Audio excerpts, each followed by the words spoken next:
Good morning. Want to welcome all of you to the Sacramento County Board of Supervisors meeting for December the 7th, 2022. I would just note it right from the start, today is Pearl Harbor Remembrance Day. And certainly, you may have noticed on your way in, the flags are flying at half staff. We certainly want to express our thoughts to all those who served us honorably during the time of extreme conflict in our nation's history. But today is Pearl Harbor Remembrance Day, so I wanted to be sure to make note of that. With that, then, I want to turn to our clerk to first call a roll to establish a quorum, make some announcements. I will do the Pledge of Allegiance, and then I'm going to talk a little bit about the order of things today. And I know many of you are here and wish to speak. I trust it's going to be a fairly long day, so buckle up, and we're going to do our best to hear everyone through the course of today's hearing. So with that, Flo, I'll turn to you to go ahead and begin the proceedings. Okay, thank you. Good morning, Supervisors Cerna. Here. Kennedy. Here. Desmond. Here. Frost. Here. Natoli. Here. And you have a quorum. Thank you. This meeting of the Sacramento County Board of Supervisors is cablecast live on Metro Cable 14, the local government affairs channel on the Comcast Consolidated Communications and AT&T Uverse cable systems. The meeting is closed caption and is webcast at metro14live.saccounty.gov. Today's meeting will be repeated this Sunday on Channel 14. The Board of Supervisors fosters public engagement during the meeting and encourages public participation, civility, and use of courteous language. The Board does not condone the use of profanity, vulgar language, gestures, or other inappropriate behavior, including personal attacks or threats directed towards any meeting participant. In compliance with directives of the County, State, and Centers for Disease Control and Prevention, the meeting will be live streamed and open to public attendance pursuant to health and safety guidelines. The practice of social distancing and wearing of face coverings, mask, or shield is recommended for the health and safety of all persons participating in person during the meeting, although it is not required. Seating is limited and available on a first-come, first-served basis. Members of the public will be given 3 minutes to make a public comment and are limited to making one comment per agenda item or off-agenda matter. Please be mindful of the public comment procedures to avoid being interrupted or disconnected while making your comment. To make a comment in person, please fill out speaker request form and hand it to clerk staff. The chairperson will open public comments for each agenda item or call for off-agenda matters. When the chairperson calls your name, please come to the podium and make your comment. To make a comment by phone, dial 916-875-2500 and follow the prompts to be placed in queue for a specific agenda item or off-agenda matter. Please refer to the agenda or watch the meeting to follow along to determine when is the best time to call to be placed in queue to make your comment. Clerk staff will transfer callers into the meeting accordingly. Each agenda item queue will remain open until the public comment period is closed for that specific item. You may be on hold for up to an extended period of time, and your patience is appreciated. You may send written comments by email to boardclerk@saccounty.gov, and your comments will be routed to the board and filed in the record. If you need an accommodation pursuant to the Americans with Disabilities Act or for medical or other reasons, please see clerk staff for assistance or contact the clerk's office at 916-874-5451 or by email at boardclerk@saccounty.gov. Thank you in advance for your courtesy and understanding of the meeting procedures. Thank you, Flo. And if you'd all rise and join me in the Pledge of Allegiance, please.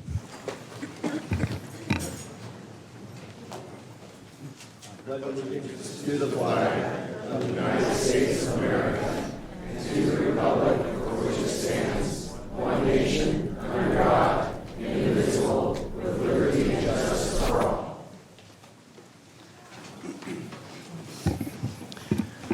Okay. Again, we want to welcome all of you that are here in chambers and those that will join us throughout the course of the day, and certainly those that will join us via phone through the course of the day.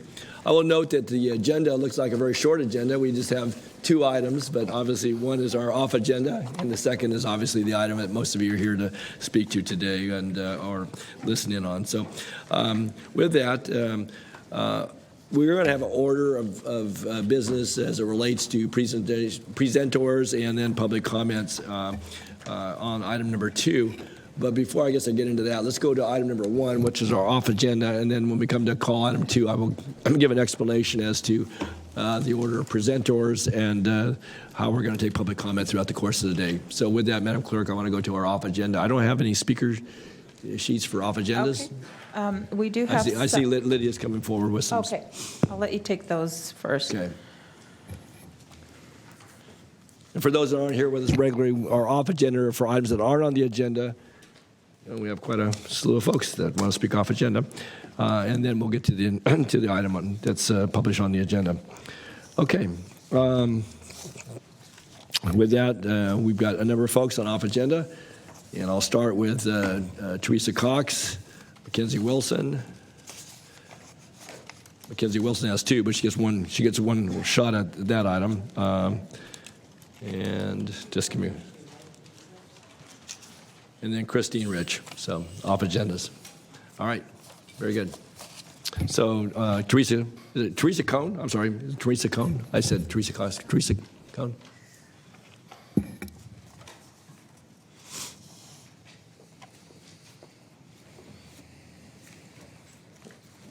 Good morning. Good morning.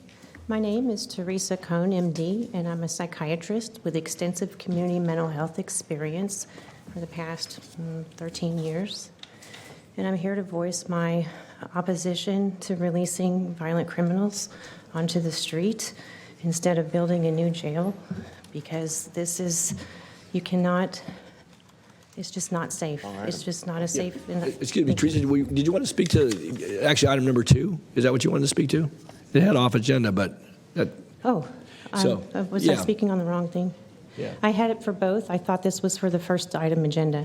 Which is public comments for items not on the agenda. Oh, I'm sorry. Okay, that's okay. Well, we want to. So otherwise, okay. I am very interested to know what the report from Dr. Franks, when he had presented his evidence about voter fraud, election fraud. I would like to know when that report will be available to the public. Okay, thank you. Thank you. Thank you, Dr. Cohn. Okay. Yes, Supervisor Frost. Excuse me, Chair Natoli, is it okay if I just quickly report out on that, or would you like me to wait? I think we have some other speakers on that. Do you want to Okay. do it now? Yeah, well, I think we have a couple others. Okay. All right. Okay. So, all right, then I had Mackenzie, off agenda. Good morning, Board. Good morning. I recently read you a prayer that I wrote for y'all about love being all there is and what it does and has the potential to look like in this community. And because the company who prints out our stuff asked me to remind you that there is always another way, I decided to read to you another spiritual mind treatment about our capacity to do anything we set our minds to, because we are capable of all things, including more and better than what we are here to talk about today. I know that the I am is all there is. We are the I am, you are the I am the I am. I'm talking about the I am that bursts it all into existence, knowing no resistance, and only that it already is. It's the thing beyond the thought of I will or I can, because it's the I am. It has built everything around us with a knowing and a doing. The I am is the simultaneous thought and action, the divine yes that turns into manifestation the moment you set the intention. It's the thing that said, I am, and finished, it's going to experience myself with a big bang, and the universe is its self-portrait. The masterpiece that gets to be experienced and painted by us, by all things really, but there is something so special about us. The vessels containing all possibility, and further than that, a divine right to our and your. You can burst anything into existence capability. You see, to be of conscious thought implies to come from conscious thought, and if an I am gave us the universe, and we are made of stars, then why stop at moving mountains when we can dive through black holes, ride meteors, and skip dimensions? There is something so special about us, the beings of conscious thought. Inside the being of conscious thought, I mean, if the I am is all things and water can't quake itself, then we are the thing inside the thing, experiencing all the things, and we can, excuse my language, I am our damn selves. And if there are no limits and limitless potential, and that too is the thing, then that means that we can do anything. I believe the I am is how we're going to change the world. I know that with the recognition of I am and that we are and that it all is, we are creating a space of grace and love and compassion for us all. A place with no walls, let alone no beginning or end, because it's filled with tables long enough for everyone to eat. And there are no ceilings because our crown chakras are brighter than suns and the new checkpoint is up above the stars.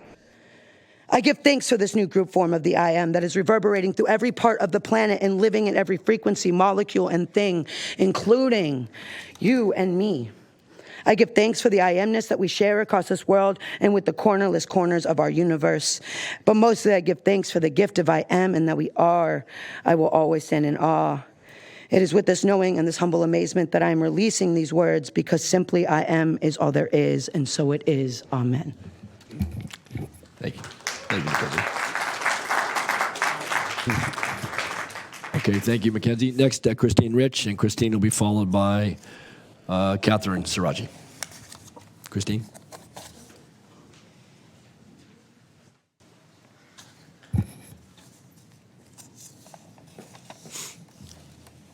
Hi, Christine. Hi, good morning. Thank you. Good morning. First, I'd like to begin with sharing some information about the Constitutional Sheriff Peacekeepers Association. Our main objective is we all want to get to the truth. I have a question for the board, but before I ask the question, I first want to provide some background information about the Constitutional Sheriff and Peace Officers Association, known as CSPOA. Our primary mission is to help educate citizens, law enforcement, and elected representatives about the duties and obligations required by the oath of office. And we have classes on the constitutional twice a month, and would like to invite all of you to attend a mixer on the 29th of this month to learn more about our activities. A friend of mine named Debbie will email you all an invitation. We are also currently working on Project Voter Fraud and helping to collect evidence of voter fraud in our voter rolls. So far, over 1,000 citizen affidavits and declarations of potential voter fraud have been collected and submitted to several California Sheriff's Departments, and investigation case numbers have been assigned in 4 counties, including Riverside, El Dorado, San Joaquin, Shasta counties, and we're just completing the training required to begin canvassing in Sacramento County. The data provided for canvassing is partially being provided by Dr. Douglas Frank, who was recently in Sacramento to conduct a public meeting about voter integrity, including 2 private meetings with Supervisor Frost. So I wanted to ask her if she can share the results of her meetings.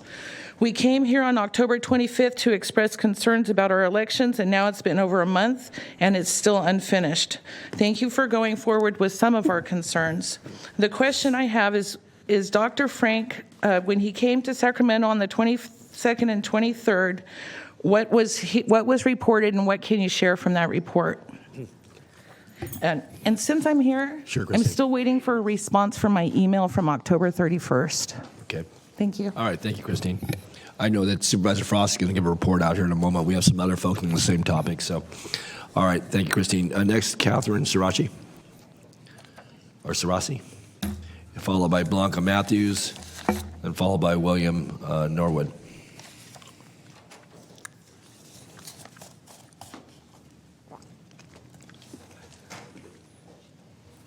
Good morning. Hello, my name is Catherine Sirachi. Good morning. I'd like to start by thanking you for the privilege of allowing us to come forward. I want to thank you for your positions, and I hope and believe that every one of you sit on this board to protect us, the citizens of the County of Sacramento. And I believe that you look at everything that we bring forward to you with the intention of protecting us. And I thank you for that. I'm here on the same topic of Dr. Frank's visit here, and all I want is the truth. I know that Don Natoli and Sue Frost were able to meet with him personally, and so I would ask that the report would be from both of you, what your take was on that, because I think that we, the citizens of the County of Sacramento, deserve to know what's going to be done to protect our voting rights in our county and in our state. And thank you for your time. Great. Thank you, Catherine. Okay. Next, Blanca Matthews. And then Blanca's followed by William Norwood, followed by Karen Juden. Good morning. Good morning. I'm happy to see so many citizens engaged today. Many times this place is empty. I'm here on my lunchtime today. I would like to follow up on a request we made to the board and to Dr. Kasiri about adding a link to the county website so the residents have access to informed consent about the COVID injections. Also, the emails with the locations for injections, the county or Mr. Cerna, I don't know if it's the county or Mr. Cerna, you guys email every week where the injections are going to be in Sacramento County. So in that email, it'd be nice if you guys included a link to possible side effects of these injections. The people who are in the audience who have accepted the COVID injections, stand up or raise your hands if you were given any information in verbal or in writing that these injections may have negative side effects, including death. Wow. The Pfizer injection alone has 9 pages of possible side effects. I don't see one person standing or raising their hands that they received information that there could be side effects to this. Some people did raise their hands. That's certainly voluntary on their part. Thank you. So oh, you did? Yeah. 9 pages? Okay, show us. Stand up, yeah. Okay. Okay. Oh, okay. Let's Okay. get the video All right. cameras to show. So you guys knew you could possibly die. Okay. Okay. Okay. Yeah, Okay. that's All right. awesome. If you could add that to the county website, that's my request. Months ago, the comment that we gave was, please add this, and there should be a link directly to the FDA. Thanks to the efforts of a group called Public Health and Medical Professionals for Transparency, these documents were released. I didn't practice my time, so I'm going to go ahead and read what we said months ago. We now have smoking gun confidential documents that show Pfizer and the FDA knew in early 2021 that Pfizer's mRNA vaccines were killing thousands of people and causing spontaneous abortions while damaging 3 times more women than men. The FDA fought having these documents released by court order by claiming the agency should have 55 years to release this information. A court judge disagreed and ordered the release of 500 documents per month. And the very first batch of documents contained this bombshell entitled Cumulative Analysis of Post-Authorization Adverse Event Reports. The document reveals that within just 90 days after the emergency use authorization release of Pfizer's mRNA vaccine, the company was already aware of voluntary adverse reaction reports that revealed 1,223 deaths and over 42,000 adverse reports describing a total of 158,893 adverse reactions. In the same document, Pfizer said that its mRNA injection could cause vaccine-associated enhanced disease, including vaccine-associated enhanced respiratory disease. This means the FDA knew the vaccine could sicken and kill patients who were later infected with COVID. Thank you. Thank you, Blanca. Okay. All right. Next, thank you, Blanca. Next is William Norwood, and then Karen Juden. Hi, good morning. Good morning, William. I am William Norwood. Good morning. I am also a member of the Community Correction Partnership Advisory Board, but I'm not here in that capacity. I am just, a community person at heart.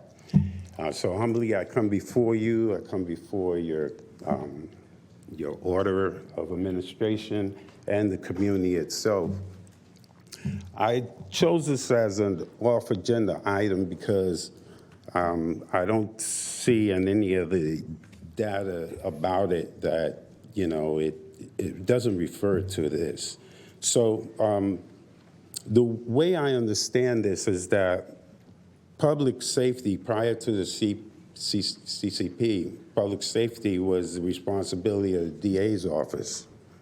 And prosecutors enjoy more unreviewable discretion than any other actor in the criminal justice system. Now we have the May's consent decree.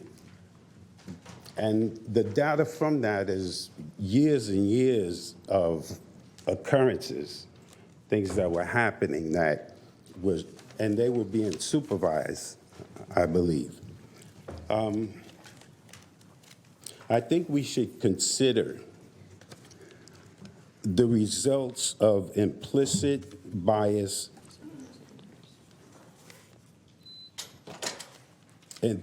racial biases of the socially economic disadvantaged constituents in this county. This is a cultural and social learning which needs fundamental change in political, economic, and social structure, and the social structure that undergirds our county.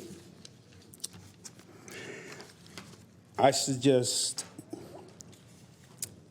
that an implicit bias racial agenda designed to further examine how and when implicit bias affects prosecutorial decision-making, including studies designed to test ways of reducing the harm of these biases. I hope that's understood. Because the situation we have with the May's consent decree is obviously something that's been going on and is imbued in this system. And I hope we can look at making some changes and efforts in that. Okay. Thank you. Thank you, Mr. Norwood. Appreciate your comments today. Okay, next, Karen Juden. Karen, and then followed by Deborah Woolley and Celicia Campos, or Celisa. Thank you, Board of Supervisors, for allowing us to speak. My name is Karen Juden. First, I want to say thank you to all the law enforcement that are here. I feel so safe and happy that they're here. Thank you for all that you do. You've made my life really great from all your work. So I'm here to talk about mail-in voting. And in Los Angeles County, 1.5 million people, more than were eligible to even vote, were registered to vote. We had to sue LA County, we won, and supposedly they cleaned up the voter rolls. But sending out mail-in ballots, which is what I'm talking about, to more than 1.5 million more people than even were eligible to vote, and needless to say, registered, is ridiculous. And that's a big problem with voter having mail-in voting, because you're sending it out to all these people who we don't know who they are. We don't know if they should be on those voter rolls. And also having a 60-day period to count them is ridiculous. We need to look at the past election way it was set up. We had precincts, we counted them in the precincts, we had paper ballots that matched the tabulator. It was a tabulator, not a voting computer. And then those matched, and those were posted on the door. We need to go back to that. There's a reason we used to vote like that. There's a reason in California we used to have a voter ID. We should have that. We need to bring that back. Now, France has banned mail-in voting since 1975 because it's fraudulent. Mexico banned it in 1992. Belgium banned it. Sweden banned it. Italy banned it. Ukraine banned it. Russia banned it. Japan banned it. No Middle Eastern country does mail-in voting. Every single country in South America does not do mail-in voting because it's fraudulent. 53 countries in Africa don't do mail-in voting. And we shouldn't be doing it here either. It should only be allowed in cases where the person physically cannot go to their local precinct. And in some states, in the past, until recently, they had to have 2 witnesses or a notary sign their mail-in ballot. Why was that instituted? Because of fraud. And they had to show a valid photo ID. They could send in a photograph of their photo ID.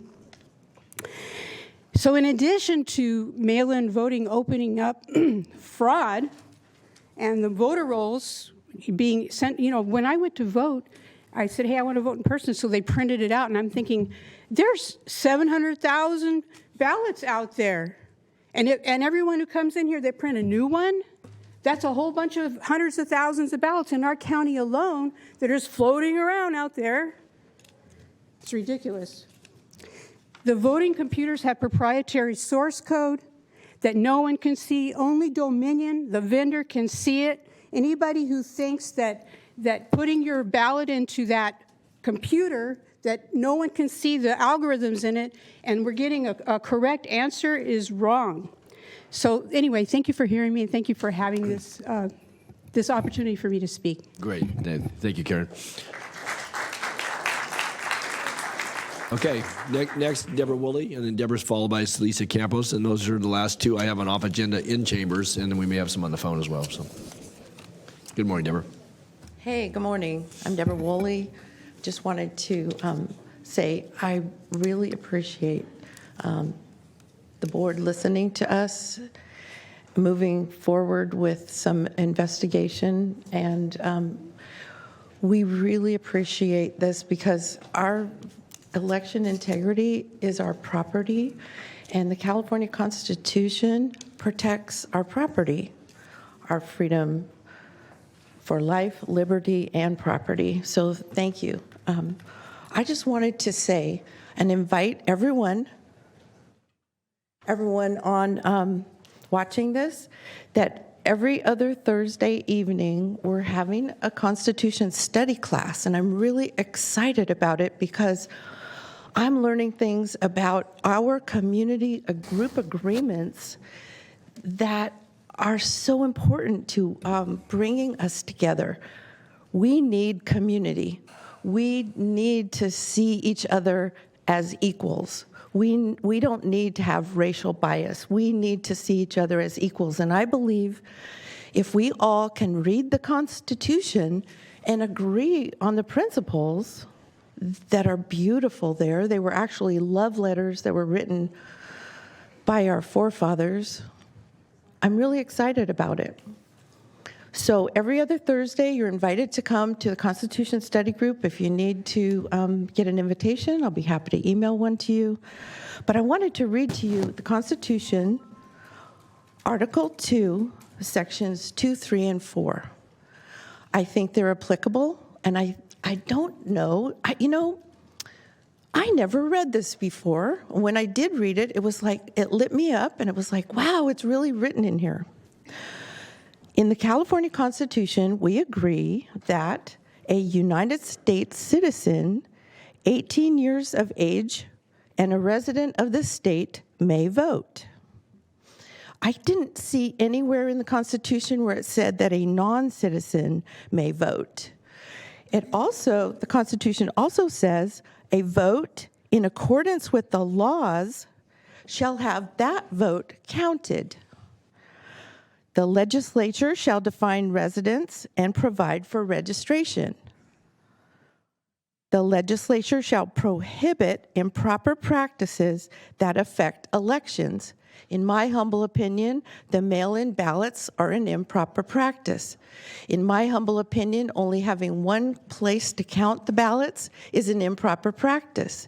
If I went to the bank and asked them to count out $1,000 and they did it in a black box room where I didn't get to see, I would call that an improper practice.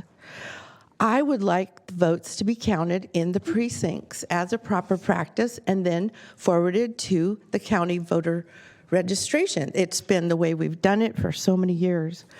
The last part of Article 2, Sections 4 is the legislature shall provide for the disqualification of electors. Where do we see the legislature coming out and saying, we're going to discriminate based on these ballots? I don't know where they say non-citizens are going to vote. I noticed the DMV says, if you want to check this box, you can, you know that. We've done that. Right. I want to say that I love the Constitution, and I'm out of time, and I love you guys, and thanks for hearing me. Great. Thank you, Deborah.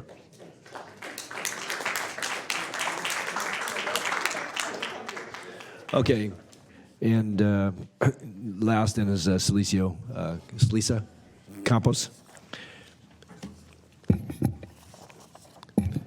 And Deborah actually got 30 extra seconds on that because I punched the button here, so she got, it wasn't, no, that's all right, it's unintentional. You got it because I punched the wrong button, so anyway.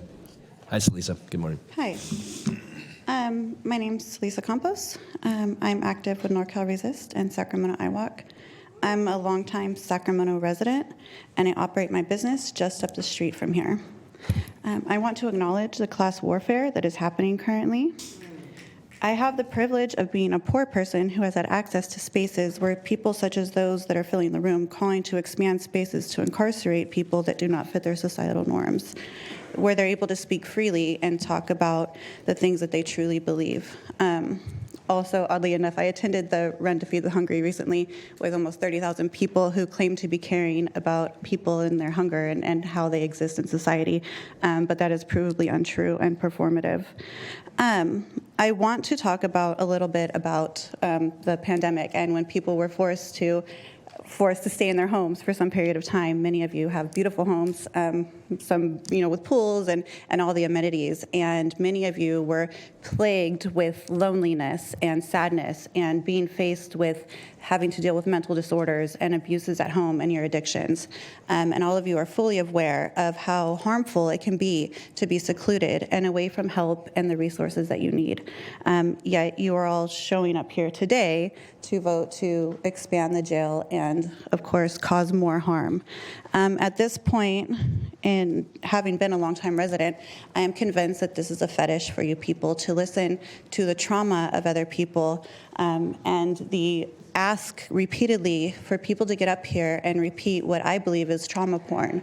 I feel that you love to inflict causing harm because you do know that for you and your families, these solutions do not work. These are ways to extort money from the community. This is a $500 million project that we will be talking about on item 2, as you said earlier. And I can't believe that in a room full of people, we can't imagine a better use for that amount of money.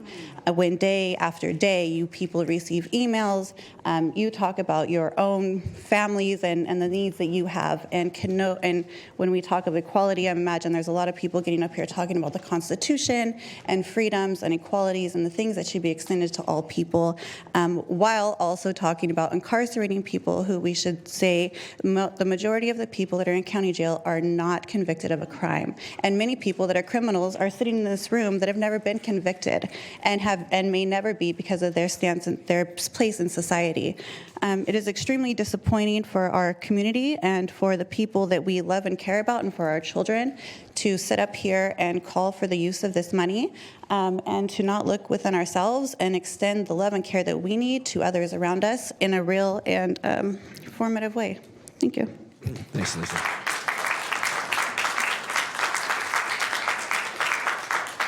Okay, that concludes the in-chambers off agenda. And I know that Supervisor Frost was going to respond to some of the comments about the elections. But let me ask, is there anybody on the phone that's on? We have some off agenda on the phone? We do. We have several callers. Okay, all right, we'll go to those next. Okay, please transfer the caller, James.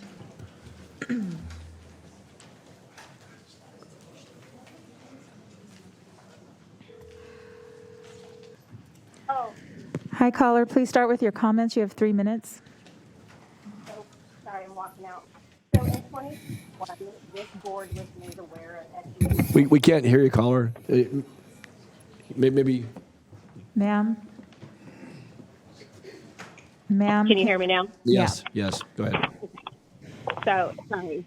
So in 2021, this board was made aware of FDA slide 16 that was skipped over in the 8-hour meeting for the FDA Center for Biologics Evaluation and Research, CBER, and its Vaccine and Related Biological Products Advisory Committee.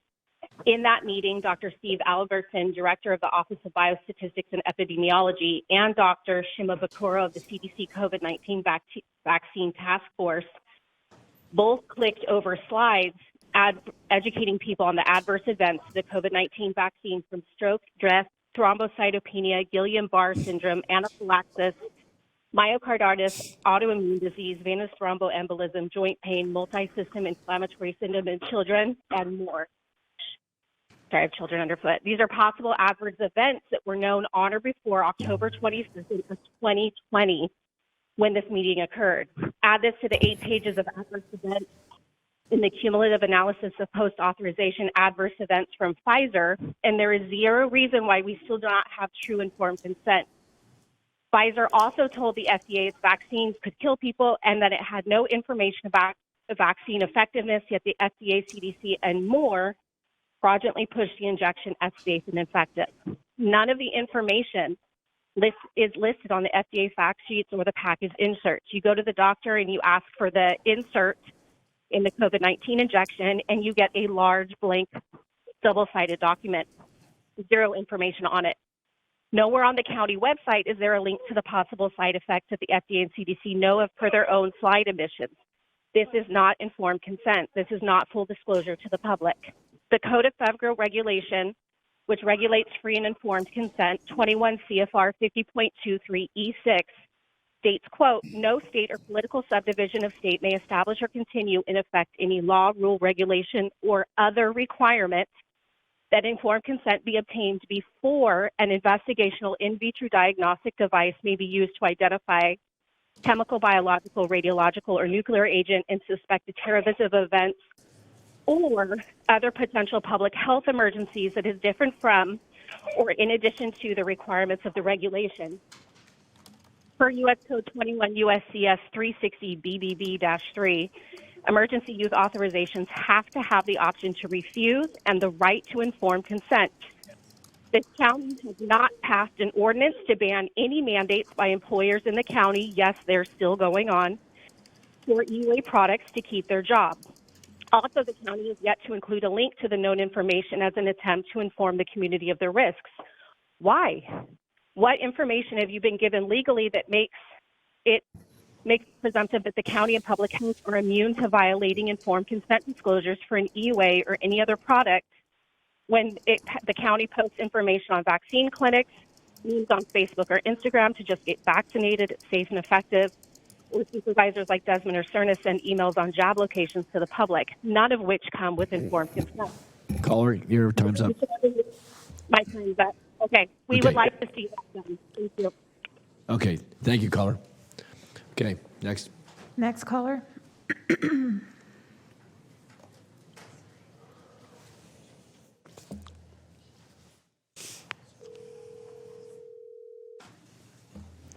Hi, caller. Please start with your comments. You have 3 minutes.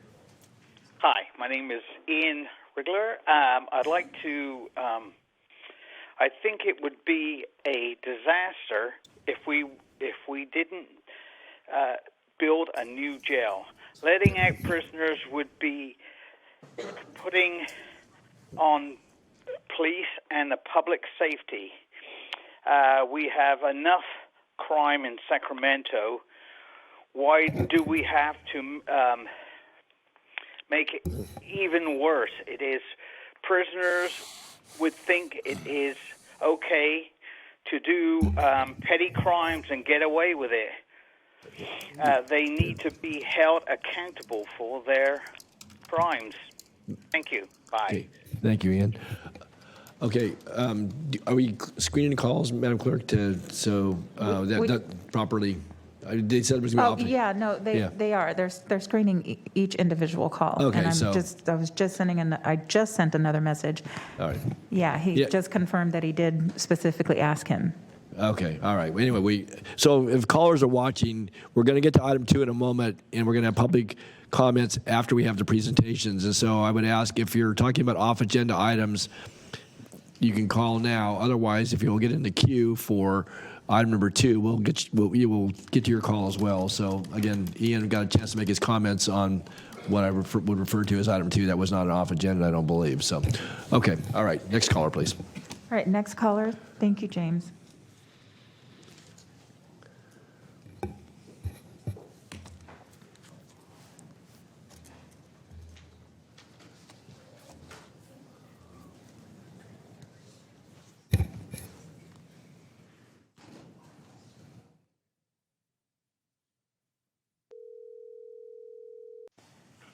Hi, caller. Please start with your comments. You have 3 minutes.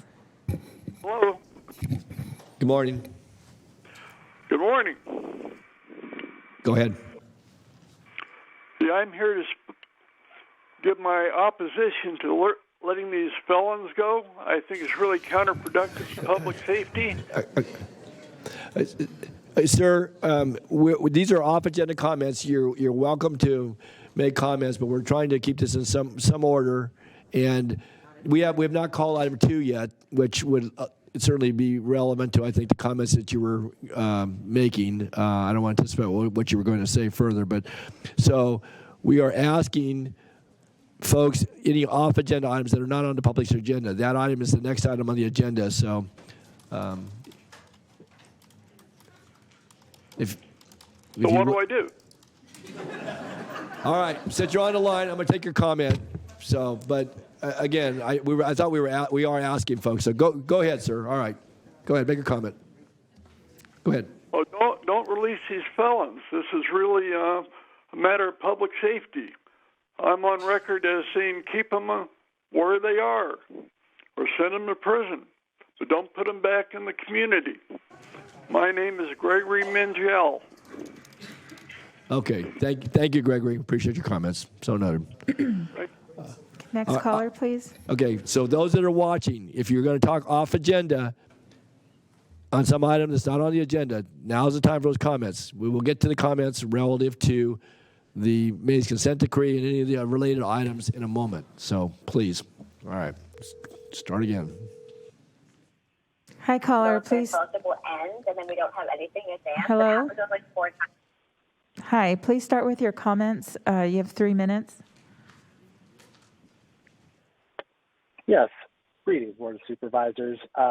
Wanted to call in today just to really name some of the things that have happened over the past week have been pretty disturbing in terms of county actors' behaviors, particularly the theatrics that have been conducted by the Sheriff's Department and District Attorney's Office, the incoming electeds who have essentially been using their public platforms that are paid for and funded by taxpayer dollars to essentially promote and advocate for the additional funding, additional county resources going to their various departments and their services and the quote services they provide, such as the jail system, in order to add in in order to basically get more funding for themselves. I consider that completely unethical, and those of you that are in the audience here to support that is pretty disturbing as well. You would flip it up in arms if one of the Board of Supervisors were doing something similar in that end. But this is just par for the course, which just speaks to the profound lack of integrity that our law enforcement officials here in Sacramento County currently enjoy, as we learned during the Truth Act forum yesterday. But one thing I wanted to also speak to was also just some of the preview of what I expect to hear a lot today, which is a bunch of fear mongering from mostly pro-police officers, pro-police force, and a bunch of their sycophants who have answered the call, who they received the emails from, and just continuing on fear-mongering about high-rising crime rates and why we need to keep people locked up inside the jail in overcrowded facilities in disparate conditions simply because they do not have they don't have the staff, basically. It's quite absurd. They're not going to provide us any real staff. They're going to provide a lot of emotional appeals and then criticize other people that speaks from the heart of their personal stories of having experienced the harms and trauma that is rampant within the jail system. And they're ultimately going to just ignore that and project their own faults and insecurities onto other people. But, I would dare to actually encourage those of you that are here calling in to say people need to be locked up in there and look at the actual stats to that, which you're going to hear about later today. Even by the own county staff, the crime has hasn't actually been increasing. It's actually been decreasing in terms of aggregate since 2010, and yet, even as we have one of the highest jail populations in the state, Keon, your time is up. Keon, still not feeling safe. You're what is the sheriff wasting all of his dollars? Caller. Okay. Okay. Next caller, please. Thank you for your comments. Okay. Next caller.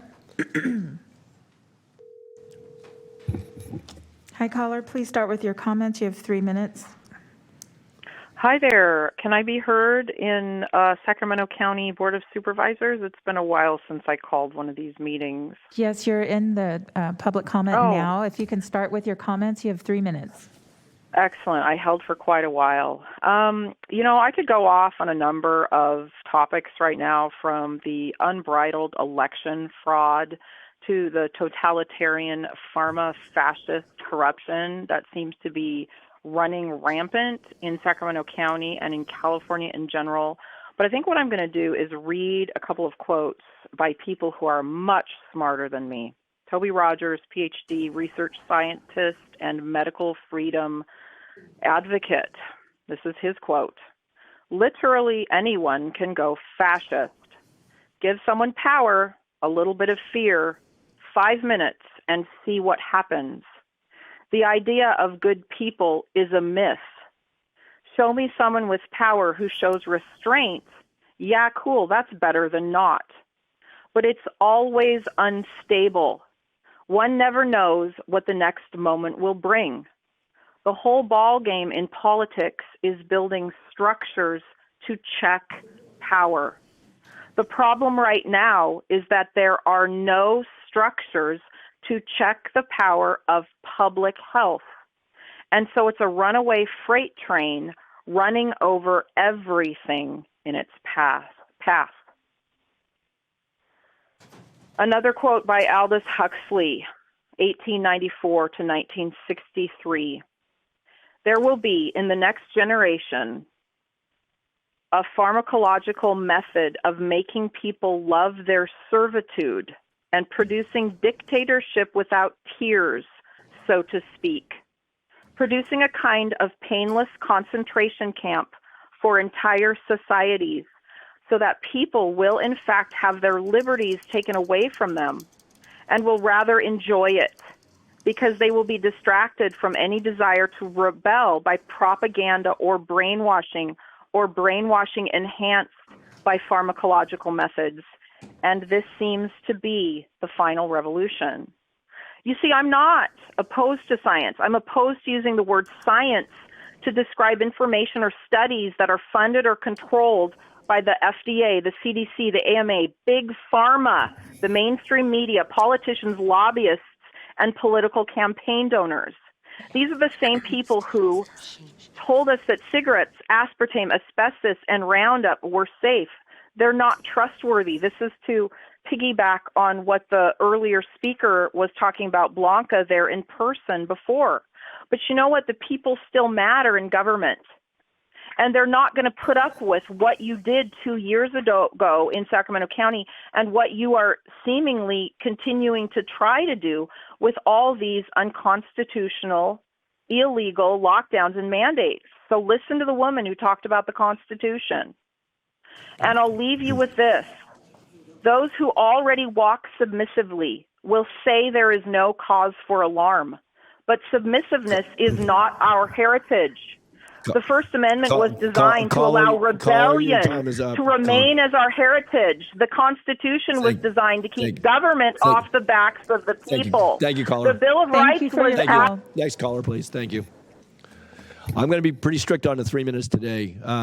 We have, this is off agenda. I want to hear folks, but you're going to need to confine your comments. Maybe a good lesson for some in the audience here to 3 minutes or less, please. We've got 50 folks plus on the phone signed up to speak on the next item. So, all right, continue with off agenda, please. That was the last caller. That was the last caller. Okay. All right. I want to thank all of our callers and our speakers on off agenda. Supervisor Frost, do you want to make some comments to some of the off agenda comments, and then we're going to go to item 2. Thanks. Okay. Thank you, Chair Natoli. I just want to thank everyone who came out. This is amazing, this civil engagement. And I want to say, Mackenzie, you're a very good writer, and I appreciate your writing. I also want to say that I want to speak to the individuals who came out for off-agenda comment about a little over a month ago. It was a surprise to me. There was a large group of individuals who were basically talking about their concerns about election integrity and wanting us to look into this. And they sincerely asked, would you please just take a look at it and meet with these people? And so I said, Supervisor Natoli and I agreed to meet with some individuals that they brought forward. One of the individuals was Dr. Douglas Frank, who is a world-renowned physicist with 60 peer-reviewed scientific publications, and most recently is known for his claim to have discovered several algorithms that are being employed to manipulate our elections. And the other person that we were able to meet with was a retired Air Force Colonel, Sean Smith. He had 25 years in active duty in space and missile operations, testing weapons systems with a background in intelligence, surveillance, and reconnaissance systems, and consultant on adversarial assessment special projects for the Department of Defense. In our meeting on that day, I promised I would at least listen to what they had to say and meet with those people if they could bring them forward. In the weeks that followed, I was struggling to I didn't hear from anyone.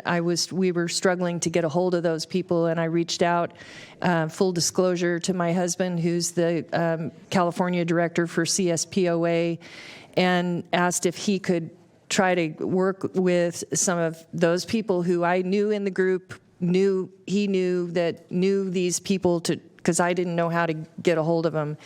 They were able to get a hold of Dr. Douglas Frank, and he was kind enough to, at the last minute, fly in from out of state to meet with Supervisor Natoli was kind enough to be willing to meet at my request with these people and listen to what they had to say. Dr. Frank flew into Sacramento for 2 days, and during that time, I arranged a meeting with a handful of local people, supervisors, and Dr. Frank. There was also a public meeting that was hosted by the Friends of CSPOA, and Supervisor Natoli and I met with Dr. Frank and Colonel Sean Smith on the day before Thanksgiving for 3 hours. And I wanted to just give a quick synopsis of what I remember. I'm hoping this is complete because I received some calls asking for the report back that I promised, and I tried to make some notes as best I could. This is something that is important to me. I'm a proud member of Daughters of the American Revolution. I have an appreciation for our Constitution and our rights, and I think if we don't have election integrity, we're not free. Someone else is deciding who's managing our country. So when we met with Dr. Frank, he made several assertions. But before I start that, I want to just say this.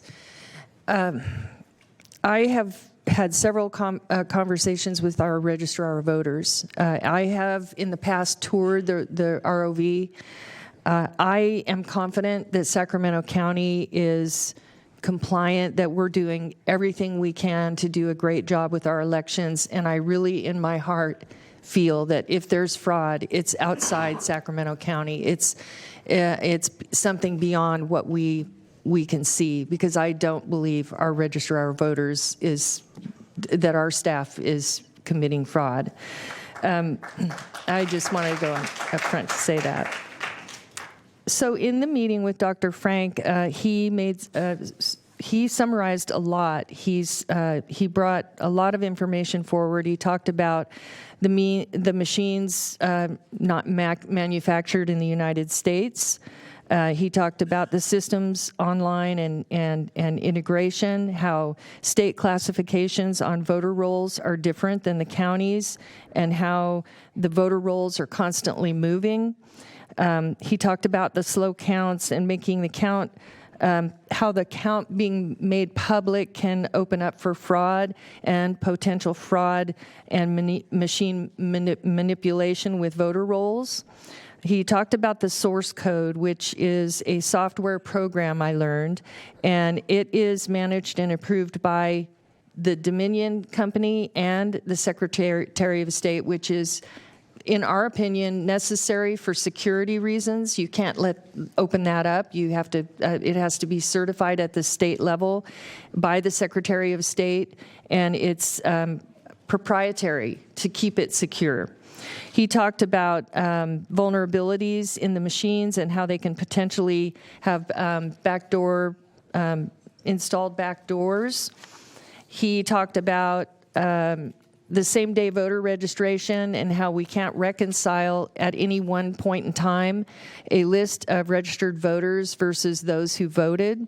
We also talked about Dr. Frank's analysis of several California counties and how he identified specific algorithms that are employed to manipulate elections and how those counties are now investigating. He did not have information on Sacramento County, though.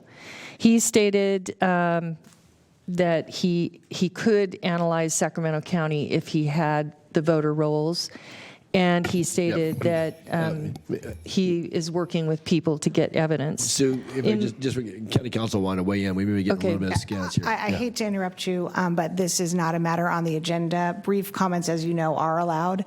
I believe you've been talking for about 5 minutes now, so I just want to warn you of the Brown Act requirements. And again, all due respect, not to interrupt you, but. Is it okay to just quickly finish up? I will leave that to your discretion. I don't know what quickly means, but just keeping that in mind. I'll just move to my conclusions. Okay, then. that's fine, because I said what we could do is if we could actually place on the agenda for next week where we could do a report out formally if you'd like to, or conclude now. If you want to do a formal report, that would be the best approach, I think, because it appears that you have a lot that you want to share, which is, of course, your prerogative when it's properly noticed. So I would just advise that.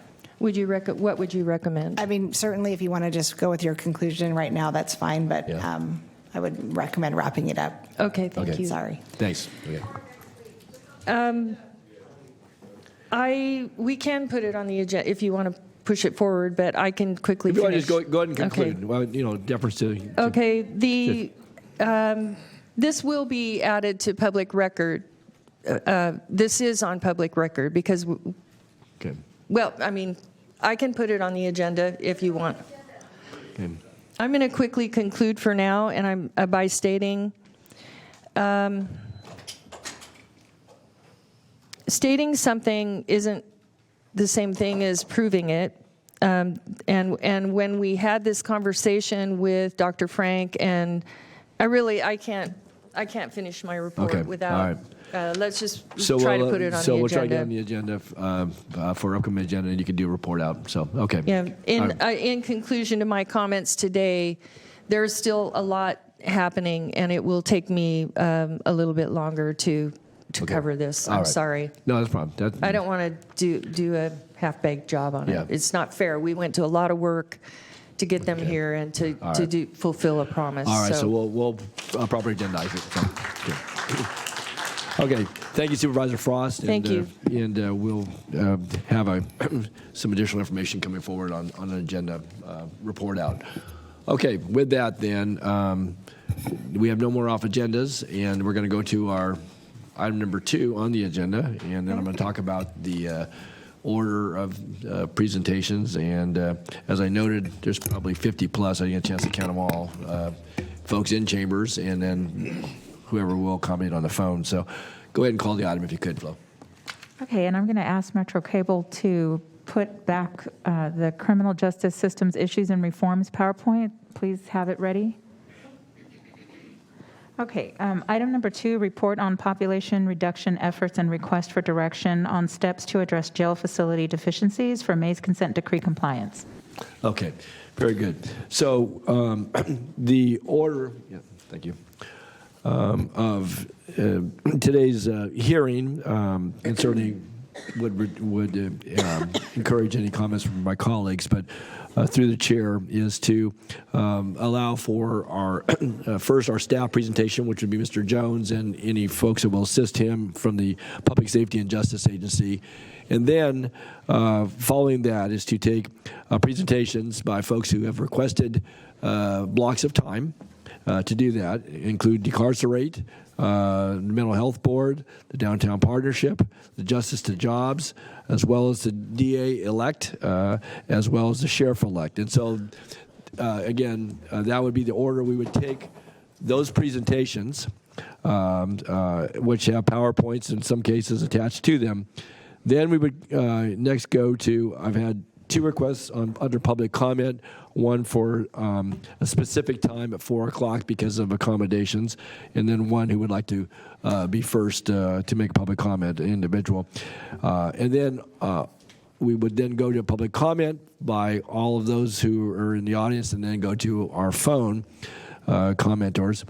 The idea is to take all the public comment and then certainly allow for board questions during the presentation that Mr. Jones will be making here in a moment, but also then by the conclusion of today, and it may be that we get to all the public testimony, can still do board deliberations, but we have set aside time. I would just specify that, set a time tomorrow, depending upon the length of the testimony and the length of today's hearing, to actually come back into session tomorrow morning at 9:30 if we so need to do so. And so we have allowed that time. So I wanted to just point that out, that we're going to do our utmost best to hear everyone today. And if we get through that public testimony, we're prepared to go into the evening and nighttime hours if necessary. But I think at some point in time, it won't serve certainly this board nor any of the folks that are interested in the matter for us to go into the wee hours. And so we have allowed for time, should we need it, tomorrow. But the idea is to get through the public testimony today.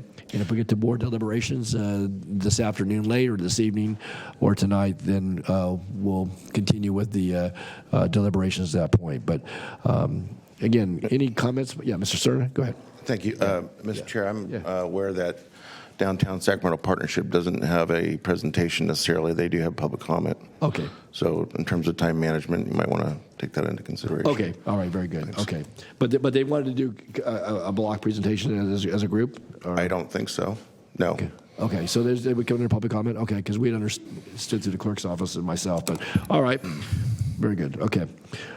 So any other questions at this juncture? Then, now I just say, Mr. Sir, I understood that the partnership wanted 10 to 15 minutes, though. Is that? I'm looking at them, and they're not agreeing with that. No. Michael? Go ahead. Yes or no? just.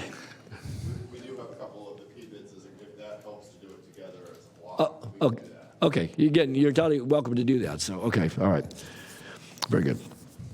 All right, so any other questions or comments at this juncture by board members? If not, then we're going to proceed. And again, we will do group presentations following Mr. Jones.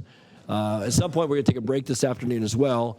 And again, you're welcome to stay through the duration, and we encourage you to stay with us. We'll get to the public comment as soon as we can. So with that, I'm going to go to Mr. Jones and say good morning, or actually now, good afternoon, Eric. Thank you. Good afternoon, Chair, Board.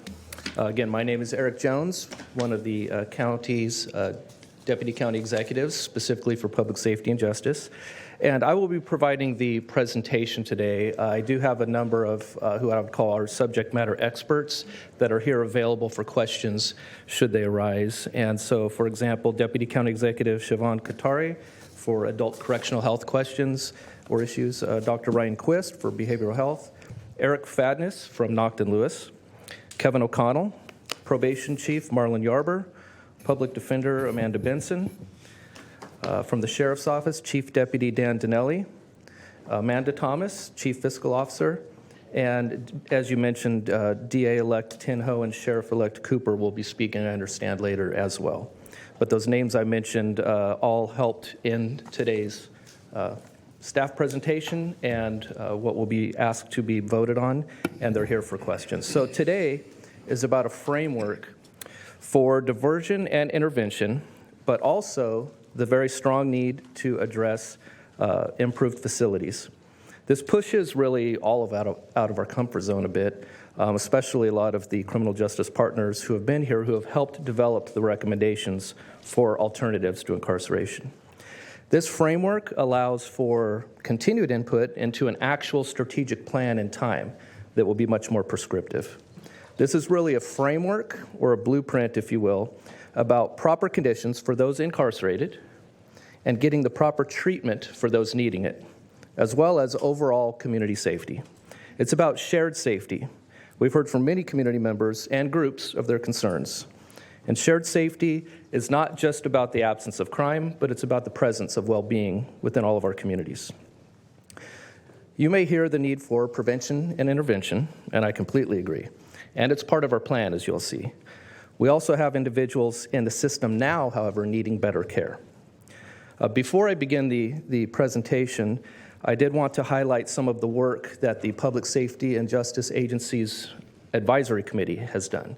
It's a fairly recent committee. They were asked to provide input on our recommendations on alternatives to incarceration that were publicly posted. We went through a prioritization exercise and then also held a special meeting. And those who participated, not everybody on the committee decided to participate. And so that will be an ongoing discussion as well as to the purpose of the seats at the table, right, for that advisory committee. These were the highlights that were really important to the advisory committee members. You'll see them later as well, but data sharing, expansion of diversion, booking alternatives, and expediting court processes as some of the priorities that were important to them. They were very, sometimes emotional, they were very passionate discussions, sometimes there were some frustrations. What that meant to me is we were talking about the right things, because that was yet again an example of folks getting out of their comfort zones. Housing came up a lot, even though that wasn't specific to the purview of this particular advisory committee, but they felt it was very important that this county continues to prioritize the need for housing. Actually, before I do that, so before the next slide, really the question is, what will I be asking on behalf of the county of the Board of Supervisors? It will be to approve the recommended staff framework with the jail population reduction plans, as well as a framework or concept to address facility deficiencies. There's been some discussion about releasing 1,000 inmates from the jail. I did want to bring that number right up to the forefront to discuss that. I will be recommending what we believe is a balanced approach of both jail population reduction plans and facility improvements, which will, over time, not all at once, reduce the average daily population within system-wide, so that is for both facilities, by 600 to 700. That's attrition over time, that's based on alternatives, and that is after risk assessments, so they would not be, for example, violent felons. You will see that every facility plan does reduce rated jail capacity and that daily population, which are actually used beds, if you will. Every plan does have some amount of reduction, as I mentioned. I will say also that if nothing is done in the consent decree compliance areas, there is the possibility of federal receivership, which could even provide or force the county to do an even larger construction project or some other alternatives to incarceration that could increase even more releases that we were not planning on. We had a memorandum of agreement with plaintiff's counsel to have direction for a plan. We've already done some extensions, so that's why it is very important that direction be given today. Mr. Chair? Yes, I'm sorry, Mr. Thank you. I'm going to try and discipline myself today, Eric, and not interrupt you as much as I can. But if I hear something that I think you may have missed, I'm going to point it out. You talked about attrition. You talked about other diversion options. But I didn't hear, in terms of the felon population, whether or not some of the depopulation in our jail system could be also attributable to the fact that those folks would remain incarcerated yet at a different facility outside the jurisdiction of Sacramento County. Yes, so that 600 to 700 daily population reduction, what does that mean? And I can go into a little more detail right now on that. Again, that is over time, and that's based on the alternatives on the front end, as well as collaborative courts, pre-trial, a variety of efforts for a lot of what would be considered lower level crimes to be either in specific programs or perhaps in separate facilities, anything other than jail.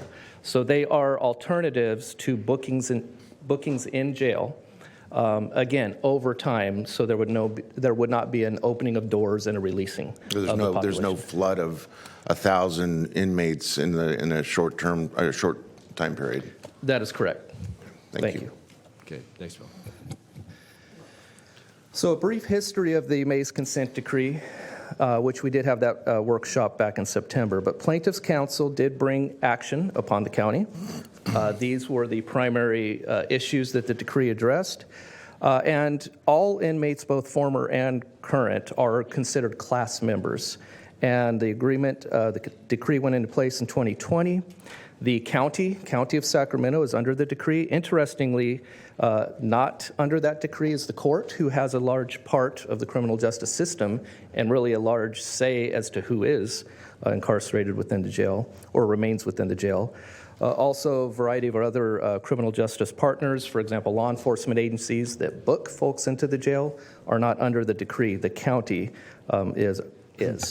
And here are the 6 areas specifically. Eric, can I just ask you on that point, though? In any of the other, we aren't the first jurisdiction to have been litigated against. Have the courts and/or the other ancillary law enforcement agencies, including police departments, the California Highway Patrol, and other agencies, have they ever been brought into it, or has the focus always been on the jurisdiction that has the facility where folks are housed once they're booked?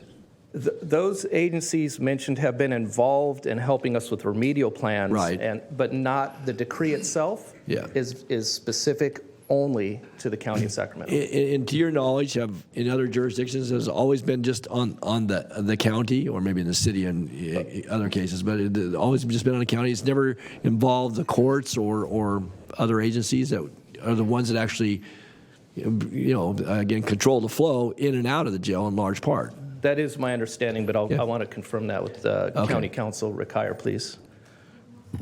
Yes, this is Rick Heyer, Supervising Deputy County Counsel. Excuse me. To the best of my knowledge, all the consent decrees that have been in place against the various counties are just that. They're against the county because the county is the agency, the sheriff, more specifically, the entity that operates the jail. And these consent decrees are based on conditions of confinement. And so there may be a city that operates a facility that could be under one, but it still wouldn't be the courts or the law enforcement agencies other than the operator of the facility itself. So, as you said, conditions of confinement goes to the institutional framework itself, and the jails. In this case, our 2 jails.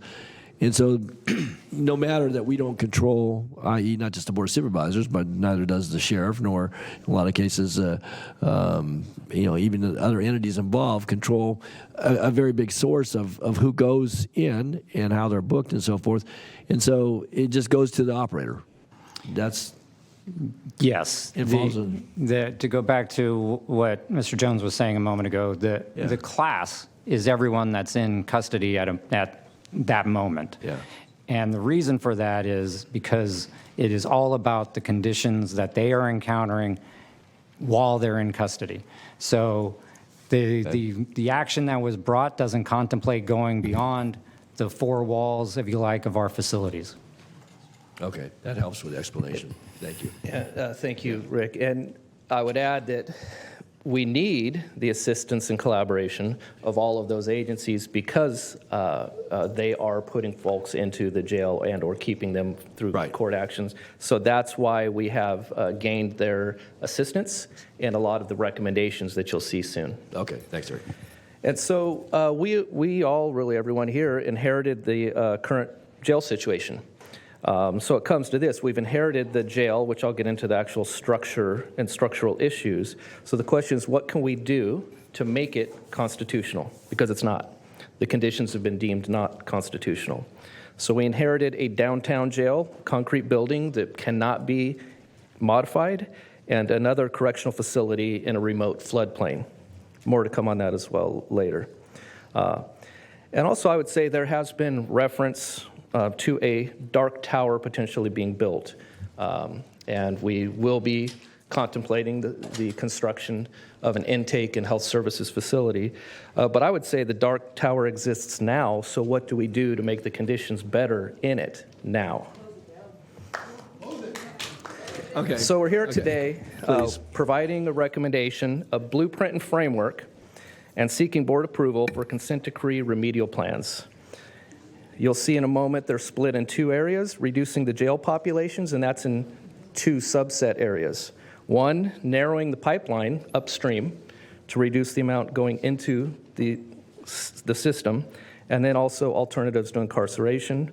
And then we will discuss the capital improvement project recommendation for facility improvement. You might hear from some, why are you not keeping individuals in jail? You might hear from some others, why are you keeping too many in jail? Well, this is a balance between proper reforms and a federal consent decree, which we must abide by, and doing what's right, while also balancing community safety.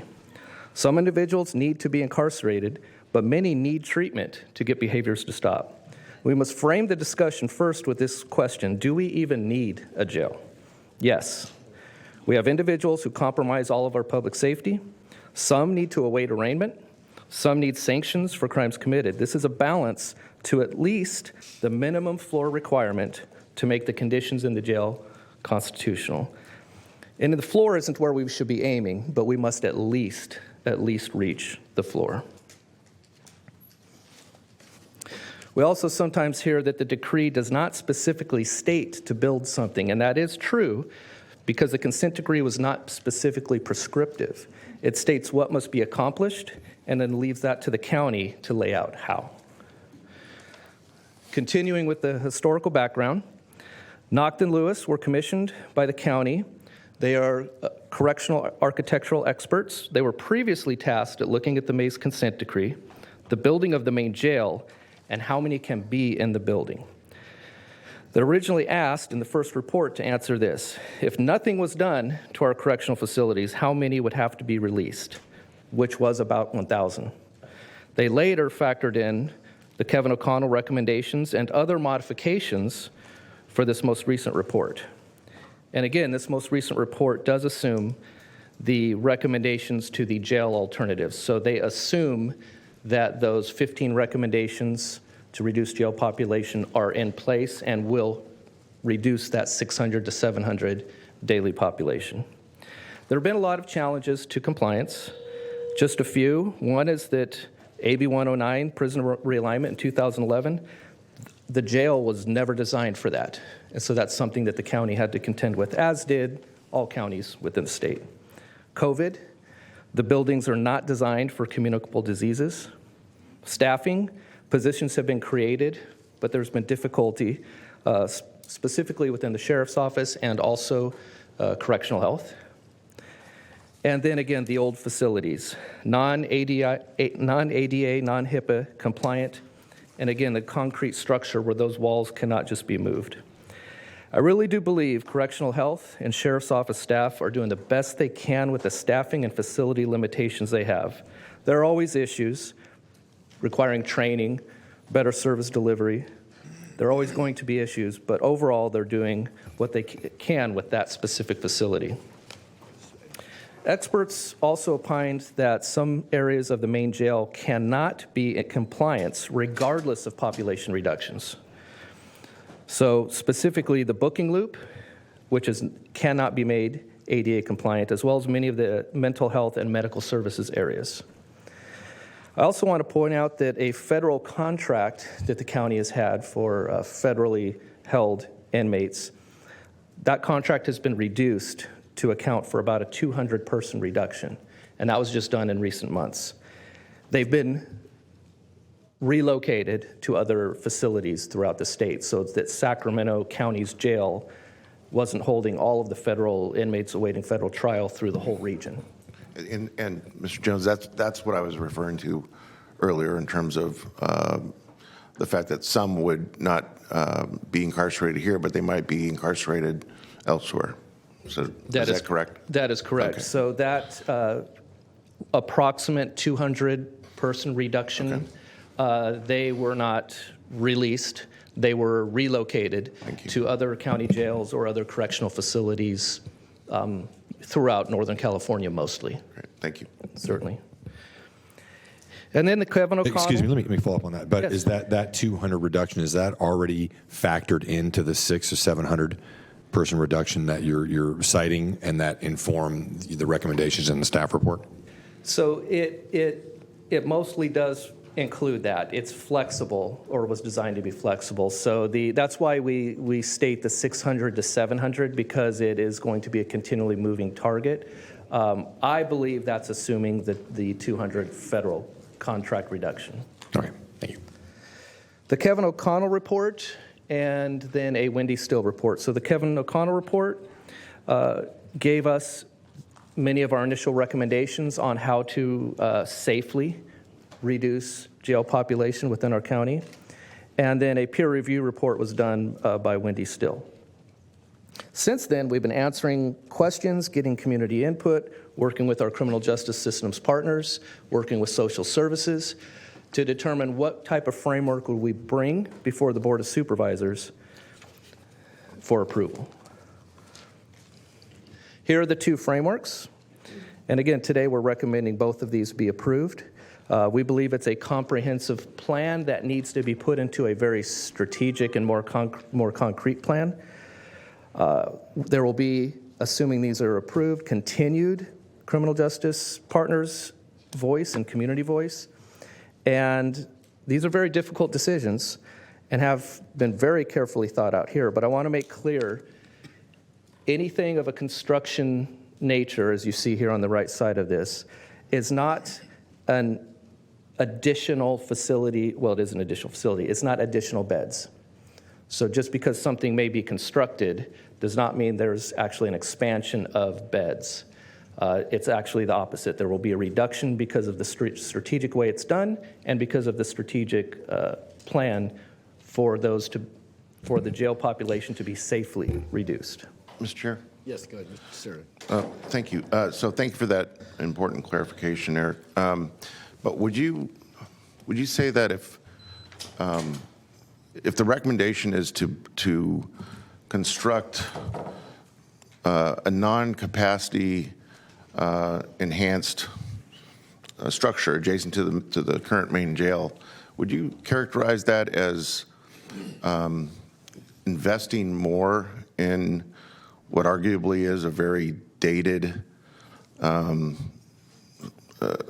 building? I mean, it seems to me that if we ever had designs on, and I'm talking decades away, designs on a new jail facility, main jail facility, whether it's downtown or elsewhere in the county, it seems to me that if the recommendation is to build something adjacent to this non-ADA compliant, deficient structure, it represents further investment or sunk cost into a jail facility that is is the reason we're having a deficient one, which is the reason we're having this conversation.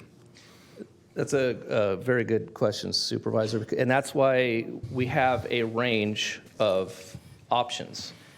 So you will see in more detail assuming something were to be built on that lot, an intake and health services facility.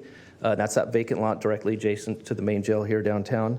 That is the least expensive of all of the various construction options that would reach May's consent compliance for the main jail, meaning specifically addressing the booking loop, the intake loop, as well as other service areas. And should that new facility be constructed, about 200 290 or so beds for those with medical, mental, and behavioral health issues and others needing care would be moved to that health care facility. The main jail can still be used. So it will be more space. So as just an example, perhaps maybe some who are double bunked won't need to be double bunked. So there'll be increased space within the main jail, which is outdated, but it still would meet the threshold of compliance for the Mays consent decree versus the other options of building a, which we will discuss, brand new facility, which could replace one or both of the existing correctional facilities. Do we have an understanding, clear one, of what the, even with further investment to bring the main jail into compliance with ADA, do we have a clear understanding of what the actual useful life of that building is? Supervisor Cerna, I believe, and we have the architects here, but I believe that the answer to your question is if it is the board's pleasure to go with the direction of constructing something on the lot behind the main jail, that would add 50 years to the useful life of the existing facility. And the reason that is true is because it would, as Mr. Jones indicated, it would take individuals that have the highest needs and put them in that new facility, and thereby reducing some of the wear that's on the current facility. It also includes facility improvement plans that would bring that current facility up to code. Okay. Thank you. If I can just follow on, since you're on that point, though. So in the recommendations that you're going to get to here, does it include then all the upgrades and modifications that would be required of the existing main jail? What I'll be recommending later today is, in addition to the additional facilities, some remodels, if you will, for both the main jail and Rio Casunas Correctional Center. But those are fairly limited. And again, I don't want to get ahead of your presentation, because again, if we have ADA or HIPAA compliance issues, and if we're going to look at space utilization, because one of the, again, I don't want to get out ahead of you too much, but is, looking at what we have there today and recognizing some of the structural walls and so forth, and Knockton Lewis was tasked with a certain specific review.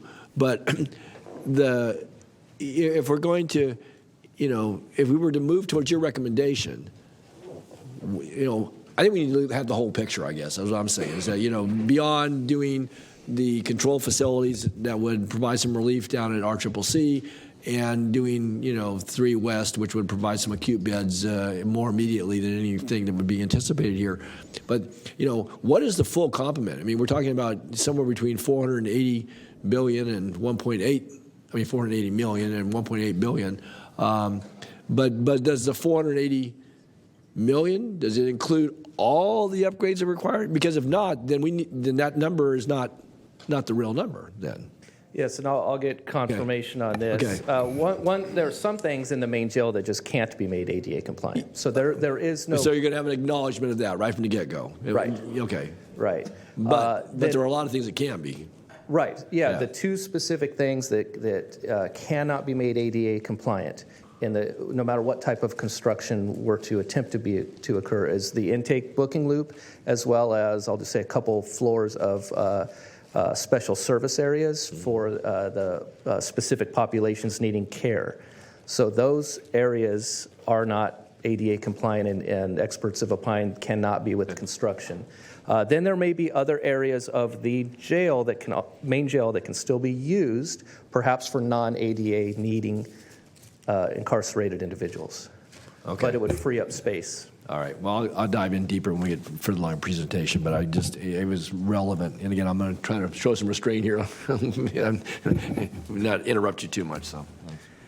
So we're looking here at a blended approach, not an either or. So one thing that this is not is, hey, either construct something or either do all of these alternatives to incarceration. This is what we believe is the best strategic plan that blends both. There are no either-or scenarios, in my opinion. Again, we were looked at, too, to bring back to the board something that did not increase bed capacity. In fact, it shows a slight reduction. We do worry, though, that it won't be enough over time down the road for potential new state legislation that could come up, another AB 109, we're uncertain, you never know, or population growth. I just want to make certain, because that question's come up a lot, these plans you will see do not account for population growth.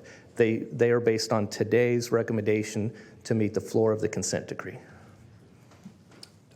Oh, I'm sorry. Yeah, Supervisor Desmond. Thank you, Mr. Chair. Thank you, Eric, for that point. Just specifically on the population growth, was that ever part of the discussion with Plaintiffs' Counsel? Because obviously, I mean, we have to make accommodation for that. Yes. The short answer is yes, it was part of the discussions with plaintiffs or class counsel over the many years of negotiations. And I think I can say without any contradiction from class counsel that they were adamant that anything that we did to remedy the structural facilities or deficiencies in the facilities could not add beds to our system. And there was discussion about, well, what happens when Sacramento grows?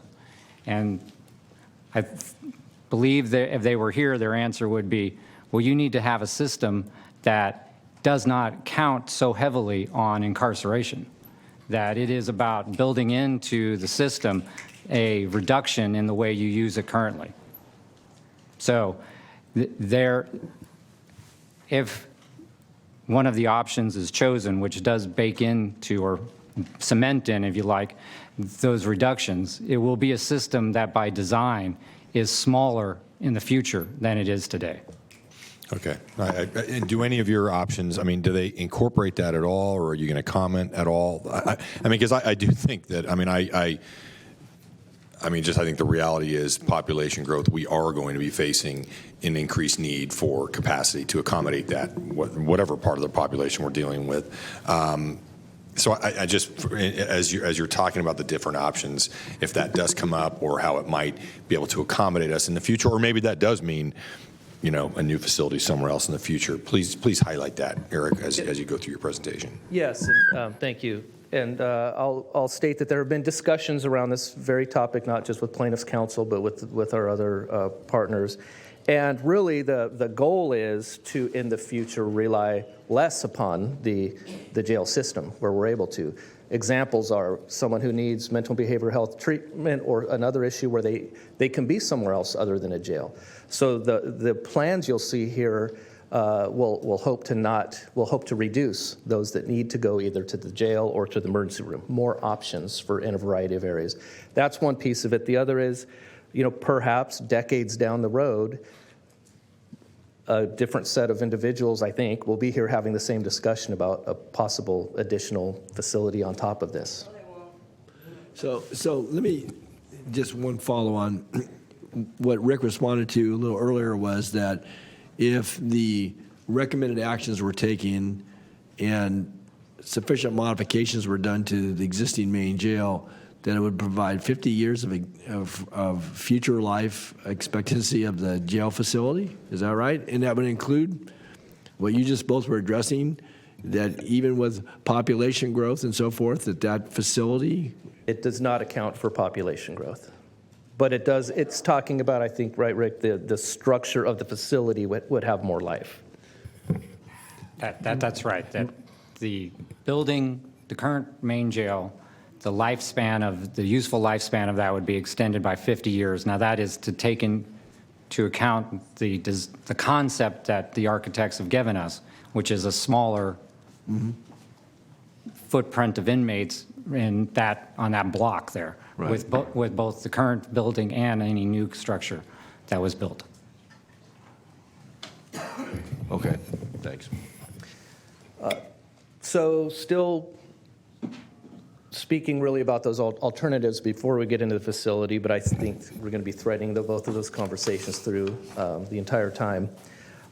We really did look at this. You've seen it before, and actually board members asked for it to be presented back at this particular meeting. It's a sequential intercept model. So it shows, and the Public Safety and Justice Advisory Committee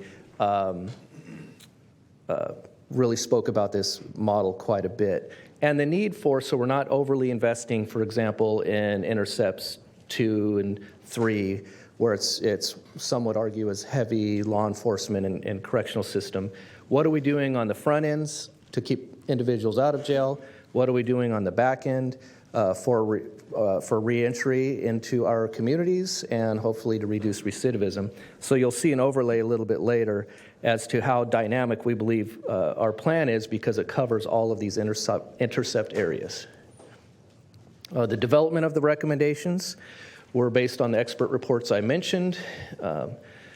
Looking at data, we do recognize we need more data. We need to have the ability to develop better metrics for our recommendations, and that actually is one of the parts of the framework. So the jail population reduction plan, as you see here, this is framework 1, and I want to first highlight an important point that was important to you when you developed the Public Safety and Justice Agency, was to a drive to reduce racial, ethnic, and cultural disparities in the criminal justice system. And so as these plans are more cemented, should the direction be approved, we will continue to make sure every single recommended guideline plan addresses disparities in some way. And we've already done quite a bit by increasing countywide data sharing.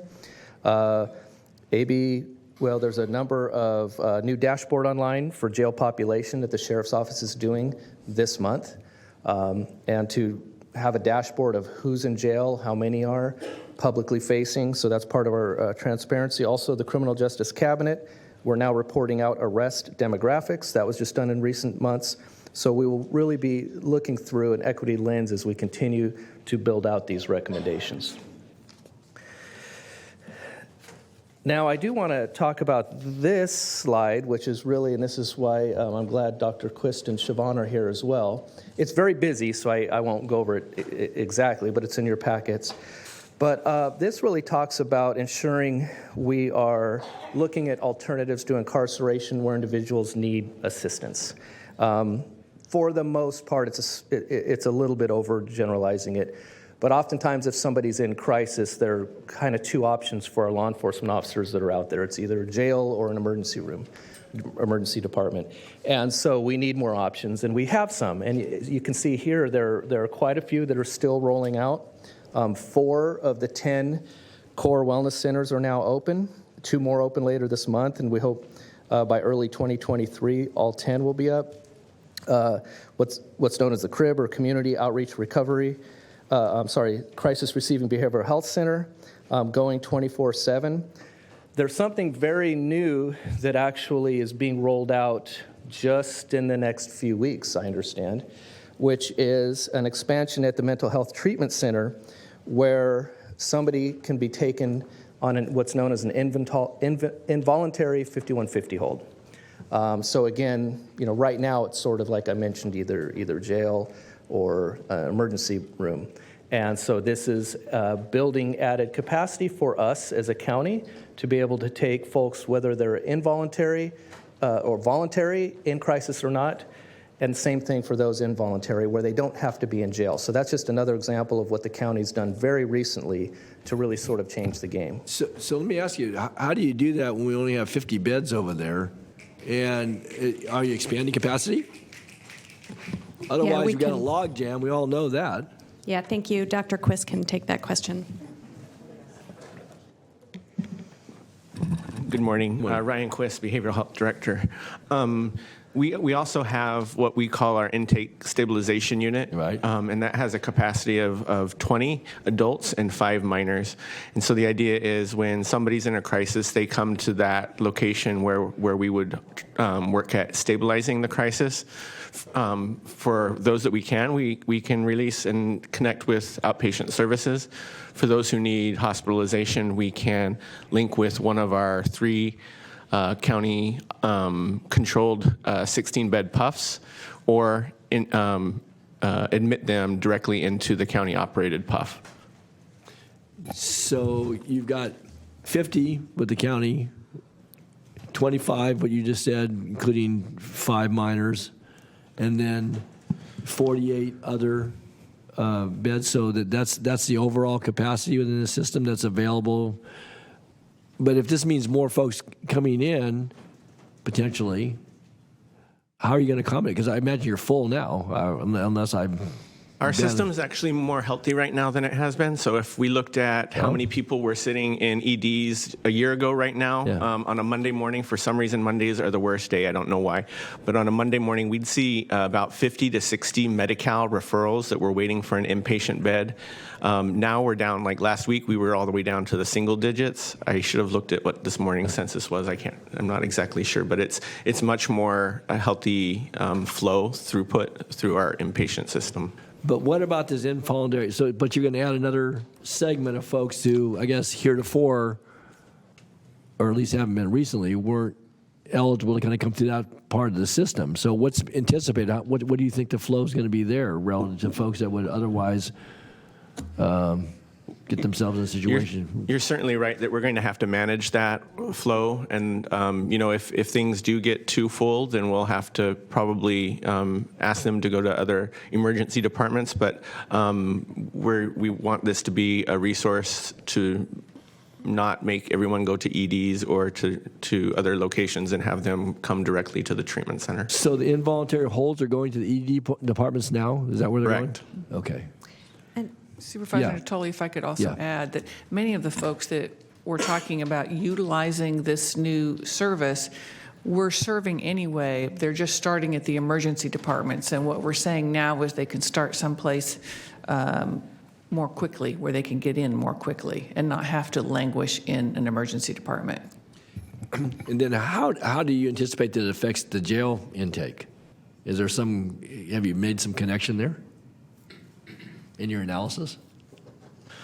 Well, from my perspective, and I don't know if I'm not sure. I basically say if somebody meets the criteria for a 5150 hold where they are a danger to themselves, others, or gravely disabled, then that's where they would be coming to us. If there's some sort of a criminal offense that's involved, then that would be for our law enforcement partners to decide what the location is that they would be taking the individual. And to that point, that's why I'm glad this came up, because this is really about those who aren't being charged with a criminal violation necessarily. Okay. So that we do hope that this will be, could reduce, we don't have a number, but we want to track, reduce the number of those that might be booked. And then, well, that's what I was wondering, because as you were kind of wrapping into your presentation, is that somehow it's just a calculation, not knowing what that number might be. Right. And we will be adding metrics like that to all of the various recommendations that we will be implementing. But this is separate from ensuring we have the same type of care for those who are in custody that might be in custody for a serious violent felony. Right. This would not be appropriate. But they still might need that care, and we need to make sure we're giving them that care, at least in the correctional facilities. Okay. Okay.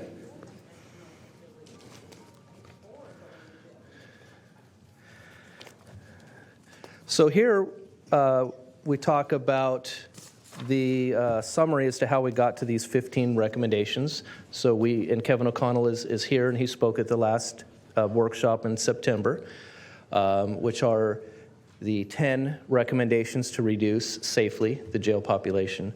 Then there are about 18 that really were either part of Mr. O'Connell's or the county was already doing in a number of areas. And then ultimately 15 new, as of this month, jail reduction plan recommendations. And they have been modified since we posted several weeks ago our original recommendations. After criminal justice and social services partners continued input, as well as continued public input, not just through the Public Safety and Justice Advisory Committee, but also other committees like the Community Review Commission, Criminal Justice Cabinet, and a number of other, many other committees, again, receiving that specific input. And we also scanned and looked at what other jurisdictions are doing. And I know a couple examples, especially where there are integrated resource centers or the ability to do even more alternatives to incarceration. scanning places like Los Angeles, Bexar County, areas in Florida. There are models all over the state and all over the nation that these ideas have been, many of them have been borrowed from to be a custom fit for us here in Sacramento. Also, I wanted to mention that we will start doing more, should the recommendations be approved, we will be doing quarterly reports, doing arrest data on demographic breakdowns, and actually there's another slide on that coming up.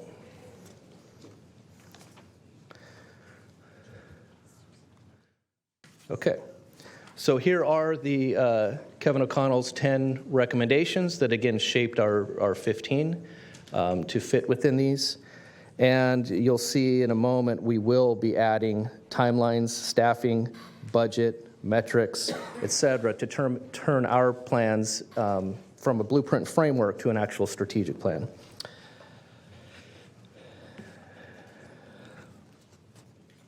I do want to go over some various statistics. I didn't have a slide for it, but a lot of these statistics or numbers or percentages were based on the work by Kevin O'Connell or the Kerry Group or a number of other reports.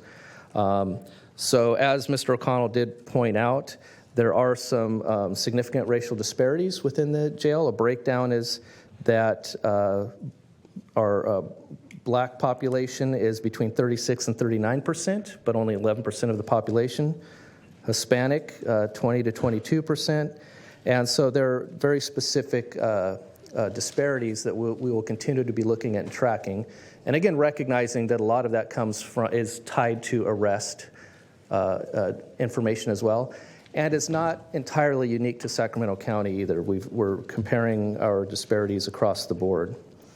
The main jail is currently at about 80% rated capacity, and well, both correctional facilities are at about 80%. That means already there have been some reductions in how many, what they call the Board of State and Community Corrections rated beds. Already, based on a lot of the work we've tried to do out at the jails, we've reduced there as well. We do know that 70% of the average daily population is unsentenced. There's also information that 83% of the jail population were unsentenced because of pretrial. That was done at a point in time. If we look at the average percentage over a larger period of time, it's about 70. And again, keeping in mind that the main jail was designed and is designed for pretrial. Rio Casunas Correctional Centers was more designed for those serving their sentences. So to have a larger number of unsentenced individuals in the main jail would not be abnormal. But also keeping in mind that a lot of those individuals might have other cases pending and or they haven't just completely closed out their case, and is why they're in that 70%. Eric, if I could just ask you on the point, though, about design of the jails, because if recollection serves me correctly, when RCCC, which evolved over time, was for sentenced folks, but it was county jail time, which was 1 year or less. Yes. With the changes that occurred, some 10 years ago now, we've had folks that have been sentenced to county jail time that I've seen a couple of, maybe they're anomalies, but 15 years or more. Now those sentences may get reduced because of other considerations. But neither facility was built for long-term stays. And so RCCC's been modified a bit over time. There's been, obviously there was a medium security unit added, 25 or 30 years ago there, and there's been some upgrades, I guess, relative to security and other aspects of that operation. But, county jails were never built to be state prisons. And, there was a distinction between county jails and the county jail system and pretrial and certainly post-trial.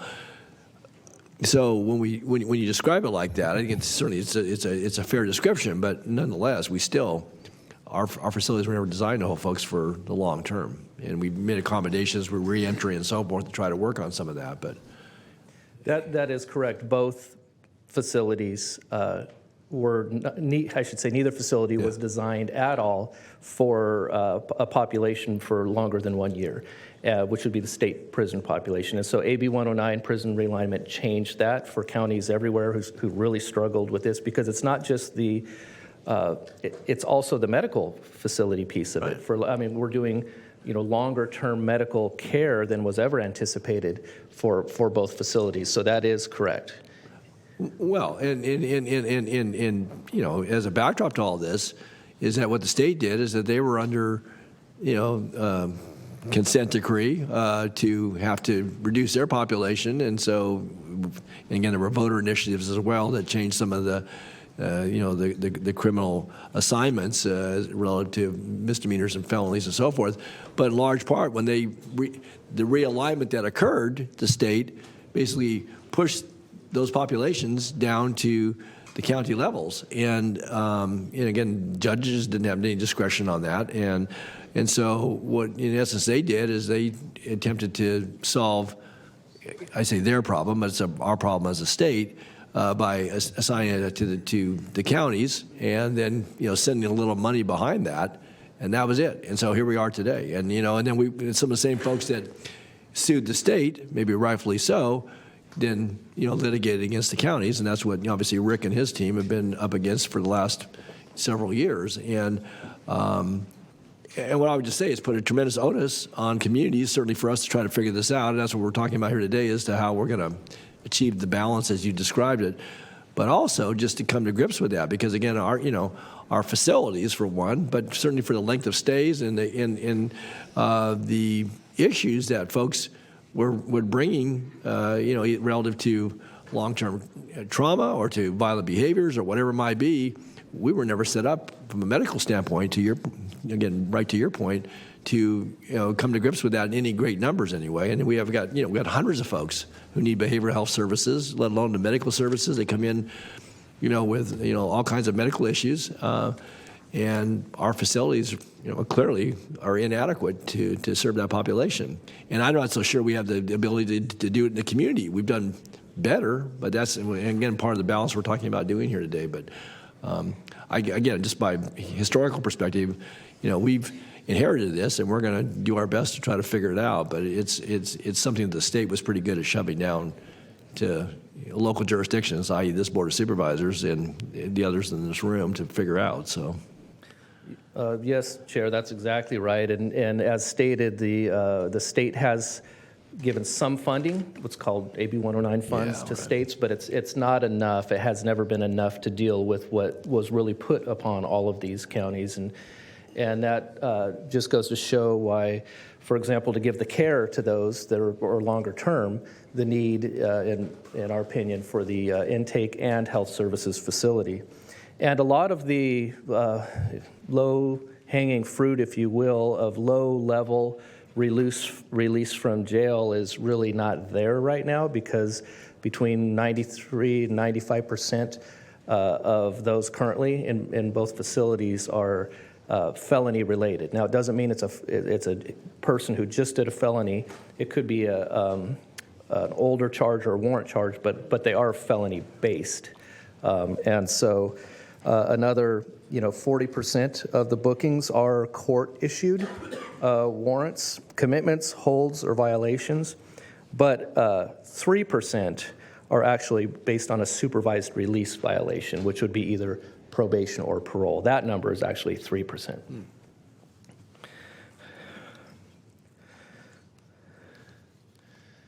So here you see how we, the actual developing of the jail population reduction plan. So walking through the strategy to reduce jail admissions as well as to reduce lengths of stay. Phase one, and again, it was a multi-pronged approach that I can walk through, but is Kevin O'Connell related. And then this is, I know it's very difficult to read, it's in your packets, but the purpose of this is to show, again, the intercept model, but also where the variety of jail population reduction plans, either existing or proposed, are, we believe, it's a very dynamic and comprehensive approach across the sequential intercept model. And then outlined in red are the new efforts, but I actually have a separate slide here to go into what we're calling the new items or the new recommendations. So these are, they all required the criminal justice system partners or social service partnerships, their collaboration and their buy-in to do these. We'll have to continue to work with them to make these come to fruition. And a big piece of it is, as we've discussed before, are going to be the court. But I'll run quickly through the 15, and if you have questions, I'll be happy to answer those. So the first one is to commit to partnerships with other law enforcement agencies throughout the county to explore the use of alternative booking sites for what sometimes are known as quick releases. So I have received commitments from a variety of police departments and other agencies within the county to at least look at that and explore that. Could individuals who do need to be booked and processed but not housed, could that be done at another off-site location other than, downtown at the main jail? And the answer is yes. It would have to be staffed with correctional staff. So we would have to look at cost-benefit analysis around that area. But that could provide for not everybody possibly having to come downtown. But I will say in an initial review, it was fewer than I thought, but of those, what they're called sort of quick arrests where they're, again, processed and then they eventually are not housed, there are about 12 to 15 of those occur per day. So it's not a huge amount, but still there could be another off-site location that we're examining that could at least help and also help with the booking loop here. So, for example, I mean, kind of going back to a long time ago, the local police station would be the booking and release, depending upon the nature of the offense or alleged offense. Is that right? It could be. Yes, it could be. There would have to be. It would still have to be, it's called, I can't remember the name, but it's a type 2, or it has to be a certain type of facility. So it's a secure facility to be processed, photographed, fingerprinted. But that can be done, and it has been done in a variety of cities and other counties where they actually had sort of their own booking and holding for temporary. Because the centralized approach, I mean, obviously it's evolved. It's been in place for decades now, but and we charge a booking fee, which is still pretty modest. But basically, all that responsibility 24/7, including the processing, screening, releasing, and so forth. And I know that's an issue with some folks as to everybody being released right here downtown. But if you go back, again, decades ago, the police stations, again, the laws were different and so forth. Maybe the offenses were not of the same nature, but that's how it was done. It wasn't that everybody had to be brought, In fact, they used to book, I know, out at Rio Casimas Correctional Center one time, too. And that got brought down to the main jail since I've been with the county. So, yeah, Supervisor Desmond. Thank you. And Eric, I'll just follow up on this also. Are there other programs? I mean, my experience is there are other programs in the country and maybe and even in the state where they incorporate as an alternative booking site, incorporate a substance use disorder treatment center as part of that. Have you seen some of those? Because I think if we're going to explore this, we should really explore it in a way that's going to make a difference in terms of getting people treatment right away. I mean, obviously the importance of booking, but don't just book and then leave folks with no other alternatives or no other resources or anything. But I think that's something we definitely need to explore in conjunction with this strategy. Yes, Supervisor Desmond, there are a number of those models, and many of them take sort of the law enforcement assisted diversion or deflection model to that, which is they might be taken there and not even booked, but a warm handoff to a service provider that could be there. But it's just, yet again, it's another place where a first responder can take someone who's either in crisis or otherwise has to be removed from a scene, but needs to maybe go somewhere perhaps other than jail. I think that would make a lot of sense to look at those together. And that actually was a recommendation of some of our criminal justice partners to do exactly that. Thank you. But even using the numbers you use, if I use the 15 number, you're somewhere approaching 5,000 people a year that wouldn't necessarily book through the downtown jail and might have other. Yes. And that's, and that's not an insignificant number. It may be less than what you thought or I might guess, but still it's a pretty good number. So. And still high enough a number to be something we need to examine and look at and leave on our recommendations list. That's correct. Okay. And, I'm sorry, Supervisor Phil.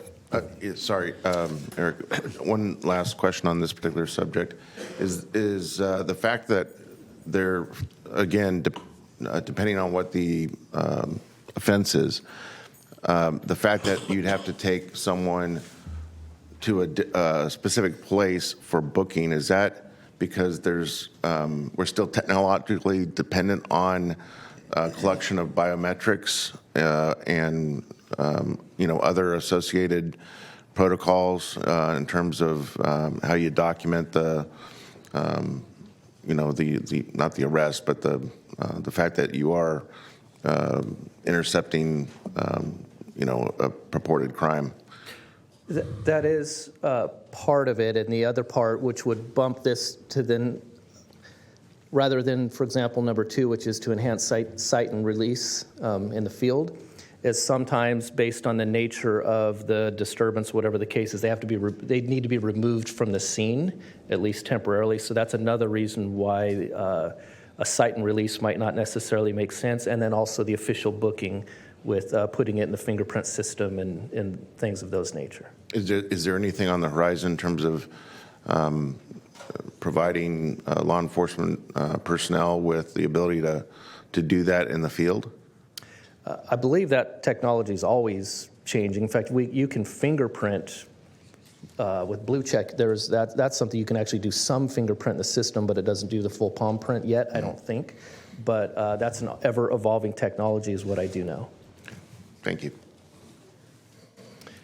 Okay, and I mentioned enhancing field and release. Quite a bit of site and field release, quite a bit of that already occurs, and it's sort of called a paper or virtual arrest for a promise to appear, where they're still given a court date, but we're going to be examining are there additional areas that can be done where no booking is required. And there are already a listing for the county of certain offenses where or crimes where it's recommended that should be done in the field for lower level issues.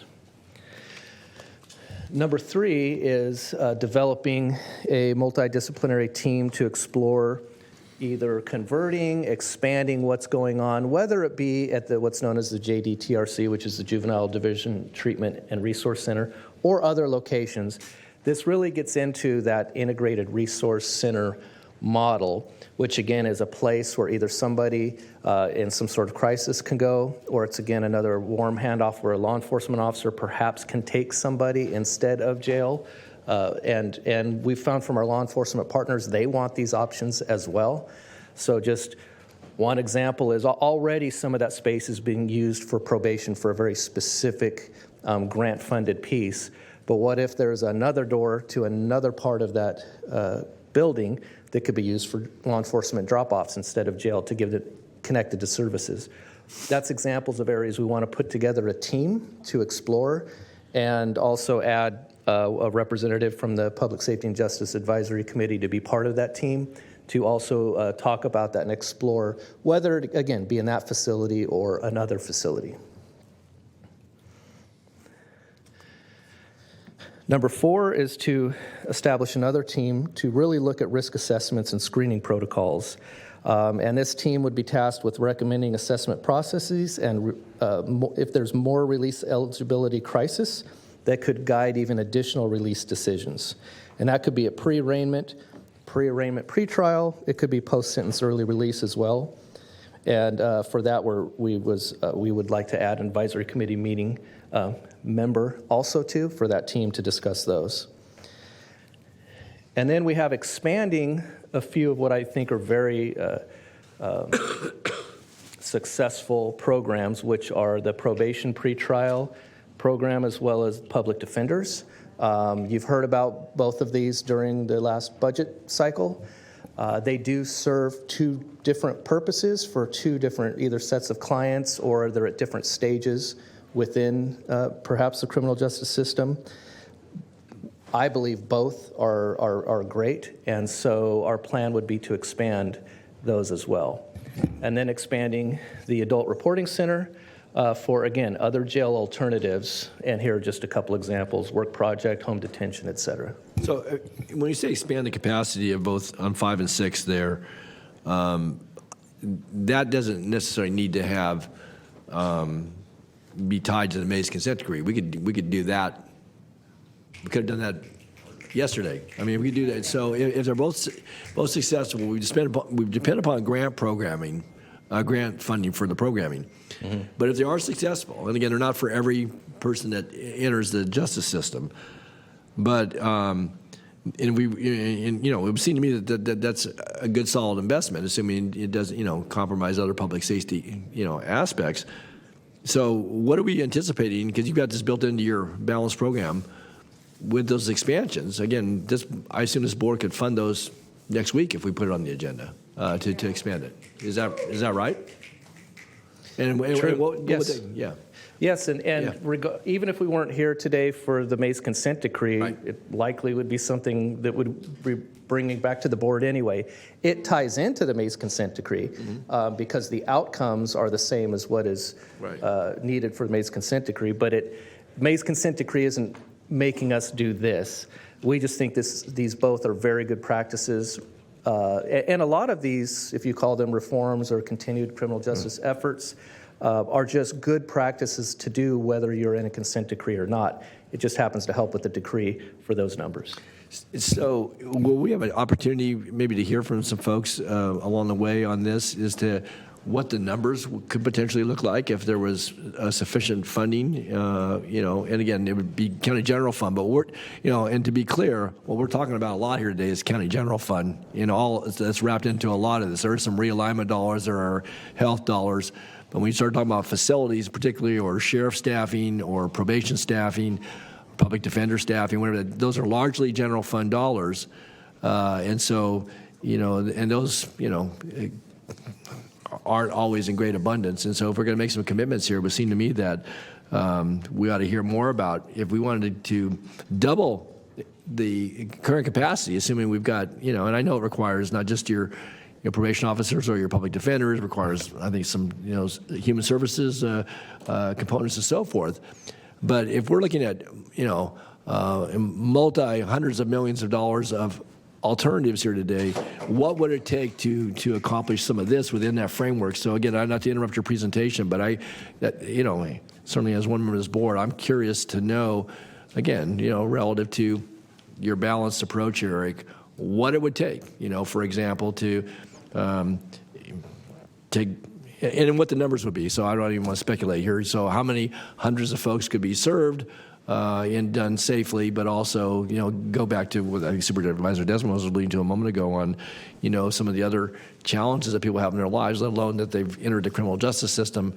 But how do we approach this in a way that maintains public safety, but also maybe makes best use? But it's going to require commitment, and I think that's one of the things that really comes to mind here is that in this balance, if we're going to do this, not just for the consent decree, but if we're going to look at this balance, it's going to require sustained funding. And one of the things that happens with general funds when it gets tight is that facilities, and particularly those that are 24/7 institutions, those are the ones that stay funded, and then the community services are ones that are at risk. And so if we're going to make this commitment, I think it's really important. So I guess I'd like to hear later on, maybe Siobhan or somebody could speak to, or a public defender. I know we have Amanda here, or certainly, probation chief. But if they had more dollars, what could they do, and how many people could be served, and what it would look like in our overall reduction of the jail population. So, and to that point, if I may, Chair, each of the primary agencies involved in all of these 15 have already been tasked with looking into being able to answer those exact questions, and already can probably give a pretty good idea as to, hey, if we double, just to give public defenders pretrial as an example, to double that, it's fairly easy to cost out about what that would be and what it would require and how many additional clients would be served, et cetera. So it's not just the funding, but it's also the metrics of success. Each agency and department is already doing that preliminary work. Should this recommendations framework be approved, that's part of the plan, is actually timelines on everything that you just mentioned.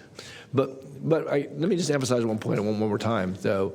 It's not, if we know they're successful, and we know obviously we have to have people to provide those services, but if and we did. We put some additional dollars in. It was modest, but we put some additional dollars in, and but as grant funds are either exhausted and or we want to pick these things up, is that, we could make that choice as soon as, I'd say, even next week if we chose to. I don't want to be overstated, but I mean, again, those are, require budget accommodations and some staffing, positions and so forth, but we could do those things.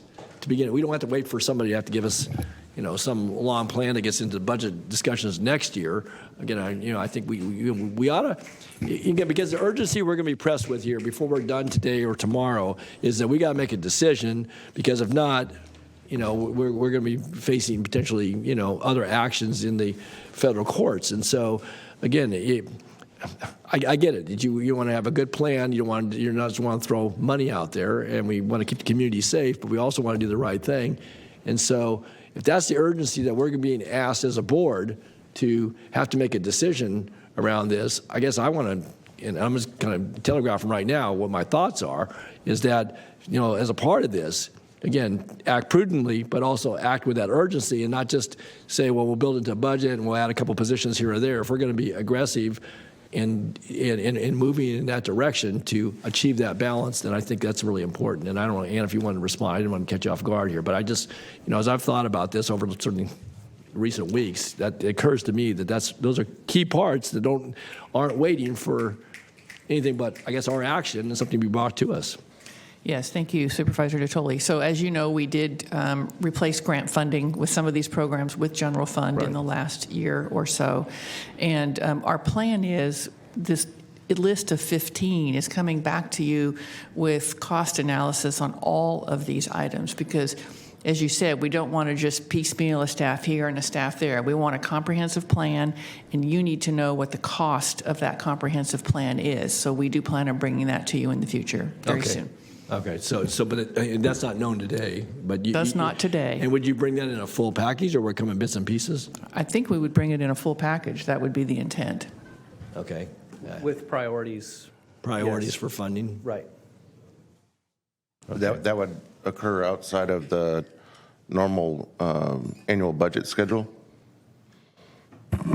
We'll have to think about that, because typically we do bring things at budget proposal time, which we're working on right now. I mean, as you know, we start in January working on next year's budget, and this will be all factored into that. So all it of would likely be May, June that we would see something? Definitely by then. And if you want to see a cost analysis before that, we can certainly bring that to you. But the budget recommendations would come in the June budget hearings.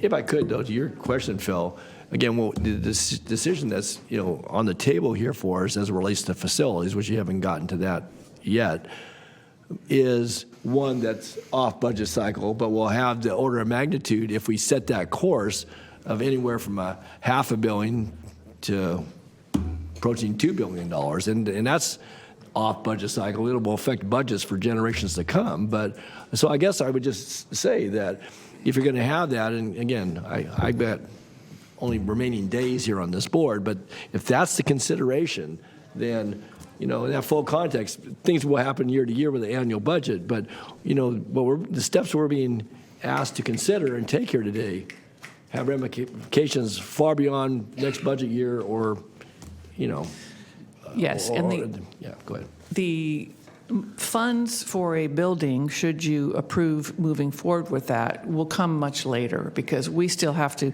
what we're talking about today is a framework. We don't have a plan, we don't have drawings, so there will be some expense related to those things if we proceed. But really all of that would likely come in June. And certainly if you want it sooner, we can do that, absolutely. But I guess but it doesn't give you the whole picture in terms of the whole budget and all of the needs. That's important, but I guess maybe just back to my point is that if, given what we have out here on the table today, that if we set that course and we have at least a dollar number attached to it, we know what that looks like. We don't know what these look like in the context, and if the balance were something else, and we said we wanted to go, I'll just take all these 1 through 15. We want to double down on those, and we didn't want to do something else that's, on the table here today. We don't really know, though, what this looks like. Well, that's why it's my recommendation that you look at it at budget time when you're looking at the totality of the needs of the county. And again, should you all want us to bring this to you sooner, we can certainly do that.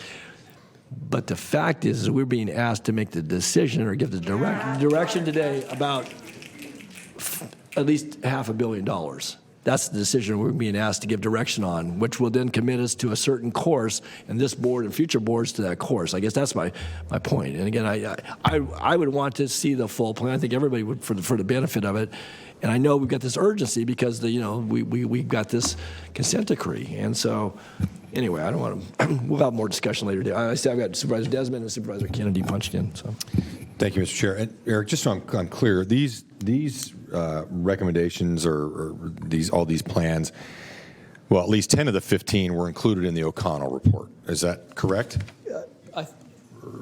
All 15 What's the somehow crossover? fit into the report. Yes. And the board's and O'Connell's evaluation was we could over time reduce the population by using these and some more than others, a combination of them, reduce it by 600 to 700, as you said. Yes. And every recommendation in your staff report would assume a board's commitment to these consistent with O'Connell's recommendations, right? Correct. Okay. All right. Yes. Thank you. I just want to make sure I'm clear on that. Thank you. And so as mentioned, this is the framework that we want to put the strategic plan around to again go over the funding, the timing. For example, if you were to double Program X, when would that occur? What would the funding be required to do that? What would the staffing look like to make that happen? That would be step 2 of what we're looking at. And what are the variables? I mean, this investment might have this kind of result, right? I mean, Rick, I see you. Yeah, I just wanted to add that, all of these, it's not just funding. I mean, that's obviously a very important part. It's also partnerships, right? That these programs are only as good as the partners that we have that are willing to use them. So we will need the court, first and foremost, to be willing to consider them, whether it be pretrial or at sentencing. We will need the defense bar and the DA's office to be willing to consider them. So it's not just that the county can flip a switch and make these things happen. Thank you, Chair. I guess I just want to be crystal clear here and why we're here today. We're not here to make budget decisions right now, correct? Correct. So the word framework keeps coming up. That's really why we're here, is to give direction in order to be able to get the information and get more specifics so that we can make those based upon what our direction is here today on a framework. We can make those budgetary decisions down the road. We're still going to have full hearings on all of these items at one point when there's a budgetary request, right? Correct. Okay, thank you. Okay, thank you. And so up next is number 8, which is to convene behavioral health diversion and collaborative court work group. So this really gets to support the expansions and evaluate judicial impacts. So talk about court, that'll be important here. Increased eligibility and demand for mental health diversion and collaborative court programs. And again, this is part of that framework for a jail population reduction. And number 9 is something that will actually keep folks out of jail, we believe, implementing an automated court reminder system. I know that might seem like something fairly small and easier to do, but it is something that we need to have all of our partners in line on. Also expanding warrant diversion efforts through a coordination between probation, public defender, and superior court. Already, your probation department and public defender have been working on that. In fact, they've been working on this exact thing since March 2022. And it's going to include plans for a contact matrix, which will appropriately direct staff in clearing or otherwise following up on warrants. And then this would be shared with all of the law enforcement agencies. Also here we have number 11 is to utilize expanded non-detention violation of probation criteria. That would reduce bookings, again, safely. Number 12, improve connections to services and resources prior to and during jail discharge processes. So this has been something many of us have been discussing for some time as far as linkages to services for those both in custody but also as they're getting out of custody. And so part of the potential plan of the intake and health services facility, should that be approved with a new booking loop, a concept is to take the existing, which would then be the old booking loop, into perhaps a re-entry or release loop where they're on the way of being released are being connected with services on their way out. And if I can interrupt, so that, Eric, overlaps, I suspect, with the efforts that we've engaged alongside Downtown Sacramento Partnership? Absolutely. Okay. Yes. Yes, and so I did mention should an intake and health services facility be created. Would be a ways down the road. We're working on plans now for this exact thing, for other locations right here, even in the downtown area where we can connect. Just the optimal would be as they're, or prior to actually leaving the exit doors of the jail. But that does go into a lot of the discussions we've been having with the downtown core partners. Also evaluating and expanding expungement resources. And so there is some recent legislation that'll go in effect, SB 731. It actually takes place July 2023, which actually will do a lot of automatic expungement. But the public defender and other partners have been talking about expanding that expungement beyond just that. And then committing to partnership with the Superior Court to expedite court processes, because if we can expedite the court process, that will actually reduce length of stay in many cases. And then number 15, important to all of us, but also was quite important to the Public Safety and Justice Advisory Committee's discussions, we need to be able to share data better, and we need to have better metrics for all of these recommendations and others. And we're working on quite a bit. The SHE data sharing is coming online. We're working on IJIS, Integrated Justice Information Systems. But what we need to do with all of these is really align it with these and our county's priorities to better look for efficiencies and effectiveness in all of our strategies, and also better justify where those expansions make the most sense. Supervisor Kennedy. Yeah. Thank you. Eric, on number 14, I'm going to ask you to crystal ball this a little bit, but I think it's pretty intuitive. As Rick said earlier, these require partnerships and working with these other agencies, but in your opinion, because we know the inefficiencies that have been related to the court process due to the antiquated facilities that the court's been dealing with for quite a while now, in your opinion, is the new building going to make the expediting of processes more efficient and easier to come across? I do believe it will. Yeah. Yes. Okay, Thank you for asking. Okay, Supervisor Desmond. Thanks, Eric. And, every one of those measures, I'm very supportive of them, and I know it'll be part of a larger discussion based on the decision we make today.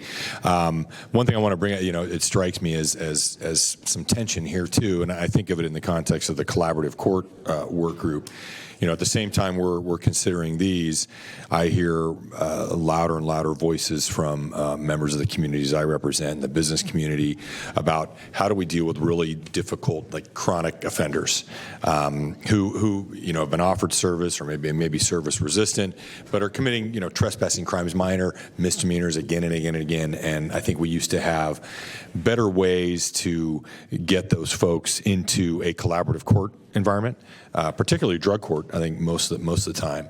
But I don't want to lose sight of that too, because that is a desperate need, I think, that we are facing in our communities, affecting both the lives of the people who are committing those crimes, who are resistant to the services we're offering them, and certainly to the communities and the businesses. So just want to throw that out there, because I think on the collaborative court, number 8, that will really be something that I think you should be discussing in that context. So Thank you, and that is very important. I mean, this is about community safety and getting individuals the help they need. And sometimes there will be a chronic it used to be called the Chronic Offender Program, Nuisance Offender Program, still active, but they're very strategic. And the District Attorney's Office, I believe, does a great job with it because they're very strategic they're not just going for numbers, as many people as they can get in jail. It's about, okay, it's actually getting them the help or sometimes leveraging them to get the help they need through a court process. And so I think that that's is really important. screams out for the partnership, right? Because that's obviously the courts and the public defender's office, probation, and the sheriff's department, yeah. So. Yeah, very good point.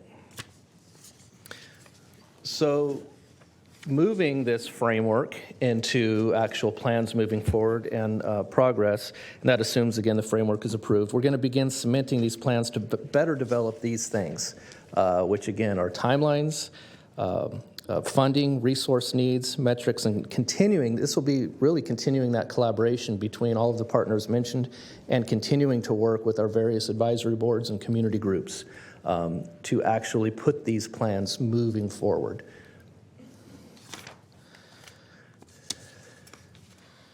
Okay, I'll now move into Framework 2, which would be facilities. So again, as mentioned, the jails are old. We have sections that are non-ADA, non-HIPAA compliant. And I truly believe no one wants to spend hundreds of millions of dollars on facilities, but when it comes to conditions, we must increase building space, not to add beds as mentioned, but to improve conditions. And all expert reports speak to those facility deficiencies or facility limitations, which essentially means the current blueprint for which they sit. That's in the recent subject matter expert reports. It's also specifically listed in the most recent Disability Rights California DRC letter to the county, stating the county must address the enormous physical plan deficiencies that prevent compliance with the Mays consent decree. I already mentioned the booking loop. Those concrete walls just cannot be moved around, so experts state that can never be made ADA compliant in that blueprint. And projects you'll see factored in, again, it's not a jail expansion project, it's a class member care project and a public safety effort. Also, I wanted to address why not do more modifications at Rio Casunas Correctional Center, RCCC. There are a few primary issues. Probably the biggest one is, and there are ADA egress-ingress issues out there also that are pretty significant, and I'll get into the age of that property as well. But probably the biggest one is that's in a floodplain, and it's been flooded before. It has been surrounded by waters before. And it's not just about a facility being up above flood level, it's that there would be no access to it. Yeah, so it's a whole roads and infrastructure issue to get out there. So we will be, though, recommending a smaller RCCC construction project that I will discuss. So we talk about these two facilities. So again, the main jail, we all know this, but I'll recap. Multi-story concrete building, built in 1989, and housing units are primarily single and double cell, and it serves as the intake facility, which we talked about as the booking loop. And it doesn't, this was already mentioned, it doesn't even account for AB 109. It was not designed for state prison realignment and the care that's needed in there. In the bottom right is an aerial of the Rio Casunas Correctional Center, RCCC, and it's 27 miles south of Sacramento. It's 140 acres, and it was originally constructed as an Air Force base that was deeded to the county in 1947 and converted to a jail facility in 1960. And so you know that facility is very old and tired as well, and also has ADA compliance issues.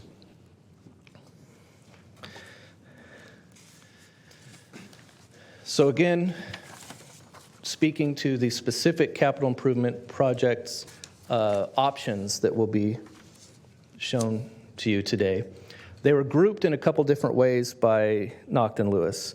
And again, this was with the understanding that certain medical housing and booking loop cannot be accommodated in the existing buildings. But this study considers two groups of facility options, and they're to accommodate the needed beds in compliance with Mays. The first group, which we're calling Group 1, and there's going to be a 1A, a 1B, and a 1C, that entails modifications at the main jail, with the construction of an addition to the adjacent main jail surface lot. Here, the report refers to it as a bark lot, but that's that vacant lot directly adjacent that you saw in the aerial.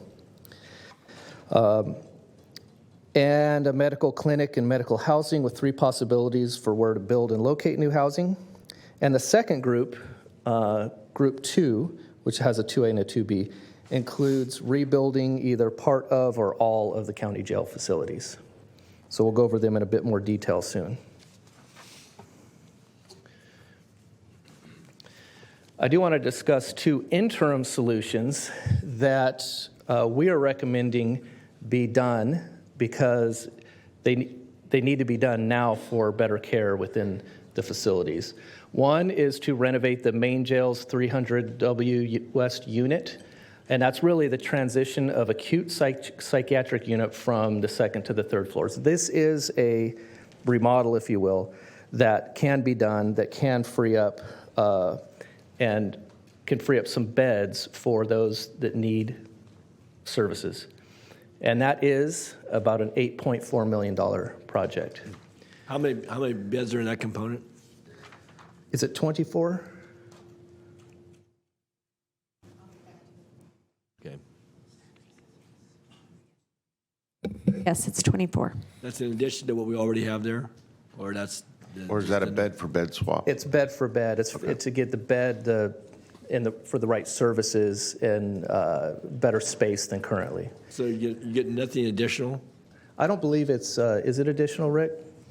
Currently, we have 17 beds, Oh, so so it it is- would expand the capacity, By help 7. with the wait list and the movement between the various levels of care. But it's 7 additional beds for the acute?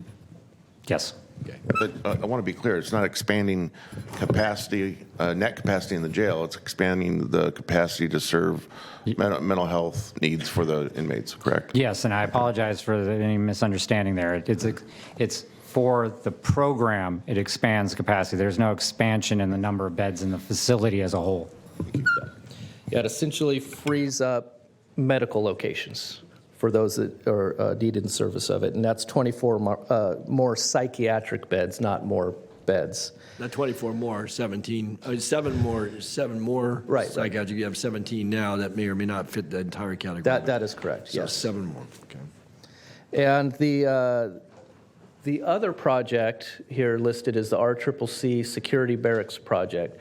So that would be essentially 2 what are known as control rooms added there to upgrade an area of RCCC from minimum security to medium security for more flexibility with options out at RCCC. And we believe this is necessarily tied to happen to make the 300 West unit transition be able to occur. So it gives some space there at RCCC to be able to upgrade the main jail. And those 2 projects together, we estimate would be about 32 months. So those are interim solutions that don't necessarily directly tie to the other options you see here. So I'll now go into option 1A. So this provides for a building addition. Again, it's called the Intake and Health Services Facility on the adjacent surface lot there. It would have that new booking loop, a medical clinic and housing, as well as housing units for inmate patients requiring those higher levels of care. So this would be acute inpatient unit and intensive outpatient program. This would, So estimated cost here is $450 million. And this is also estimated to take about 5 years to be completed. I already mentioned that this could free space up in the main jail, such as the booking loop into a release loop. And we don't yet have, we can project about operating costs. We believe once this is completed with today's dollars, it would be probably about $56.6 million for Sheriff's Office staff for additional operating costs. Oh, I'm sorry. Patrick. Erica, you did talk about it, and it's in the report, but I just want to just see it again. So the release loop, that you're talking about, that it would not, as Supervisor Stern said, would not add any more space necessarily, no more beds. But the release loop, what is the role of the release loop again? So conceptually, it would be transferred into a location where services, whether they be community-based organizations, contracted, others from health services, have stations where as somebody's released, it's the conceptual, as folks are released from jail, they won't just go through the exit doors, they'll actually go through this loop and sit down and run through services. Also, questions like, do you have a ride? Do you need a ride somewhere? Just ensuring we're not just having folks just walk out right onto the street.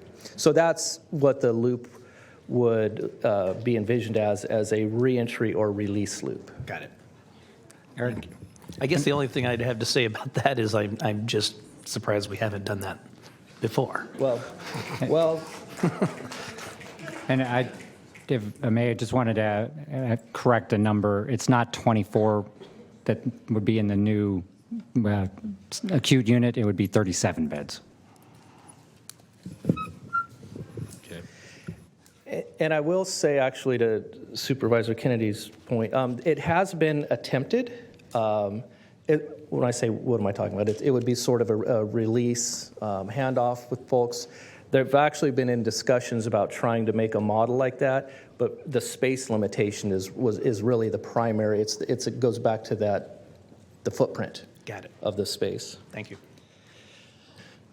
So the next listed option, known as option 1B, would be to construct a building addition at RCCC to accommodate those inmate patients whose clinical acuity requires that higher level of care. As an alternative to option 1A, it would be to construct a new mental health housing and treatment facility at RCCC. There's there are a few issues with this one. Number one is, again, location, floodplain. Also, dispersion of staffing. So there's some issues with staffing and operating costs. And again, it being extremely remote. But you see here what the costs are. And this also does not include, and I just want to make sure I'm correct on this with Rick or whomever, this does not include addressing the main jail ADA issues for intake. That's correct. Yeah. So it does not address that. Does it include a new booking loop, though? No, it does not. So then it's really not an option. Then it's an incomplete option because you're saying the booking loop has to be done anyway. Well, that's where our recommendation, why it lands with 1A. Yes. And I do perhaps just want to confirm then, though, with Naughton Lewis on what I just said, since it's their report. Okay. Well, and again, the characterization of RCCC being extremely remote, I don't know about that. Elk Grove's not too far away anymore, so I mean, it's in a rural setting in the county, but thanks. Yeah, Eric Vadnais with Naughton Lewis. Hello, Eric. All of the options in option one, in fact, all of the options include a new booking loop. So 1A, it includes all of the construction downtown on the Barclay. Okay. 1B includes all of the medical and booking loop downtown on the Barclay, plus the mental health housing at RCCC. So just to clarify. So say that one more time. I'm sorry. So 1B, that includes the new booking loop. Yes. And all of the medical improvements on the Barclay. On 3 West, or you're talking about on the new Barclay. So new construction. Yeah. So what that's being talked about, the reason why it's $605 million is that it would include new booking loop, the 2 stories up above medical, and then another facility out at RCCC. Correct. You didn't displace the 2 upper tiers and place them out. So I think what the recommendation or the suggestion there is that booking loop is included, but it's just a booking loop. And then a totally different facility out at RCCC that accommodates or meets the needs for medical and mental health. So it contemplates 2 separate construction sites, but the one downtown does not have anything above the booking loop. It doesn't. That's what I want to be clear on. So, okay. So that's correct. Okay. Yeah. All right. All right, thank you. And then, That's while you're here, maybe you can explain 1C. Sure. So the alternative to 1B is to build the mental health facility on some other site. So a site not determined at this point, but it could be elsewhere in the county. But it also includes the booking loop being improved. Downtown, correct. Downtown, okay. All right, that clarifies it. Okay. Thank you, Eric.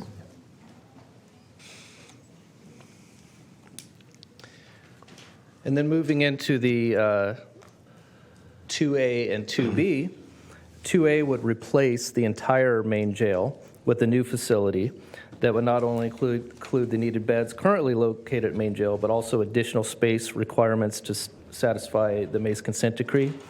And both options 2A and 2B would address, again, all of the ADA issues through the entire main jail. And you see here the costs.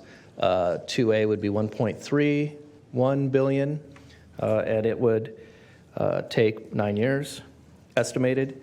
2B would be replacing both the main jail and our CCC completely with a new facility, and would, of course, satisfy all Mays consent decree issues. And that is projected $1.81 billion, estimated 9 years completion.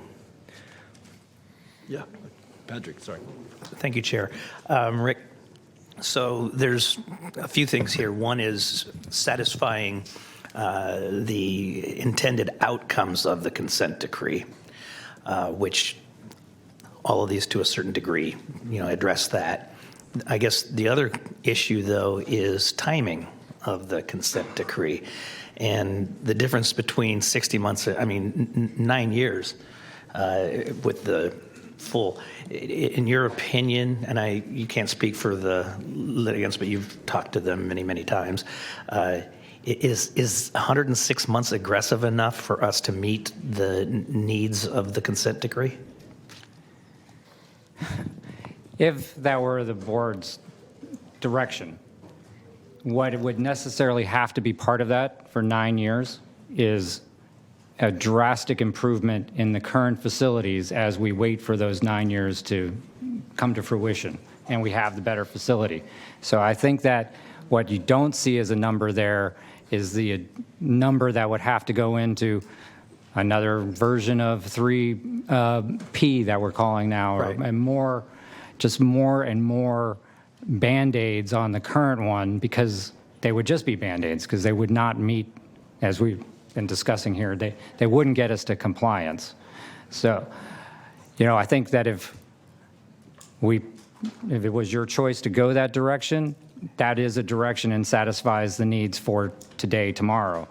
But it sets us on a road for doing a lot more in those 9 years. Okay. Thank you. All right.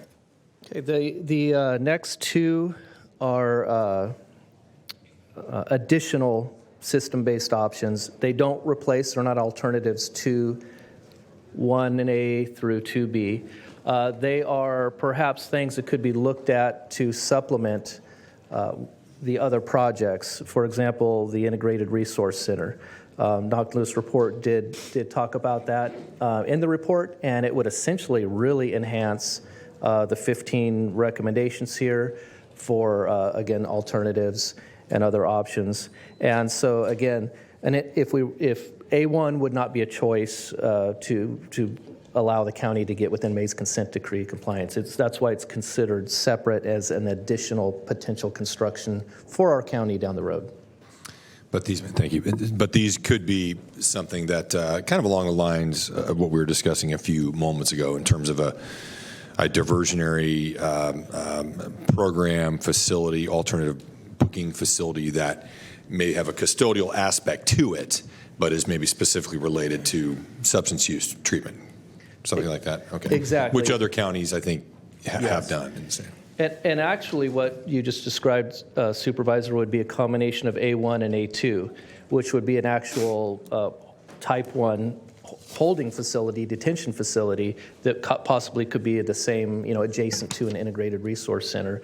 But, a city, for example, the city of Sacramento, if they were to do their own type 1 facility where they could handle bookings or other detention facility components, that would certainly ultimately address our population too.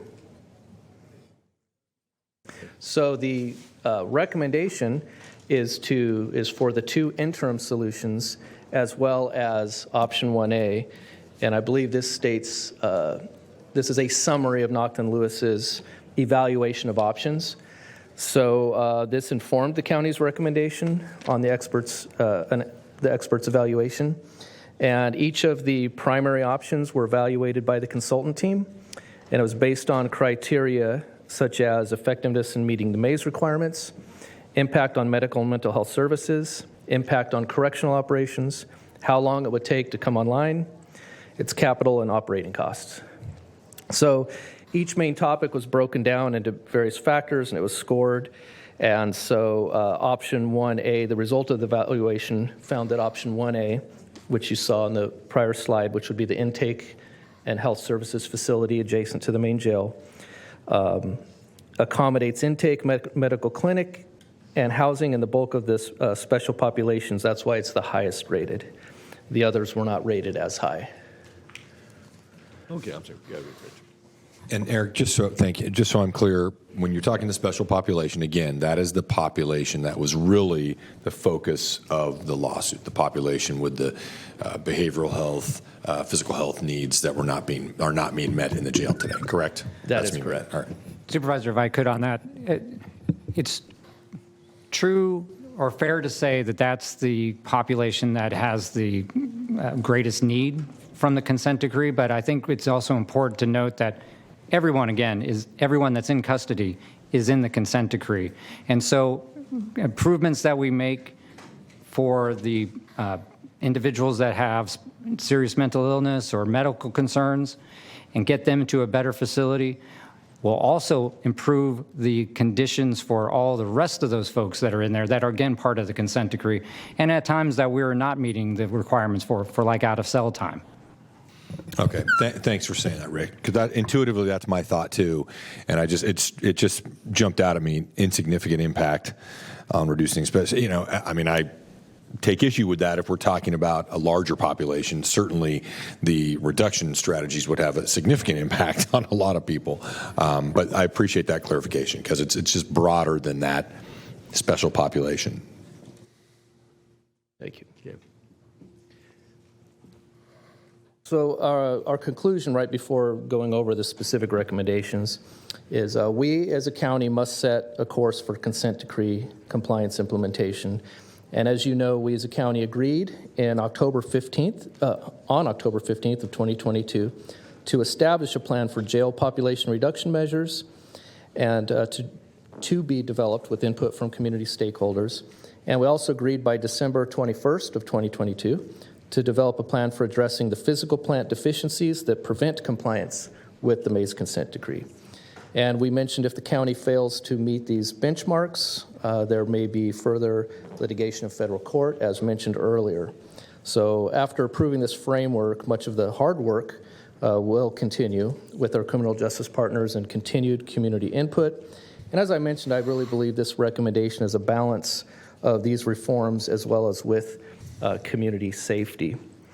And should the board move forward, a RFP could go out for that option 1A. And I do know that Amanda Thomas is here to be able to speak to any major funding issues regarding that, any of those options that you saw for facility improvements.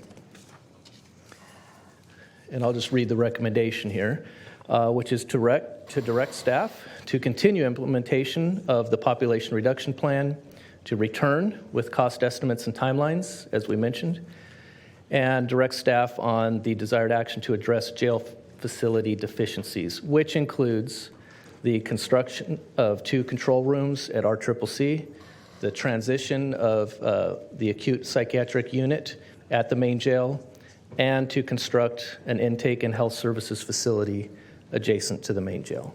Eric, I assume the word expansion in the first bullet is an error. Planned expansion efforts. That is expansion of, it's It's an expansion of the reduction efforts. Okay. Want to make it very, very clear. Thank you. That's a... All right. So, well, Eric, thank you for presentation. Certainly, I know it's a culmination of certainly a lot of different inputs. So let me go to board members, see if there's any other questions at this juncture of staff. I'm sure there'll be questions as we go along. I just had one, and that's for Amanda, if I could, relative to the costs associated with the facility size of this, Amanda. Could you just, again, maybe give a ballpark on the range of nearly $500 million to $1.8 billion, what the, again, not knowing interest costs and so forth, but we'd have to bond for that. The county doesn't have that kind of money in its treasury to do that. So what sort of annual commitment in that range would be required to, on a debt service, say, of 30 years? Just a ballpark. What would the cost be? Sure. So as you said, Yeah. facility improvement of this magnitude would require the county to issue debt and then repay that debt. 30 years would be a standard term for doing that. So before I give you numbers, I did want to try to put it in context a little bit. So part of the reason that the recommended facility option, we've done some preliminary kind of work assessing the county's capacity not only to issue that debt, but to be able to repay that debt service. So work with the debt officer, Colin Bettis, and the county's financial advisor, PFM. And we're comfortable that the county does have capacity to issue that debt. And part of the reason is that existing debt will be rolling off as debt service for these facility improvements would be coming online. So that existing debt, some of that obviously is paid from general fund sources, some of it not. A lot of this relates to the county's pension obligation bonds. Right. So there's sort of a split in how that's repaid. Roughly, the general fund discretionary resources supported debt service is about $56 million annually, and that's what would be rolling off over time. Looking at the facility option that's been recommended, a rough annual debt service estimate for that, again, making a lot of assumptions, Right, would be roughly $50 million annually. So we would essentially be looking at using that existing $50 million capacity. annually for 30-year period. Correct. So there are some assumptions about when that debt would start to be repaid Right. during the construction period, but that would be the sort of maximum annual debt service And amount. if when we do the math, and if you took what's not being recommended, but will be discussed obviously by some of the presenters, of a replacement jail full service facility at $1.8 billion estimated, what would the math be? Yeah, so for you that? could scale that up, and I mean, you're getting in the $195 million Annually, range. debt service general fund commitment. Because this is largely going to be this is going to be general fund. You were talking about the debt that would roll off that's not related to pension obligation bonds or whatever, but so this would be general fund debt. Correct, and the numbers that I cited earlier really was the general fund portion of that okay. existing debt. Yes. Okay, and then I know we had some staffing costs. Again, I'll ask the question later on as we begin to deliberate. But the staffing costs are separate and apart from that, and they are largely general fund. There might be some of the health staffing that would be realignment dollars, but they're large. But still, those are discretionary dollars. Is that accurate? Yes, to my knowledge, and I will say that really the numbers I cited, we were looking at just the facilities numbers and debt service. So the staffing costs, I think, has been alluded to earlier, will be part of the budget discussion. Okay, all right, thank you. All right, Supervisor Serna. Thank you. So just to follow up on Supervisor Natoli's question, Amanda, I understand the fact that we have debt that's coming off our books and that gives us capacity. But what I didn't hear you reference, and I think I know the answer, is the fact that debt, the ability to acquire debt is not infinite. So in terms of, I'll call it the opportunity cost, if we wanted to bond for some other type of large facility or groups of facilities for things, such as our priorities around homelessness or public health or so many other needs that, how about, psychiatric services for the general population? So what does that do to our ability, or what does that do to restrict this board and future boards over the course of decades to not be able to have those opportunities to address those needs? Yes, so the capacity to issue debt is largely, a function of the, ability to, or demonstrating the ability to repay it, right? So we really would be talking about, funding sources that would be available for those things. We're talking about general fund today, which could be used for all of the things that you cited. That does not restrict our ability for other funding sources that might be available in issuing debt that could be backed by those funding sources. But really, we're talking about the county's overall, financial capacity to meet these commitments on an ongoing basis. Isn't it also the case, though, that the more debt you acquire, or the more debt you have in your portfolio, the higher the cost of money, too? Sure. So we have to be concerned about our bond rating, right? So again, back to my point, if we're looking at this from the standpoint of opportunity costs for other county needs over the course of decades, so if we wanted to, issue bonds later to address some of those needs, this could have the effect of making it higher cost to do that, right? Potentially, yes. Okay. Yeah, just one final point on that. But if we take on the debt, ever how we incur that, that's the first call. I mean, any other things that we would do that have general fund assigned to them that are discretionary to this board, that debt, again, even in our worst of times, we never defaulted on our debt. We always made sure, so that always gets in the budgetary priorities for this board and for the way we administer this county.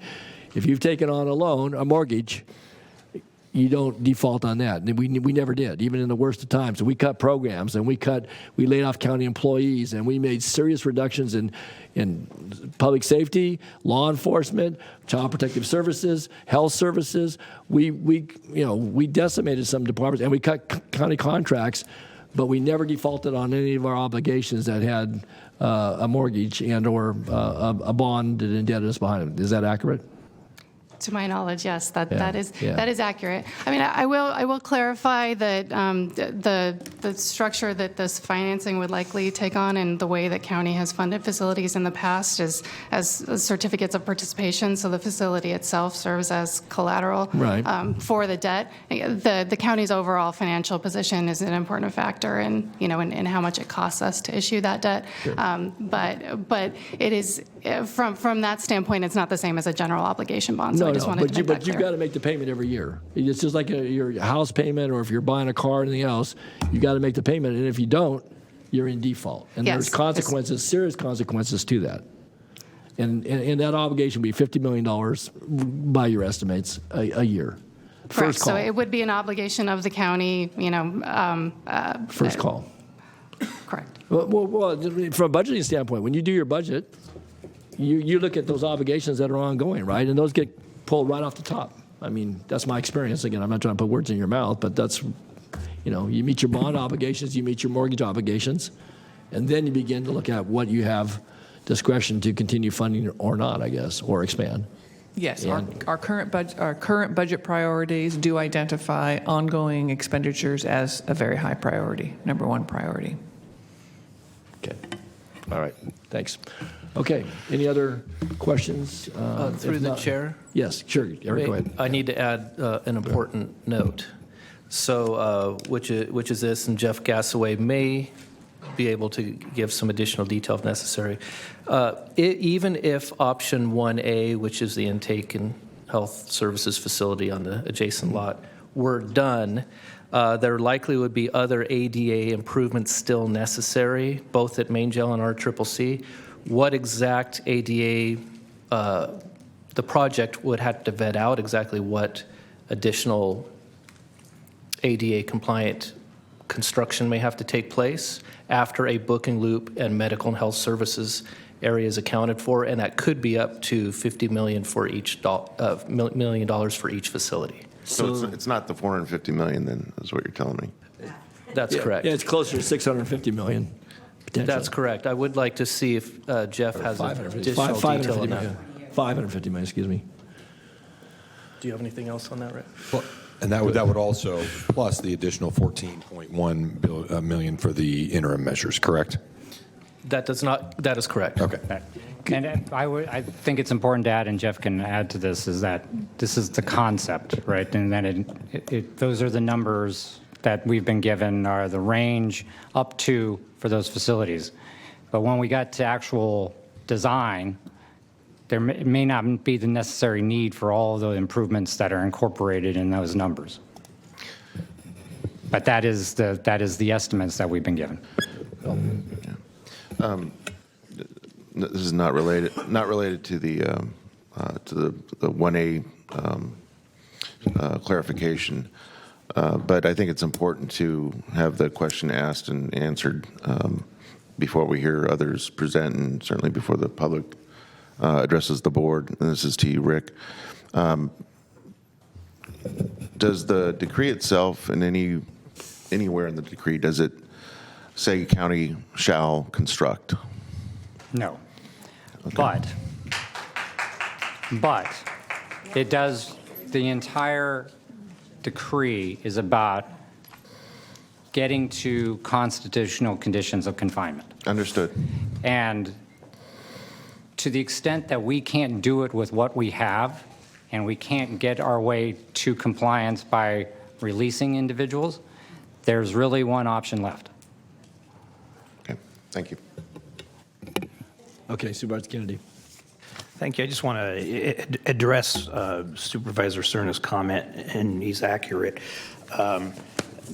As far as it not being, and I believe that we touched upon this earlier, I think it was Rick, as far as not being terribly prescriptive, and having participated in the mediation over the consent decree, I can tell you that that wasn't by accident. That was a very lengthy discussion, and at times a animated one during the negotiations and the mediation. And where we landed on it during mediation was not to be prescriptive, and the litigants agreed to that. So just because it's silent to the fact that whether or not new facilities are needed is not an indication that new facilities aren't needed, is what I'm trying to say. Because, what we convinced them was in the best interest of getting to where we all want to get at the end, and the outcomes that we want to see from the consent decree is that instead of being prescriptive at how we do it, let's be prescriptive on outcomes. And that's what this does. So by virtue of the fact that it's silent to a facility, in no way means that it was never contemplated that a facility may be necessary. And I just want to point out, I wanted the clarification because I think the public deserves to understand that important detail of what the actual decree says, so that there's no misunderstanding that we're responding with this level of specificity because the decree says you shall construct. Okay. All right.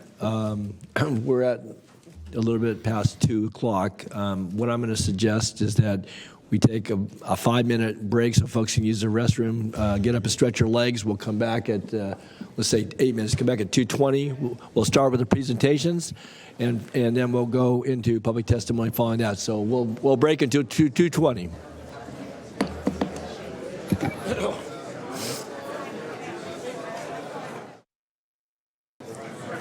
Okay. Good afternoon once again. I'll call the board back into session. Obviously, a break was well appreciated, so we went a little longer than contemplated. But so we'll call the board back in at 2:27, back into order, and Flo to call the roll. All right. Supervisors Cerna? Here. Kennedy? Here. Desmond? Here. Frost? Here. Natoli? Here. And you have a quorum. Okay, so the next part of our hearing today, we're going to go into those that have requested opportunity to present either as a group or have PowerPoints. And there's been a couple of specific requests for time to accommodate some folks' arrival here. I would also note that we're now at 91 folks that have signed up to speak. So we'll get to folks, and we have folks on the phone as well. So I trust we're going to continue to go on for quite a while. But again, ask for your patience, appreciate your patience. And we anticipate that we'll go through the next portion, see where we are in the afternoon. We may take, again, another brief break and then continue on through. So, again, thank you for your patience and your endurance as well. Okay, with that, let's go to our group presenters. And we have Decarcerate, the Mental Health Board, Downtown Partnership didn't have it organized, but I'll accommodate Michael and some of the PBIDs. Justice to Jobs, the District Attorney-elect, Mr. Tianho, and then Sheriff-elect Cooper, in that order. And then we'll see where we're at in the afternoon. We have some other requests under public comment. So, all right, with that, so first up then would be Decarcerate, who requested 20 minutes. And let me set the clock here. Just give me a second.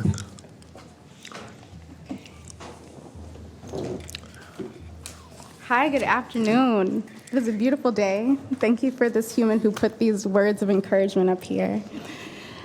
So we're Decarcerate Sacramento, and we really appreciate the opportunity to present our perspective, our knowledge, our expertise today. You can see on the slide here that we have up here that we're intending to talk about, our understanding of the legal framework that we're working within today, both from your obligations as the Board of Supervisors and our obligations and interests as a community. We're hoping to talk about what we understand are the deficiencies in some of the proposals presented by county staff, examples of what we believe are possible, and our own recommendations for next steps with respect to having your legal obligations in mind. And before we get right to that, I want to ask my friend and colleague, Liz, to introduce herself. Do you mind? Oh, do we just go here? Next slide. I made this, and Liz said, Tiffany, do we have to put our faces on there? And I said, yes, we do, so behold our faces. Please.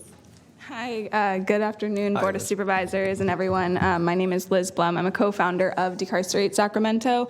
Also been doing this work for nearly 10 years. And I have a master's degree in community development, also appointed member of the Health Services Coordinating Council here for Sacramento County, and also a member of the Public and Safety Justice Agency Advisory Committee. Thanks, Liz. And so I'm a senior staff attorney. I work for Lawyers Committee for Civil Rights of the San Francisco Bay Area. I've met many of you in a capacity that I've had a number of years ago at this point, working in my introduction to the legal field, which was Disability Rights California, as plaintiff's counsel on the case that's at issue today. My role when I was there was to communicate with all of the folks who were confined in the facility and make sure that their cares and concerns were translated into this lawsuit that is guiding our conversation today as well. And I share that not to present myself as plaintiff's counsel in any respect today, because I have a different role at a different organization now, but really to paint a picture that between Liz and I, we have a lot of knowledge and expertise about what we're having a conversation today. And again, like gratitude, for free, a lot of unpaid labor, but gratitude for making space for us to share that with you today. We have spent countless hours making sure that we're both informed and in a way that represents the interests of the people that we work with integrity.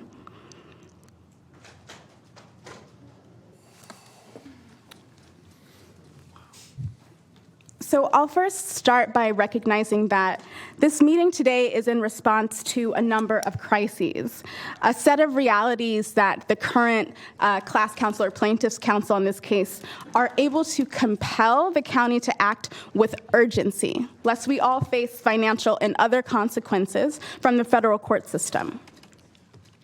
The Sacramento County Sheriff's Department has been aware of egregious abuses endured by people in the jails at least since 2015, when Disability Rights California wrote a scathing report on how the sheriff is operating the jails.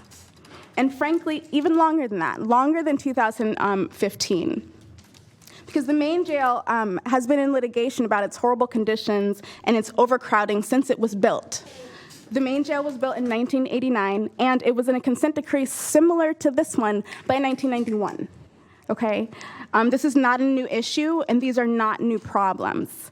And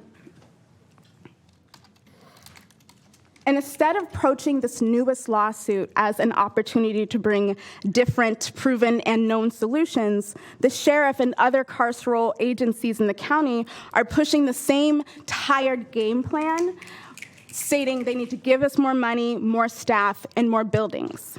Now, we just listened to 2 hours of a presentation where the words thrown around like new, but from our vantage point, this is deja vu.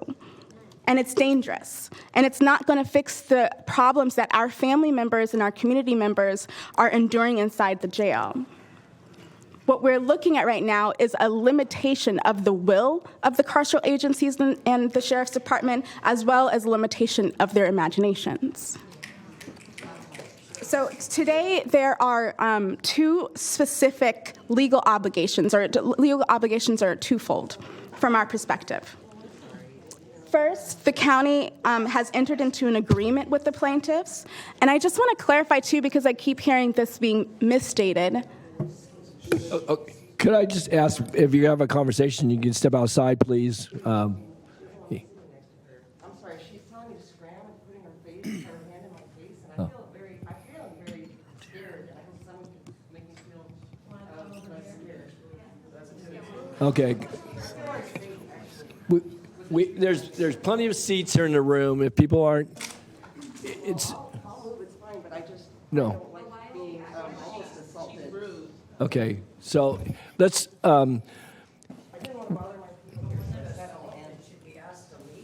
Okay. Okay. Let's bring it back. We've got a presentation in the midst. We're going to continue to show respect for one another in these chambers, and we're going to hear everyone out. As I've said right from the get-go, we intend to do that. We want to give people ample opportunity to speak their mind, whatever their point of view is on the issues before us. And so, if we can do that and do that in a manner that respects one another, then we're all going to be better off for it. So please, let's try to do that with in mind and keep our conduct in a way that we can be respectful of one another. So, okay, thank you very much. All right. And I would ask that people would not make comments continually while people are presenting and/or as board members are talking. Thank you. All right, continue. Go ahead. All right, so from our perspective, the county has specific legal obligations, which are twofold. And first, the county has entered into an agreement with the plaintiffs. And I want to make very clear, because I've heard it stated over and over, plaintiffs' counsel or class counsel, the plaintiffs are the people who are inside of the facility. The plaintiffs are the people inside the jail. So it's actually the county has made an agreement with the people who are inside to reduce the jail population, okay, to develop a comprehensive jail population reduction plan. And that's because every health expert who has surveyed the population in the jail agrees that there are hundreds, if not thousands, of people confined who are awaiting a trial, while inside that they don't need to be there, and who are not a threat to public safety. And so we, the county, are now in a position where we must urgently develop a plan to safety to release people back into the communities, and also to stop arresting people and unnecessarily incarcerating them. The experts tell us that the people inside the jail are there because they have serious unmet mental health needs, that they're unhoused, that folks are living without access to adequate government services and support, including housing and drug treatment. And some folks are there because they simply can't afford bail for reasons related to poverty. The second legal obligations that we understand is that the county has agreed with the plaintiffs to address the difficulty of providing adequate health services to disabled people in the jails because of the jail layout and because of the inaccessible programming. One of the examples of that is that some folks who are living with serious mental health needs are being confined in solitary confinement because there's not adequate space throughout the facility for them to have single cells because it's so overcrowded. Under the agreement at issue today, the county's legal obligations are to assess the degree in which it can reduce the jail population and then discuss what's possible for the provision of services and its accessibility to disabled people. But we, the public, the residents of the county, are seeing is that the sheriff and county executives have undermined the process for the first obligation, which is to meaningfully reduce the population, and instead focused on constructing a new facility with the anticipation that the jail population will increase. And I want to distinguish something that we heard earlier around the plaintiff's counsel saying that you shouldn't be relying on the carceral system as much as we do, and we shouldn't be anticipating a population growth. But that is the distinction between that the plaintiff's counsel have articulated what they anticipate and what the sheriff's department has articulated they're anticipating and how they're acting with their own recommendations. So the process, from our perspective, the process of undermining the efforts for reducing the jail population is a violation of the memorandum, the agreement that has just been articulated, and we need to correct course. $10 million has already been allocated for ADA renovations of the main jail, but very little has been spent. We did not oppose this allocation last year, and we are not opposed to the ADA renovations that the county knows have been needed for many years. However, this has not been the county's priority. Naughton Lewis's main argument is that in their recent study is that the number of people with high acuity care needs will remain the same even after the county's planned population reduction measures are successfully implemented, because they say that the O'Connell recommendations would not impact this population. This is simply not true. Not only are O'Connell's recommendations excluding any prevention measures, but they actually include recommendations for increasing capacity for felony mental health diversion programs. Naughton Lewis's report also fails to address all recent legislative changes that will impact the local jail population, such as Senate Bill 129, which will dramatically alter how the state manages pretrial defendants, shifting a heavier burden onto the courts, counties, and sheriffs to monitor released individuals and provide comprehensive pretrial services. Assembly Bill 256, the Racial Justice Act, which allows people with convictions or judgments prior to January 1st, 2021, to petition the court to seek relief if racial bias was proven to be present in their case. Assembly Bill 2167, requiring a court to consider alternatives to incarceration, including, without limitation, collaborative justice court programs, diversion, and restorative justice. The bill also states that the intent of the legislature, the disposition of any criminal case use the least restrictive means possible. Senate Bill 1223, which changes the eligibility criteria for mental health diversion, and AB 1950, shortening the length for most misdemeanor and felony probation terms. And finally, AB 1810, which passed in 2018 and created an unprecedented mental health diversion program statewide for felony and misdemeanor charges. Naughton Lewis also ignores state and federal court orders like Humphreys and Welchin decisions. The landmark Humphreys decision in 2021 ruled that in the absence of a significant threat to public safety, California courts must now consider non-monetary alternatives to a money bill, as well as the person's ability to pay. But differently, the court held that conditioning freedom on whether an arrestee can afford bail is unconstitutional, and yet has continued in Sacramento County courts. The Welchin ruling also stated that Sacramento County's bail schedule is unconstitutional, which is a huge piece of why 83% of our jails are pretrial. On December 15th, a new federal consent decree will order the county to address their unconstitutional practices in regards to pretrial detention and bail schedule. December 15th, 2022. The federal court will then be following up with orders to this county on how their pretrial detention practices must change to be in compliance with the law. This is a critical part of considerations on what population reduction measures are possible in this county that the board should consider before making any decisions. Overall, the Naughton Lewis report fails to acknowledge the direction of the state legislature and the courts. They are deeply underqualified to be advising the county on this issue.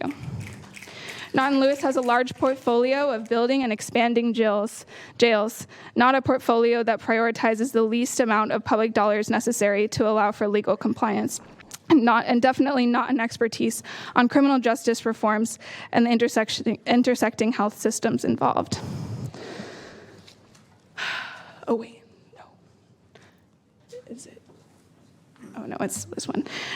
So Naughton Lewis's assumptions they base their findings on are inaccurate. Any report can have deficiencies or flaws, but Naughton Lewis's study is void of critical information and includes many assumptions that would lead to very different conclusions.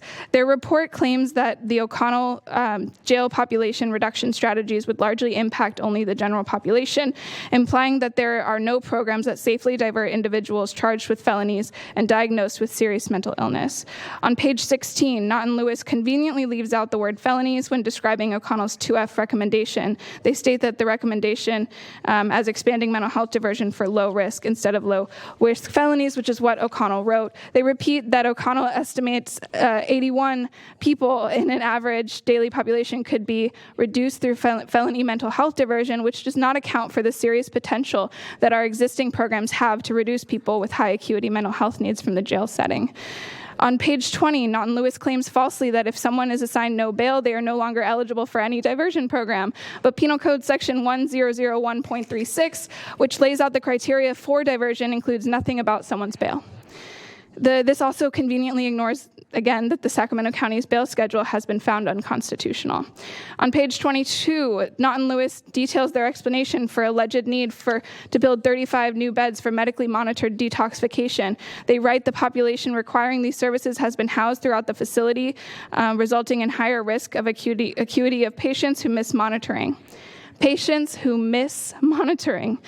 This language obscures the role of jail staff and shifts blame to the structure of the building. But is it patients who in the jail who miss monitoring? Or is it the shortage of staff whose caseloads are unreasonably high due to an overcrowded jail population? Would reducing the jail population allow for one wing of the floor of the current building to be dedicated to medical monitoring? The answer is yes. When Naughton Lewis says that a 30-bed infirmary would provide subacute medical care, they again remove the humans responsible for this care from their language. A building does not provide care. Humans do. And we know many doctors who are inhibited by the sheriff's department and by jail overcrowding in their attempt to provide adequate care in the jails. The report works to shift responsibility away from jail staff, understaffing, and overpopulation, and towards the structure of the building. I'm almost finished with my section. On page 19, Naughton Lewis ignores the county's overuse of administrative segregation named by the consent decree, and its monitors over and over again. The overuse of ADSEG or solitary confinement is often due to the decisions of sheriff staff, and also due to the lack of single cell options for certain populations in the jail, which would be remedied by jail population reduction. On page 49 of Naughton Lewis's report, they describe that why they include impacts on the sheriff's office as a core evaluation criteria of their already narrowed options. They say that they consider the quality of working environment for sheriff's deputies and their, quote, stress levels and, quote, morale. The Mays consent decree does not require the county to consider the impact of how they reach compliance on the Sacramento County Sheriff's Department. Naughton Lewis writes that if correctional staff are required to spend considerable time escorting detainees from location to location, quote, that would be negative. They conveniently leave out that it would be billions less expensive than a new building. There remains an obvious choice for the Board of Supervisors today. Choose an option that caters to the morale of the Sheriff's Department, or an option that caters to the future health and safety of this county.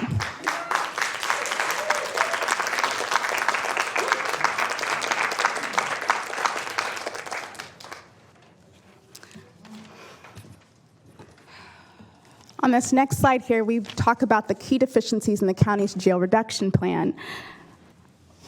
I won't go into too much detail here because we did send a very specific letter, a very detailed letter to you on November 21st. But I will highlight just a couple of things, which is the county's jail reduction plan, there's no strategy for implementation. There are no prevention strategies. There's no identified way of measuring outcomes, impact, or the impact on racial equity. It expands law enforcement resources rather than reduces it. And it ignores the county advisory boards on health equity.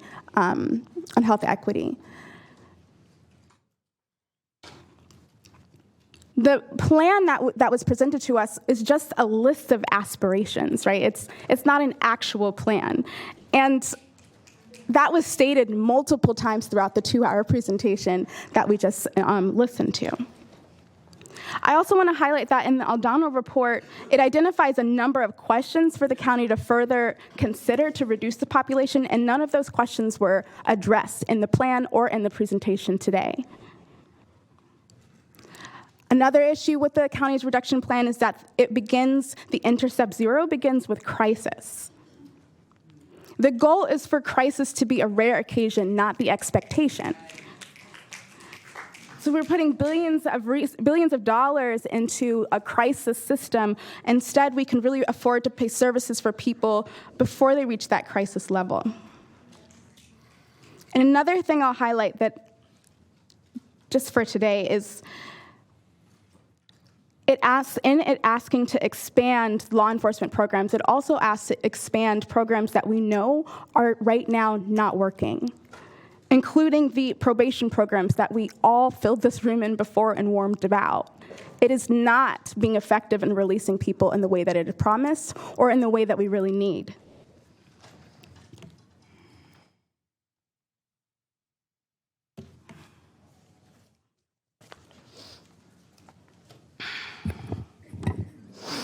So building off that, no county report or plan so far has included a serious examination of the potential for expanding current felony mental health diversion programs in the county and that have potential to divert hundreds of people from the jails. A large body of scientific research shows that jail diversion reduces time spent in jail without increasing public safety risk and actually reduces crime. 62% of the jails are diagnosed with mental illness, and 90% of the pretrial population has been diagnosed with a serious mental illness. The county can and should scale up funding for significantly for existing diversion programs. Penal Code 411.6 gives the authority to the courts or the sheriffs to transfer people with mental illness in the jails to a different facility. Penal Code 1001.36 is the California statute that provides for mental health diversion. This program allows for people with mental health needs to receive treatment in lieu of prosecution and jail when they are charged with a crime. So if the legislature believed that it was appropriate to treat people in the county jail with an acute psychiatric state, then these penal codes would not exist. Allowing the courts and the sheriff to transfer individuals to... We're almost done. Yeah, we'll conclude. The county's mental health treatment center already has an acute psychiatric facility that could be restored to 100 beds without any new construction. Existing law, I would just like to, just briefly touch on the Empower program, which serves 100 people. There are currently 230 people on the wait list who are incarcerated right now, who qualify for felony mental health diversion. Okay. I'll let Tiffany conclude. Okay, you need to conclude very quickly, Tiffany, because again, we got a long day here, so I give you 21 minutes now. So I appreciate the grace. Thank you.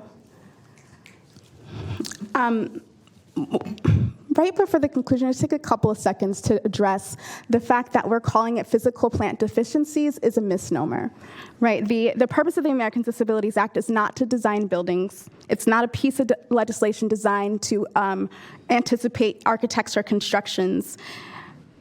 It's a legislation designed to ensure that governments provide public services with people with disabilities in mind, and it's about their dignity and humanity.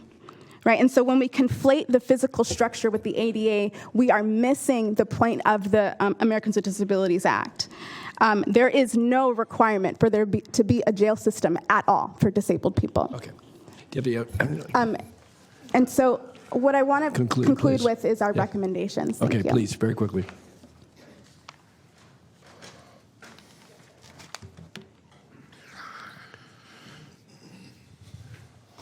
So the last slide is recognizing that we're all here today because we have a legal obligation to answer.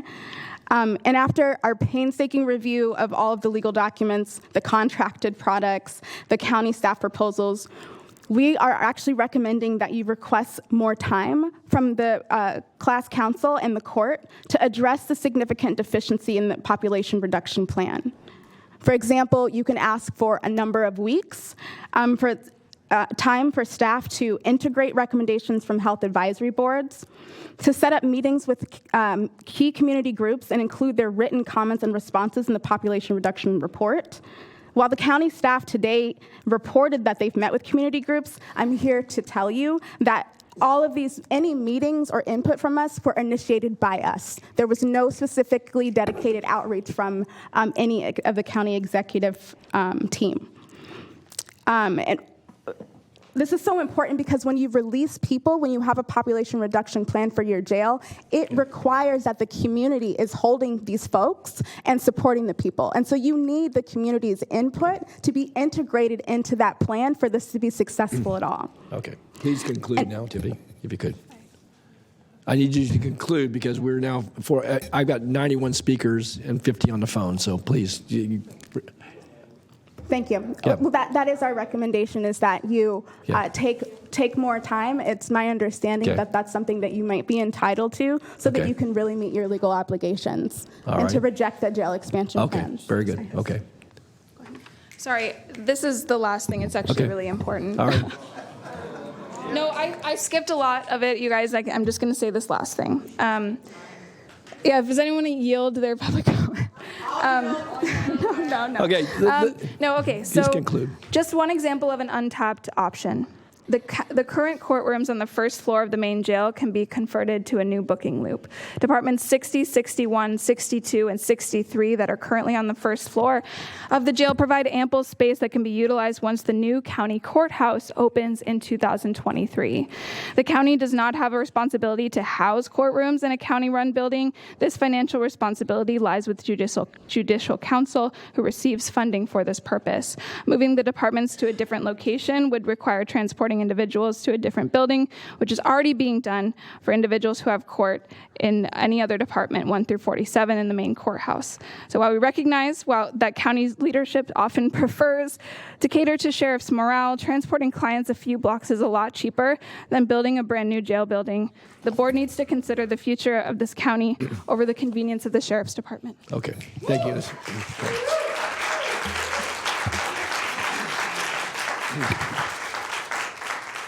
Okay, thank you to our speakers. Next, we have the mental health board presentation. And then,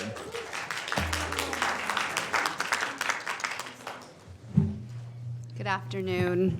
good afternoon, Corinne. Okay. Reset the clock here just a second. Well, I will introduce myself as that's happening. I'm Dr. Corinne McIntosh Sacco. I use she, her pronouns. I'm a licensed psychologist, and I serve as the chairperson for the Sacramento County Mental Health Board. I'm honored to present a set of recommendations regarding behavioral health services provided to individuals detained in Sacramento County jails that were recently approved by the Mental Health Board. And as you know, we have a diversity of voices and perspectives on the Mental Health Board. You all appoint you have 3 members to appoint per district, and I'm proud to report that these recommendations were unanimously approved.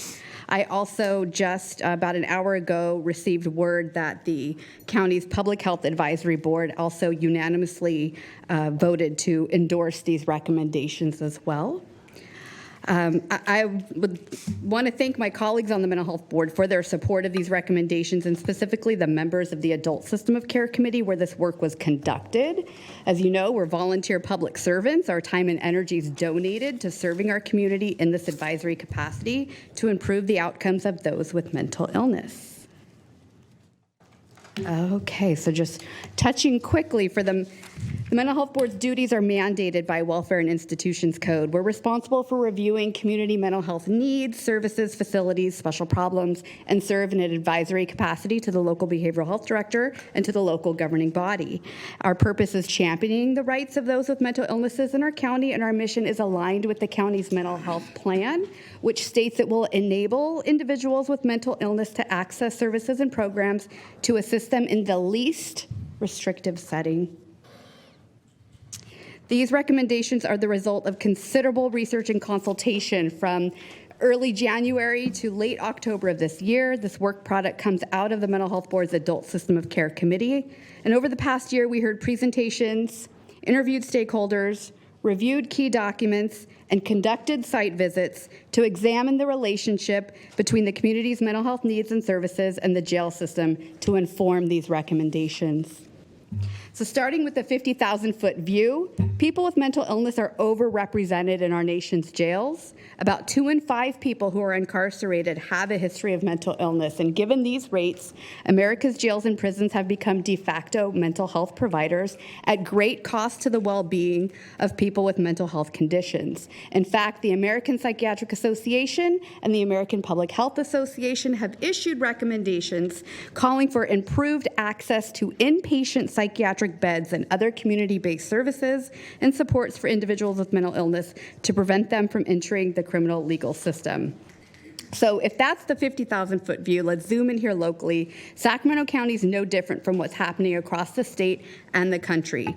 Data from the Sacramento County Sheriff's Office shows us that those people with mental health diagnoses who receive mental health services during incarceration comprise 63% of the population in the jails, or 2,147 people. And that mental health diagnosis is only given after an assessment is provided by jail's mental health staff. At a rate of 63% of its population, that makes our county's jail one of the largest behavioral health providers in our county. That's a service that it's not designed to provide.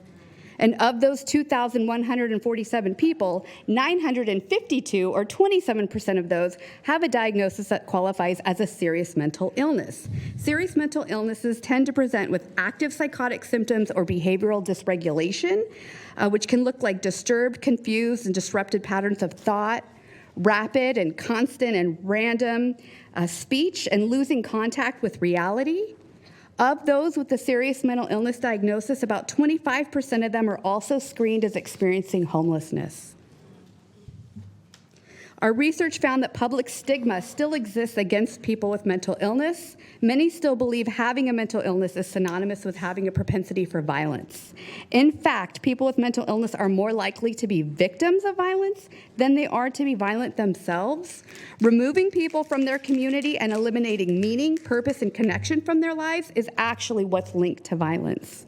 Research also shows that while it varies from person to person, experiencing incarceration is associated with subsequent depression and bipolar disorder. Additionally, placing individuals in solitary confinement, particularly if they have a severe mental illness, can be very detrimental psychologically. A person in jail is 3 times more likely to die from suicide than a person in the general population. The risk of drug overdose immediately following release from incarceration is also exceptionally high. So with that as a foundation, the first recommendation made by the Mental Health Board to County Board of Supervisors is to approve a Care First, Jails Last policy resolution that values a comprehensive continuum of care for individuals with mental illness. With 63% of the jail population being treated for mental illness, it's imperative to consider how community services, supports, and jail alternatives can be implemented to drive down the number of individuals with mental illness who come into contact with our criminal legal system. Los Angeles County and Alameda County have both adopted a Care First, Jails Last policy resolution. Those counties are also under a federal consent decree for the conditions in their jails. Recommendation 2, to invest in building and operating a 24-hour assessment and intervention center in order for law enforcement and first responder partners to divert people with behavioral health or substance use needs from incarceration and emergency room visits. And I know a few of you visited the Haven for Hope in San Antonio, Texas, or Behar County. Right across the street is the Restoration Center. The Restoration Center is exactly this. It opened in 2008. It has a crisis care clinic. It has a minor medical clinic and a substance use public sobering unit. Since its creation, it's diverted over 100,000 of its county residents from emergency rooms and jails, and it saved their taxpayers over $96 million. That translates to 1,400 individuals diverted per month and a savings of more than $10 million per year. Recommendation 3, to increase the number of subacute care beds here in Sacramento County. A recent RAND study determined Sacramento County to have a shortage of 253 subacute care beds. Although there is a 64-bed mental health rehabilitation center in development, that leaves a deficit of at least 189 additional subacute care beds. When we conducted our site visit of the Sacramento County Mental Health Treatment Center, we found that between 40 to 60% of the 50 beds they have there for their PUF or psychiatric health facility beds are actually being used by folks that are on an administrative hold. That means they're stable and ready to move down to the next level of care, but our county doesn't have that for them. And so they're languishing in this high acute treatment environment, and also mental health treatment funds for those acute care beds are being drained. Recommendation number 4 is to prioritize and allocate robust and sustainable funding to build up and fortify our comprehensive behavioral health crisis continuum of care. This includes a full spectrum of community-based behavioral health treatment wraparound services that would include housing and public benefits in order to have a significant impact on reducing rates of relapse and recidivism. Our research also found that each extra dollar invested in public psychiatric hospital beds per capita can yield a 26% return by reducing the number of people incarcerated. Recommendation number 5 is that collaboration, cooperation, and commitment from all system partners to properly utilize the services in place for individuals experiencing a behavioral health crisis be utilized. Also at our site visit of the Sacramento County Mental Health Treatment Center, we learned that their intake stabilization unit, which only receives referrals from law enforcement and the emergency room departments, only receives on average 1 to 2 referrals from law enforcement per month. That sounds like a pretty significant underutilization, the reason for which was not provided to us.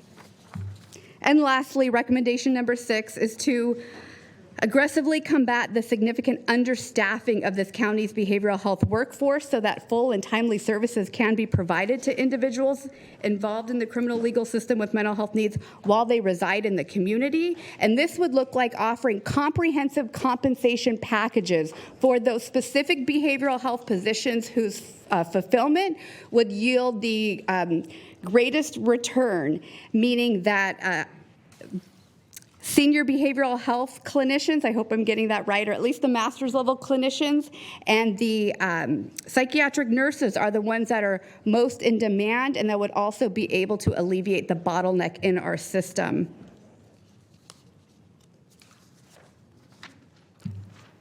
In conclusion, these recommendations are the result of considerable research and consultation.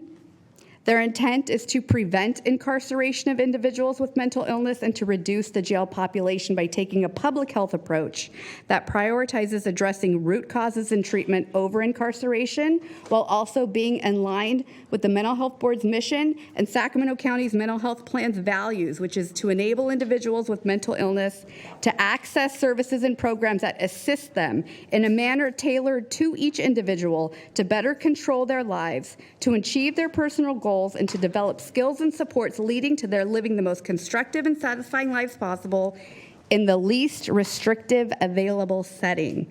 Community services can be better resourced to reach people before they come into contact with the criminal legal system Any money considered for a new building or expansion of the jail can be better utilized to improve health and social services in the community instead. Thank you. Thank you, Corinne.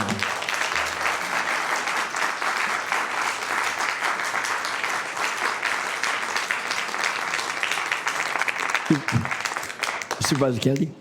Okay, Supervisor Kennedy. Thank you, Chair. I'm going to, it's either one of you.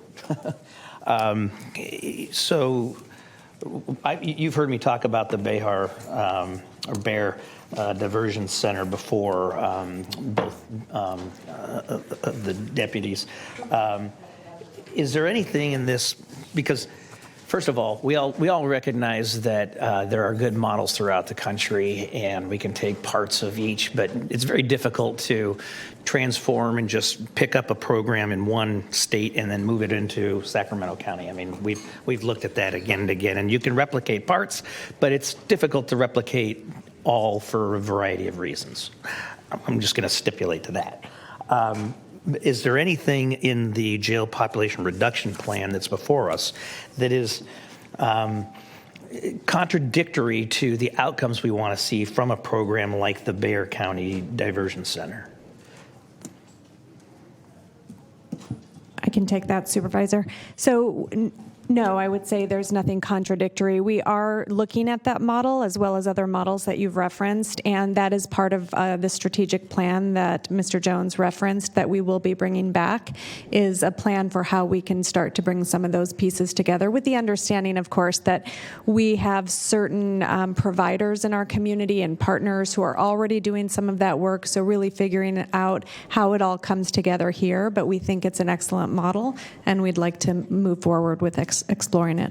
Okay, so just to, again, I'll repeat what I said earlier today, and that's that the expectation that we are going to leave here today with a fully fleshed out plan, that's not the intention of this hearing, correct? Correct. But we have every intention of taking direction, and that's often how it works up here, is that, the board comes up with a policy direction to give to staff evaluates, staff goes out and finds recommendations and brings them back to the board. That's the intention here. Absolutely. Okay, thank you. And Siobhan, while you're there, because I've also brought this up with you many times, where are we at with law enforcement drop-off? Yeah, so I'm glad that came up. So in terms of the intake stabilization unit that Dr. Quist referenced earlier, it is something that due to COVID and due to staffing issues, we had contracted over time. We are expanding that, as Mr. Jones referenced. We are going to be reopening that back up. It will go 24/7 on December 12th, I believe. Go ahead. The question was on at the treatment center, the ISU. That one, we are currently open Monday through Friday due to COVID. We're still having staffing challenges with weekends with our nursing staff, so we're opening it up when we can, and so that's going to be Monday through Friday. We need to get marketing materials out to our law enforcement partners, and those marketing materials will basically say, we need you to ask these, it's like 6 or 8 questions of the individual, and then give us a call before you come over, and then you're welcome. We'll give you the green light, and you can bring them over and drop them off. Now, except for the contraction because of COVID and a variety of other reasons, we're already going in that direction before. I mean, this was years ago. Before COVID. Right. So we're returning to our pre-COVID practices. We're trying not to do it all at once to overwhelm and with our staffing challenges. So we're going to take it step by step and open it back up. Okay. Thank you very much. Okay. Any other questions? If not, then thank you to Corinne on behalf of the Mental Health Board. Next, Downtown Partnership and the P-bids. I understood 10 to 15 minutes, so I'll let you come forward, Michael, and introduce your group and give us a presentation. Absolutely, thank you. And you've got some members of our coalition here, and they can introduce themselves. I will tell you, over the last couple of months, we've had an opportunity as a collective, not just with the P-bids, but the business organizations to get together. So, again, Michael Alt, Executive Director of the Downtown Partnership. I'd like to start off by acknowledging the leadership of Supervisor Cerna. Over the last year, we've had an opportunity really to take a look at some of the issues related to the jail. We understand, and as you heard in the presentation today, some of the dysfunctionalness that exists within the facility and the need to identify better solutions as it relates to the inmates, but also the community at large. Our district in downtown, I think it would be hard to argue there's been an area that's had as many impacts as it relates to the social issues, as it relates to public safety in the last couple of years. And through the leadership of the supervisor, we've been talking with the county exec, with her team, her staff, various departments to talk about, as you heard today, issues related to the release loop that Eric talked about, and how we can better provide opportunities for these individuals rather than just, as an example was stated today, opening the door when they get released, letting them out on the streets without services, but wrapping them around reunification, getting their meds, getting those procedures, and it's been very helpful, the dialogue, and I do want to acknowledge the county exec and her team for the work that they've done in working with us. We appreciate that greatly. Mr. Chairman and supervisors, we're here today to talk a little bit about clearly the issue with the jail and some of the need for better capacity within the jail and the deficiencies. I represent an organization that's a 66 square blocks in downtown Sacramento. It's the Urban Core. I'm speaking today with a letter that I have to pass out. I think you've all received the letter, but a letter we put together that's representative of not just the business community of the PBIDs, but some of the business organizations and even some neighborhood organizations. We know that it's undeniable that the current operational ecosystem of the main jail is unsustainable. Addressing the urgency of the population reduction and facility deficiencies, we understand recommendations require a multifaceted and balanced approach. We urge the board today to take bold action to address these issues. I think as Supervisor Kennedy said, we know final decisions are not being made today, but this is a collaborative process that needs to have input, I think, from a lot of stakeholders to understand the true impacts of these.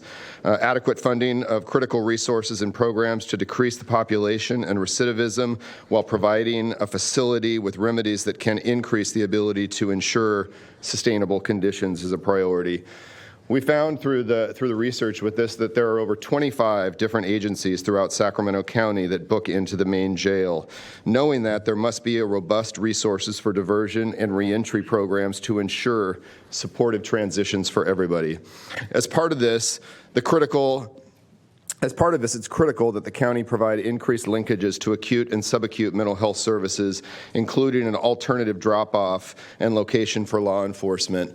Many times, as you heard, the jail is the option, and we know that that's not what's best, not for law enforcement, but also for the individuals that need treatment. While services are fundamental to improving the lives of those justice-involved, immediate action must be taken to address the facility deficiencies. We ask that while immediate action is taken, you also look at long-term solutions. You look at solutions that will allow for a modernized facility in the future and the potential for a downtown that is not home to a regional jail. A thriving society needs accountability, but also needs to provide equal opportunity for individuals to live up to their full potential and ensure that they're provided with the tools necessary to be successful. We urge you to support staff's recommendations to meet facility compliance expectations to allow the county to improve existing inhumane and unacceptable conditions, and you have a partner with us as you move forward. And so what I'd like to do is give an opportunity to let some of the individuals that are part of this, I'll pass out the letter in case that you didn't receive that, but just to let you know a brief example of some of the coalition members that we have here. Thanks, Michael. Good afternoon, County Supervisors, Bill Knowlton, the Mac Road Partnership and Reimagine Mac Road Foundation. I just want to take just 2 seconds to say that we agree with what's been said here by Michael. There's a lot of work to be done. There is not as the Supervisor Kennedy said, this is not the end-all be-all. This is a place to find direction. And so I think between all of us, we're going to find that right direction, and we fully support the recommendations that have gone forward, and we look forward to being good partners whenever needed. Thank you. Thanks, Bill. Good afternoon, supervisors. My name is Rachel Brown. I'm executive director of the Power and Alliance, which is kind of at the eastern edge of the city of Sacramento and borders the county. We cover about 6 square miles over in the area, but as Michael and Bill mentioned, there's a group of us PBID executive directors and team members that talk a lot about regional issues, and we all partner on things like this. So this is something that's important, and I appreciate the time today and you guys taking the time to hear everyone. I think that's important as the community gets to input on policies being made. Huge thanks to Mr. Jones and county staff for a comprehensive presentation. It was informative to me. I'm a little new to this topic, but I learned a lot.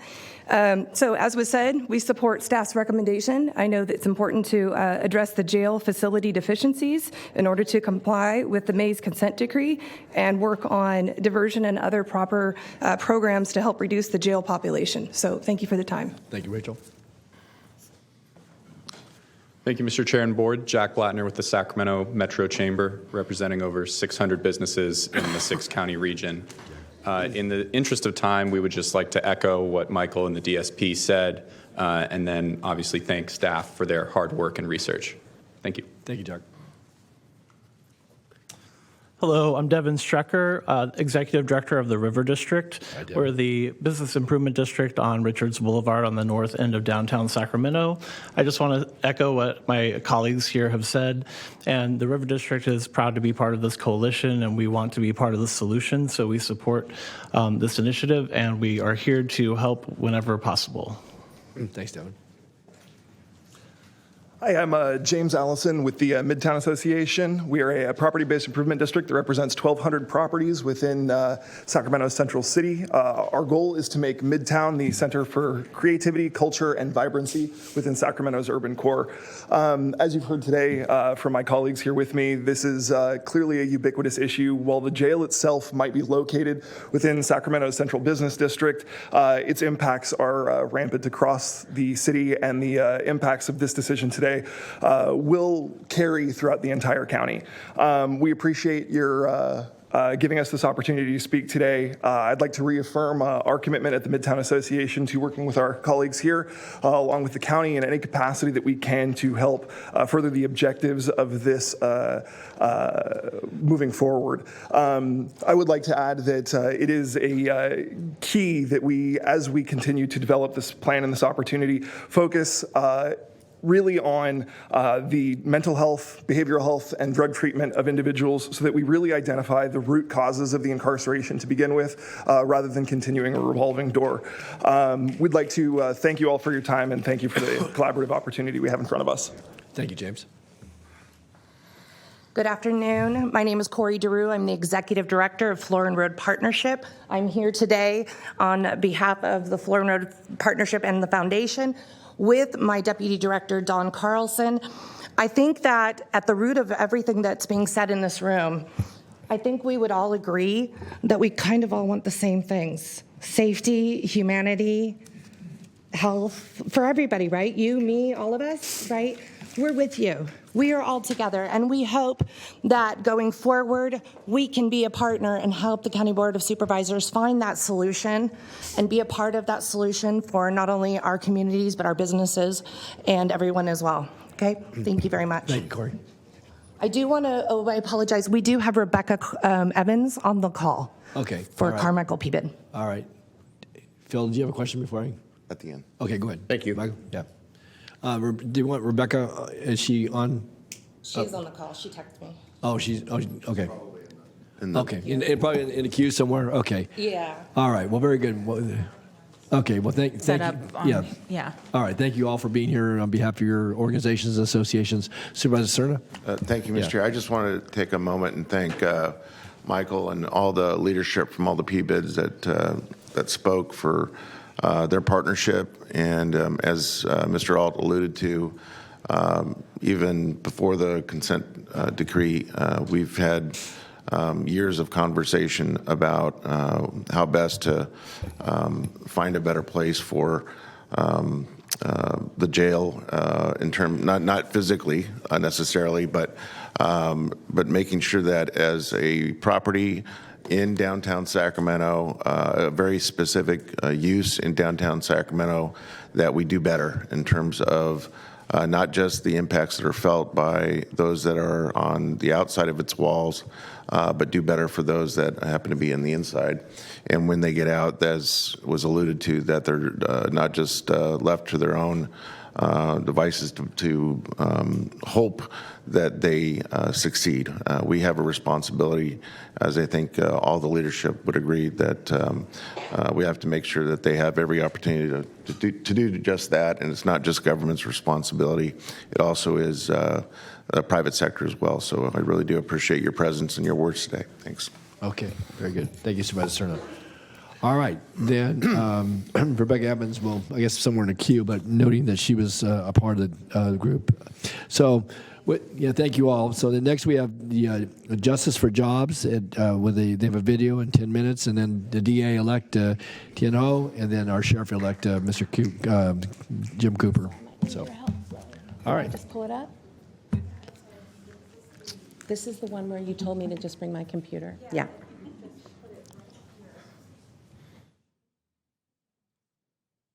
Okay. So I'm not ready to show it yet. Not yet, okay. No. I'm pulling up what they've asked me to do. Okay, okay. I'm going to ask Metro if there is a way that you can pull it up. I thought I saw it in the backdrop. I have it here. Okay, they've got it queued up, so. Oh, okay. Okay. Do you want to So- show it now or No. at a certain time? Okay, Yes, just I'll cue you. We'll cue you in, Metro Cable. Thank you so much.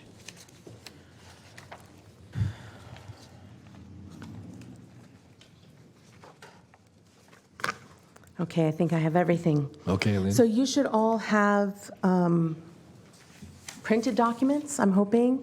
Okay, great. And Supervisor Natoli, I've done my best. Is there a way I could have an extra minute and 30 seconds? Okay, I'll put 11 and a half minutes up Thank there. you. All right. I appreciate it. All right. I haven't started the clock yet. There we go. Okay. So I had good morning, supervisors. So good afternoon, supervisors. Good Thank you afternoon. for giving Justice of Jobs an opportunity to highlight some points from the report. And in our supplemental report just submitted yesterday, the report can be found at justicetojobs.org. Before I begin, it's important that we express how daunting this decision is for you. At the end of the day, your final decision will impact over 1.5 million people for well over a generation. We don't take this decision lightly, and we know you don't either, which is why we felt it necessary to provide you with this analysis. J2J is a multiracial organization of public health and community health experts who analyze and create sustainable system solutions focused on health equity. From the start, I want to emphasize that our report concisely recaps the two main categories of the Mays Federal Consent Decree: holding the Sheriff's Department accountable for cruel and inhumane treatment in the jail, and 2, violations of federal and state disability and privacy laws inside the jail. We fully cite our evidence throughout the report. Starting with our first point, you have received a misleading narrative. County staff, and by the way, before I begin, I think it's important to note that this is not, this is a challenge to the decision-making process that's taken place, no one person. It's the culture of the county. So starting with our first point, you have received a misleading narrative. County staff are determined to make the case for a new facility, and they are cherry-picking facts to support their objective. I'll give you examples. In commissioning reports for the county, staff designed the scopes of the studies to explicitly exclude certain options. They were mentioned earlier a couple of times. For instance, the studies don't consider new legislation and case law impacts, or how CalAIM will help move people out of the jail more quickly because there will be financial support to do so, or questioning how many people are actually being released from the jail through probation's pretrial service, or how there is a waiting list for various alternatives to incarceration of hundreds of people in the jail because they cannot be connected to a service provider due to a lack of investment in service personnel among public safety and justice partners and social service agencies. All of this important information was outside the scope of the reports. Second, in presenting workshops to you and the public about the status of county compliance with Mays and the presented need for a new facility, staff has been selectively sharing and withholding information to craft their narrative. On page 6 of our report, we show a simple T-table. On one side of that table, we show what county staff has been presenting. On the other side, we show the rest of the story that was omitted from their presentation. This is likely because the full truth can lead to the contrary conclusion to not build a jail facility. And I'll point out the top part is on the left side, it says county staff presented this. New reports commissioned by the county say we need to reduce population by 1,000 in the main jail to meet most of the requirements of the consent decree. Reasonable measures could safely reduce population by 600 system-wide. This leaves a gap of 400 daily population. On the right side of the table, they neglected to mention this. And there are many, many of these. I'm just going to read 2. O'Connell confirms what the overwhelming body of evidence shows, that jails are among the costliest interventions a community can make without good evidence of a crime deterrence effect and with some evidence of an opposite effect. A stark illustration of the ineffectiveness of Sacramento County's jails, O'Connell's finding that nearly 70% of the jail population is made up of people who have been in before, with nearly 500 who have been admitted to the jail more than 10 times since 2016. Just addressing the needs of these 500 individuals could significantly reduce the average daily population. We have many more examples that we encourage you to read. Next, the report shows evidence that the County Council had no interest in considering the overwhelming recommendations in the expert reports to reduce jail population and prioritize connecting people to care. This is very important considering that only 17% of the people in the jails are serving time for a conviction. All the rest are not currently convicted of a crime. So we're ready for the clip. The clip shows you that county staff in March of 2021 continued their effort to sell their jail idea even after the board's previous vote to not build a new facility. Can I just put a finer point on, I think what everybody's trying to say is that staff has decided at this point, and that's why we're recommending moving forward with the medical and mental health treatment program and construction, because that is the way that staff believes we will reach compliance. Thank you. What county staff assumes is that it is we who do not understand. We understand. We look at facts and not just beliefs. Decision-making based on belief without facts is theory. County staff theory has not been supported by evidence. To the contrary, our recommendation to prioritize the depopulation plan is fully supported by evidence, is less costly, and meets the consent decree in a shorter time frame. As stated above and in our report, the public deserves a T-table. On one side, the violation, and the other side, the proposed remedy with the supporting facts. If you would look in your handout at the letter sent by County Council to Plaintiffs' Council, it shows the County Council, as recently as this year, continued to reject jail population reduction. The one remedy supported by the subject matter experts, a remedy that in the settlement, the county agreed is a cost-effective means to achieve constitutional and statutory standards. You should all have a copy of that letter. If you look on the last page, it's highlighted. And I don't know if the letter's up. We weren't. Okay, that's fine. The letter up.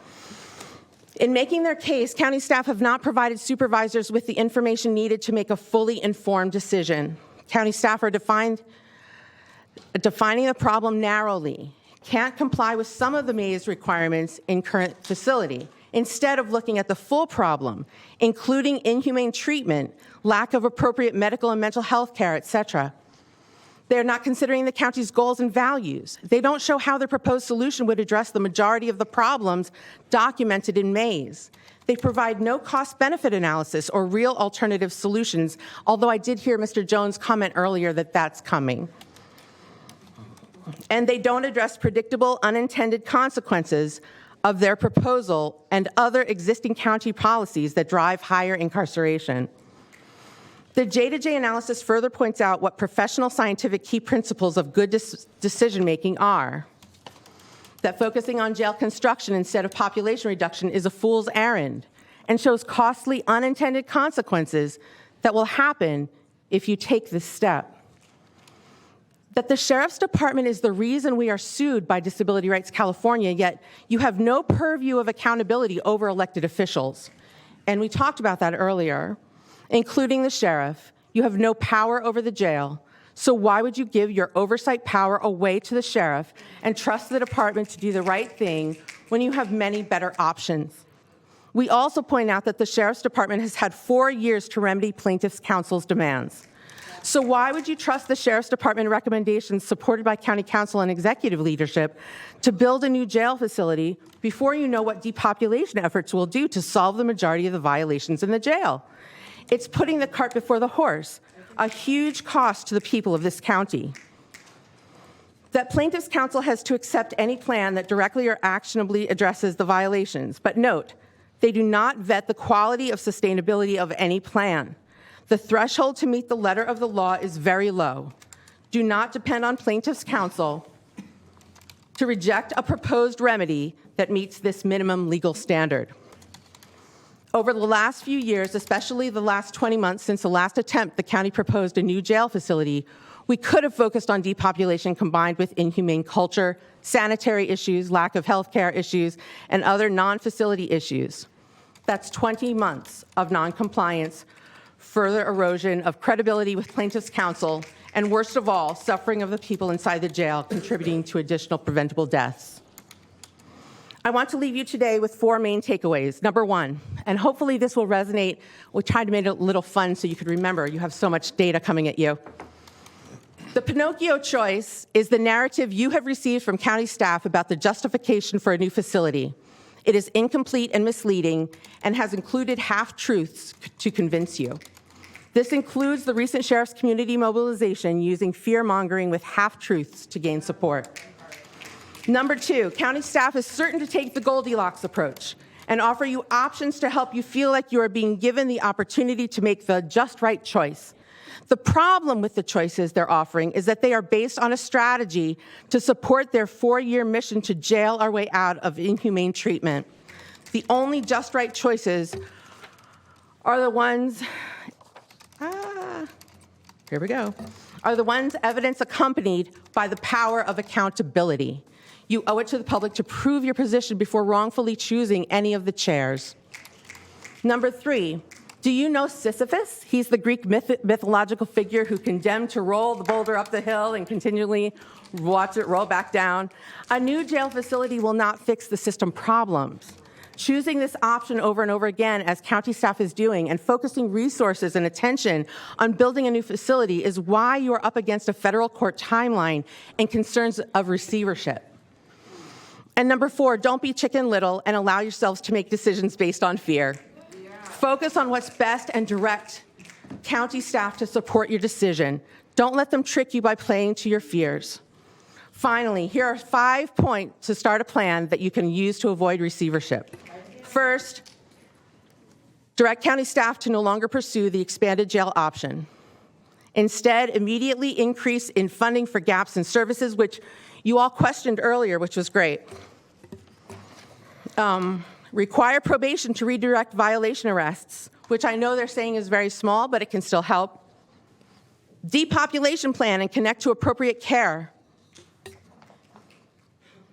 And augment the structure to include the following people, positions, and there's a list of those people. You have a copy of this. Begin to renovate the main jail. Create an Office of Diversion, Reentry, and Restoration with client protections.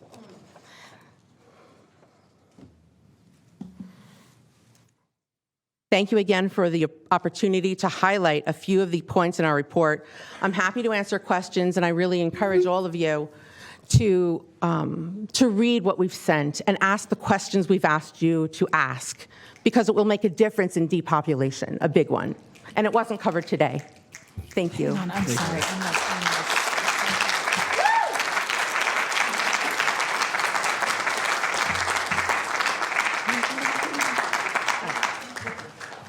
Well, thank you, Lynn. And we get to hear from Pinocchio, Goldilocks, Sisyphus, and Chicken Little. I thought there was going to be a Rapunzel. Rapunzel. Okay. All right. Next, we have our district attorney-elect, Mr. Tian Ho, come forward. And I had for 10 minutes. Is that what you're requesting? If I just need to know how much time you need. So, okay. Very good. Tian, welcome to Chambers.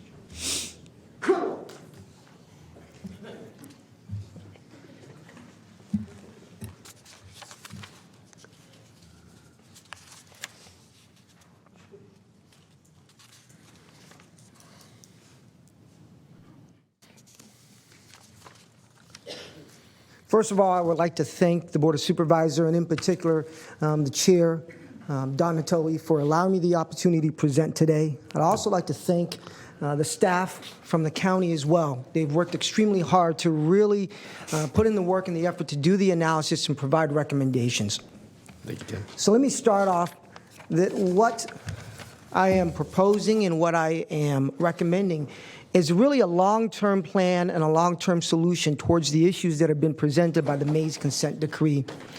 One that balances on the scales of justice, accountability, and treatment, but focus on public safety. So I want to start off really by talking with some statistics. The main jail and RCCC combined together hold approximately and house approximately 3,000 inmates between those two locations. When you look at the statistics, and these statistics were just pulled as of yesterday, about 61% of that population resides within the main jail, while another 38% reside at RCCC. That's essentially the breakdown of the population that is currently in custody. When we look at that population, and these statistics were pulled yesterday, you have approximately 33.19% are in custody because they have either been arrested, charged, or convicted of violent felonies. And violent felonies are murder, rape, child molestation, and robbery. 20.51% of those individuals are in on what we call serious felonies, which are defined as, for example, making criminal threats and first-degree burglaries are some examples of those. Then you have significant felonies. And significant felonies are what we would categorize as felony DUI offenses, or people who are felons in possession of handguns. And we see the proliferation of gun violence, or gang members with guns. And those make up a significant portion of what we call the significant felonies. Then we have the other felonies. And the other felonies, I believe, and it's back there somewhere at... I can't see it there, but the total combined, you'll see in a moment, those other felonies these are individuals who've been convicted of crimes and are serving sentences in which a neutral arbiter, a judge, has determined that these individuals need to stay in custody for public safety. Combined together, the individuals that are in the county jail and RCCC are approximately 86.61% felonies. Now, in addition to that, if you look Excuse me, Tian, just, if you please hold your comments. We're going to be respectful to the presenters, what your opinion is. So that's not going to be tolerated if you're going to holler out that type of profanity in the chambers. Please. Tian, go ahead. So let me go back. What you have when you look at the statistics, and the statistics don't lie, 86.61% of the individuals that are in custody in the county jail and RCCC are been arrested, charged, or convicted of felonies. And then you look at the family violence, those that are charged or arrested or convicted of domestic violence. And the vast majority of that 7% are felony domestic violent offenses. So when you look at the 86%, it's closer to over 90%. And you have the misdemeanor, the number of misdemeanor offenses at 4.56%. That's the number of individuals who are in custody on just misdemeanor offenses and nothing else. And I would like to provide a preview or cautionary tale when it comes to zero bail if we do nothing. Since March of 2020, when zero bail was instituted, approximately 7,082 individuals were released from the county jail. Of those, 2,730 reoffended and were brought back to the county jail. That's a recidivism rate of 38.55%. However, if you conduct a further analysis of the 2,700 individuals, they accounted for multiple arrests, 6,844. That's a recidivism rate of nearly 96%. So when we're talking about a cautionary tale and public safety, it is what we are recommending and urging. So what are the options? Do nothing and jeopardize public safety. Do little to nothing and jeopardize public safety. Do something, a step in the right direction, but not the complete answer, or do the right thing. And so when we talk about doing the right thing, part of the solution is really the collaborative and alternative courts. We're talking about prevention, intervention, and innovation. People don't realize this, but we run approximately 15 different collaborative and alternative courts in the county. Combined together on an annual basis, we divert and remove people from custody, about 400 individuals on a yearly basis. But I would like to expand that. And one of the things I am going to start is the neighborhood court. And this is a program that is developed and utilized in Yolo County, where you essentially, as partners with the district attorney's office, we can go ahead and have somebody who's not ever even charged with a crime. Before they are even charged with a crime, they are diverted into another process that is restorative, that allows victims to have a voice, but at the same time, really recognize public safety for nonviolent offenders. So there are things that we can do and collaborate on. When we talk about the Restoration Center that was brought up earlier from the Haven to Hope in Bexar County, that is something that we should have in this county and something that I would be in favor of. And I know that when we talk about the MOU with the city, and I know that there are leaders on this board with Supervisor Kennedy and Desmond who have worked on that. And I know Supervisor Cerna, along with DSP and myself and the Sheriff's Department and the counties, have worked with CalAIM to go in there and to intervene and to prevent. And I agree with every single one of those programs as long as we do not jeopardize public safety. And we will expand on those. And I am an advocate for that, but not at the cost of public safety. And so we have to talk about accountability and treatment with a focus on public safety. And so, yes, I do agree with the staff recommendation of building another facility, a loop, a ADA compliant booking facility, and also a clinic facility as well. But that is putting a Band-Aid on a wound that needs surgery and sutures. And along with Sheriff-elect Cooper, I do recommend that we build a state-of-the-art facility that will look long-term and address public safety, address accountability, address population increases, but at the same time allow for treatment and services and public safety. And what I do want to focus on are the voices of victims of violent crimes and victims of crimes. And what I have here today, and I will provide it with the clerk, is over 130 letters from victims and survivors of crime that talked about the impact of public safety if we do nothing or next to nothing. People like Rhonda, whose 12-year-old sister was killed by a repeat DUI offender that was out of custody. And she died on the side of the road. And now Rhonda has turned tragedy into triumph by working with MAD. I have here letters from example Ann, whose brother was killed by a hit-and-run driver in 2015, but served house detention because of overcrowding. I have a letter here from Jamie, who is a mother with 2 young kids, including a young child with special needs who can't go to the park because of heavy drug dealing that is occurring in the park. I have a letter here, and you will hear him speak in a little bit, a gentleman by the name of Matt. And Matt is a recovering drug and alcohol addict. And what he wrote, and I'm going to read part of it, is decriminalizing and decarcerating does not work. There used to be consequences for crimes, which kept my limits and codes of morals in check back then. I probably would not be clean today because there are no consequences. He has been clean for 25 years, clean and sober. And he will address this board to talk about the recommendations. And I applaud him every single day for the efforts that he has struggled with. And all the victims that have been documented in these letters. And this is just the tip of the iceberg. But I thank each and every one of you, including the staff, for their recommendations, their hard work, and this board for making difficult decisions that are not easy. decisions that really need to encompass many different voices, and all those voices, whether I agree or disagree with them, need to be respected and are respected. But I am an advocate for public safety and for the voices of victims. Thank you. Thank you.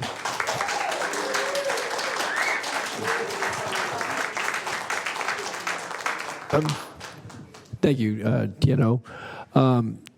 Do we, I guess the clerk, Madam Clerk, do we have folks that we're going to be here at 4 o'clock? I know we had the sheriff-elect next, so we're going to. We do have the Tibbetts are here. Okay. So they'd like to go. All right, very good.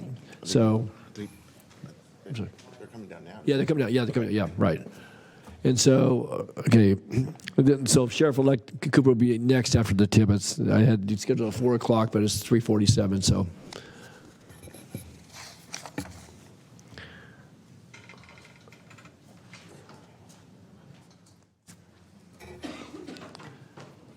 Good I can afternoon. do a sound check here because I'm short. Okay, I think, Make sure. Is that working? yes, it is, Ann. Go ahead. Awesome. Mr. Chairman and other members of the board, thank you for accepting testimony today. My name is Andy Sadakis, and I'm testifying regarding the Mays consent decree. I'm speaking in memory of Kate Tibbetts and other victims of violent crimes. I met Kate in 1979 when we were both business students at Cal State Sacramento. We quickly became friends and then roommates. Over the course of the next 12 years, Kate and I would share 4 different homes in Sacramento and the East Bay. After Kate and I each purchased homes, we continued our close relationship. In fact, I referred to Kate as my second sister instead of my best friend, of which Kate had too many to count. Over 43 years, Kate and I celebrated successes, and she supported me through my difficult times. When Kate bought her home in Land Park in 2014, I was happy she was moving to a safer neighborhood than her previous home's location. Now I know better. No neighborhood is safe in California, in Sacramento. In June of 2022, Troy Davis, a violent offender, was released from custody with 0 bail and no place to live. Later that month, he failed to appear for arraignment. In all accounts, Troy Davis should have never been released. He was basically released to free up jail space. On the night of September 3rd, Davis broke into Kate's home and violently murdered her before setting the house on fire. Kate's 2 dogs also perished that night. Excuse me. Kate and her dogs died because Sacramento County needed an empty bed. Experience informs beliefs. I am very specifically against any proposal that releases individuals from county jail that's not properly vetted with proven rehabilitation programs.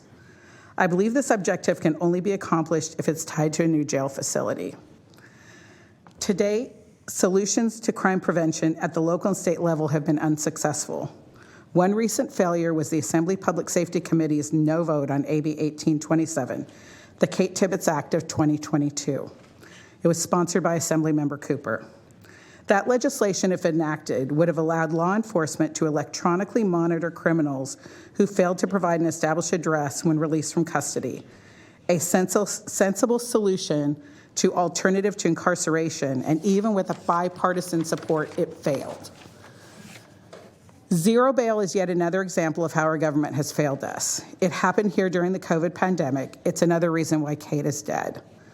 A 0-type bail schedule was enacted without facts behind its public safety impact. More victims were created because of it, and some, like Kate, paid the ultimate sacrifice. It was a failed experiment.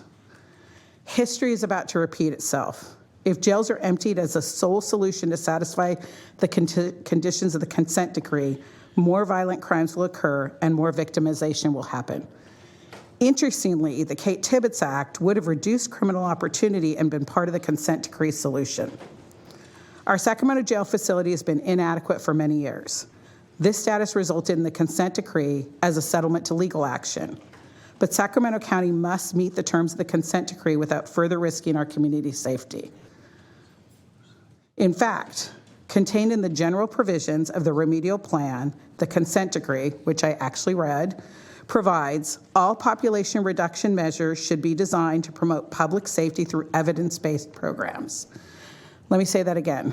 All population reduction measures should be designed to promote public safety through evidence-based programs. Those speaking in opposition to the county staff's recommendation want to avoid additional facility construction and merely release inmates to accommodate space for the consent decree compliance. There is simply no rational public safety related basis to take this position. Sacramento must give our law enforcement officers access to facilities and resources to do their job. The long-term costs to do otherwise are simply unacceptable.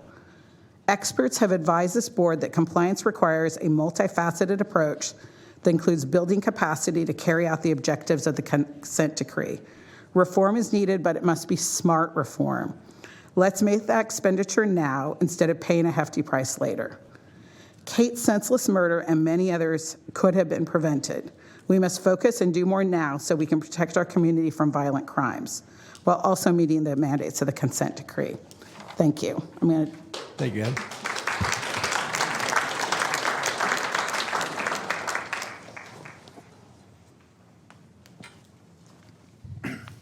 Hello, Dan. Can we raise the podium up a little bit, did you please? We're going to raise the podium, Dan. Testing. Yep. Go ahead. Good. Hello, my name is Dan Tibbetts. I'm here before you today as a private citizen to make a statement regarding the Mays consent decree. My sister, Mary Kate Tibbetts, was murdered on September 3rd, 2021 in her home in the Land Park neighborhood of Sacramento. There are lessons to be learned based on my sister's murder and the things that led to it. The person who killed my sister was one of thousands of people released early from their prison sentences as a result of Prop 57. Prop 57 and Assembly Bill 109 have changed the type of individual in custody in Sacramento, and both have had a negative effect on public safety. When my family met with the district attorney's office after my sister's murder, we asked how rampant crime was because of all the early releases of convicted felons from state incarceration. Just to refresh people's memory, it is the goal of the California Department of Corrections and Rehabilitation to release 76,000 violent and nonviolent felons using Prop 57. And CDCR is well on its way to achieving this goal. The district attorney's office shared that the state was not keeping statistics of the follow-on crime caused by those released early from state prisons as a result of Prop 57, but they shared that they were compiling statistics for Sacramento County, and these statistics were alarming. Between 2018, when Prop 57 early releases began, and 2021, 5,000 convicted felons were released early from state incarceration into Sacramento County. And in the same time period, 1,700 of those 5,000 committed 4,000 felony crimes. That is, 4,000 crimes never should have happened because the perpetrators never should have been released early from state incarceration. One of the goals of Prop 57 was to save money by emptying bed space in prisons. Sadly, the collateral damage to the new victims and to the families has been tragic and incalculable, and far outweighs the few bucks saved not having to house these inmates. These 4,000 felony crimes included many murders, including the violent murder of my sister. It included the Smiley Martin shooting in downtown Sacramento that took many lives. It included the gang shooting in the New Helvetia neighborhood last year that took the life of a 7-year-old girl. Those pushing that decarceration movement have blood on their hands, the blood of many, many innocent victims. We need to learn from this past Prop 57 social experiment that some people are just cruel and evil, and when they commit crimes, they need to serve their prison or jail sentences. As part of compliance with the Mays consent decree, the Sacramento County Board of Supervisors is considering alternatives for compliance that include releasing early from county jail up to 1,000 criminals. If there are early releases from county jail, there will be follow-on crime caused by these individuals. Based on the statistics of Prop 57 releases in Sacramento County, it is reasonable to assume releasing 1,000 criminals early from county jail will lead to 800 follow-on felony crimes to be committed by these individuals just within a few years. This situation is unacceptable, and jail space must be planned to accommodate inmates and avoid early releases. Despite the rhetoric of the decarceration movement, the vast majority of people believe in criminal justice and holding people accountable who commit crimes. And this vast majority are your constituents, and they deserve better than to be treated as collateral damage to this decarceration movement and agenda. The vocalness of the decarceration movement does not mean they have a large following. Quite the opposite. They have a small following and therefore have to shout and bully to try and get their way. Please don't succumb to their attempts to intimidate you into supporting decarceration. Releasing more inmates from jail will only lead to more bloodshed, the bloodshed of your law-abiding citizens and constituents. Thank you for your time and consideration.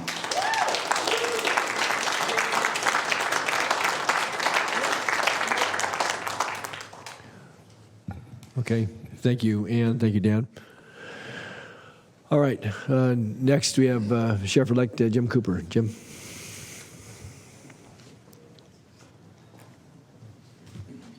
Good afternoon. Good to see you all. You too, Jim. I want to thank you for your time. I know you're very busy, and thanks everybody for coming out and expressing your concern about this. Let me be clear. I'm in support of alternatives to incarceration, as long as they're proven to work. I have a long history of supporting alternatives to incarceration at all levels of government. I'm supportive of building a new facility that's compliant. I'm also in support of a facility that is also conducive to rehabilitation. However, that facility must plan for potential growth, unknown legislation, and propositions. One solution without the other will fail. It will fail the ones who can be rehabilitated and the safety of the citizens of Sacramento County. Slide 2. The Mays consent decree does not order the county to reduce the population, nor does it tell the county you cannot build a new facility. However, I believe to meet the standards in the Mays consent decree, we must do both.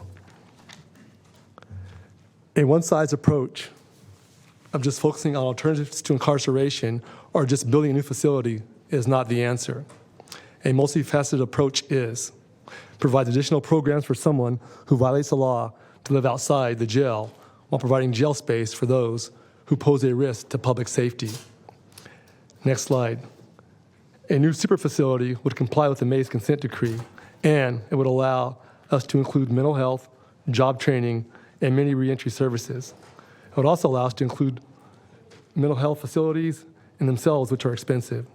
The CDCR had to build a new hospital in Stockton regarding mental health and medical health. It cost over $839 million, and it's 4,000 employees. That was because of a lawsuit, and that's where we are.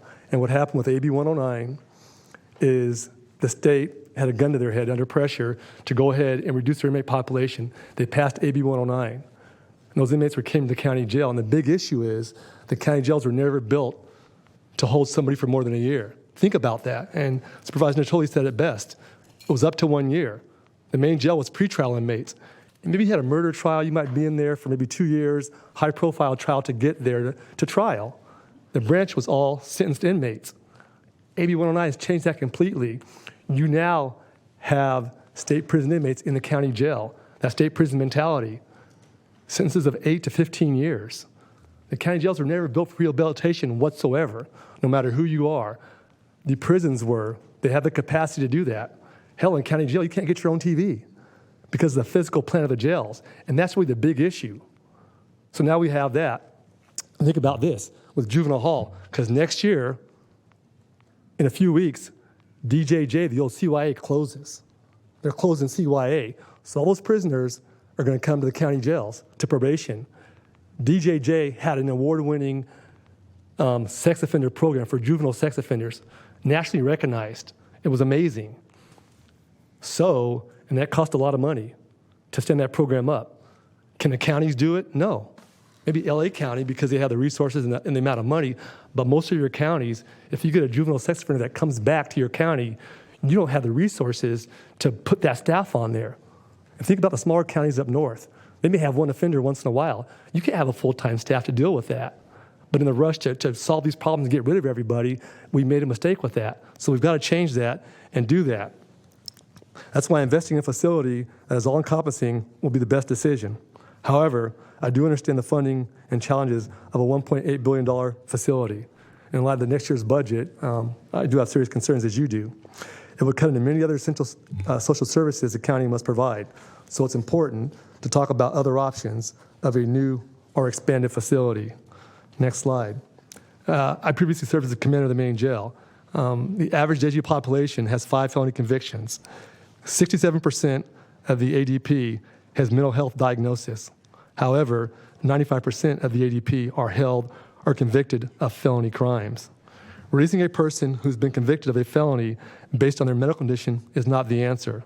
We can and must have the jail facilities that are conducive to care. And when you say mental health, think about this. It really runs the gamut. Some can be an anxiety disorder. Some can be low-level depression. So everyone's not severely mentally ill. It really runs the gamut. So just hold that thought for a minute. We've made progress over the years.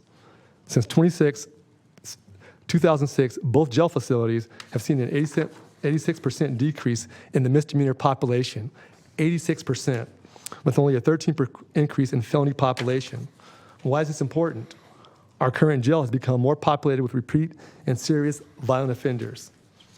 Since the passage of AB 109 in 2011, assaults on staff have increased 88%. AB 109 changed the type of inmate we currently have in our custody. The criminal and violent element who's in custody has increased, as well as the length of stay. In the same time frame, inmate-on-inmate crime has increased, not because of the facility, because of the level of inmate and the longer stay due to court convictions. As I said earlier, it's not uncommon for someone to stay up to between 8 and 15 years because of AB 109. Before AB 109, the maximum stay was 1 year. We have no control over sentences. The judges create the sentences. Planning for the unknown. When a new facility is built or expanded, we must have population growth. We don't want the growth, but you have to plan for growth. The county does their general plan in anticipation of growth. It may not come to realization, but anticipation to be ready for it. When the jail opened in 1989, Sacramento County had since then, the county's had a 59% increase in population. I'm proud to say the jail population has increased only 19%, but we must plan for the increase. I would rather have empty beds, and I hope we have empty beds, than not having enough to deal with the unknown. And you talk about the impacts of the unknown, you talk about fear-mongering, and I was president for AB 57 in the legislature, and we talked about this. We had meetings with Governor Brown and the lawyers for the state. We were assured that on Prop 57, and I argued about it, that it would not release serious or violent sex offenders. We went round and around and around. I told them the way I read it, it would release those type of offenders, and we were guaranteed it wouldn't happen. The voters who voted for it were told in that ballot that measure, that proposition, that violent or sex offenders would not be released. Voters vote for it, and what happens? You get 2 appellate court rulings that say you have to release sex offenders and violent offenders, and they've been released since then. So it's not fear-mongering, it is real. Things happen like that. I can give you numerous examples where people were told one thing and something else happened. So for the folks that say fear-mongering, it's not at all. It is a real world in dealing with it, and I was fortunate to see it on both levels, on a local level and also on a statewide level. Talk about nonviolent. We're not releasing nonviolent inmates. Well, in California, present day today, as I speak right now, these crimes are considered nonviolent. Drugging and raping a woman, human trafficking of a child, felony domestic violence, hate crimes. And hate crimes, our API community, our LGBT community, transgender hate crimes are up over 100%. Our Muslim community, our Jewish community. Think about that. If you go to prison or county jail for a lengthy term for a felony hate crime, that's because you caused great bodily injury or you burned a place of worship down. Think about that. If that changed, the only thing that would happen was, hey, you know what? You don't get out early. You're not eligible for early release. But people don't want to do that. That is insane. I saw the polls on it. 92% of all voters think those crimes should be violent crimes. But they're not here in California, so Those folks are being released. Right now, we've been releasing about 100 lifers a month. That's a lot of people. A lot of fact versus fiction here. So the opposition claims that building a new jail or expanded jail, they oppose it. Even with a reduced population, current jails cannot meet requirements without a new facility. Alternatives to incarceration is one part of the fix alone and cannot succeed without being fully compliant. Other claims, the Sheriff's Department has no authority to release pretrial prisoners outside of the courts. Think about that. I agree the current building can't be fixed. It can't be compliant. That's why we're here. And I think the dark tower, whatever you want to call it, that is for that inner loop area, the booking area, to be ADA compliant, because when that jail was built, it was ADA compliant back in 1989. The laws changed, so it's not compliant anymore. And also have the correct facilities for the mentally ill to deal with that. It's unfortunate we're the largest psychiatric number of beds in the county. Several years ago, emergency room doctors ran a bill to allow them to discharge people checked in for mental health issues because they had so many. You go down to Sutter Hospital down here on a weekend, and the hallways are lined with folks that are there, tying up our EMS crews with that because of mental health issues. It's just a rotating saga that we need to get rid of. Next slide. You think about deadly consequences, and we talked about it. Dan Tibbetts came out here and talked about it, and that's, to have your sister. His sister was sexually assaulted, she was killed, and her dogs were killed, and her house was set on fire. Emma Rourke out in Rancho Cordova, sexually assaulted and murdered on the bike trail. The downtown shooting. Pamela May. I mean, we can go on and on and on, but these folks got out and shouldn't have got out. We've got to do a better job at rehabilitation, but we've got to think about this. Per CDCR, they do not have any low-level offenders in the prison system right now. That's per the state of California Department of Corrections. In the county jail, we don't have low-level offenders. They're violent offenders. They're felonies. The felon count is very high, and that's a big issue. We need to rehab people, but the county jails weren't built for that. You have 58 counties doing 58 different things. It doesn't work. It worked at CDCR, but they pushed it on to us. And now with DJJ, the CYA, they're pushing that to the counties, and the counties are taking it in the shorts. And that's what it comes down to. I want to see them get rehab, but let's do effective programs that really work. And on the outside, have strong mental health programs if you're having a crisis. Okay, right now, there's nothing to go to. But you can go to med clinic if you skin your knee. Substance abuse is big. They decriminalize drugs. I'm not saying, recriminalize them, but you need rehabilitation programs. I spent 10 years in narcotics. Drugs and alcohol are the hardest things to get off if you have a job and a roof over your head, let alone if you don't. That's the problem. There's not enough programs for it. So law enforcement's a part of it, but we're down to the bottom of the barrel for the most part, that some of these folks just don't want to change for whatever reasons. So it is the violent folks that do this. Next slide. These are the faces of the victims. It's interesting, during a lot of this testimony, I've never heard anything about victims and their families. That is what's scary. So I said earlier, I support alternatives to incarceration when applied thoughtfully. I'm proud to say the Sheriff's Department has been doing these programs for over 40 years. We have a number of programs. However, to meet the requirements of the May's consent decree, which is successfully rehabilitate and protect the public, we must plan for a new facility of some type, including planning for enough space to meet the unknown challenges of population growth and future state law. We don't control the legislature. I just want to point some things out. It was mentioned several times that people were taken to jail because they have a mental health condition. You cannot book anybody in the jail unless it's a crime to charge. Period. That's the facts. So I'm going to book you. What charge is there for mental health? I know of none. And I've been in law enforcement over 30 years. There's none. Please. It is not fear-mongering to not want to release up to 1,000 inmates, and that was in the report, and the proponents, or the opponents, keep spitting it out. That's why I'm saying that. But I would have a hard time to exactly what the opponents of the annex are calling for.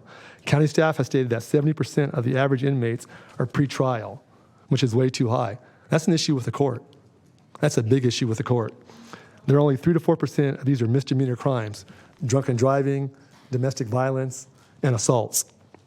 Who and how we release felons is a serious concern. It's going to take a lot of work. And in closing, we need to be rehabilitate and give people second chances. I believe in that, doing second chances, but it has to be done right. There are a lot of programs out there, and right now, some of our programs are failing us. So, in my opinion, as the incoming sheriff, we've got to get these folks earlier before they come to jail. And that takes a concerted effort for everybody. The board, county agencies, the sheriff's department working together, not pointing fingers, not taking blame, but to listen to the opponents. Their choice is to do nothing. And doing nothing is not acceptable. We've got to do something to change the narrative on this. And that's really what it comes down to. I look forward to working with you, rolling up the sleeves, and I believe we can get a lot of things done. And think about it. If you decide to go ahead, this has been done for 6 or 7 or 8 years. It takes time. So right now we're behind the gun, and the opponents talked about how giddy they were before when the board had a chance to get money to pay for it, got voted down. They were happy about that. And in hindsight, that probably would have been better if we had dealt with it early on, but we didn't. But here we are now. Let's go forward. I'm here to work with you, and I'm excited. Thank you, Jim. Thank you.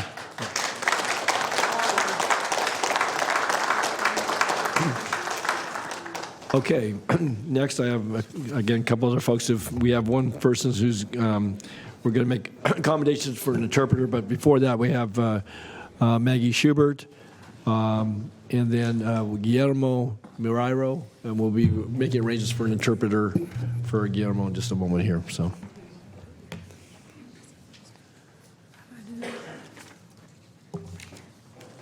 Oh, that's how you do it? It's a little trick, huh?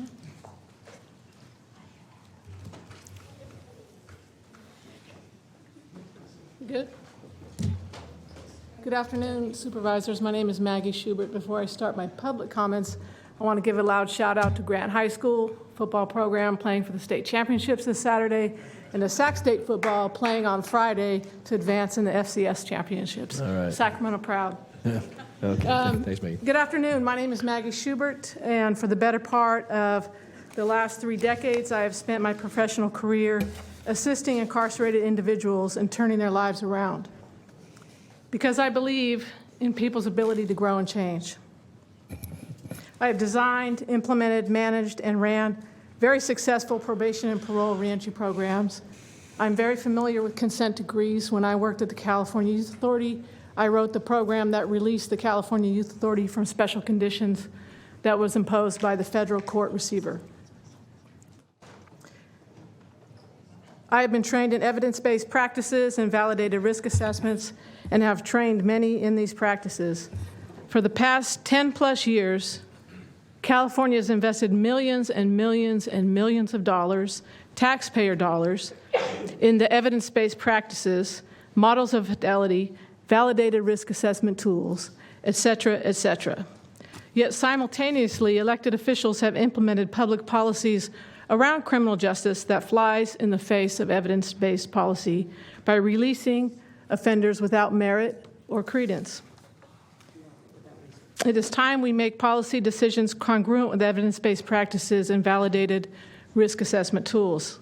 In order to get to good public policy, we must get past the sad story and deal with the behavior story. We must have compassion for the sad story, but we must deal with the behavior story. It is the behavior story that created those victims that the sheriff just put up there. It is the behavior story that shows us every week someone that got killed or hurt or maimed or raped in our community because someone was released early from jail when they should not have been. There are over 150 criminal risk factors that are drivers of criminal behavior, as determined by Bonta et al. And validated by many other collateral studies. But I want to focus on the big 8, which is what's on the board and what you have in front of you. You will see from your packet that the top 4 deal with antisocial behavior, antisocial personality, criminal thinking, criminal associates, where the latter 4 are more dynamic factors such as housing, employment, substance abuse, mental illness, family support, and resources.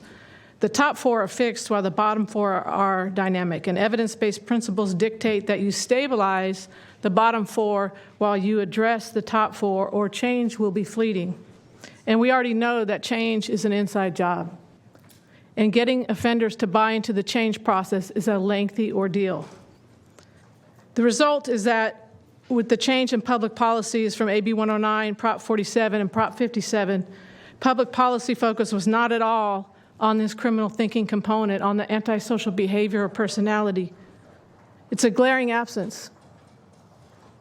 What has happened is the result of the criminal population has been given implied permission to carry on in their destructive behavior because sadly elected leaders think that just providing housing and resources and mental health treatment will solve problems. Well, those are all very necessary. It won't, and it hasn't, because the population that you're trying to serve doesn't have very much skin in the game. And we have to be able to get their engagement, and giving them free passes out of jail doesn't do it, because it emboldens them and embrazens them to continue in their behavior, because they say, see, they just let me out. See, I got out, fool. That's how it works. That's how you do it. Maggie, That's how they think. I need to ask you to conclude, Maggie, if you could. Excuse me? I allowed 3 minutes. That's what we would request. Okay, am I over time? Yeah, but go ahead. If you can conclude, yes. Okay, so Yeah. let me just summarize that. When offenders are released into the community without having served their time on any meritorious, objective manner, this results in implied permission and bad behavior. This population in general does not self-correct because they don't think in pro-social ways as you and I may. So in fact, without strong boundaries, this high-risk behavior will continue, and the goal of incarceration is to disrupt the high-risk behavior and provide them the alternatives to their current behavior. So I'm urging you to please vote for the jail expansion to keep people in there and provide them the services they need so we can all have a healthy Sacramento. Thank you. Thank you, Maggie.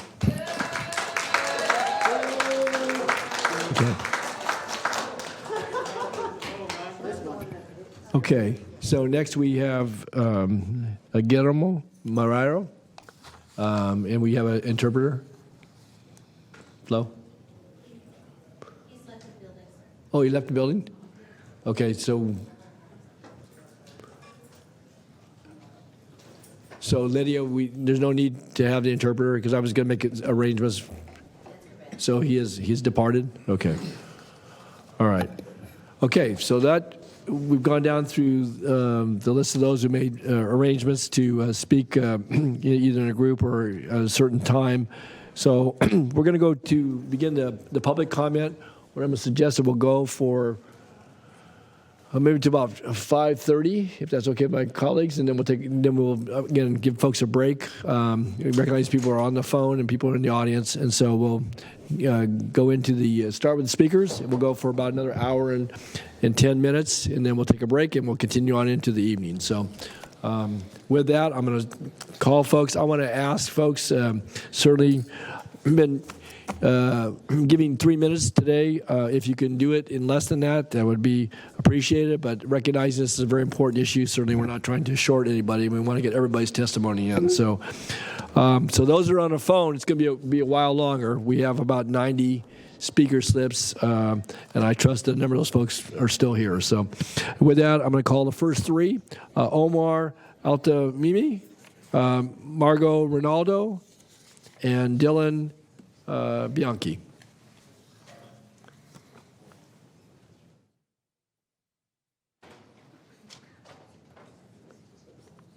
Are any of those here? Omar?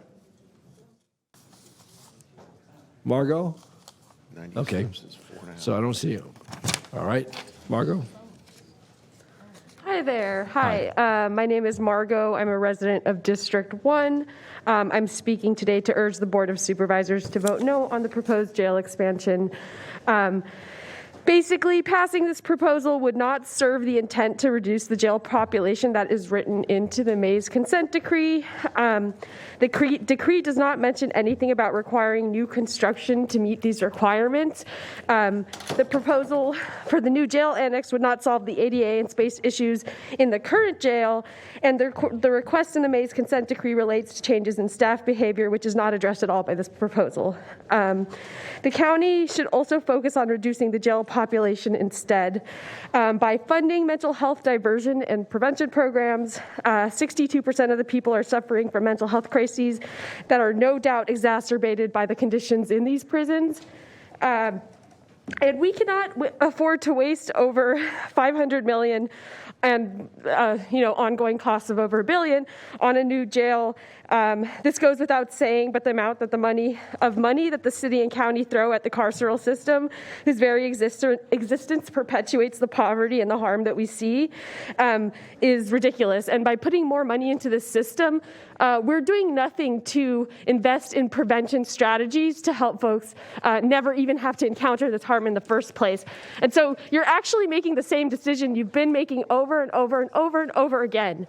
It will not make a dent in people's health. It will not make a dent in the crime, the poverty crimes that you're seeing on the streets. It will further make sure that we don't actually have the resources to properly address people before they even have to encounter these systems.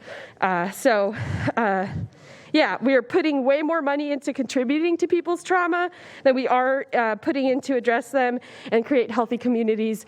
So I really hope that you reject this proposal today. So thank you. Thank you, Margot. Okay, next I have Dylan Bianchi, followed by Roxanne Morales and Alyssa Fernandez. Put these up a little. Hi, my name is Dylan Hoy-Bianchi. I'm a resident of District 3. A lot of people have talked about, and are, I'm sure, going to talk about after me about the various harms that jail can cause and the reasons why incarcerating people is not good. And I support all of that stuff. But I want to focus my comments in on a personal level on why the money that could be going to this jail expansion should instead be spent on improving mental health services in Sacramento County. And the sheriff did mention, or various people had mentioned, looking into different alternatives. Because this is just a framework, it's not clear at this point what exactly those would be. But it is clear to me, at least, that the existing system in Sacramento County for providing mental health treatment for people falls well short of what is needed. My partner, my husband, Andy, has struggled with mental health issues for a long time and has unfortunately had to spend some time in the inpatient facilities in Sacramento County. I don't know if any of you have had any loved ones who have had to go through that as well. It's not a great experience for people. It's pretty miserable in there, to be blunt about it. He's been to facilities in a couple other counties as well. We haven't always lived in Sacramento, but the experience here was among the worst that he's gone through. He stayed at Heritage Oaks Hospital on Auburn Boulevard. And among a number of problems he experienced there, he was put on a 5150 hold, which was then extended without proper notice or without getting a hearing about extending his hold, which is supposed to happen. Didn't receive any actual treatment while he was there. There were no changes made to his medication. They didn't do a blood test for lithium levels, which is a key thing when someone's been hospitalized for struggling with suicidal ideation. You want to know where their lithium's at. They didn't do that until a few days in after I complained to staff about it that nothing had been done. We were charged an extremely high copay, despite the stay ultimately being, we would say, coerced by the people at the hospital. But without getting into too much detail about the specifics of the bad treatment at that facility, in general, the system for putting people on 5150s is inadequate, I would say, at least in some large part because of a lack of staffing and a lack of quality staff, which is a consequence of the low pay that's given to people who are staffing mental health facilities in Sacramento County. My partner is fortunate in that he has a support system in the community. A lot of people who get put into those facilities are not as fortunate. Due to our underinvestment in these services, people who struggle with their mental health will spiral from crisis to crisis until eventually they end up in jail because there's no help available and there's nowhere else for them to go. And this is not only harmful to people who are in crisis, but it leads to massively overcrowded jails, which is a big part of why the consent decree came down in the first place. You know, this system hurts people who are suffering, whose mental health is suffering, but also wastes the county's resources on imprisoning people who have no business in jail. The county not only has a moral obligation, but I would argue also a fiduciary duty to provide comprehensive and adequate mental health service to its residents. Otherwise, the population of inmates needing treatment is going to continue to rise. Yep. The status quo on mental health care in Sacramento is neither comprehensive nor adequate, and spending money on a bigger jail is not a solution to that. You can't get well in a cell. Thank you very much. Thank you, Don. Okay. Okay. Next, Roxanne Morales, Alyssa Fernandez, and then Andy Bianchi.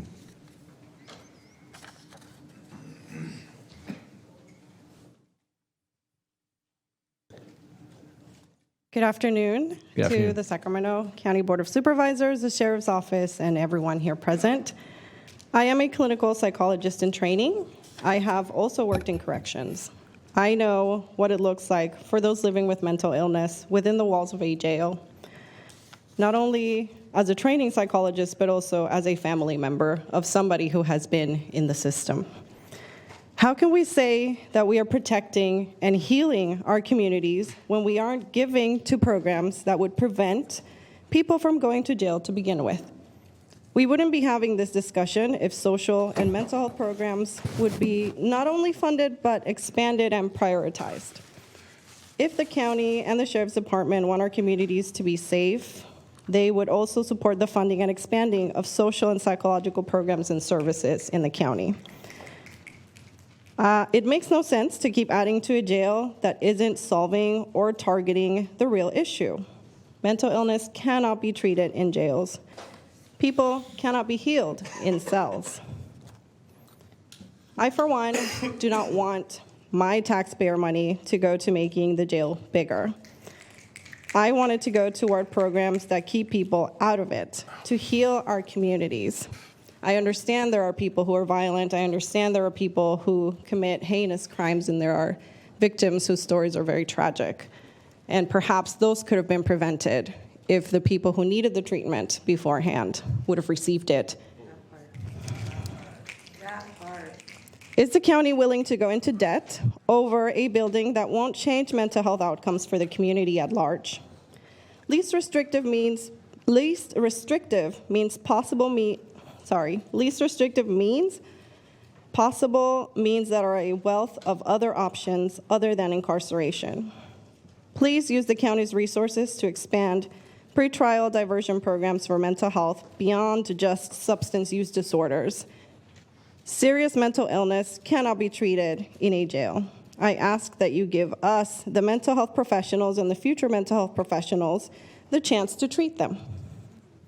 Thank you. Thank you, Roxanne.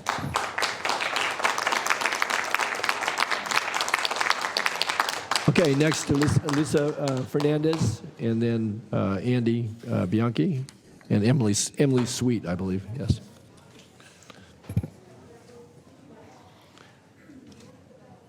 Oh, yeah.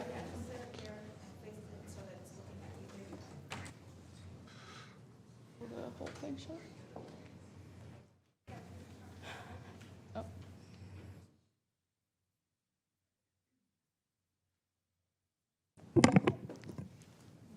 Okay, go ahead.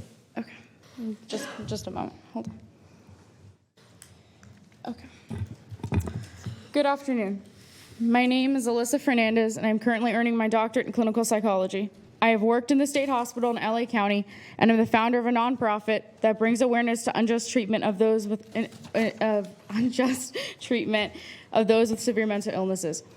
We seek to come up with solutions that help heal our communities and the individuals suffering with said mental illnesses. I'm here to voice my opposition to the planned expansion of the Sacramento jail. However, first I'd like to take a moment to address something that was brought up today. Today there has been discussion of the voices of victims and the individuals who committed the crimes as justification for the expansion of the Sacramento jail.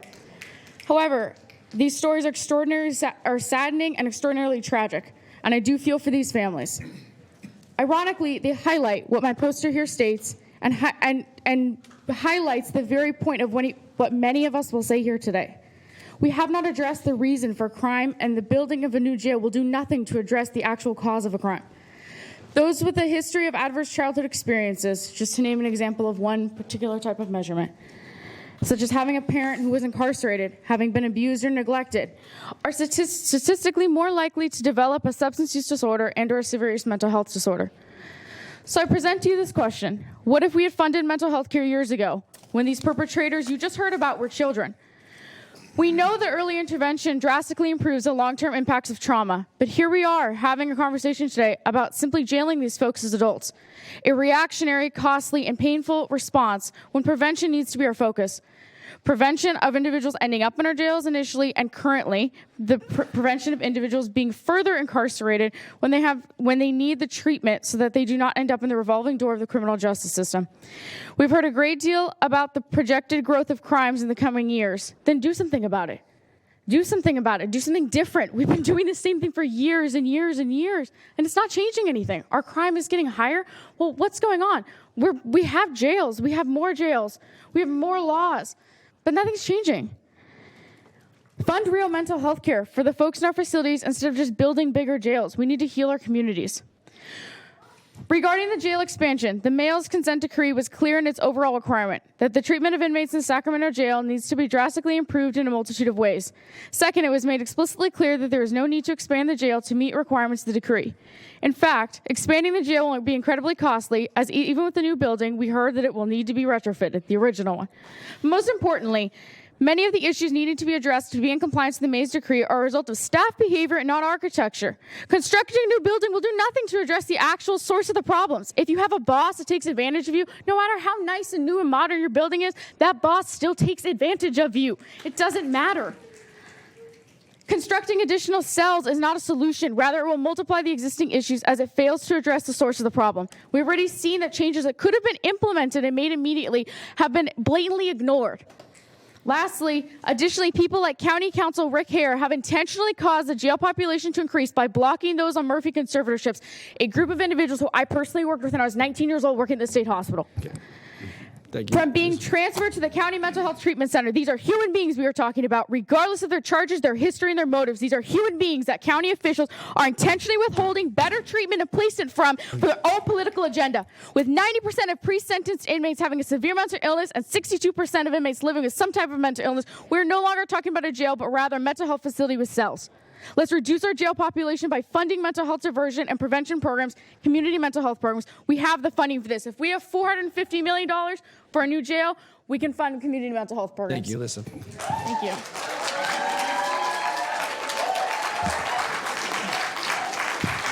Okay. Next is Andy Bianchi, and then Emily, I believe, Sweet.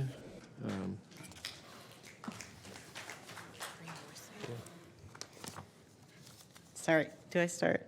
Yes, go ahead. Okay, sorry. I'm sorry, Hi, go ahead. my name's Andy. I use he, him pronouns. I live in District 3, and I have a degree in criminology, law, and society from the University of California, Irvine. I also work at Social Justice Politicor, tracking this county's commitment to upholding social justice values. Today, I will continue to say that this county demonstrates little to no interest in enacting socially just policies or to communal equity of any kind. I'm also going to talk about mental health and urge you not to move forward with a jail expansion. It's painfully clear that the stated need to expand the jail in order to provide adequate mental health treatment and fulfill the consent decree isn't the real reason this discussion is happening. This isn't about mental health, and there are numerous other reasons why an expansion is unnecessary to meet the requirements of the consent decree, as we've heard and will continue to hear during public comment today.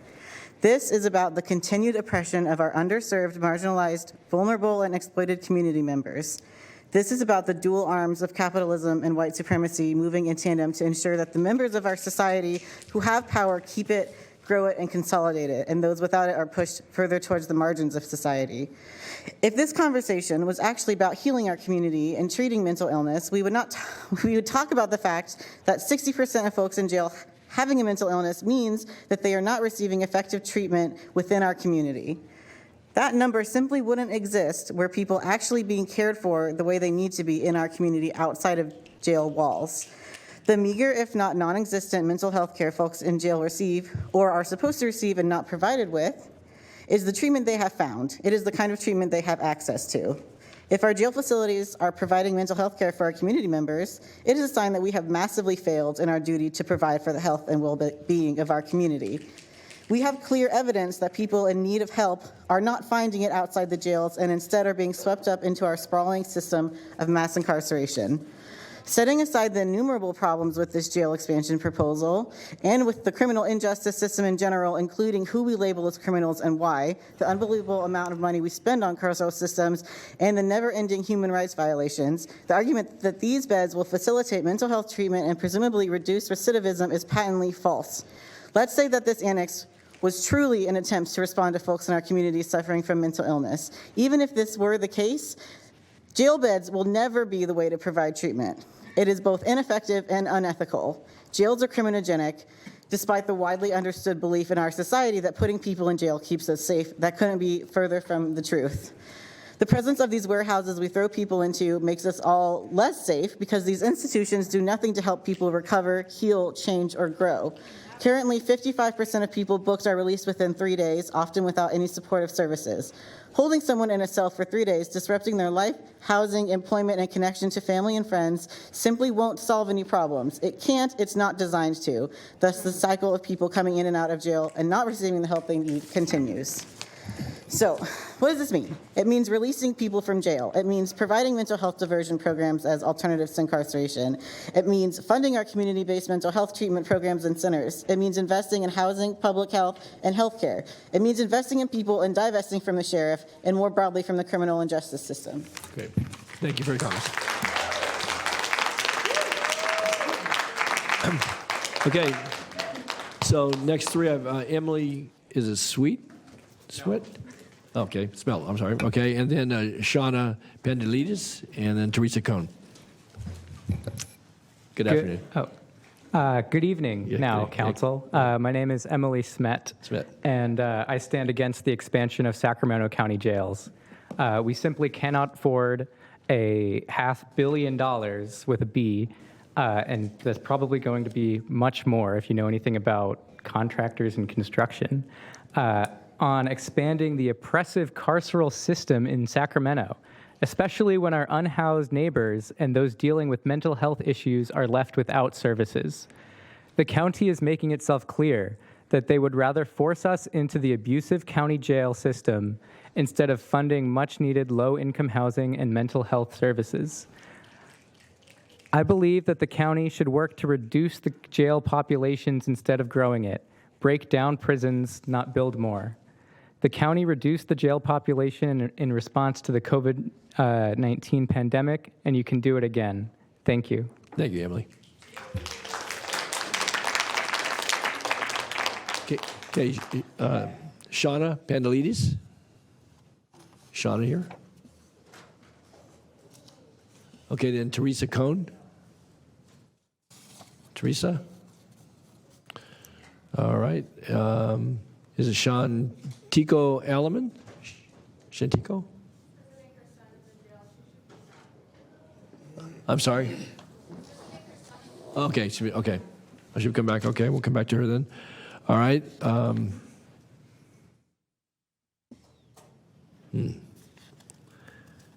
Is it HAFSA?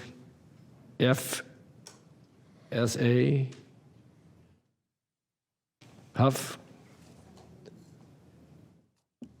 I'm having a really hard time. Somebody printed it very, very fast. Either that or my eyes are getting really bad. So maybe the clerk can help me. Maybe you can help me with this one. I don't want to mispronounce the name too badly. So while she's trying to help me interpret the writing there, or printing, Jack Blattner. Jack? Okay, so one more call for Shauna, Teresa, or Jack Blattner. Any of those three? All right, Matt Gallagher. Matt's back for a second day.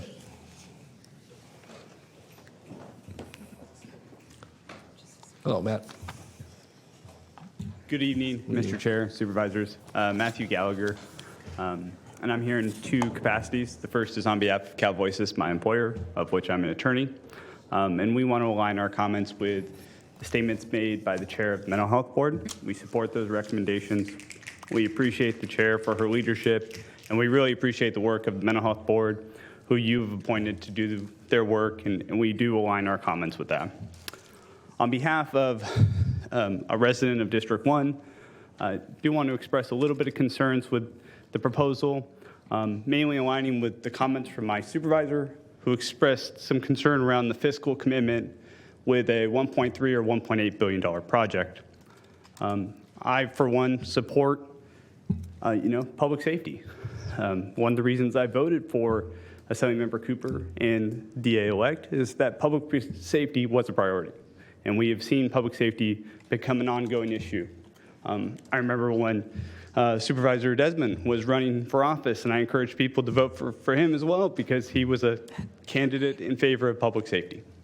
And I think something that we need to ask ourselves is, are we building a new jail facility to comply with Mays, or are we doing it because we've seen a major increase in crime within our county?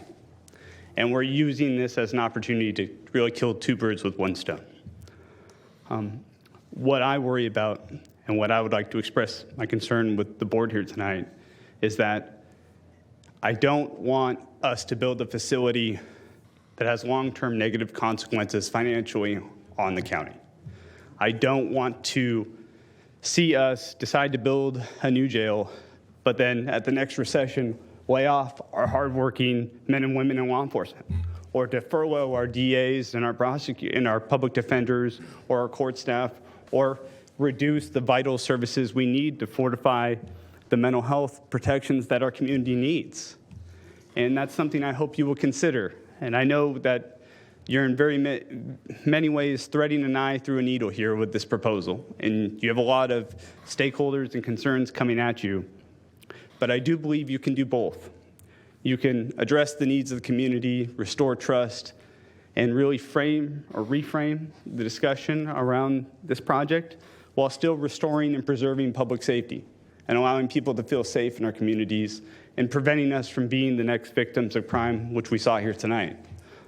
Those were powerful stories, and we don't want to see victims, and we don't want to see services cut. And we're looking to you and your leadership, and as I look at the board here tonight, I believe you can do it. And my vote and my faith is in you. So thank you. Good. Thank you, Matt. Okay, I'm going to go back to the previous speaker. Is it Hafja, H-A-F-J-A, Home Day or Home Dom? Email address at hafsa@gmail.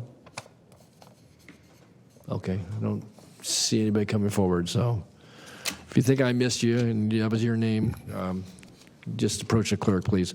All right, then we'll go down to, I'm going to call next three, J.L. Barnes, Chris Walker, and is it Daisy or D-Z, D-E-Z-Y? So, J.L.? Okay, all right, so J.L.'s? She's left, is that what I understand? Oh. J.L. Barnes. I'm sorry, I didn't know that. You're not JL. I know, but she just sent her voice recording. Okay, all right. Play it. We'll let that, ready that into the record. Yeah. Modern technology. Good evening. My name is JL. I'm the pretrial justice organizer for Decarcerate Sacramento, and I am here today to oppose the new jail annex again. This is the fourth time that we are here for this thing where we have yet to hear substantial enough evidence or information to make this dark tower seem remotely appealing for the people inside or for the community. So I hope the fourth time is the charm, and we will not have to relive this nightmare next year. Sacramento County was sued by 3 law firms on behalf of everyone incarcerated in Sacramento or Sac County jails. This class action lawsuit is called Mays versus Sacramento. I'm sure many of you are familiar with it and actually shouldn't be surprised. I have spoken to so many folks on the inside who were literally in life or death situations, but couldn't get the care that they deserved in the jail until these law firms got involved. That same situation is happening far too often, in fact.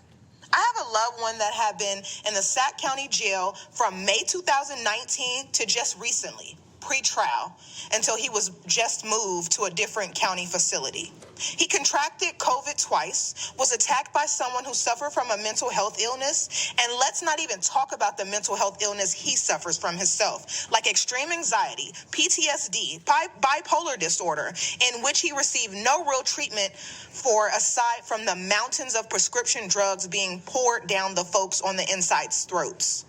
I ask you all today if in the current jail there is not enough staff to medically help people, not enough staff to let these folks out their cells long enough to shower, eat, and call a loved one in one sitting, and not enough staff for folks to program what makes you think a bigger dark tower with not enough staff is the solution. The community leaders here today and listening in have not only raised the problem, but have also given alternatives to help correct this problem. And it will cost you far less to invest in the community than it would to build this annex. That will only suck money out of us and make our people worse.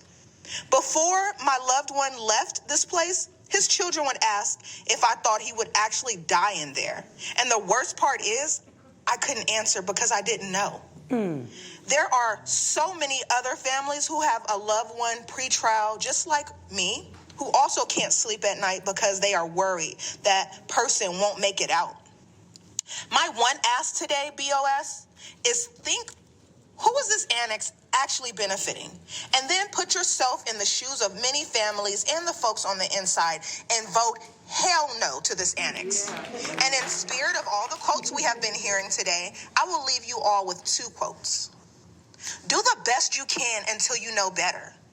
Then when you know better, do better. Maya Angelou. There comes a time when one must take a position that is neither safe nor popular. But he must take it because conscience tells him it is right. Martin Luther King. Thank you. Thank you, Jill. And since I'm up here, I'm just going to read these 1,600 names that signed that letter that we sent you earlier today. Okay, thanks, Or Mackenzie. yesterday. Okay, thanks, JL. All right, next we have Chris Walker, followed by, is it, I think, Desi, and then Susan Brow. Chris Walker? Chris Lee? All right, is it Desi? D-E-Z-Y? Okay. Susan, is it Brow, B-R-O-W? Or Brew? Susan? All right, John Morales? And then John's followed by somebody's known as the dude. So that's not John. Miss Clerk, I have this. Okay. Hello, John. Good evening. My name is John Morales. I'm in favor of the annex jail, and I'm against the early release diversion of 1,000 inmates. Don't do the crime if you don't want to do the time. Our community is unsafe because nonviolent inmates are diverted. Here are 5 examples of nonviolent diversions who ended up allegedly committing murder. These are victims in their own neighborhood. Emma Rourke was murdered allegedly by Miklo Morgan Rawls. In 2005, Rawls was arrested for a weapons violation. 2018, burglary. 2020, probation violations. James Rayleigh was murdered allegedly by Darren Chaston. Chaston had probation violations.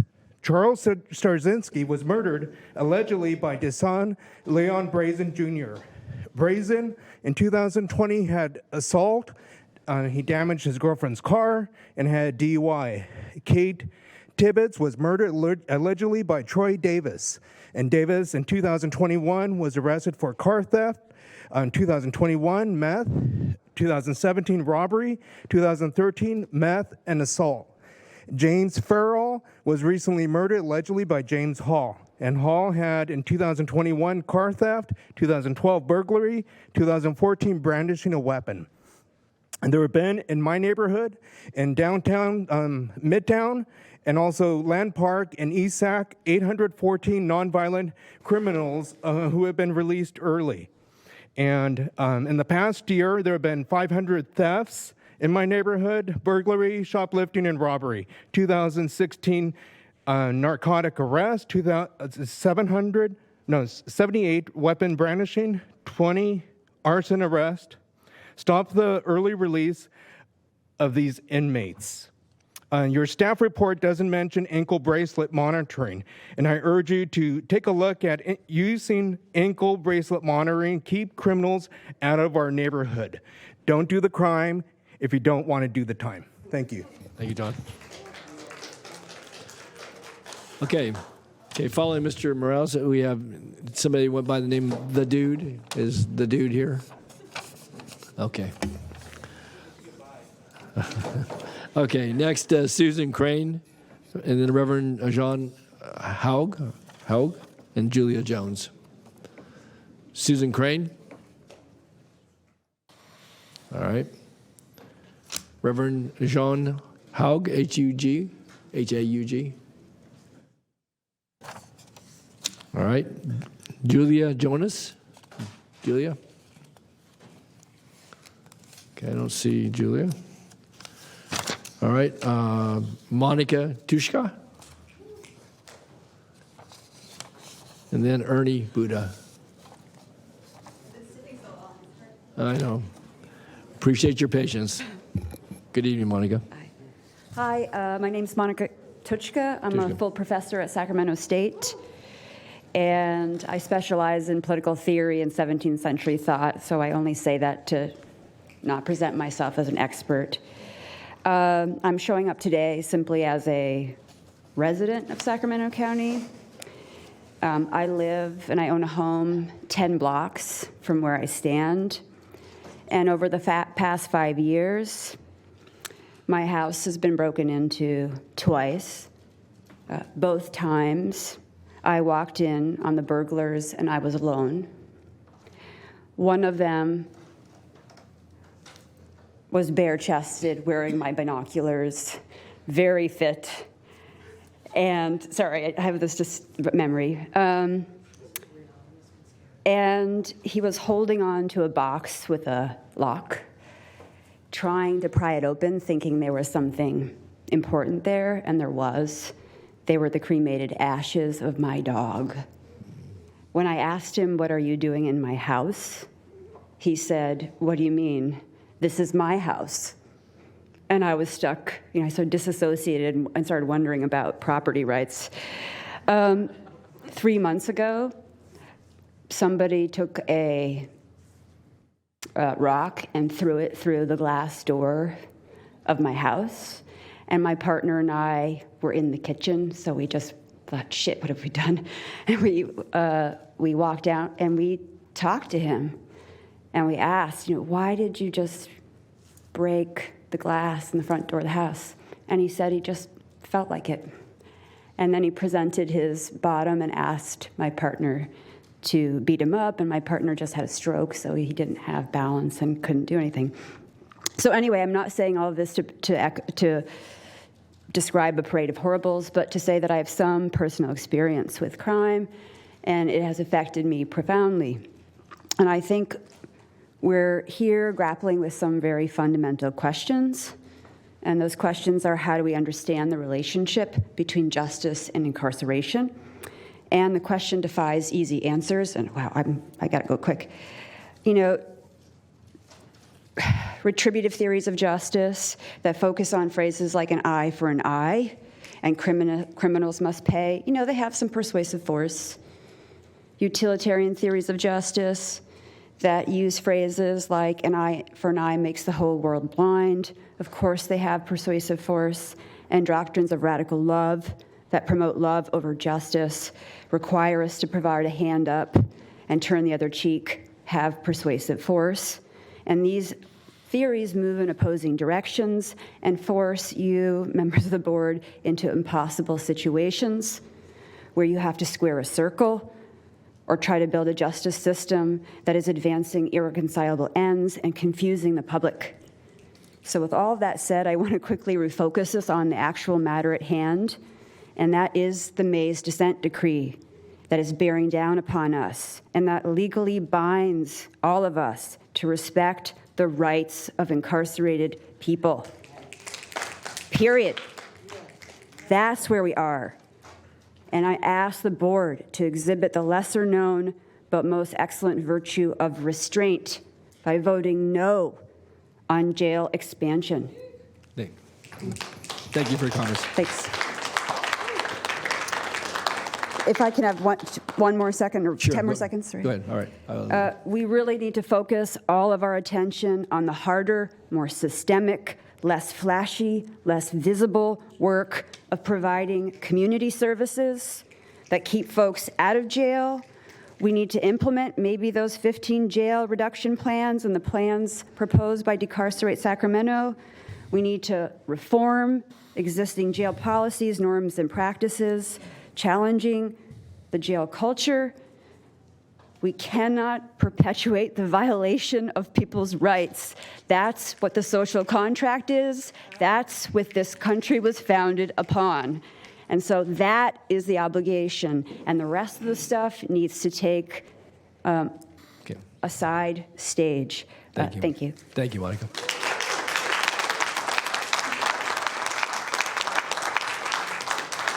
Okay.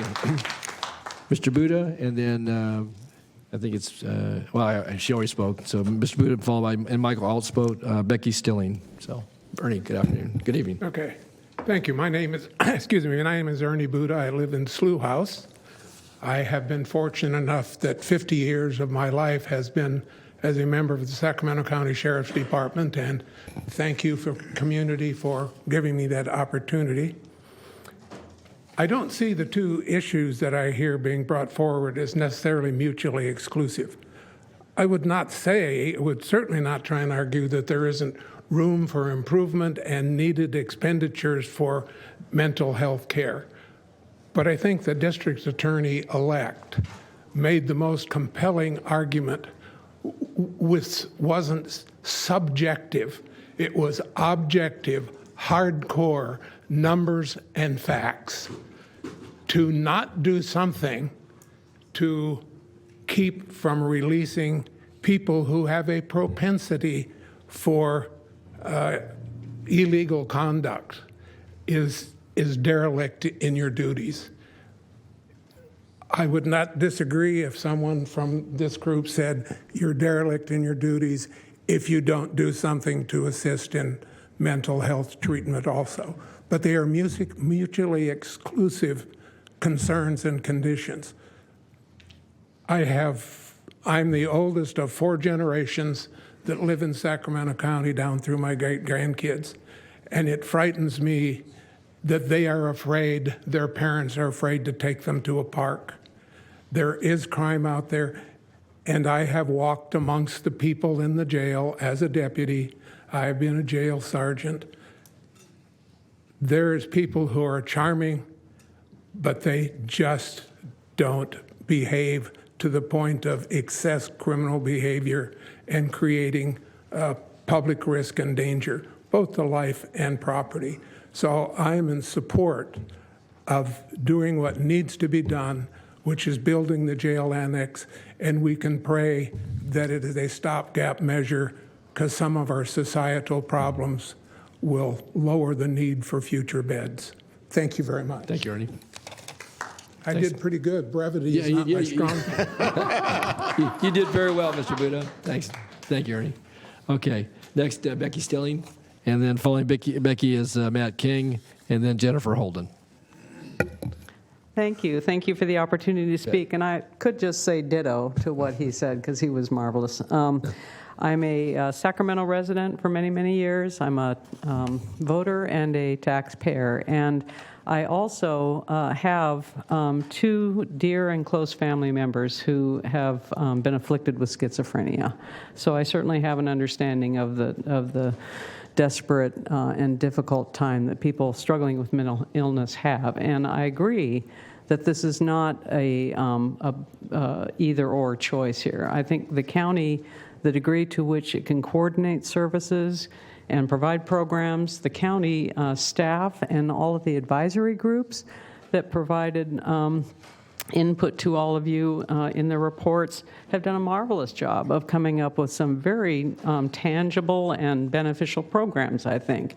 But I also agree that we have to make sure that we don't sacrifice public safety. Public safety is critical, and it is an important check and balance on behaviors that some people need. So my support for the county the staff recommendation for an investment in the jail to the degree that will help the county comply with the consent decree, and then also continuing with some programs that will help with mental health is critically important, and I think will speak to the vast majority of the voters in the county of Sacramento. Thank you. Thank you, Becky. Okay. Following Becky then is Matt King. Matt? All right. Jennifer Holden. Jennifer? Or is this Matt coming forward? There's Matt. So following Matt will be Jennifer. Good. Thanks for having me up here. Yeah. My name is Matt King. I'm just going to read from what I wrote because I don't want to go over or under or anything like that. You can go under. That's okay. I'll go under, yeah. Okay, that's fine. I probably man. will. Go ahead. Because I timed it for 2 minutes. All so. right, go ahead. Thank you for allowing me to speak today. It's not about right or left. It's about right or wrong. If it wasn't for accountability, I wouldn't be here in front of you all today.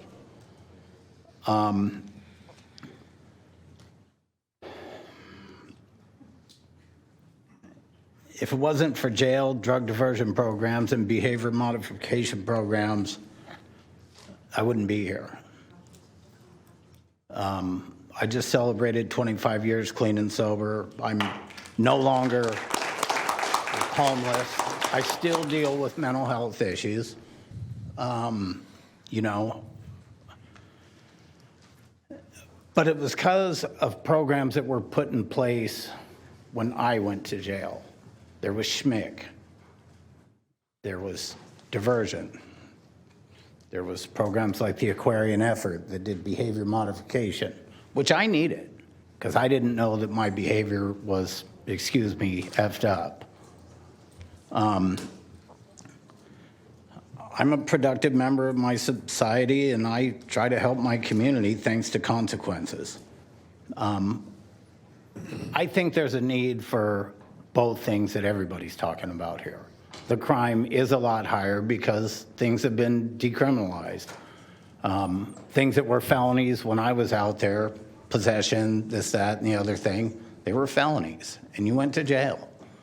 And a lot of my crimes, I remember getting out of 651 I Street, which was my address for a long time, in and out. But I remember getting out 3 o'clock in the morning, going a few blocks away, stealing a car, and then proceeding to go through neighborhoods and steal mail and do identity theft.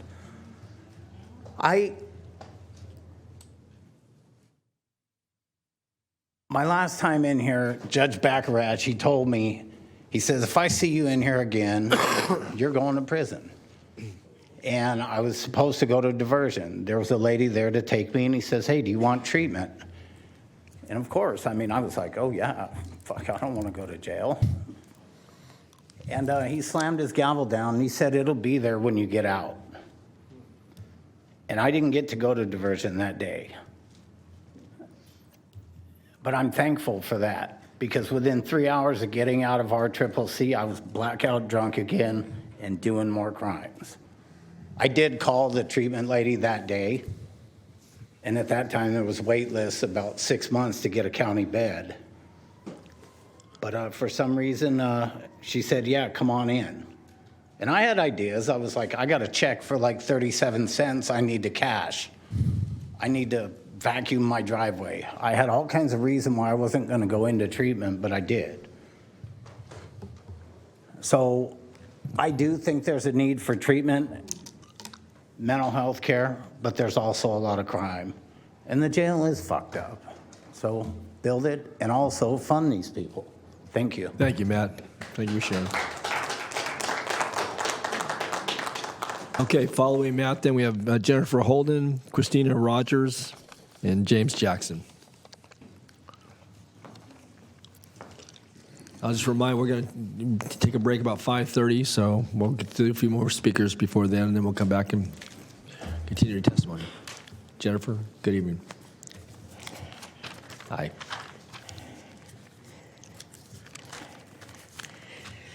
Good evening. Good evening. It's been a long day. And my brain is in overload. Of course, I came in here with all of my statements, and my statements have all been changing through the day as I listen. So forgive me if I organize my thoughts a little bit as I go.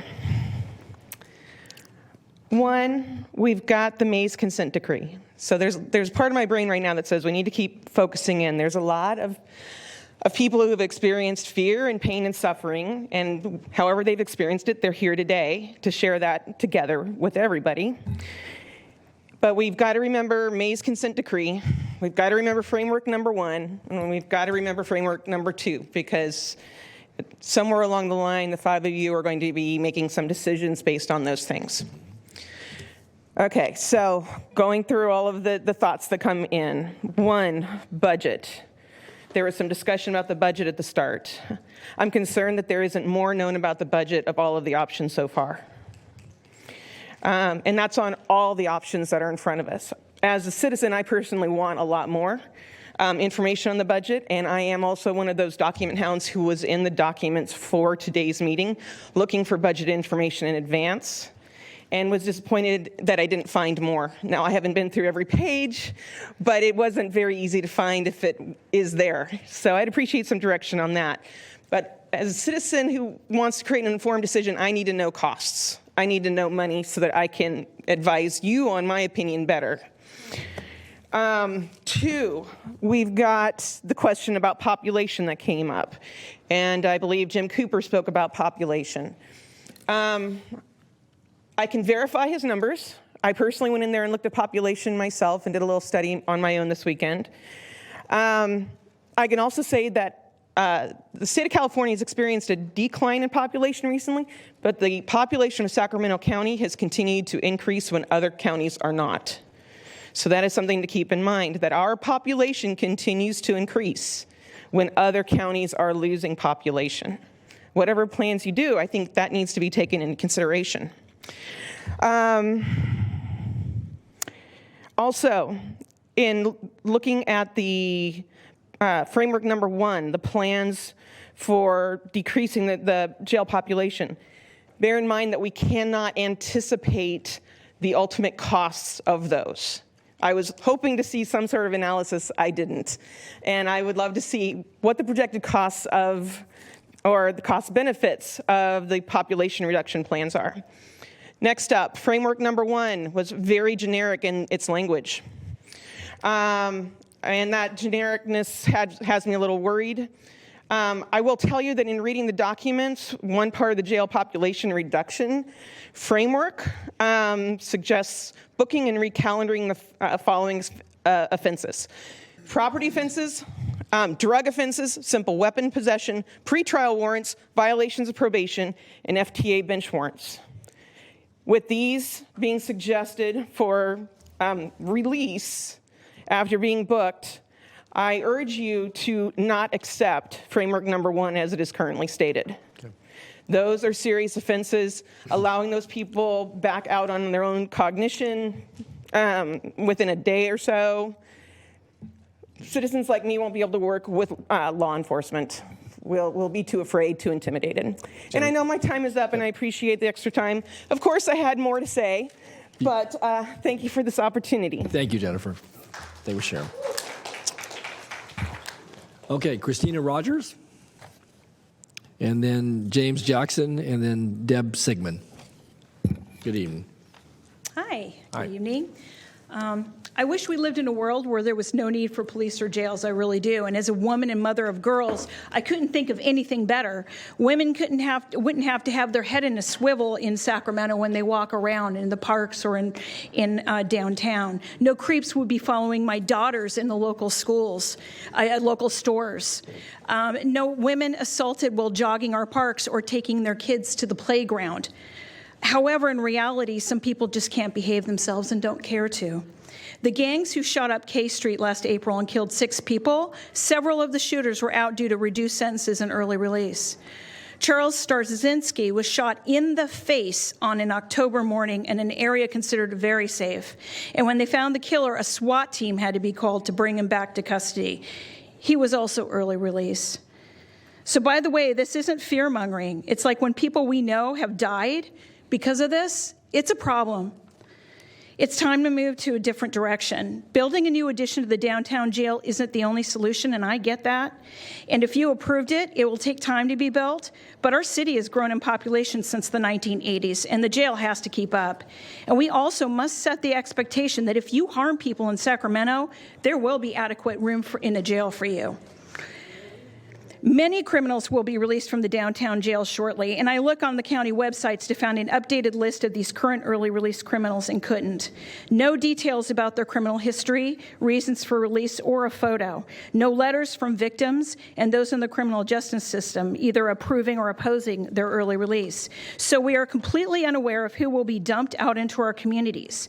How many of histories in gangs, drugs, and gun violence, pedophilia, sexual assault, or human trafficking? I don't know, and right now, none of you can promise me you are 100% certain that these are all harmless offenders. And especially now when I hear that 95% of these people have felony histories. Patrick, you were my representative, and I listened to you earlier this week in a neighborhood call. Public safety was a big concern from neighbors, and you made it clear that for any changes to happen, citizens need to be involved. Well, here we are. I welcome the opportunity to champion your support of law enforcement, public safety, and our new district attorney soon. And as you all continue to work on supporting robust services for the incarcerated, balance it with voting to build the jail addition too. Tell us loud and clear that you intend to bring back public safety to Sacramento citizens. Thank you very much. Thank you. Okay, next, James Jackson, and James is followed by Deb Sigmund. James is going to join online. Okay. He's calling in? Yeah, he's calling in. Okay, all right. We'll get to him later on then. All right, Deb Sigmund, and then Misty Foster. Good evening, Supervisors, Chair Natoli. I fully support your staff's recommendation, and as I've listened today since 11 o'clock this morning, it's clear that this is not an either-or. We all want to be protected. We all want to feel safe in our homes and our communities, and we want people to get the necessary services that they need. There's prevention, and I think there's intervention, and sometimes we have to spend money on both. And that's what you're faced with today. Your staff has presented a multifaceted approach. It's not an either-or. You won't make everybody happy. But for me, your primary duty is to keep the citizens of this city and county safe. And accepting your staff recommendations, which will be followed by much more information, all of the budget information that is clearly needed. Okay. You want to talk about the law? You don't know anything about the law. So keep regurgitating. You guys want billions of dollars to spend on a solution you already admitted is going to fail. Ma'am, your whole system is a failure. You need something new. Okay. The pedophiles are in the church. And you're on stolen land. You'll blow us the pedophiles that preach every Sunday. Okay. Go ahead, Deb. Sorry for the interruption. I encourage support for your staff recommendations and for the people of this county. Thank you. Thank you, Deb. Okay. All right, following Deb is Misty Foster, followed by Catherine Sarashi. Misty still here? All right. Catherine Sarashi. Rhonda Campbell. Rhonda?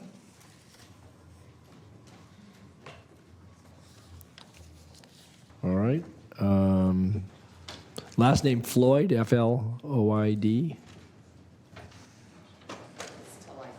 Talitha. Okay, I didn't want to mispronounce it. Talitha Floyd. Good evening. Yes, my name is Talitha, and I hope that's a name that you will soon remember, know how to pronounce, and say correctly after today.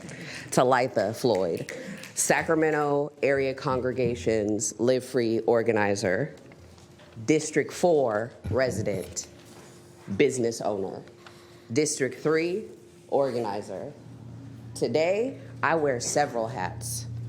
Today, I didn't hear much about the hat that I'm going to put on, though. I have been blessed to be from Sacramento County, born and raised here. I'm also clergy. Clergy that's experienced the Sacramento carceral system, been affected. My mother, 1989, I Street Jail. They promised to make changes. The trauma she experienced there fell on me. I was told because I didn't have a mother present, a father present, the statistical numbers that don't lie, I was supposed to be nothing and no one. I wasn't supposed to be able to make it out of elementary school nor get a degree that I have. I have a bachelor's degree in human service with a concentration in management, a master's degree in business administration with a focus on nonprofit organizations that bring equity into Sacramento County and its community. That's who I am standing here because I would not allow my voice to be muted. Today, I am the criminal that didn't get represented, the criminal that didn't get allowed to walk in this room because they don't look right, they don't sound right, they don't feel right, because you're scared of them, because you don't know their story. I am their story. I've been so hungry I've wanted to steal. I've been beat within an inch of my life, but it never stopped me because God said my voice mattered. I'm here today to give you his words and his promises. The Lord says, don't brag about your wisdom or your strength or wealth. If you feel you must brag, then have enough sense to brag about worshiping me, the Lord. What I like best is showing kindness, justice, and mercy to everyone on earth. Jeremiah 9:23 and 24. The Lord says, I hate your religious festivals. I cannot stand them. When you bring me burnt offering and grain offering, I will not accept them. I will not accept the animals you have fattened to bring me as offering. Stop your noisy songs. Do not want to listen to your harp. Instead, let justice flow like streams of righteousness, like a river that never goes dry. Today, the voice of the people will be heard, and we pray. God, forgive the hearts of those that know not what they do. Today, I pray that the community begins to feel whole based on the decisions made here today, that justice, equality be done. We no longer have to cry out for our beloved brothers and sisters that are being treated unkindly, like they're not human, like they're a number, like they have no voice. God, please hear them. They are not muted. They are here standing with me because we are representing them strong. The systemic barriers will not block them, God. Place them on a mantle right now and lift them up above. You said you will make the enemies their footstools. Please, right now, protect people over profit. Open their hearts. See those that created this broken system and let them not be the ones to fix it. God, please allow them to dream, imagine, and invest into community in a way that's different than they've ever seen before. Amen.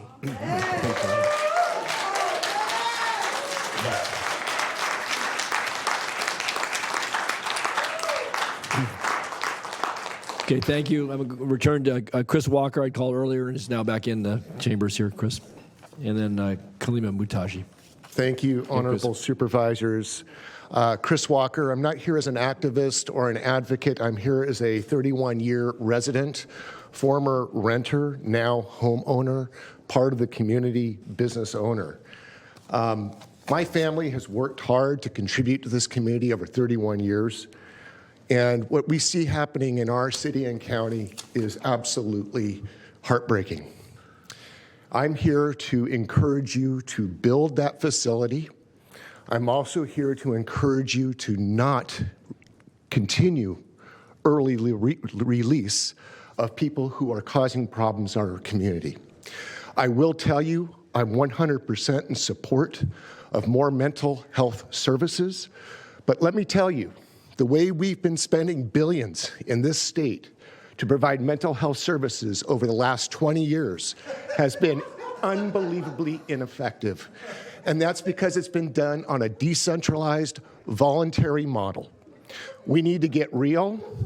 People need to be voluntarily taking their medications, voluntarily making their appointments isn't working. There are real people. Chris, excuse me.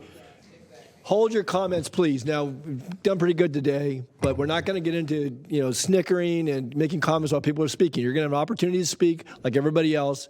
Please be respectful. Chris, continue. I encourage you to build that facility so we can provide those compulsory residential mental health facilities where people can get the humane treatment they need and not pose further threats to our community.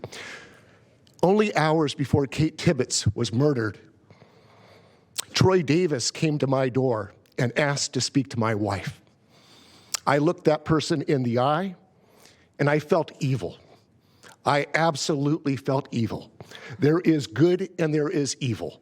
This person stole a car and that was considered nonviolent, non-felony, let's let him out early. What did he do? He came to our neighborhood and killed one of our beloved neighbors. Heinous act of murder.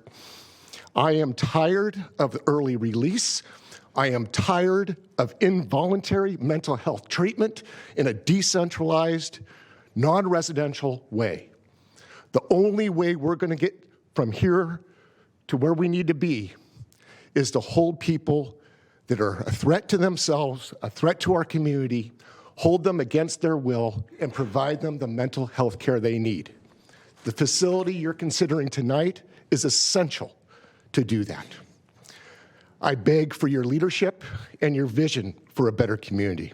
Thank you. Thank you.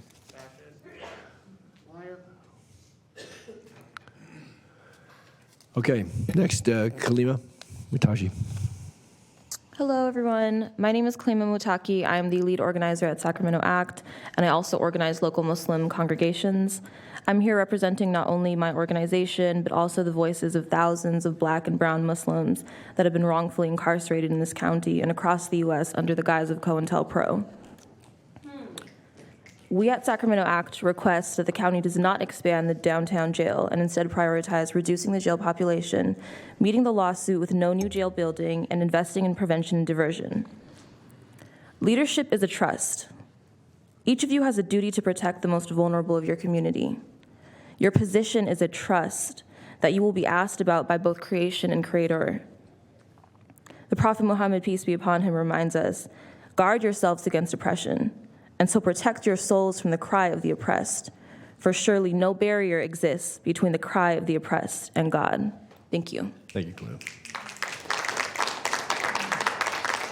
Okay, I'm going to take 3 more speakers before we break. It'll be a little close to 5:30, but so I've got Cecilia Flores, Lucero Soto, and Sarah. I'm sorry? Okay, they're calling in. Okay, calling in. Okay. And Cecilia's calling in. Flores? Not here. Oh, Sarah Rowich? Sarah Rowich is next. Yeah, Sarah. But I had Cecilia Flores. Calling in. Oh, she's calling. Okay, calling in. Okay. All right. Sarah Rowich. Hi. I'm kind of twisted up in my head right now. It's been intense. I want you to know a little bit about my background and why I'm here today, so I'll rattle off some facts. But my intention is to uplift the voices of those inside because I know a few of them, and they're not being heard, and they're actually there in darkness, many of them feeling as though the world has forgotten about them. And I'll give you a little story about how I know that. So my background is that I grew up in County District 3, actually. I'm a published scientist in population genetics and molecular biology. a science educator and instructional designer who creates ADA-compliant learning opportunities for everyone, including folks with disabilities and underserved communities. So I care deeply about facts, data, the truth, fairness, inclusivity, and social equity. My parents dedicated their entire lives to helping people with mental health challenges. My father was a social worker for nearly 50 years before he died. And my mom is still a psychotherapist, and before that, she was a psychiatric nurse on locked wards, helping the folks with the most serious mental health issues. So I care deeply about and greatly value how folks with mental health issues are treated, and I know how important compassion as well as professional expertise is in helping those folks. I am also a survivor of a violent crime. This is hard to talk about, but here in Sacramento County, when I was in grade school, my teacher molested the whole class, and I turned him in. I was the one who did it, and I faced him in court. He was convicted, and actually that's the only experience I ever had with the so-called justice system until 3 years ago when a loved one of mine became incarcerated in Sac County Jail. I'm actually not an activist. I'm just a mild-mannered instructional designer and scientist, also musician on the side. But anyway, my loved one experienced horrific treatment there, and was actually severely damaged, even though they were legally innocent at the time. In other words, pre-trial, which, there's been some debate. Is it 70%? Is it 83 of the folks in there who have not been convicted of anything? But they certainly cannot be called felons if they haven't been convicted of anything. Not that that is language that we want to use, because it is extremely dehumanizing. So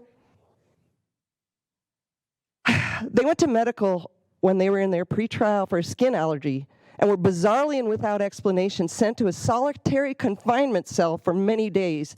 During that time, my loved one, who suffers from anxiety and depression, was terrified to shut the light out in this cage without windows and without contact with anyone else. And this person is out now, but to this day has trouble being in a room that's dark. They kept the light on all the time while they were in there, even when they tried to sleep, because when it was dark, in that isolated place, they felt like the world had forgotten about them. How can you justify that mistreatment and damage to a human being? It's tantamount to torture. It is cruel and unusual. At that time, I was so desperate for help that I reached out to Decarcerate Sacramento. And I later found out about other horrific abuses and even death at the hands of the jailers. In February of this year, a 30-year-old man went into booking with a known alcohol addiction, and a nurse saw him. And this is in Mays. This is in the Mays reports, because I have read through all of them.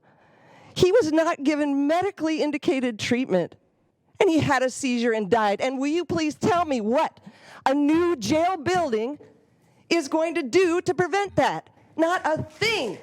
Nor will it prevent people like my loved one, who was abused as a child and suffered from all kinds of things like substance abuse and ended up with anxiety and depression and in the jail and has been damaged.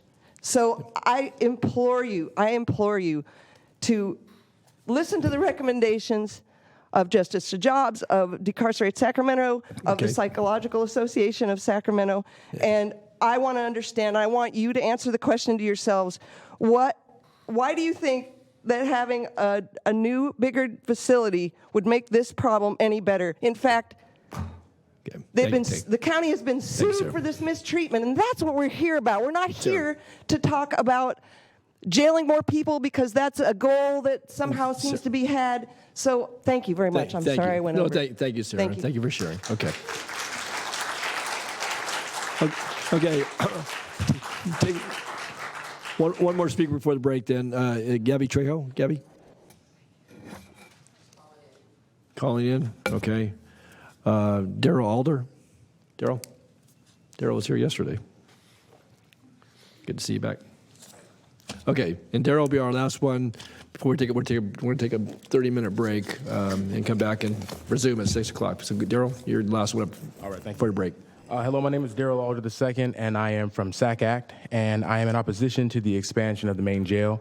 The fact is, it's a high price to pay. It's a large bill. At least $250 million will be spent just to build it. Then with ongoing operating costs, this project would cost our community over $1 billion over 25 years. And potentially, if the next recession does hit, funding for community-based services will be cut if this costly expansion project moves forward. This jail expansion, if approved, will be the single largest draw of county resources in our generation. And my question is, what kind of future do we want to build for our youth? One that paves the way for their incarceration, or one that invests in programs that keeps people out of the legal system? So, thank you. Thank you, Daryl. Okay. All right. I want to, before we break, thank everybody for their patience. We're going to take a half-hour respite here. We'll come back in at 6 o'clock and continue with the hearing. I know we have a lot of folks been on the phone. Many of you in chambers been very patient. We'll resume at 6 o'clock.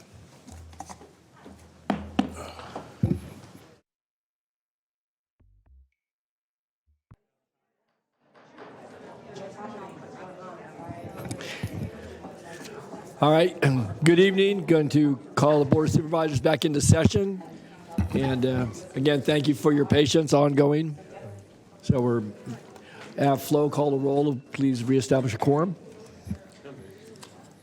Supervisors Cerna, Kennedy, Desmond, Frost, here, Natoli. Here. And you have a quorum. Okay, thank you. All right, so I've got about 60 speaker sheets, and we have about 22 to 25 folks on the phone. So the idea this evening will be continue public testimony and get to all the folks that have signed up to speak or are on hold on the phone. And then, as I announced very early in the day, that we have set aside tomorrow, beginning at 9:30 in the morning, to come back into session for deliberations. And I think in light of the amount of public testimony we've yet to receive and will receive, we're going to, work to complete the public testimony this evening and then come back tomorrow morning for board deliberations. I know some of you may not be able to join us in chambers. You certainly can watch by distance. You're welcome to come back. But I just, in light of the current hour and allowing people 3 minutes to speak, we've got a lot ahead of us. So that's the intent, but we're going to get to all of you this evening before we conclude. So, all right. With that, then, we're going to go back. I understand that Gabby Trejo returned to the chambers. I think you were one of the last ones I called before we took the break. So, Gabby. She's everywhere. Sorry. She's everywhere, yeah.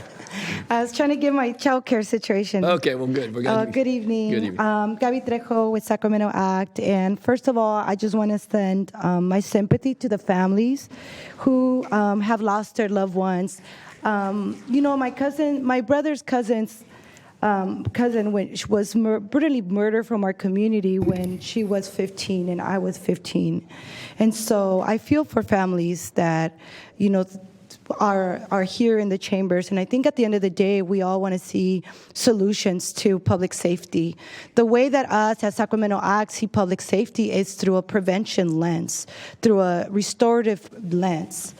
And so one of the things that we are asking all of you is to reimagine public safety through that lens of how do we prevent people from ending in the jail in the first place, right? How do we make sure that people are getting mental health services before they have to go through the 5150? How do we make sure that there's plenty of, I saw one of the images earlier presented by the new sheriff of the woman that was unhoused, that was shot this summer, and that was like a reminder that that woman should have never been on the streets in the first place.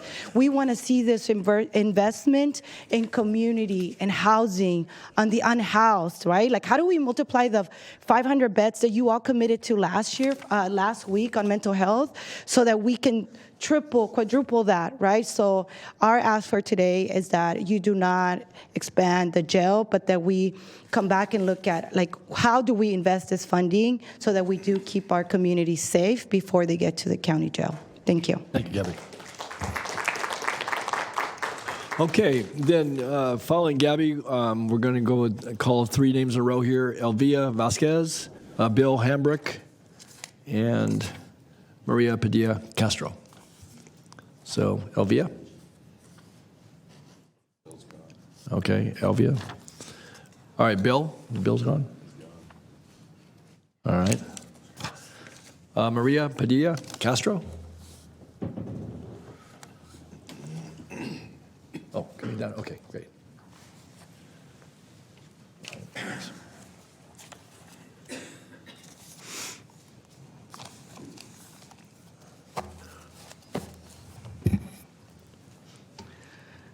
Hello. Good evening. Good evening, Mayor. Thank you for having me. Before I start, I wanted to lend my support to Dr. Corrine McIntosh Sacco for her presentation. I support her effort and her results and recommendations. So good evening, members of the Board of Supervisors. I am Maria Padilla Castro. I'm a semi-retired licensed clinical social worker. And I'm not speaking as representing the Sacramento County Mental Health Board or the Alcohol and Drug Advisory Boards, but I am a member of both of these boards. But I do not represent them tonight. My entire career has been directed to serving the needs of our disenfranchised populations, including incarcerated men and women, pintos, and ex-offenders. We know that this population has been traditionally stripped of its rights to vote and get hired to jobs due to stereotypes and laws. We also know that a high percentage of this population were arrested and imprisoned in the first place due to poverty, unemployment, lack of housing, low education attainment, mental illness, and alcohol and drug addiction. These rates are as high as 60 to 70%, particularly as it pertains to addiction. Put on top of this horrendous statistic is that our jails and prisons house a disproportionate number of people of color. California ranks with Texas and Florida as the top 3 states with most inmates. May 2020 data indicates that Sacramento County incarcerated a rate 43% higher than other California counties. Has this mass incarceration improved the chances of reducing recidivism? Has it improved the quality of mental health care and freedom from addiction for this population who deserve better? For most of these nonviolent offenders, and I say most of them, and I know that we have violence, but we're talking about they would not have landed in jail had they been afforded an opportunity to access quality mental health and addiction services. Please increase funding to mental health and addiction treatment in our community to prevent further incarceration rates and reduce the incidence of recidivism. Expansion is not the solution. Treatment is the solution. Thank you very much for having me tonight. I appreciate it. Thank you, Maria. Thank you for your testimony. Okay, following Maria, we have Mark Bitterling. Okay, Mark Bitterling. Very good. Thanks, Mark. You should have known that. You introduced yourself earlier. Then Mark is followed by Marco Tarano. Good evening. My name is Mark Bitterling. I was born and raised in Sacramento, California. I have been here for, I moved away and lived in North Dakota for 10 years. It's my understanding that back 37 years ago when the city council and the Sacramento County sheriffs got together and they agreed to build a jail, that there would be money set aside. And there was an annex that was land that was annexed so that when they needed to build an extension onto the jail, that when the time came to build that annex, there would be funding available. But yet here it is, 33 years later, there is no money. There was no money that was ever set aside to build the annex onto the jail. I want to know about accountability. I'm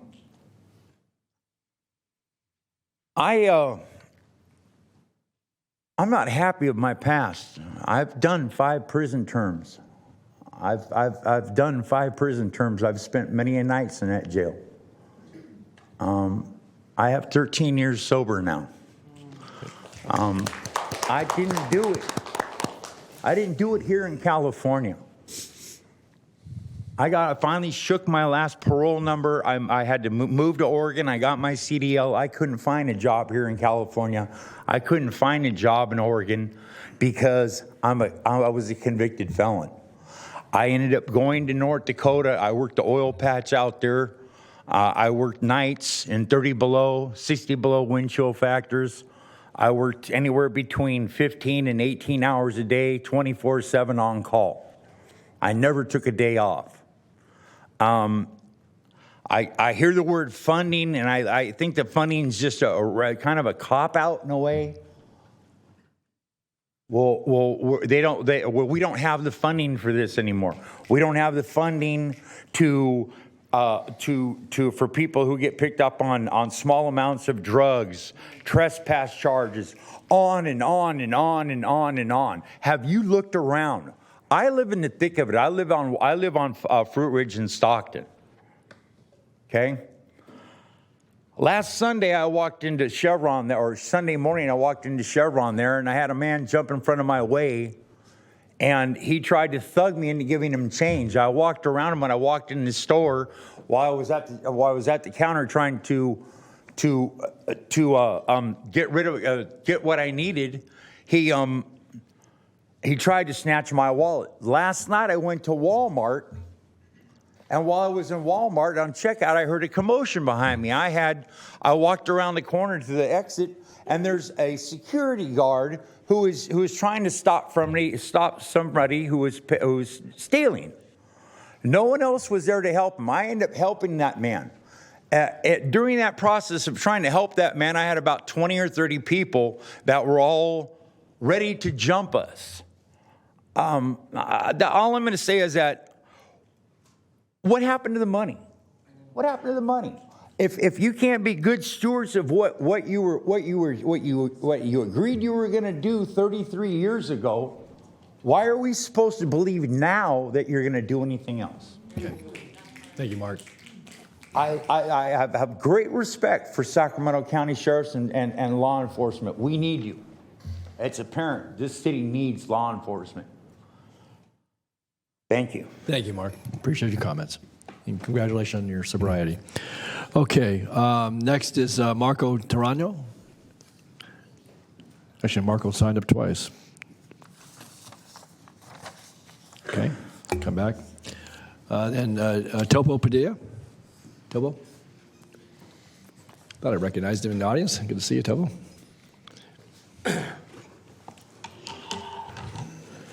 Good evening. Thank you all for what you all do to the board. I know it's hard. Thank you to law enforcement and to the people that work for the county. A gentleman just alluded to money. Well, these folks had nothing to do with that money. Prior administrations did, some 33 years ago. So today I'm here to speak on behalf of the Executive Board of Crime Victims United of California.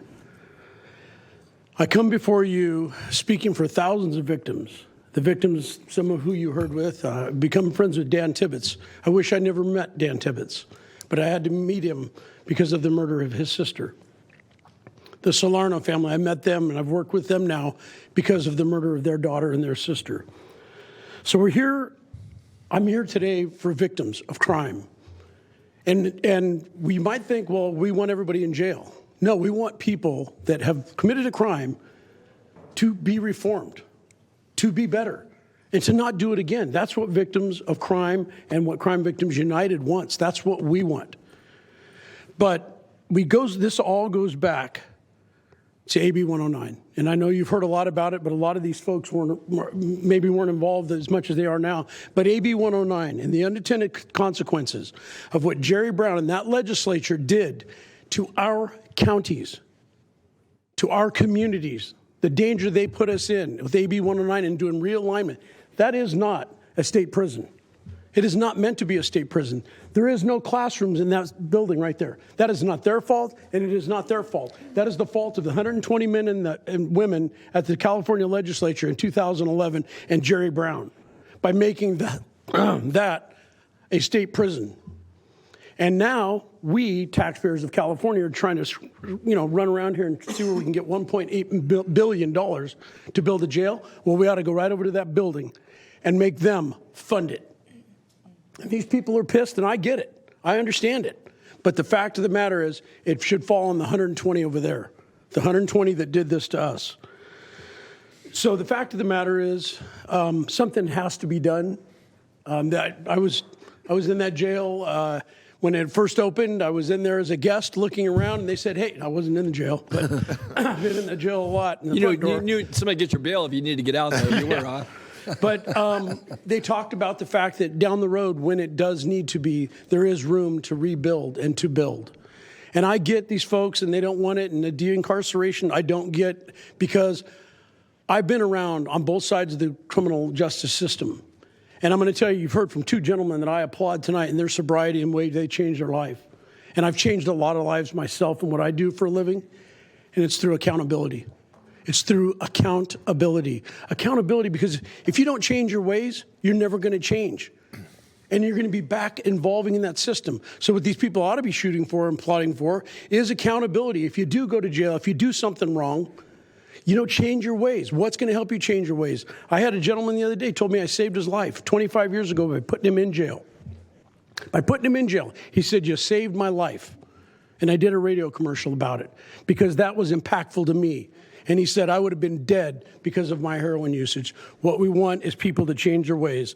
Again, I say this, you talk about victims of crime, and we had some here tonight, and murder, you have rape, you have a lot of crimes.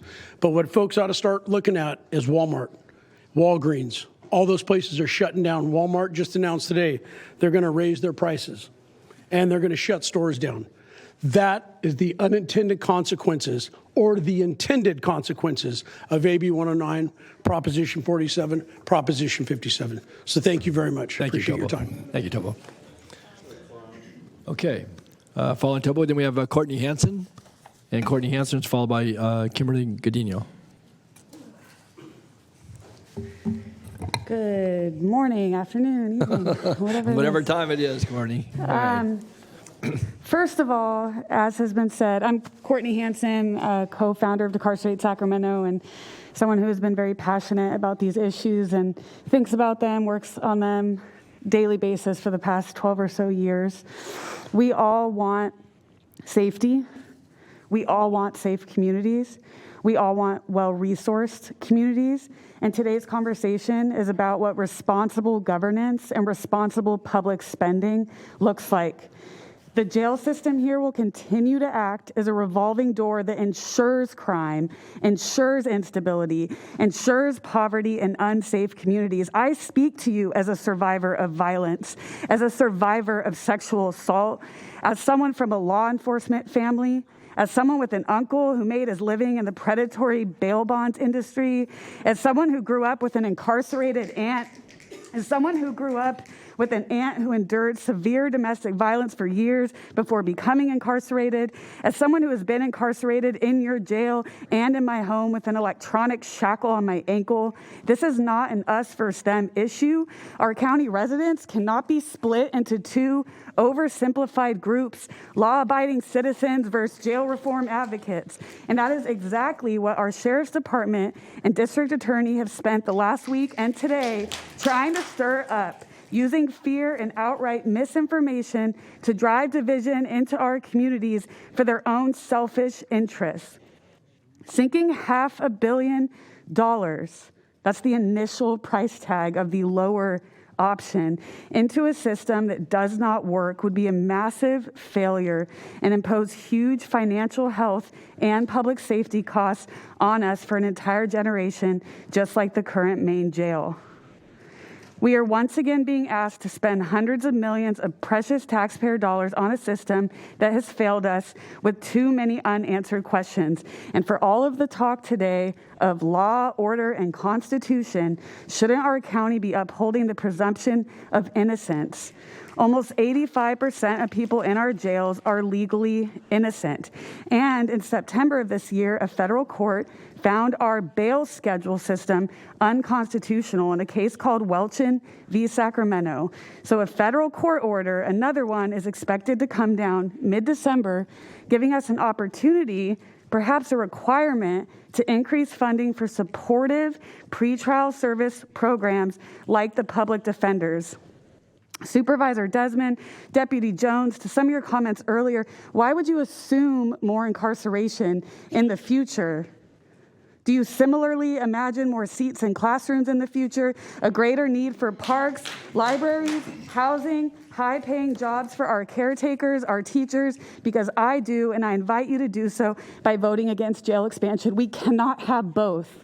This will tie us into one direction, and it's the wrong direction. Thank you. Thank you,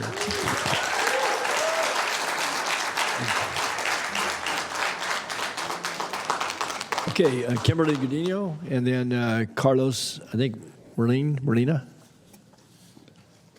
Good evening.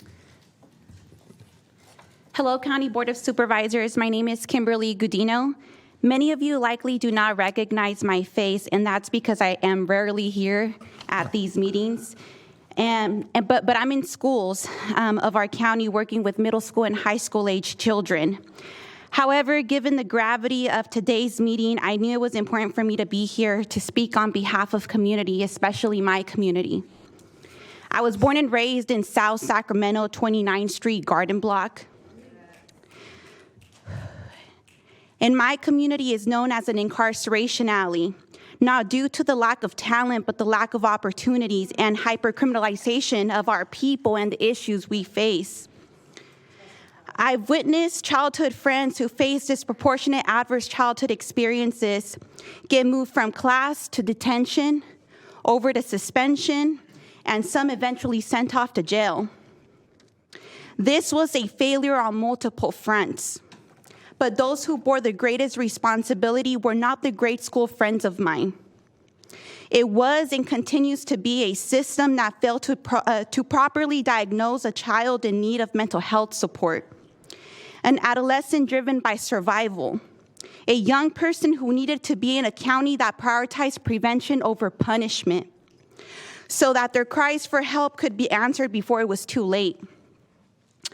I am here now not as part of the system, but the village, who will show to denounce a $450 million overspend and to state the obvious: you can't get well in a cell. While elected officials in part played a role in failing my childhood friends, I am here to help ensure that no one fails my youth, our youth. The expansion is fiscally irresponsible. We can't afford the monetary cost, nor the humanitarian cost. Kimberly Gudino with Brown Issues, encouraging you all to vote down the jail expansion for the final time. Thank you. Thanks, Kimberly.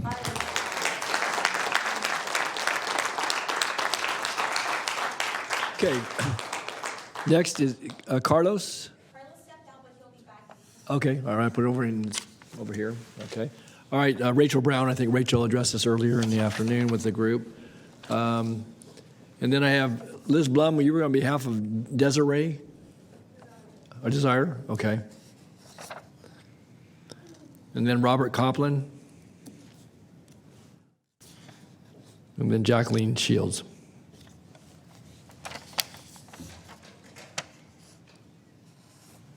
Hello, Liz. Hi, I'm only back again because I promised my friend Desire that I would read this.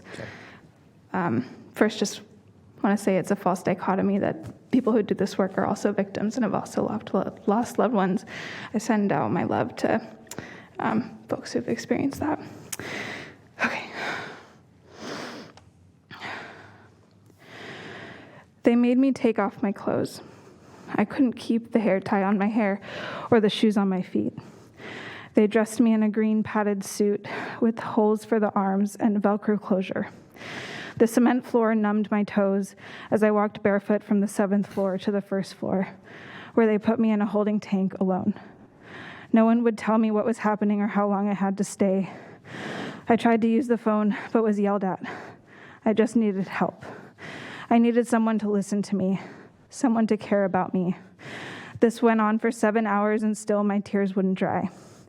When the doctor asked me if I wanted to kill myself, I said I didn't know how to answer that question.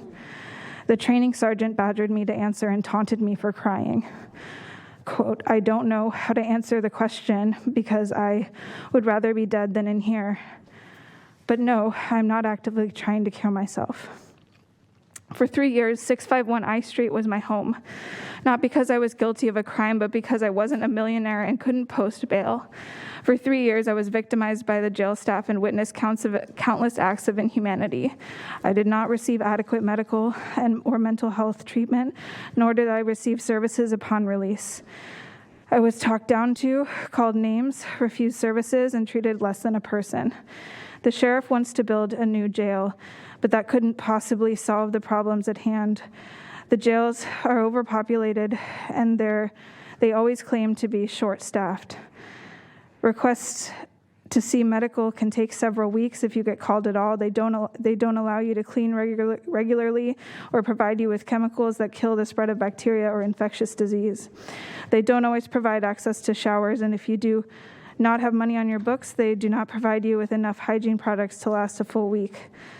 The jail has eliminated the majority of their programs, or the service providers no longer wish to contract with the sheriff.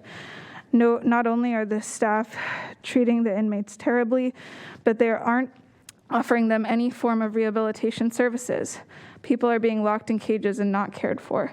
A deputy once said to me, "I'll see you when you come back," to which I replied, "This is my first and last time here. You won't see me back."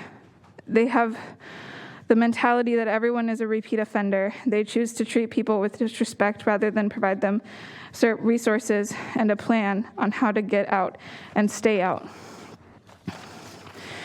If the county invested in preventative measures rather than throwing people in jail, the recidivism rates would drastically decrease. The people behind those walls are people. They are our neighbors, sons, daughters, and our friends.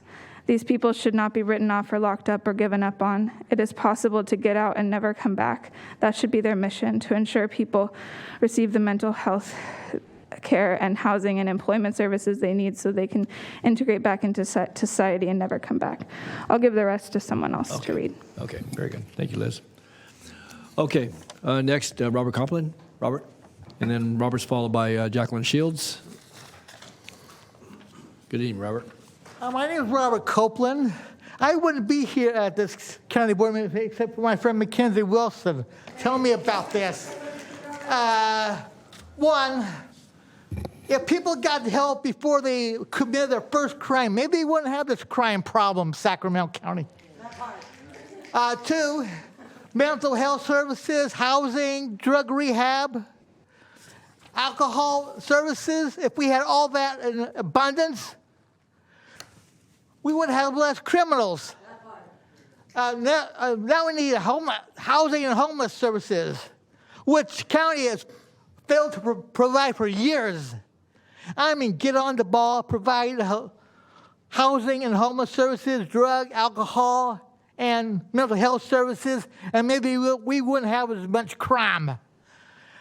And people would not go back to jail or prison. I want people to go to school, to college, to a job, instead of school to jail to prison. Thank you. Thanks, Rob.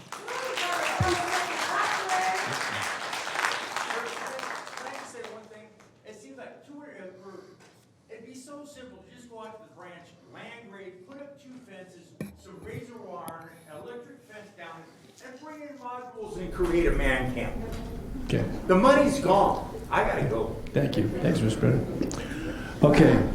Next, Jacqueline Shields. All right. Call it later. Alfred Melbourne. Alfred. Don Carlson. Oh, here comes Alfred. Okay. Very good. Good evening. Good evening, Chair and Supervisors. Thank you guys for the work that you guys do and the decision that you guys have to make after all this is done and said. My name is Alfred Melbourne, and I have almost 2 decades of lived experience behind the walls of incarceration. And to be perfectly honest with you guys here, it's not something that I would wish upon my worst enemy if I had one. So there's been a lot of amazing speakers here tonight to get your attention to focus on the human element, to stop increasing the profit and increase the people power and get behind the people who are here speaking and supporting a lot of great organizations and different causes. But one of the main things that I'm hearing is prevention. Prevention, prevention, prevention. Getting in front of this issue so that we don't have to be standing here talking about why we need to expand the jail. We know that there has been a divestment in certain communities for such a long time and redlining certain areas, keeping us out of areas. I am a Hunkpapa Lakota, and I regret to not have mentioned the First Nations people of this land, the Miwok, Nisenan, Maidu people, and the individuals who spoke up and spoke of this current system of law that we're under that is unjust to our people. And we are a dying race who has to be heard in these spaces. So recognizing them, of course, and also as important, if not more, is the youth that you guys see within this building. These are our future leaders, and they're here for a reason. They're taking notice, and they're watching and paying attention to everything that's happening, and they have more at stake in all of this than all of us do. There is an emergency going on right now. It's a climate emergency, a climate crisis, right? There's a pandemic right now. There's so much going on for all these young folks to have to deal with and go through. And still we have folks here coming to use their voice to talk to you, to reason with you all, to tell you not to invest, not to build. It's an unfair fight for someone like myself, having spent over 18 years of incarceration. I don't have resources, I don't have tools, but I've done very well for myself. I will say just a little bit for being successful. We have an organization in West Sacramento called Three Sisters Gardens. Native Indigenous-led 501c3 supporting the potential high promise youth through food justice, right? Teaching them how to grow food and get back to the land. That's what we need to be doing, investing into the future of our children, our youth, before they run into these problems and have to get into the juvenile system, the jail. I went through all of that, and again, it's not something that I would wish upon anyone. So I implore you guys to consider what everyone here is saying. We are up against a machine that has so much money and resources that we can't even compete. We're asking you guys to appeal to your human side and see that we do not need this. We need to invest in the future of our children, put all that $1.5 billion there, and I bet you guys see a difference. No on expanding the jail.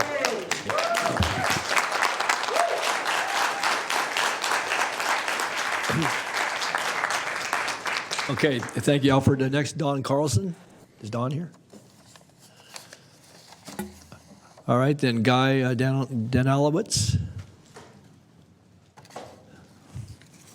Followed by Garrett McDermott.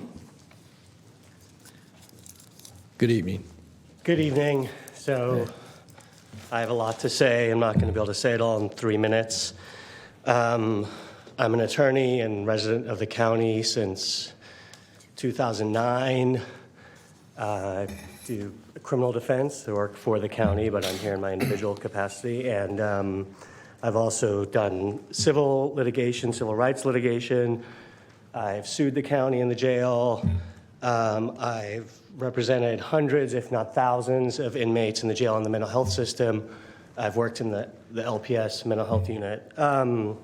So just be really brief. First of all, just go off script a bit because this seems like it is. I didn't expect this meeting to be like this. It's immoral. And I have friends, I know people all over. I know Rick, Marlon, I know a lot of the sheriffs I know well, including my comrades here have been more articulate than I could be as far as what's going on. So quickly, the moral, philosophical thing we're seeing here is this, I guess, this battle that I thought was over. Topo, the war on crime, the war on drugs, it's over. It's done. That's a fact, okay? And we realized there was a war on our own people, and we know it doesn't work. Ask anyone. I mean, the other thing, how we got here, it goes back before 2011 and AB 109. Yes, the LPS Act was it hurt counties. It was a failure. I don't know what the answer is. HUD, the federal housing policy, right? Put it all on counties. You know this. Mm-hmm. The other thing that's over is this myth of personal responsibility, Topo. This has been over for years. You know this. The fact that you're using an oppressed person's desperation thing for your business is sick. Okay, now I'm going to get to what I did prepare. And again, my comments have been way more articulate than I could be about how we need to spend the money. It's obvious. Public guardians, nurses, social workers. But 4 stories. 1, Mr. Mays. Anyone know about Mr. Mays?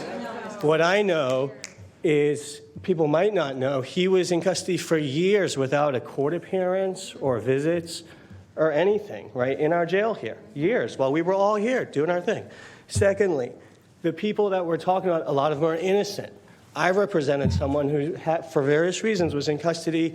A white person called the police because a black mentally ill person was in their neighborhood. He was in custody for over a year. He had this crazy history. We went to trial. The jury saw the video. In 15 minutes, he was acquitted. I have the video if anyone wants to see it on the board. And then just a couple, if I may have 20 more seconds. All right, you got it. On the jail, what they did, it's not a building problem, it's a people problem. Do you know, and if you guys had visited the jail, you know there's 17 cells on 2P. I don't know if this is any guidebook, but they put up paper, brown paper. If someone's complaining too much or they don't want to see this is the treatment. They just put up brown paper on the cells so they can't see each other.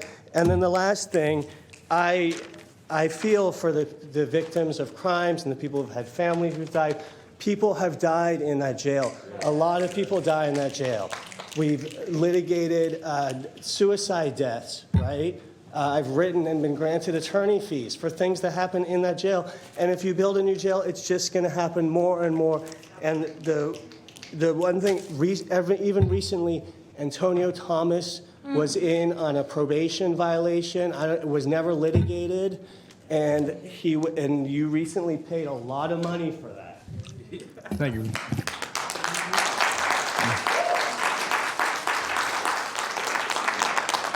Okay, next, Garrett McDermott, followed by Arthurine Ali and Philip Summers.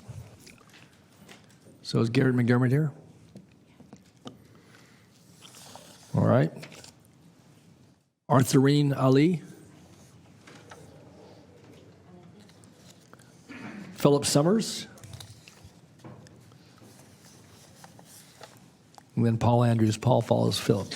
Good evening. Hello, Supervisors. My name is Dr. Philip Summers. I am an emergency and addiction physician here and also a homeowner in Oak Park. I'm a member of the Public Health Advisory Board, and I've spent the last couple of years following the maze closely and going over all the monitoring reports. I'm here today speaking in my individual capacity as a concerned physician and community member. And I'm urging you to not spend this money to expand the jail. This project doesn't address the underlying drivers of the consent decree, as has been discussed. I appreciate Eric Jones's engagement in this and his innovation in seeking to decrease the jail population, and I hope that these plans are fully implemented and funded. The fact is, we have not exhausted the more immediate, evidence-based, and cost-effective solutions to our jail's problems, and we need to devote all available resources to these non-carceral interventions. A 30-something bed infirmary is not going to resolve the pervasive violations occurring in our overcrowded jail full of over 3,000 people. This won't fix the ADA and HIPAA issues for the majority of the population that cycles through there on a regular basis. This is not only unsustainable, it's deeply harmful to our community, and it's a terrible use of resources. No one will even enter this facility for probably a decade, and we have immediate problems to solve. If you go through the consent decree violations, they are largely policy failures. This jail is overcrowded, inadequately staffed, filthy, and the Sheriff's Department either does not facilitate or actively obstructs appropriate care, causing suffering, harm, and death. The jail's physical infrastructure is inflexible, but these policies and practices are not, and we can do better. If we want to address physical and mental health needs, we need to provide dedicated custody staff for medical care and achieve full medical staffing. We need compassionate release for chronically ill people. We need 24/7 sobering centers and accessible rehabilitation options for people with substance use disorders. Law enforcement jurisdictions have discretion in their booking policies. We have not seriously invested in deflection, diversion to prevent unnecessary bookings. We have also not invested adequately in pretrial release, alternatives to incarceration, or our reentry programs. A significant portion of the people in the jail are only there for a few days, and I just don't understand the point of this. How does that impact public safety? It doesn't. It just causes harm. The majority of the people in our jail are pretrial and legally innocent. They're held sometimes for years awaiting a trial. And this is unconscionable and unconstitutional. We need to fix our pre-trial detention policies and provide a speedy trial that we're all guaranteed under the law. People with serious mental illness should not be placed in a mental health jail. They should be in community mental health treatment. People with serious health conditions should not be in a jail or hospital. They should be in a community health care setting. We need to end this harmful and unhelpful war on drugs, the war on homelessness, the war on poverty, and the war on people of color. These communities are disproportionately represented in the jail, and this is a direct result of policy failures. Racism is a public health crisis. Classism and the criminalization of homelessness is a public health crisis. Anti-drug stigmatization is a public health crisis. Public health crises cannot be resolved through coercion and incarceration. Incarceration is a public health crisis.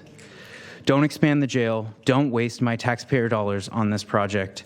This is ineffective, and we need to fix the underlying problems with the May's consent decree. Thank you, Dr. Summers.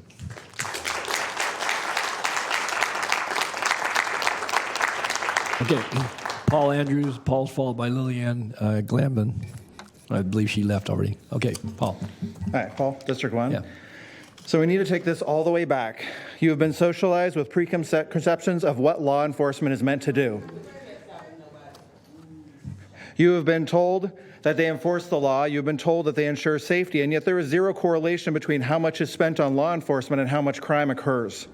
There is zero accountability for how law enforcement spends its money and whether that money is used effectively. And then we get something like the May's consent decree, and you fall into the old pattern that brought about the lawsuit in the first place: lack of oversight, lack of accountability, and a complete lack of imagination in ways to address crime that doesn't increase incarceration. Desmond Tutu said, "There comes a point where we need to stop just pulling people out of the river. We need to go upstream and find out why they're falling in." Crime is pulling people out of the river. By the time crime has occurred, the trauma and disenfranchisement has made it so that that person had no choice but to commit a crime. Some people, like Sue and maybe Rich, will assume that people are inherently criminal, but yet they know that when they look at a 3-year-old or a 5-year-old or an 8-year-old, that they couldn't say that child loves crime because it isn't inherent to the individual. It isn't inherent in a culture. It isn't inherent in an ethnicity. The folks like Sue and the folks that vote for Sue want to act like it is because that's the racism that they have been brought up to believe is normal. Those people are just like that. Show me a thug who shoots someone over a drug deal gone bad, and I'll show you a family whose father was taken away due to racist drug laws or killed by police due to a lack of valuing black lives. I'll show you a mother who wasn't paid enough to ensure that she could spend time with her kids to keep track of them, to ensure that they found creative ways to get out their excess energy. I'll point you to a system that defunds minority communities, black communities, and then I'll show you the child who's forced to find a family that would protect them, that would allow them to protect their mother and siblings in a society that wouldn't let them do these things in normal ways. And all advocates have been saying is to help people before they fall in the river, and your solution is to build a dark tower that makes the river wider. We don't need more room for people traumatized by our system. We need to stop traumatizing them and instead invest in them. Not only does that help them, it reduces crime. It ensures they are never put in the position of needing to commit a crime to survive, and they aren't traumatized. And the person who would have had the crime occur to them never has that trauma. And we stop the cycle. And lastly, consider that sheriffs and guards' salaries and their well-beings are at play in these decisions, so they have a motivation to be biased. Some in favor have suggested that this isn't an either or, but it is. Our budget is finite. We either invest in a new building or we invest in mental health, but we don't have enough money for both, and not remotely at the necessary investment level needed for a robust mental health solution. When one person mentioned billions spent on mental health, we laughed because it isn't true. We know it isn't true. If it were, we would have seen significant advancement, but we underfund mental health services and overfund punitive measures and then are surprised when communities who need support are forced to turn to crime to survive. Thank you. Thank you, Mark.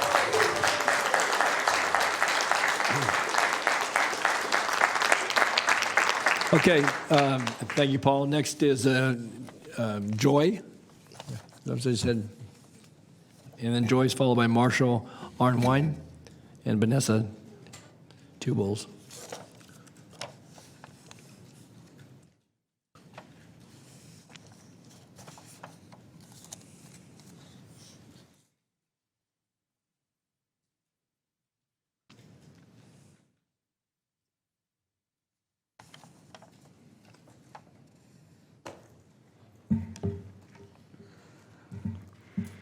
Good evening. Hi, Joy. Hi, my name is Joy. I'm a disabled veteran in District 1. I'm here opposing the new jail annex. I want to use my time to play for you recorded testimony of Shaney, who is currently incarcerated at the Sacramento main jail. I want to acknowledge that Shaney's original testimony is almost 7 minutes, so I had to cut it down. I would ask for a little grace and time as we're at 3 minutes and 40 seconds. All right. Thank you. Make sure. Taken it to trial, but with a 90-something% chance of a guilty verdict, they offered me a deal and I took it, which they knew I would. That's why they do it that way. It's a scare tactic and it works. I don't know how they can sleep at night or look at themselves in the mirror. It's disgusting. I'm sure they would tell you that they keep a lot of bad people off the street that way, and I'm sure that's true. They keep a lot of all kinds of people off the street, good, bad, and in between, all of whom need help. And let me tell you, none of us are getting it. This jail expansion is a frightening precedent. Obviously, the system is broken. Is anyone trying to fix it? Is there any hope for a system of rehabilitation rather than reincarceration and recidivism? And if not, what the hell do we expect? You might as well double the size of the damn jail and lease the rest of the block for future expansion, because it isn't going to get any better until steps are taken to make it that way. Right now, that just isn't the case. I'd like to say one more thing if I could.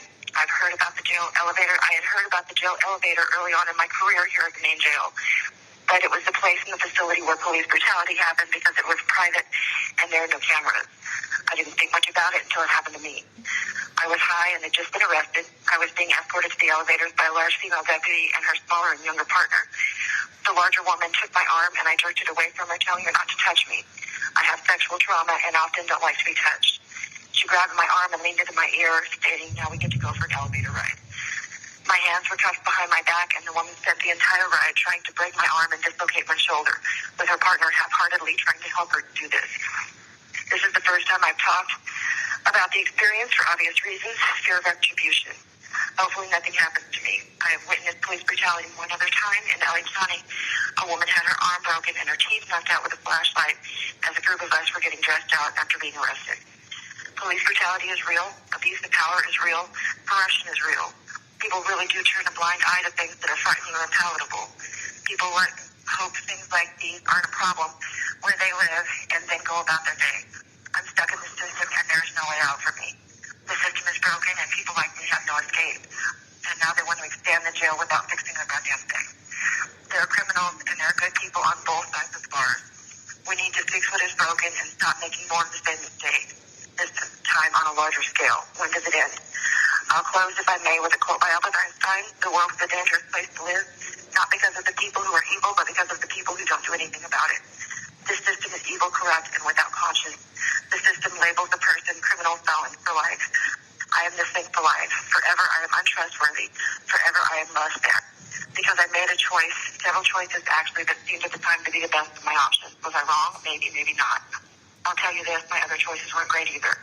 I don't think anyone grows up thinking they want to go to jail. No one actually wants this. So why do so many people have it? I think it's a lack of options, of opportunity. I think this jail expansion proves that criminality is not entirely the fault of the criminal. More jails? Are we breeding a community of criminals? Why is the criminal population expanding? And can we afford to consider such a large and apparently growing portion of our population as expendable, as disposable, as forever marked and branded? Or could we consider them, myself included, as redeemable, as worthy of rehabilitation? Can we afford the overhaul it's going to take to make the system work for a population that is lost to the rat maze of recidivism? Can we afford not to? It will be costly and time-consuming, but my life, any human life, is priceless. I am not disposable. I'm worth it. Please help me. Help us. Help yourself. Thank you. Thank you. Thank you, Shani, and thank you, Joy, for sharing. Okay. Next, Marshall Arnwine. Marshall. And Marshall followed by Vanessa.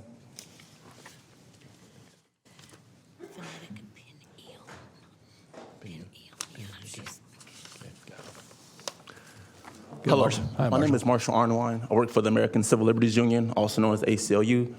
We are a legal civil rights organization that seeks to reduce incarceration through unjust policies and frameworks like one that's presented to you today. We urge this board to vote no against any construction of any jail facility.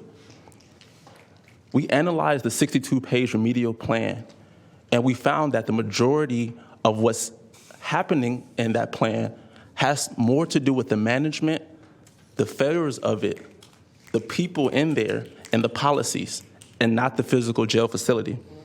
I emailed this board a letter addressing that on November 23rd and December 7th. Please read it if you haven't.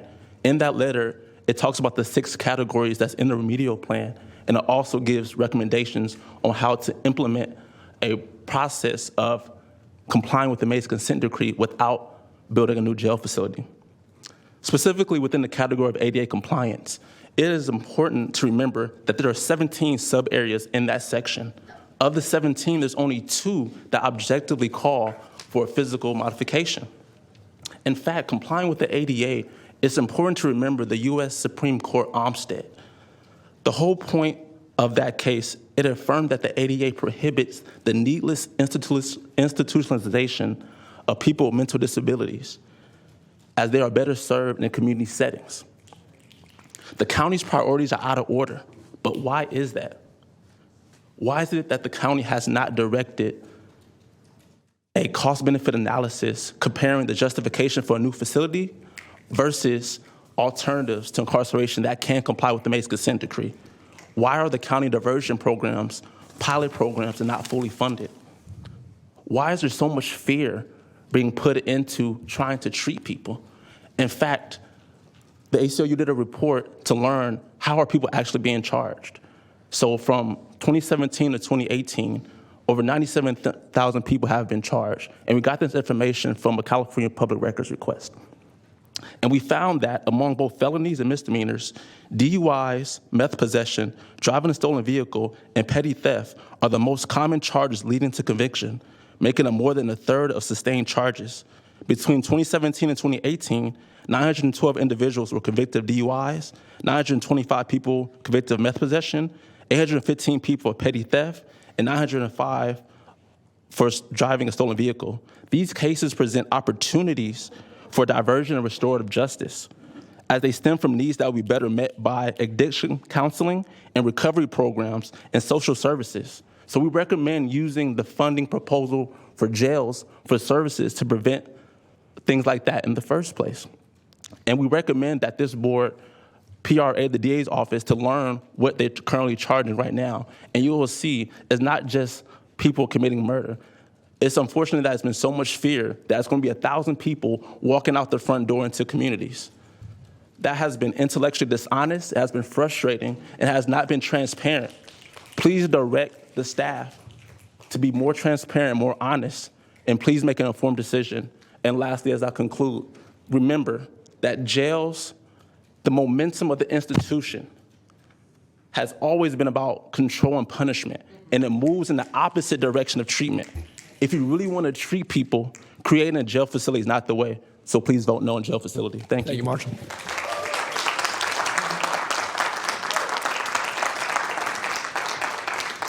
Okay, I had Vanessa Two Bulls and Tonda Blue Bear. I think they may have left earlier this afternoon. I think they made some comments as they left. So, then Nikki, followed by Sunrise, and then Keon Bliss.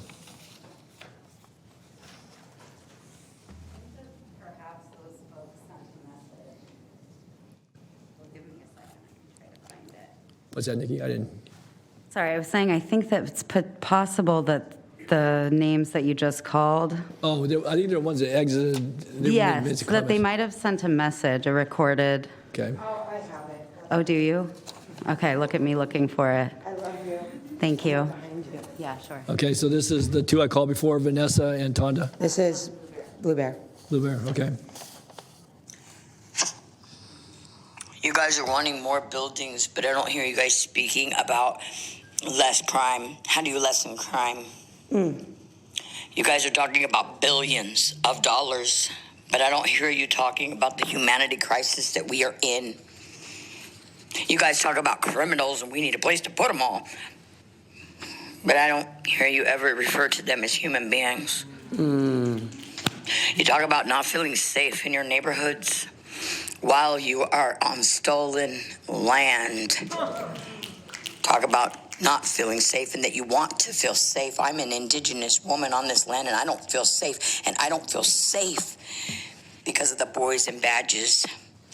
I don't feel safe because of our state and our federal government. I don't feel safe because your system doesn't know truth and it doesn't know humanity and it doesn't listen and it sits up on its high horse and it dictates and tries to problem solve for a people that it's not even willing to walk with, breathe with, eat with, talk with.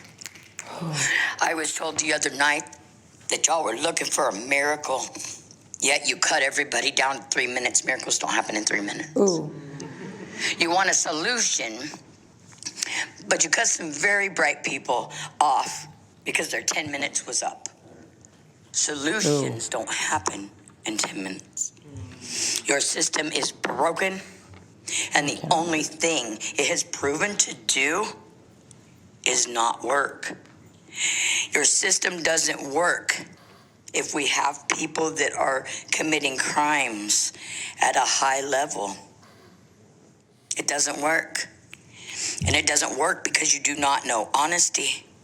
You do not know humility. You do not know connection to the land. You do not know connection to one another. We talk about mental health. We talk about crime. We talk about money.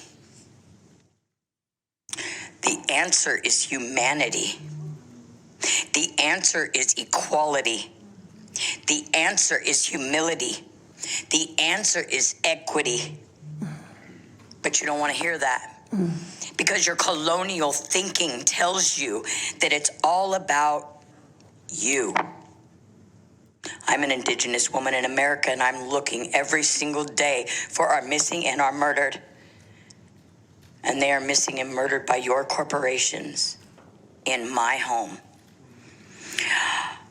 I cry every morning and every night. And I pray that our children are returned to us. Our children are buried behind your churches. Talk about wanting to make a community safe, then investigate the church. But you're not going to do that. You don't want to do that. They have the highest crime rates. Okay. But you don't want to see that. Your failure to listen to the people, talk to the people, and walk with the people is why your system is failing. You want to act like those guys behind bars are the enemy? No. Your system is the enemy. Okay. Thank you, Kendall. Thank you. Okay, next, Nikki. Sure. Thanks for finding that, Mackenzie. So good evening, folks. I just want to reiterate some of the numbers I've heard because I'm honestly astonished and confused. So we're talking about $45 million on the low end if we just do the tower annex, and then up to $1.8 billion, and these are just initial costs, right? So then I heard $56 million in operating costs for the sheriff just for the annex. Was that a year? $56.6 million a year, okay, and then $50 million annually in debt service. Did I hear that right? $50 million annually in debt service over 30 years. So damn, this is starting to be our future, totally spent into the sponge across the street. This is our future. This is the future of our families. Our ability to live well in this community is going to depend on how much money we spend on that building across the street. So I'm going to reiterate what Marshall just shared so eloquently. The jail is not where treatment happens. Treatment happens in the community, and you heard from folks within the jail, and you'll hear more, and you've heard from me talk about the lack of treatment I got for mental health crisis in the jail. It's just simply not where it happens. No matter how many doctors you put in that building, which I'll mention, the shortage is not going to get better. And you're only going to pit yourself against the other areas in the county that need that staffing, right? You're going to have this new jail building that's still going to be short-staffed, and you're going to have all your other county programs that are still short-staffed, and you're going to be pitting your workforces. So if we felt the urgency of the crisis that DCR and PLO have brought on behalf of those inside Sacramento County jails, we would be focused on a plan that would alleviate the horrific conditions of medical neglect, punishment for mental and emotional crisis, and that would really address the serious space issues, we agree, through population reduction efforts and supportive reentry services. That's where we need that $45 million now, yesterday. Supportive reentry services. If we were serious about alleviating these torturous conditions, we would know that a building in 2026 is not good enough. And it will not alleviate the conditions faced by the thousands left in what Deputy Executive Eric Jones aptly noted is already a dark tower. Plaintiffs inside need an actually urgent plan to change their conditions. The quickest and most cost-effective way to reduce, but admittedly never eliminate, human rights violations at the main jail is to reduce the population safely, quickly, with supportive services. The fact of the matter is that to the extent that decisions and policies within the jail are what is contributing to the violations and the driver of the May's consent decree in the first place, of the 1992 consent decree, how many more consent decrees do you think your new building will get you? Okay? These will not be solved in another building run by the same people. Why have we not seen what progress has been made on the compliance issues that are policy driven? Why do we not have a detailed and strategic plan for population reduction with multiple options and estimated costs like we do buildings? Why? Because staff's focus, despite direction to explore population reduction, re-entry, and community services over a year ago, has continued to focus on fleshing out these new building options instead. When we need creative imagination about how to fund communities in a way that prevent incarceration, to fund housing, not carceral shelters, but housing, mental and medical health services, enriching programs for all youth. We need these things desperately in our community, and we're not going to get them if our money is tied up in this jail. Okay, let's do something different. Thank you, Nikki.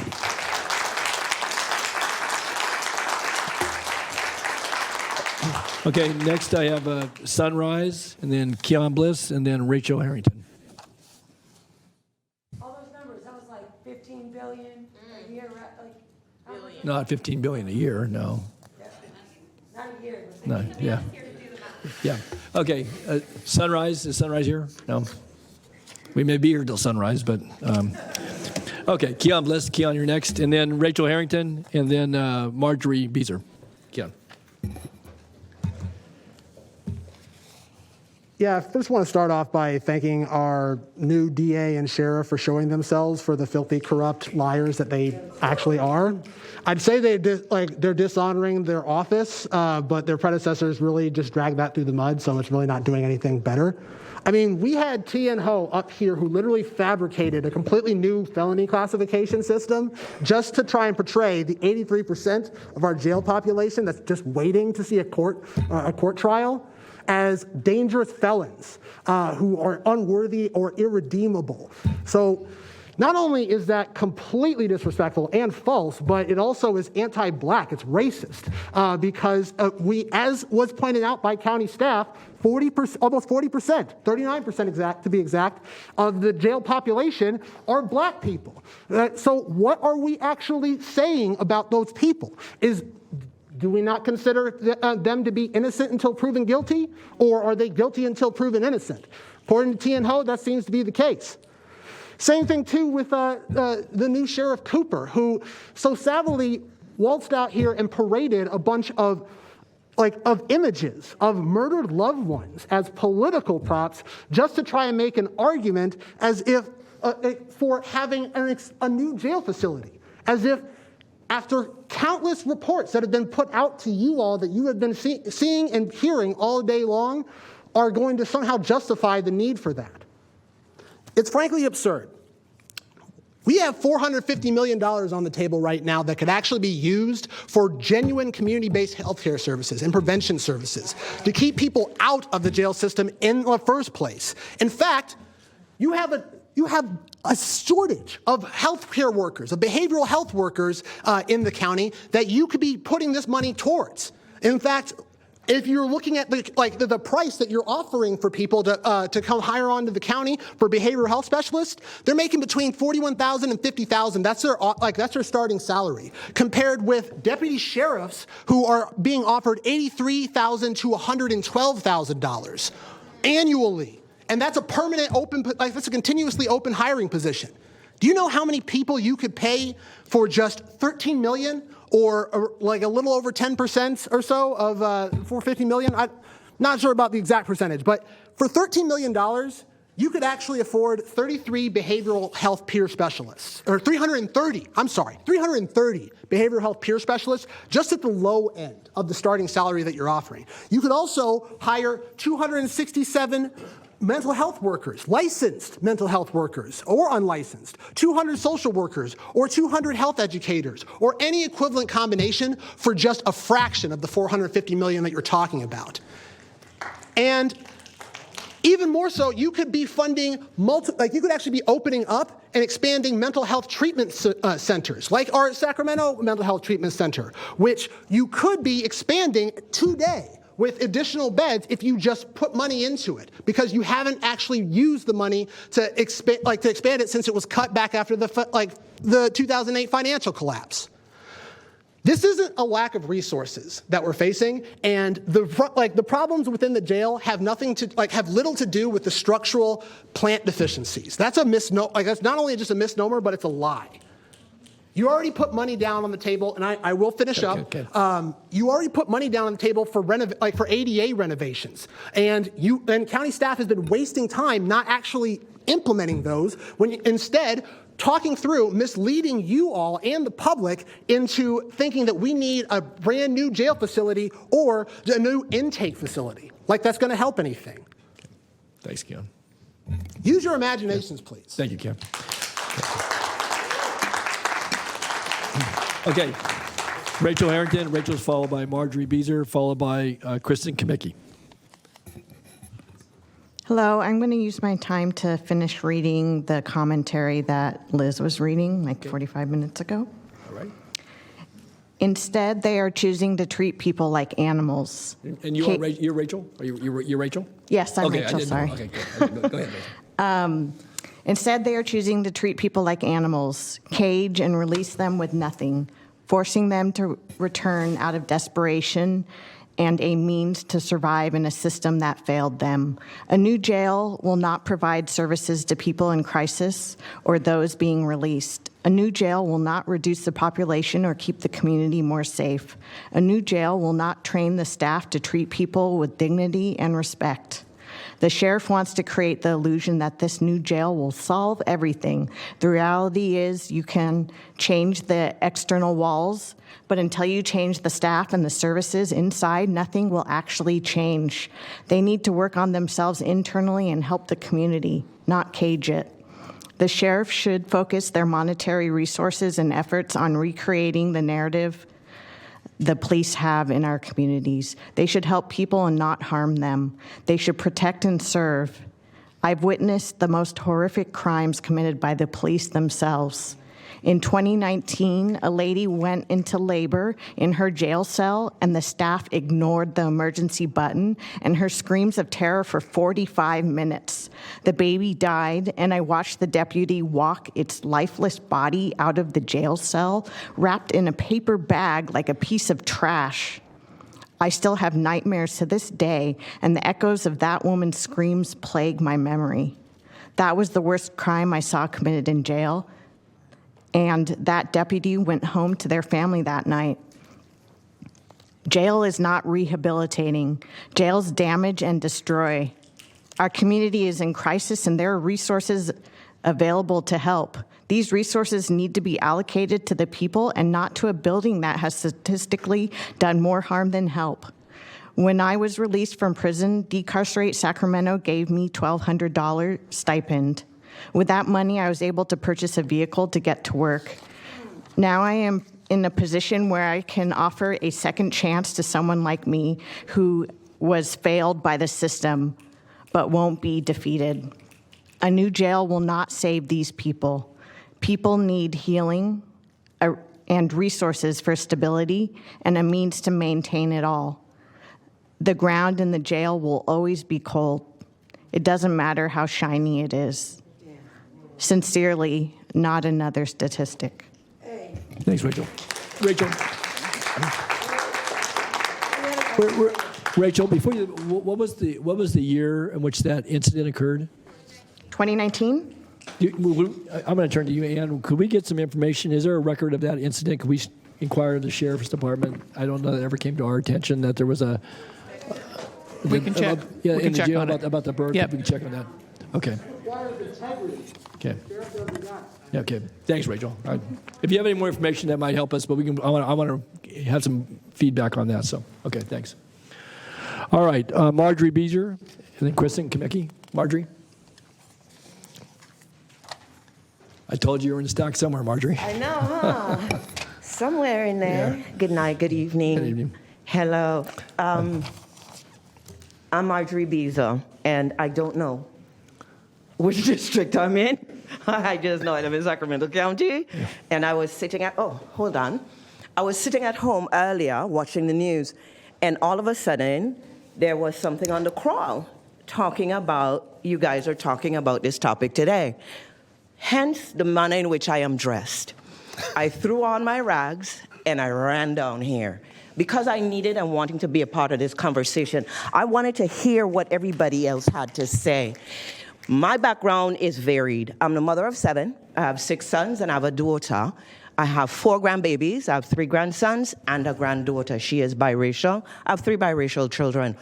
Why am I sharing this with you? Because even with that kind of diversity in my family, I'm afraid when my males step out of the house. I'm terrified that they will not make it back home. I'm afraid that they're going to be riddled with 50 bullets. I'm telling you the truth. I'm keeping it real. Why is that important? When we talk about incarceration is a system. It's a process. It's not a singular thing having to do with being behind the 4 walls, which, by the way, I have been myself. Right here, 651 I Street, is so? I've been there.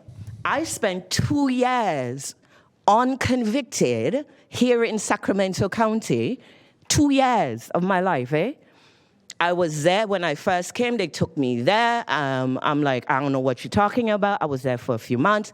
It was pure misery. Honestly, a lot of the testimony I've heard here tonight is on point. The officers inside of the facility have too much unreined power and control. There is a level of accountability that does not exist. They are God. They are literally God, and they act that way. It's a cultural kind of thing. It's the culture of the organization. Who are you to question? Oh, you want something, put it on a kite. I'm like, what is that? I don't know what that is. Oh, well, ask somebody. I don't know anybody. Why would I do that? I'm locked in for 23 out of 24 hours. When I come out, I have to fight with other people to go bathe. There are people in there having, what do you call it? Fits, seizures? Grand mal seizures and minor, right. And you're banging and you're buzzing and the officers literally would not respond. I tell you the truth. Anyway, part of my background as well, I am the former counselor of Her Majesty's Prison for Antigua and Barbuda. That position was created for me in 2012. I was the first ever. The prison has been there, and we only have prison on island. It's been there since 1735. I'm the first. My portfolio was several-fold. I needed to move the country from a retribution to a rehabilitation model, create aftercare and reentry programs for my inmates. Also, training and education, where they would develop not just skills that they could use within the context of confinement, but that they could use outside of their prison experience as transferable skills. Also, alternative sentencing. There was no such thing as alternative sentencing at the time. I helped to develop that program and those processes and protocols. In addition to that, right now as I stand here speaking to you, I am vice chair of a technical committee in Jamaica where we're working on first-time standards for the correctional sector in the country. That's part of the reason I wanted to come and have this conversation, but also to listen. There is a need for accountability. There is too much power in the hands of the officers. Also, I want to speak about the officers. Marjorie, I don't want to cut you short. Time. Yeah, time. I apologize, but I need to say this about the officers. Right. There needs to be a greater investment in their mental health and well-being, their experience within the context of that, because they're confined too. They're confined too. Thank you. There was so much more I wanted to say. I must come back. Oh, you must come back.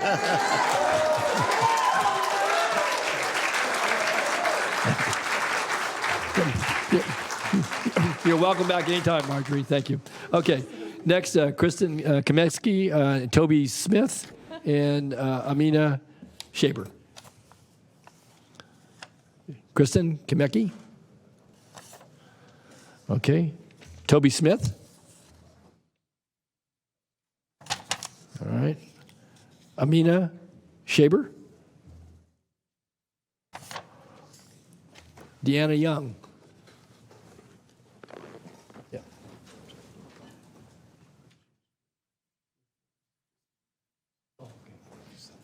Okay. What was your name, sir?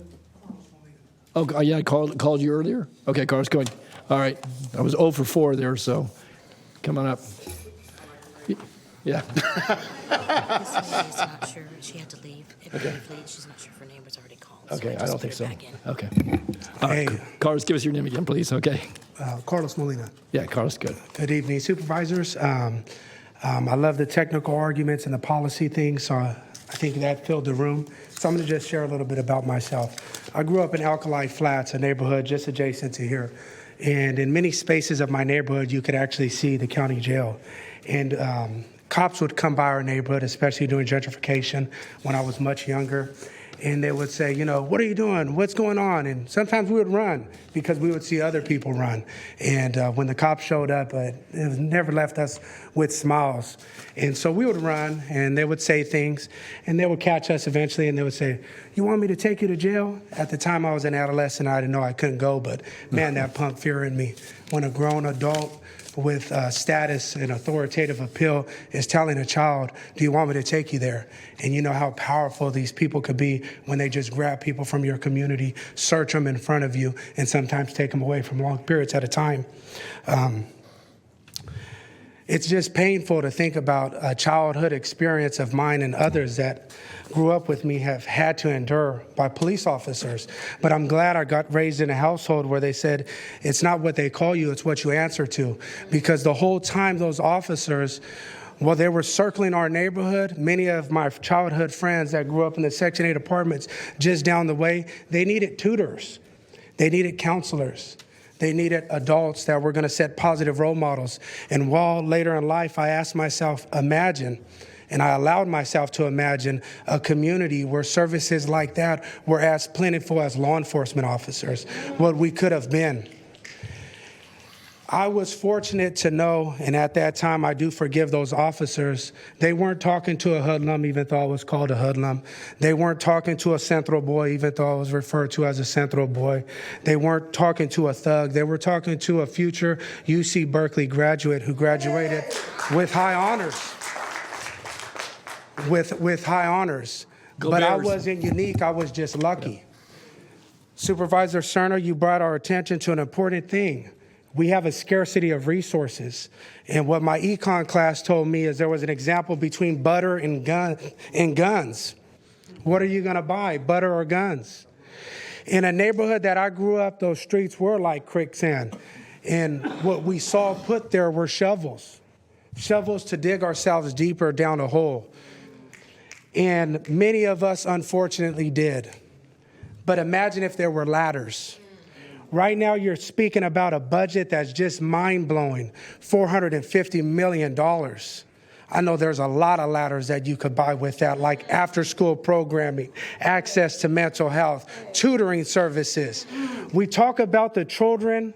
Someone brought that up. They said, we're speaking about the gang members, but are these criminals? But let's imagine when they were children. So I know my time's up, and I'm closing right now. I'm going to tell you, every childhood friend of mine that spent time in that county jail or one of these state prisons, when we were in third grade together and the teacher would ask us, what do you want to be? We would all jump up. We would say, I want to be a lawyer. I want to be a doctor. Some of us were so imaginative and creative, we said, I want to be a Ninja Turtle. And somewhere down the road, hope was beat out of them. And if they were still in college while I was in college, when they would be asked that same very question, what do you want to be? A lot of times they would shrug their shoulders and they would say, I don't know.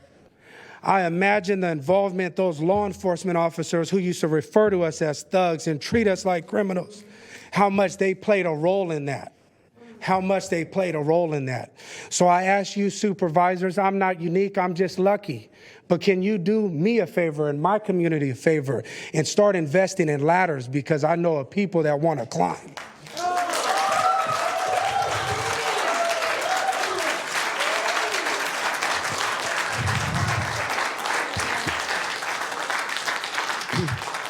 Okay.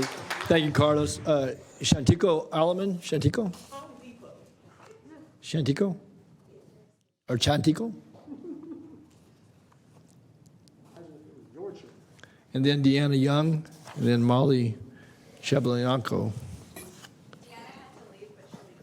Okay, all right, thanks. Put her in the call pile. Okay. All right, Chantico. Good evening. Good evening. I'll be speaking tonight on behalf of Chantica. Okay.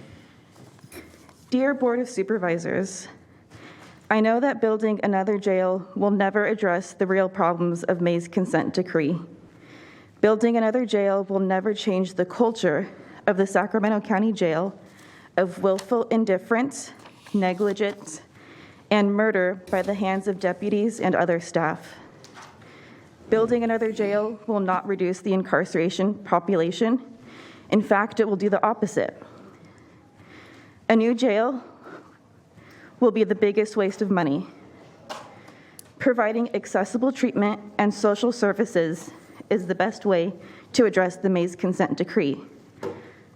Funding more diversion programs that provide wraparound services is the answer. My name is Chantico. I am the mother of Jacob, a person with a serious mental illness. When Jacob is on his medication, he is a wonderful, pleasant person. Jacob is a young man with real goals. My son Jacob is currently being held at the Sacramento County Jail, and having firsthand experience as his mother has taught me that Sacramento County Jail does not adequately fulfill the May's consent decree. It does not provide an environment with enough credentialed, skilled, and experienced staff to provide the services for the mentally ill. Sacramento deputies are not trained social workers, nurses, psychiatric technicians, or psychologists to assist with the needs of the mentally ill.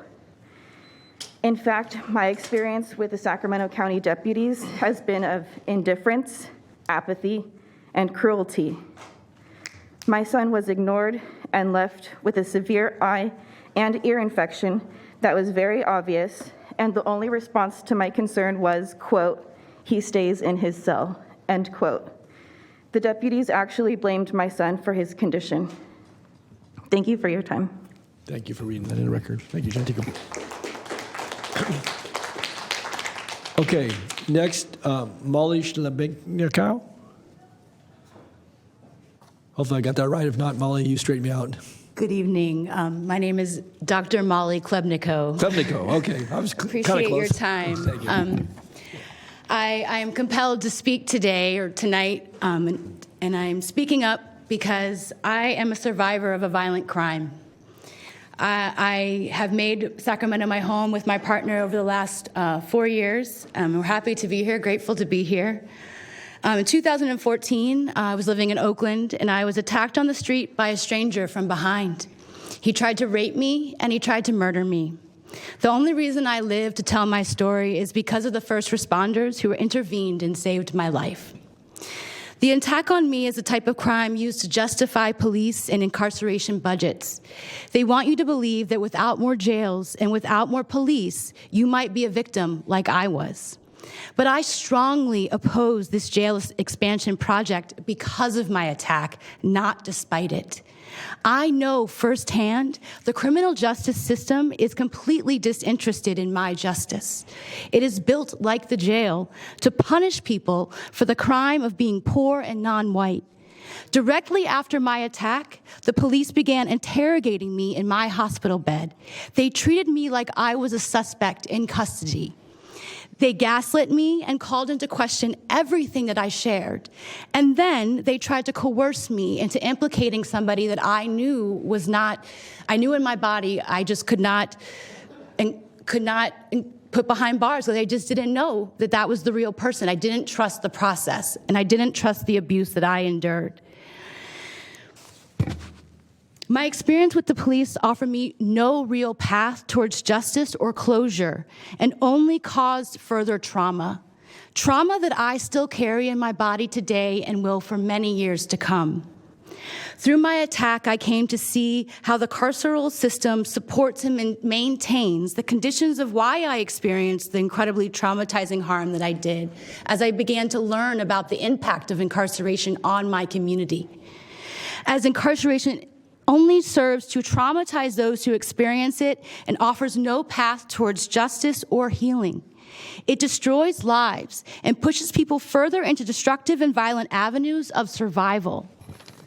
My personal experience shows me we must move away from incarceration and criminal justice as a system to handle our communal issues. I know in my body firsthand that we must invest into our communities and focus on housing, healthcare, education, invest in our youth, good jobs as our path towards stopping violence. We must deeply invest into access to mental health care services at a community-based level where people can call for help without being murdered or incarcerated. Each decision you all as the Board of Supervisors make towards further funding and perpetuating incarceration as a solution are demonstrating your commitment to perpetuating violence and harm throughout our Sacramento communities. Understand, the people who saved my life were not the police.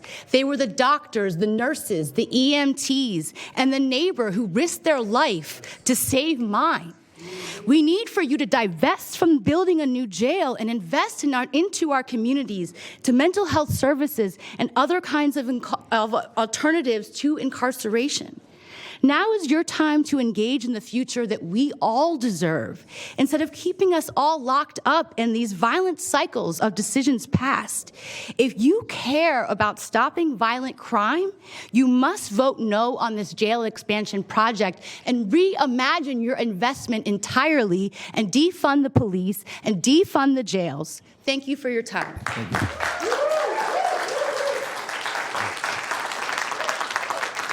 Okay. Thank you, Dr. Klebenkow. Okay, next, Celisa Campos, followed by Carlos Montes Ponce, and then Pamela Anderson.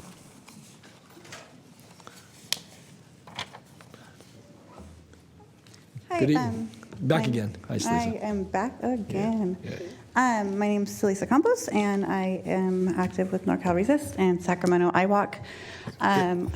Excuse me, Mr. Chair. Oh, I think the previous speaker is looking for a mask. Yeah. Oh, okay. Right here. All right. Thank you. Thanks, Phil. Yeah. Okay, go ahead, Celisa. We all know the facts that you guys are choosing to ignore, but I want to talk a little bit about, I don't think it's owed, but I think somehow it's necessary to talk a little bit about my background. When I was younger, a man entered our home and grabbed my sister with the attempt to kidnap her. When I was married to a person who suffered from addiction and would pull his gun on us and things of that nature. Twice in my life, men attempted to break into my home when I was there, and they were scared off or whatever. My cousin was murdered by someone in the community that was known. My childhood best friend was murdered a couple years ago. Her murder is in Sacramento County Jail currently.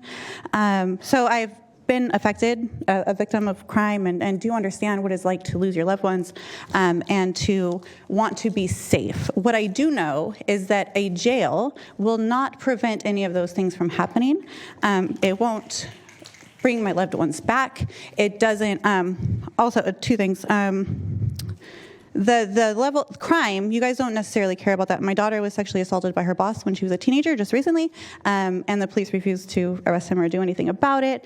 People the types of crimes that you say you care about are negligent, and building a bigger jail will not prevent them. I know that every single, currently in the jail, the culture that we have, my sister was recently booked in and was asked if she had anything in any of her cavities, and she said she had a period cup, and she was told that she needed to take it out, and she said right here, they said yes, and she said it is clearly full of blood. They said they don't care. They asked her to do that there. She complied. They did not clean up the area before they put her in. She was also incarcerated another time with pregnant women who were denied did not have running water in their cell for 3 days. Were not given water. They were told, why is she concerned about it? Another time there was a woman who was incarcerated who was detoxing and was having seizures. Her partner was murdered by Sac Sheriff, I believe. The people are denied medication for mental health, for regular problems, seizures, heart problems, things of that nature. They repeatedly and easily release people at all times of the day with nowhere to go, no resources, barefoot, nowhere to make a phone call. Those are things that are free. A new building will not fix their souls. These are bad people. This needs to be shut down and reimagined. None of these things prevent crime or keep us safe. Building a new jail is the worst thing you can do. And again, as it's been stated before, if you choose to do this, you are agreeing that you are willing to perpetuate any level of violence against your community, and you don't care. Thanks, Lisa. Okay. Okay, thank you, Lisa. So Carlos Ponce, and then Pamela Anderson. Good evening, Carlos. Good afternoon again. Just good afternoon, supervisors. My name is Carlos Montes Ponce. I'm an organizer with the ACLU of Northern California, and I'm also a resident of District 2. And I'm just here to talk about the position of the ACLU. I know it was brought before by Marshall, but it's just the position of the ACLU of Northern California to oppose the proposal of the new jail annex. And I want to furthermore some of the points that that Marshall made. Marshall and I obviously work together. We have conversations about the topics we work on, but I want to take my time to talk about some of those documents that Marshall has shared that further talk a little bit more about the position of the ACLU. One of those points being a jail annex is not the proper setting to treat people suffering with mental illness.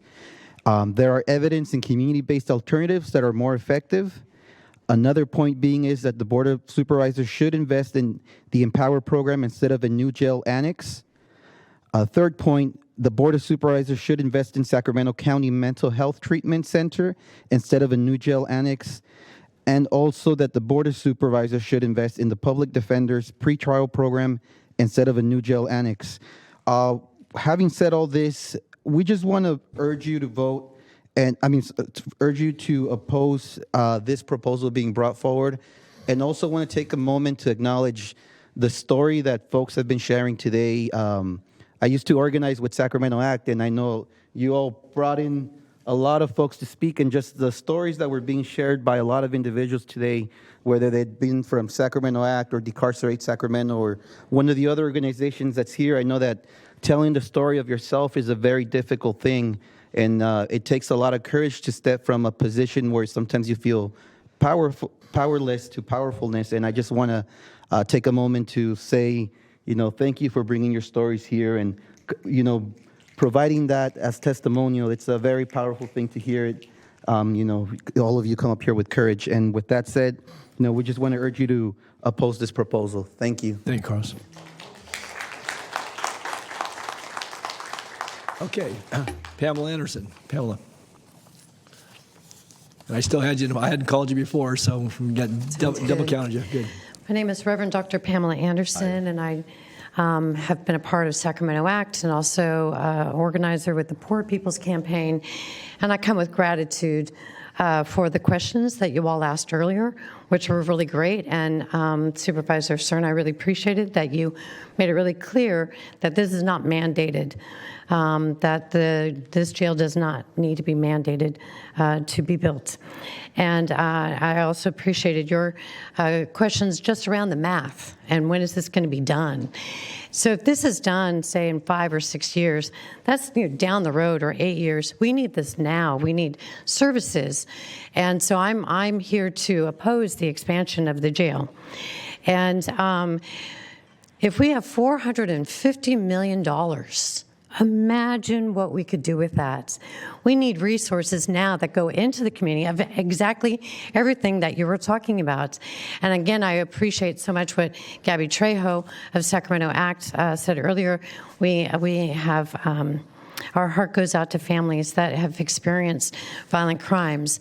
But we need services now to keep people healthy right now. Let me give you an example. As a pastor for over 30 years and being on the front lines with people who go into jail, I had one man that would go into jail all the time, and he would irritate the hell out of me when he'd go to jail. And I'd say to him, when you go to jail, I go to jail, and I don't like going to jail. And he would go to jail because he was experiencing things of just misdemeanors or possession. And I was just getting so frustrated whenever he would go into jail because he didn't need to be in jail. He needed rehab. And that's what we need. We need rehab. We need mental health facilities. We need help with housing. We need health care for all because everyone's got a right to live and everyone has a right to mental health services. So we're urging you to please not expand this, but to meet the needs of the people, because a jail, building a jail does not make anything better. What it will do is just put us into debt when people need mental health and rehab services now. So we urgently please ask you to not invest money into a building, but into people. Thank you. Thank you, Reverend Anderson. Okay, next, Rebecca Turnbaugh, followed by Jared Johnson and Megan Ford.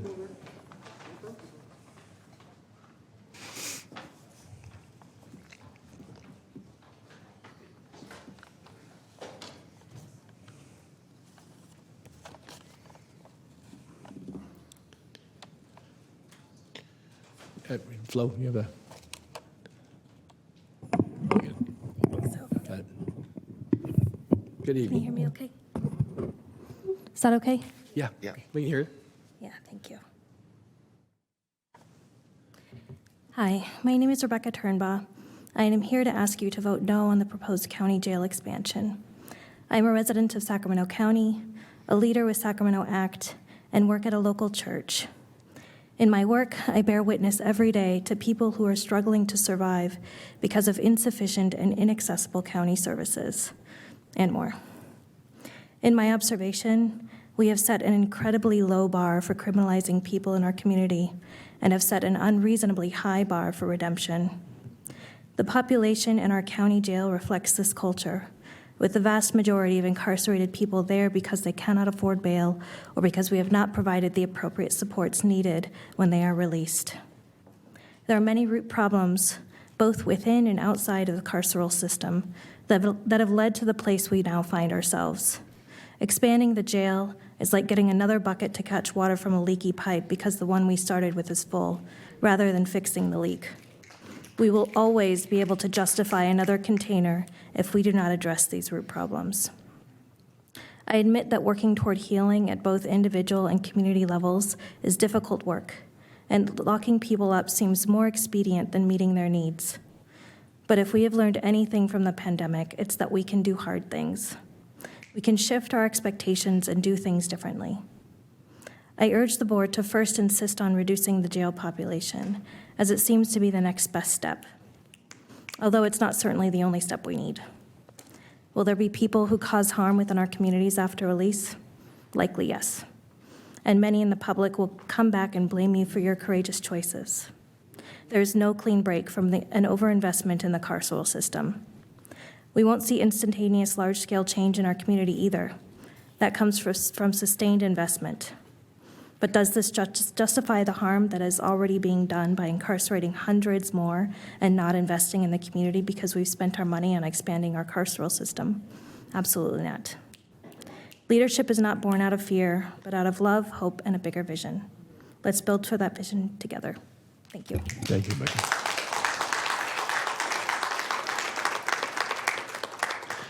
Thank you, Rebecca. I appreciate your analogy regarding the pipe and the bucket. That was good visual. Okay, Jared Johnson, and then Jared's followed by Megan Ford, followed by Sage Stander. Good evening. Hello, Board of Supervisors. My name is Jared Johnson. I live here in Sacramento.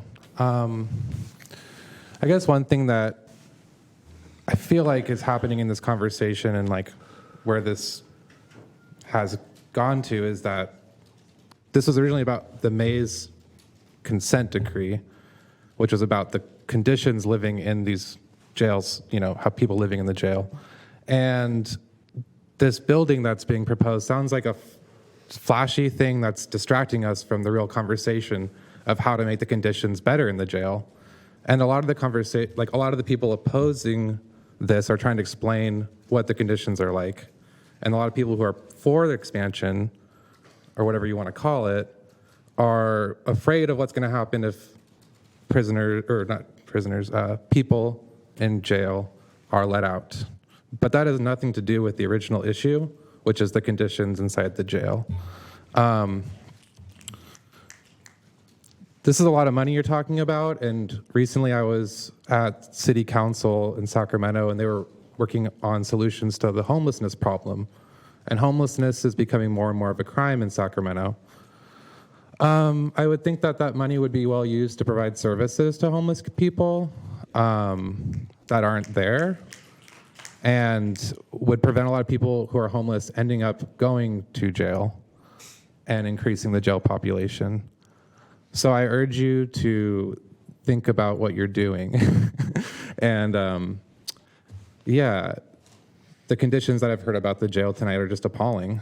And one more thing I want to say before I leave, because I don't want to take too much time, is that it's also sad to see people conflate the violence in crime to the violence in the institution, because the people in the institution are wearing badges and have power and are supposed to represent the citizens of this community, the people that we vote for, the people that are hired to enforce and to, work in these jails, are people in positions of power, whereas these criminals that are running around causing violent crimes, they're people with mental health problems, and they don't have that sort of statute or that sort of position in our society. So, use a little bit of humility when trying to weigh those differences or weigh what is the right thing to do, because the people in the jails have a lot of responsibility. Thank you, Jared.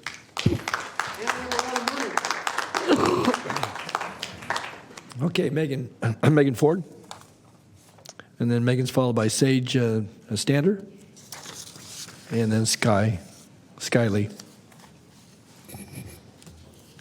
Good evening. So I have something personal to say really quick, and then I'm going to finish off something with what Liz was saying. Okay. I'm Megan, and I've lived a lot of places, but I'm from Sacramento. It's necessary to continuously acknowledge that American laws are designed to protect white male property owners, and that our country depends on white supremacy to function as it does. It's necessary and factual to call the police state domestic terrorism. The justice system never helped me. Instead, I protected myself and my family from my dad. By definition of law, he should have been arrested by the police officers that he routinely used to intimidate me into silence during my childhood. CPS did nothing, he never got consequences, and with my efforts and my family's privilege, he is now removed from their lives, sober from prescribed oxy and fentanyl, and no longer a threat to them. Before 16, I attempted suicide twice and spent time in a psychiatric facility where I wasn't allowed outside, which helped even less than the police. The worst crime is people in power lacking humanity, and the most violent, repeat criminals are sitting to my left. And Liz was saying it would take at least 5 years until the new building is operational, meanwhile diverting valuable discretionary dollars that would be locked into a bond for decades. The reality is that we cannot financially do both. The county needs to invest in building publicly owned, deeply affordable housing, decentralized 24-hour, 24/7 drop-in centers for mental health crises, to implement a jail discharge and reentry support service system, to expand what is already existing in the county to meet urgent needs, like restoring the 50 PHF beds at County Mental Health Treatment Center. It can and should start today. The growing capacity for felony mental health diversion programs and expanding capacity of the current public defender pretrial release program. 83% of the jail population is pretrial and should tell us the huge potential for growing. Millions have already been invested in probation's pretrial program, but the vast majority of people they are assessing, even for low-level quote-unquote risk, they are not recommending for release. The county has given millions of dollars to a pretrial program that doesn't recommend anyone get released, despite the lowest PSA score of 1. The Sacramento Superior Court has recently granted SB 129 funds to the Public Defender's Pretrial Program, which shows that the courts and judges have faith in the program. The county needs to fund programs with proven effectiveness at diversion and improving quality of life. Many of the quote-unquote physical plant deficiencies are one of at least 3 things. The first can be immediately addressed with a shift in the way current staff perform day-to-day activities, or all throughout the expert reports are indications that language such as current practices remain the same, staff behavior remains unchanged. Second, can be quickly addressed with a small investment relative to a new facility in interim alterations in programs, or, for example, dangerous lack of confidential space to speak with a mental health professional. Because a person is forced to discuss their mental health needs in front of sheriff deputies, they won't. Sheriffs are known to mock or exploit the mental health needs of patients, and people who are incarcerated are absolutely aware of that risk. And so when a clinician attempts to ask what a patient needs in full hearing view of the patient simply won't disclose it. The experts in Mays have identified interim solutions, for example, using confidential interview booths, closing the door when talking to a patient, or reasonable sound privacy in booking areas. The sheriff has known about for years and has not implemented. The expert report details how the sheriff said they're not focused on immediate fixes because they are focused on building a new jail. Third, they can be sustainably addressed through reducing the jail population, again, because many of the issues are simply staff-to-patient ratio, meaning you're incarcerating too many people at a rate where you cannot sustainably hire enough staff to care for and protect those incarcerated people. Megan, need you close. An example of the latter is found in a report. The dangerous overuse of solitary confinement in the Sacramento County Jail is inextricably tied to the excessive jail population. Many people live in conditions of solitary confinement simply because of the chronic lack of sufficient mental health placements to meet the needs of the population. Some people cycle repeatedly between the acute mental health units and solitary confinements on 8 West, where they decompensate until they require acute mental health treatment again. In some cases, people spend months or years in solitary Megan, I need you to confinement. conclude, please, if you could. Go ahead, bring it to close. Go ahead. People spend months or years in solitary confinement simply because they're afraid to share a cell with others. Okay, very good. Thank you, Megan. Thank you.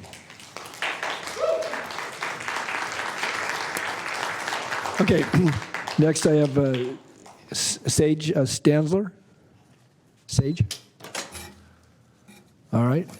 Sky Lee? You said Sky's calling, you said? Yeah. Okay, all right. Timur Mamedov?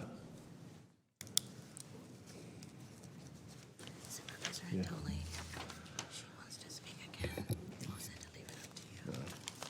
Okay. Can you hear me? Yes, we can. Go ahead, Timur. Good evening. My name is Timur, and I'm involved with the Sacramento Muslim community. And I'm addressing an issue that they also sent a letter to. You should have received. What was that? You can hear me? Okay. I personally wish more people attended because this is my first time here, and it's a great learning opportunity, and it's really nice to hear from everyone. So my background, I've visited Muslims in the various institutions, including juvenile facilities, prisons, and jail settings. I come here to share with you what I learned recently from one of my visits. I learned that the halal meals offered to the Muslim jail population are vegetarian only. Unfortunately, this is not a sufficient observance of this religious diet. Proper respect must be paid to any reasonable religious diet, including the halal diet, just as it is for a kosher diet, for example, as doing otherwise is discriminatory. A halal meal is not limited to a vegetarian option, but includes halal meat from an animal that was cared for and slaughtered according to Islamic dietary laws. With this knowledge, I urge you to take the necessary steps to help the jails to come in compliance with this religious right. To further emphasize the significance of this matter, properly observing a religious diet helps us all in the society, including the county's goal of jail population reduction. You see, a properly observed religious diet helps one not only physically and mentally, but just as importantly, spiritually, which contributes to character upliftment. When one leaves the jail, as you know, I've experienced with meeting folks, they face many challenges and tests that we've all heard about here. And anything we can do to uplift those individuals' character to withstand those trials would diminish the risk of recidivism. If you have any questions regarding this matter or need further guidance or resources to help come into compliance with this, I left my email and phone number with you. Okay. And that is all I have. Thank you. Yeah, thank you, Timur. I know we received several letters to that effect, so I'm sure there's going to be some follow-up on that, but I appreciate you sharing your information. We'll make sure that folks get it, so thank you. Okay, next, Steve Wirtz, and then Sarah Connor. Steve? Oh, thanks. Okay, I don't see Steve. Sarah Connor? Sarah, excuse me, Sarah. And then Darnell Dumas.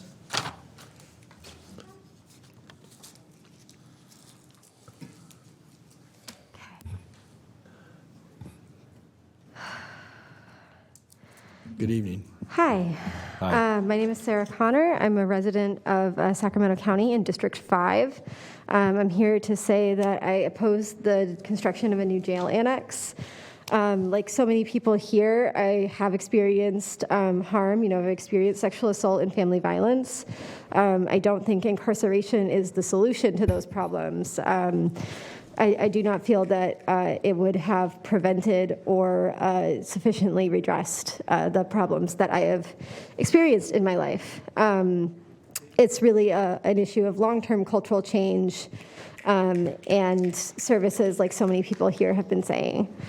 Incarceration can only put a pause on crime. It cannot prevent it. More incarceration in my community, I do not believe it would make me safer. And I implore you to put the money proposed for construction of this annex into community-based mental health services and evidence-based crime prevention, not more cages. Ultimately, the people committing crimes in our community are human beings, and they deserve to be treated as such. Thank you, Sarah. Okay, thank you, Sarah. Next, Darnell Dumas. And Darnell is followed by Gretchen Jung. Good evening, Darnell. Good evening, Supervisors. Appreciate it. My name is Darnell Duma. I'm a community partnership for Habitat for Humanity of Greater Sacramento. I also sit on the advisory committee for the Sheriff's Outreach Committee. I'm in Phil Cerna's district. I'm speaking in my own capacity today. So I spent some time in Sac County Jail, and unfortunately, I broke my wrist in that jail. And I was arrested for robbery and possession of a firearm. So I was ultimately sentenced to 15 years in prison. I served that time. I did 12 years. I've been out now for 5 years. With that entire experience, a lot of things have changed. But I broke my wrist in Sacramento County Jail. And I was playing basketball.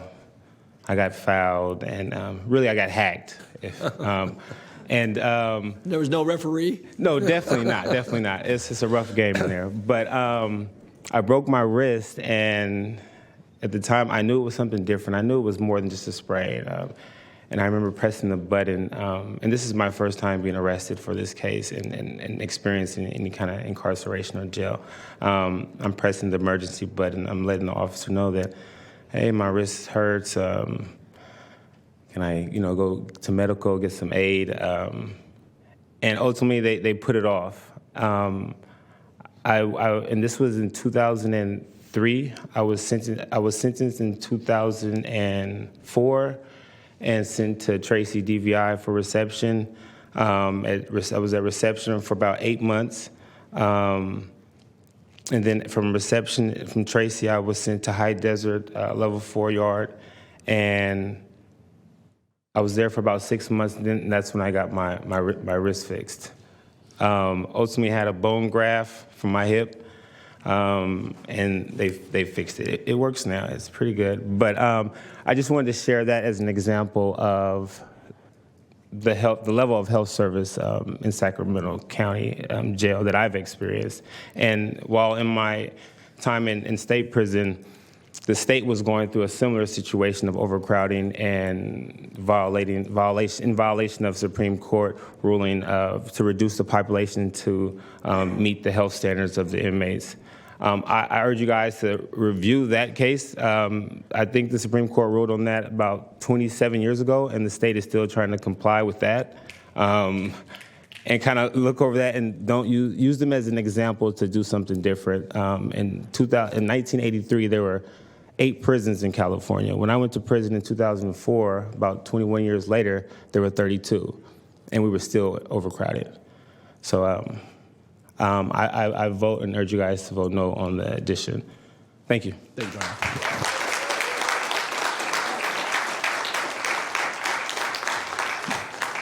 Okay, thank you, Darnell. Next, Gretchen Jung. Gretchen? Les Light. Les? All right. Sonia Lewis. Oh, here comes Les. Okay, Les. I really didn't think you were going to get to me. You were patient enough to wait.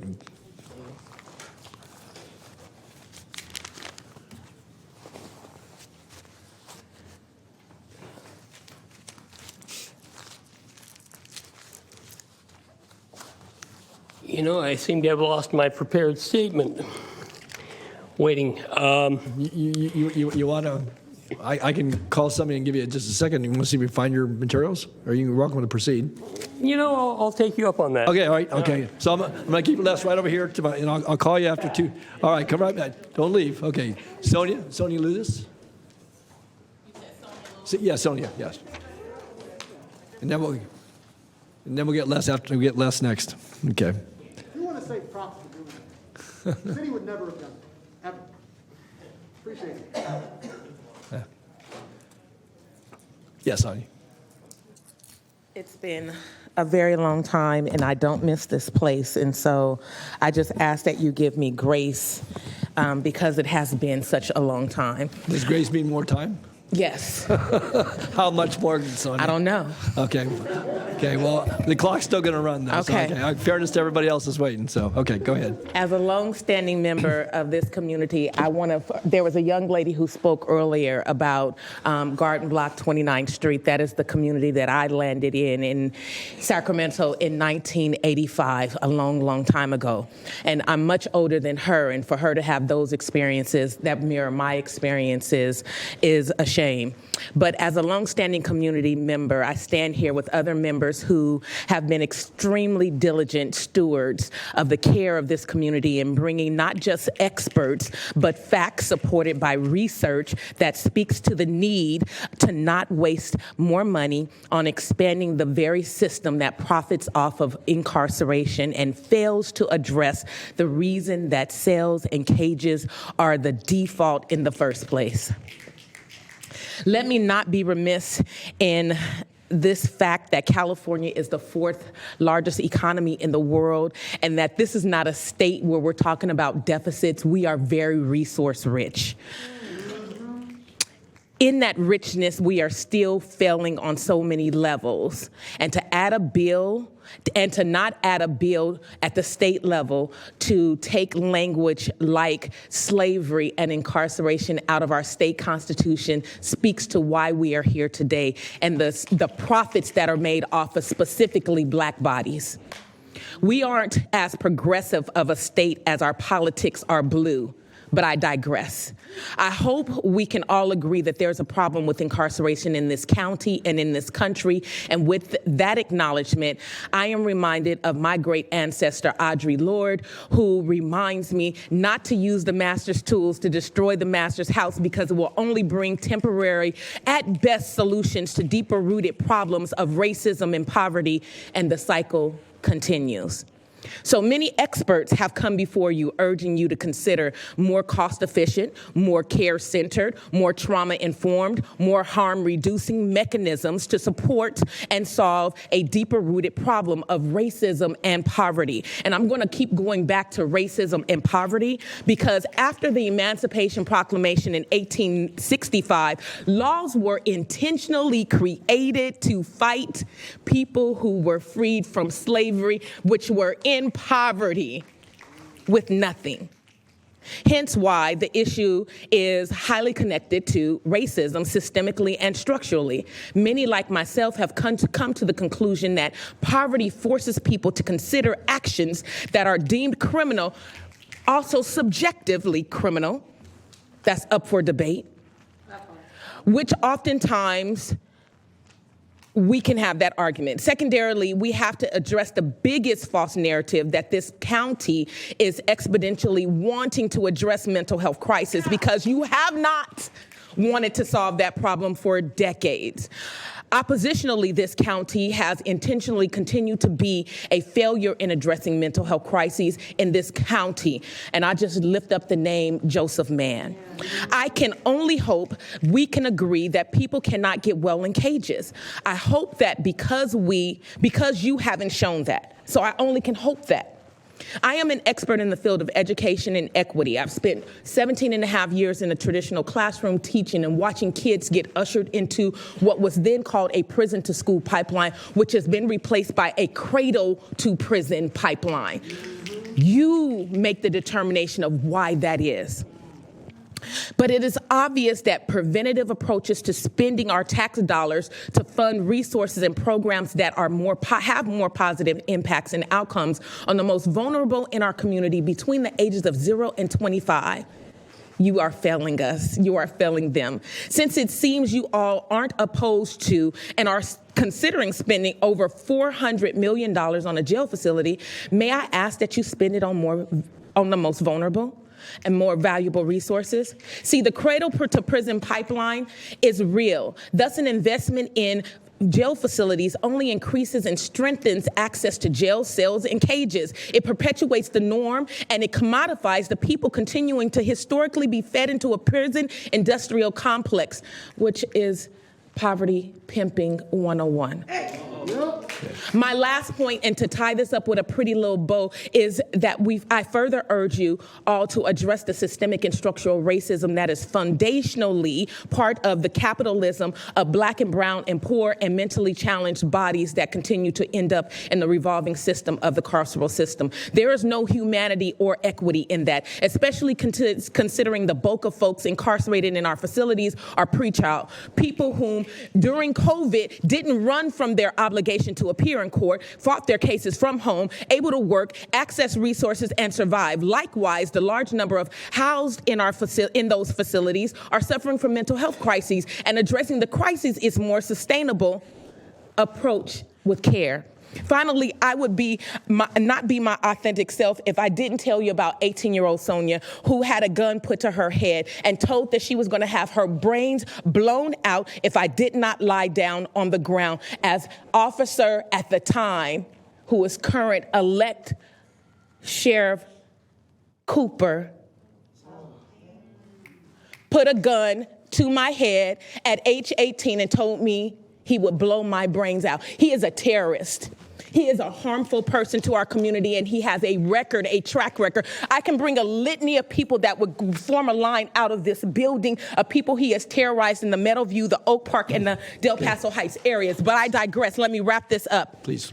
At the time of that gun being pointed to my head, I was an honor roll student at Luther Burbank High School. I was an athlete. I was accepted into Berkeley, Stanford, UCLA, and all the top-notch colleges around this country. I lived in a community that was littered with gang culture, violence, drugs, and crime, but it was exacerbated by officers like Jim Cooper.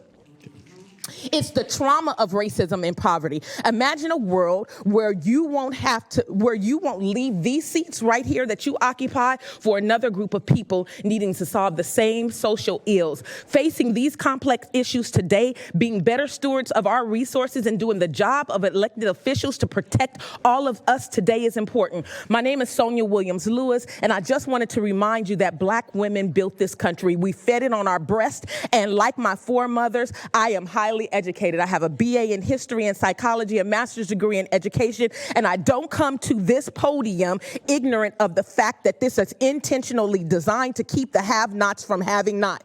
I am a member of Decarcerate Sacramento. I'm a former chapter lead with BLM Sacramento. I'm a founder and CEO of a company here in this county. I am a founder and executive director of a nonprofit. I am a member of the African American Advisory Board for the Sacramento City Unified School District. I'm an author of a book called Monsters and Aliens, and there are monsters in this room. Monsters are people who know that they have the power and they choose to harm the aliens who want to help humanity.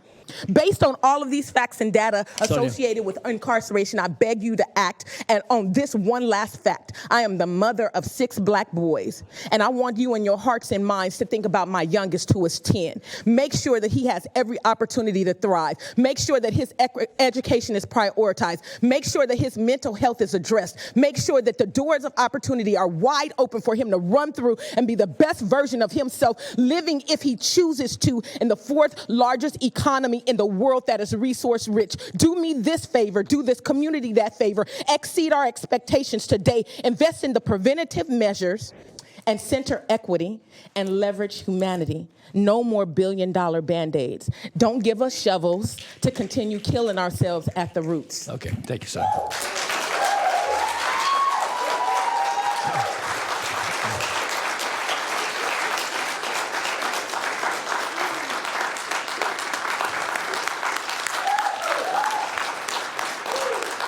Okay. Thank you, Sonia. All right. Les Light, you're back up. Thank you, Sonia. All right. I'm had time to lose it again. So I am obliged to you for your kind indulgence, but I'm afraid I can't return the favor. We're grown-ups here. We should be grown-ups here, yes? We know where crime and violent crime comes from, but we don't talk about it.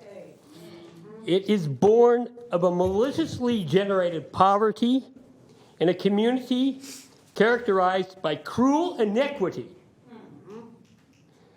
The proposed jail expansion is inflicted as a containment for the anticipated acceleration of mental illness and addiction resulting from the continuing malicious failure of our municipality and county's policy and administration of housing.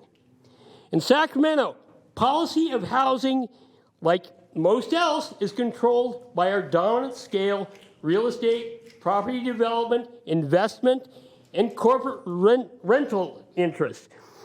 If we are honest about bloody hands, theirs are the bloodiest.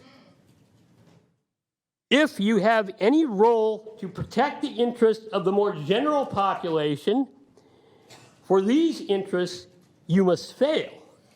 You have been selected and cultivated by the controlling interests as failures.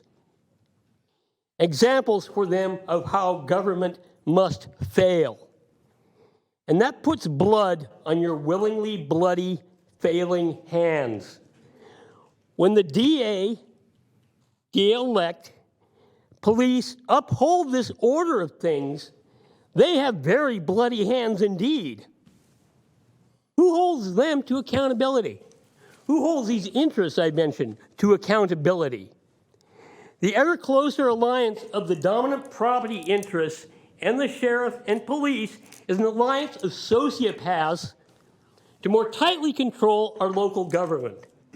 The Sheriff's Department has brought for you to advocate for jail expansion a collection of individuals so selfish, greedy, unself-aware, and willfully stupid in their sequestered, privileged Sunset Magazine property value obsessed lives to be perfectly blind to the harm they do now, this day, and tonight. They talk about rising street crime that is imaginary. Property crime is a pale shadow of the monetary cost of wage theft by employers. But have we ever seen a cop or sheriff arrest one single employer for wage theft? An employer cheats employees as an astute business person. A worker can't pay rent and they are deemed failure. Why might they fall into mental illness or addiction? Why might you want to put them in an expanded jail facility? We hear disgust over the squalor of the increasing numbers of homeless encampments. But what is generating homelessness? Isn't the real squalor in the hearts and minds of our dominant property interests? They want to hide that squalor with jail expansion. To call our county sheriff an example of the banality of evil is to be indulgently generous. I want to thank my young colleagues here for the service they have provided in clarifying these issues tonight. Though we all know that Councilpersons Frost and Desmond will refuse these services and be service resistant, I hope the majority will not. Thank you, Les. Okay. Okay. Next, I have Haley Carone, or Haley Carone, and then is it Chiu Yang? Okay. Is Haley? Okay. Thank you. I'm a District 1 resident and parent. I am a policy analyst with a PhD in political science and experience auditing conditions in county detention facilities. And I'm here to voice my opposition against any expansion of the county jail. But before I begin my comment, I'd like to share some of Decarcerate Sacramento's presentation that was cut off prematurely.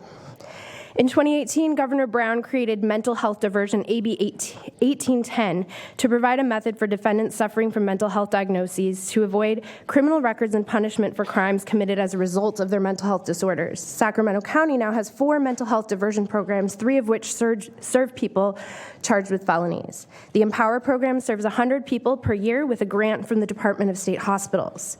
There are currently 91 people in felony mental health diversion and over 230 people on the wait list who are incarcerated right now. And that's just the people who have been assessed, and a court has determined that they qualify for diversion. If this program was fully funded, hundreds more people with severe mental illness could be decarcerated from the jail to receive the care they need. Delivering the program costs about $100,000 a year, less after Medi-Cal reimbursement. This amount includes housing for those that need it. Recent sheriff's data shows that 90% of the pretrial population have a severe mental illness. This is currently about 850 people, over 8 times more than this, over 8 times more than this program is currently serving. If the Board of Supervisors invested millions of our public dollars into staffing for felony mental health diversion programs, these programs could scale up to meet the need and stop the cycle of criminalization for thousands of people with severe mental health needs. Okay, to my comments. Programs like Empower were created because jail is fundamentally not a therapeutic environment. You've heard this. Building a new jail facility will not change the inherently punitive nature of incarceration, which sets people up with mental illness to fail. Because when they are not able to comply with the instructions and expectations that are laid out for them in jail, the result is greater and greater punishment, including solitary confinement, which is a disastrous outcome for people with mental illness. National data shows that 3 in 5 people with a history of mental health conditions do not receive treatment while incarcerated, and recent reports from the Mays court-appointed experts corroborate these points. For example, the court-appointed experts have noted that endemic staffing shortages prevent mental health staff from providing adequate input into the disciplinary process and from providing adequate treatment. People continue to be placed and retained in restrictive housing in violation of the remedial plan, reflecting an excessive reliance on solitary confinement and a failure to set up and implement new norms with respect to its use. These are not things that can be fixed or even ameliorated with a new jail facility, because no matter how well-intentioned a jail expansion may be, the experience of isolating confinement to a facility, the primary aim of which remains controlled surveillance and punishment, will still be traumatic for people, intrinsically limiting the potential of a jail's new treatment facility. Expanding jail-based treatment services perpetuates a system that only focuses on late-stage intervention rather than prevention. And I have one more point. If the only tool you're willing to use or consider is a hammer, everything's going to look like a nail. If an expansion of detention facilities is the only option that you're willing to seriously consider, of course it's going to seem like it's the only feasible solution. But a new facility doesn't address the root causes, existing criminal legal policies and practices, nor the lack of community resources like mental health and medical care or affordable housing that directly impact the number of people sent to jail, how long they stay, and whether they return. I'm going to share one statistic with you, and then I will be done. 216 county jails constructed nationally between 1999 and 2005, a time of declining crime rates. The median jail population rose 27% in those county jails after the construction was completed. A quarter of the new jails more than doubled in size by 2006, and the facilities had maintained their increased populations by 2013, not to mention the $200 million ongoing costs that this will likely result in. Thank you. Thank you. Okay. All right. Next is it Chun Yang, and then Joyce R. That's all. Okay. Jin. Good evening. Good evening to the Board of Supervisors and to everyone here today. Truly, I thank you for your time and for your service. My name is Chor Yang, and I'm a senior at Mariloma High School, and I'm also the Director of Research at the Justice Education Project, which is a youth-led and youth-focused criminal justice organization, and I'm also a member of Decarcerate Sacramento. Today, I stand against the jail expansion. Sacramento holds many precious memories for me, and I'm sure it does for many of us here. But we also cannot prioritize individual safety over public safety. To address some of these statements I've heard today, I would like to say that public safety entails the safety of your family and your friends, but it also includes those within the correctional facilities and those who are homeless. Even if they are not directly connected to you, do not neglect them in your considerations and requests to improve your community. 62% of our jail population has been diagnosed with a mental health disorder. I've heard people describe the most harrowing conditions inside the walls of the Sacramento jail. People who have been denied adequate mental health care and treatment to the extent that their psyche deteriorates to self-harm. This jail expansion attempts to promise safety and improved conditions, but at the end of the day, it is only a Band-Aid solution to the root problems of our community. Let's discuss our pervasive homelessness problem. The Sac County Jail Study finds that 30% of the people released from jail are possibly unhoused, and being homeless increases the hazard of recidivism by 50%, according to the NCBI. At this moment, we have the money to create affordable housing. In fact, we have the money to fund mental health diversion and prevention and community-based mental health centers. We have the money to implement jail discharge and reentry systems that ensure dignity and care. The hundreds of millions of dollars are evidently in our budget. The money is already here. It's time for us to allocate it efficiently. Without addressing our actual problems and investing money and energy into real public safety, this jail will become overcrowded again, and we won't have enough beds and cells and staff. And the vicious cycle will continue. So I ask the board today to vote against this jail expansion. Because without addressing the underlying issues of the May's consent decree, it will be a futile endeavor. Because there are better, more financially responsible, and more effective alternatives. This cycle will perpetuate and it will pervade the foreseeable future of our county unless something is done to stop it. Band-Aid solutions do not work. Please address the wounds of our community. Thank you. Thank you.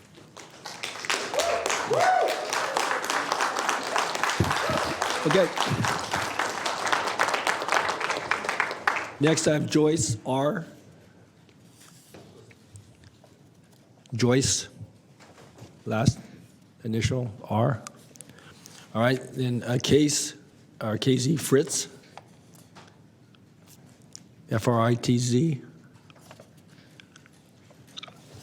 All right, Courtney Poole, Courtney.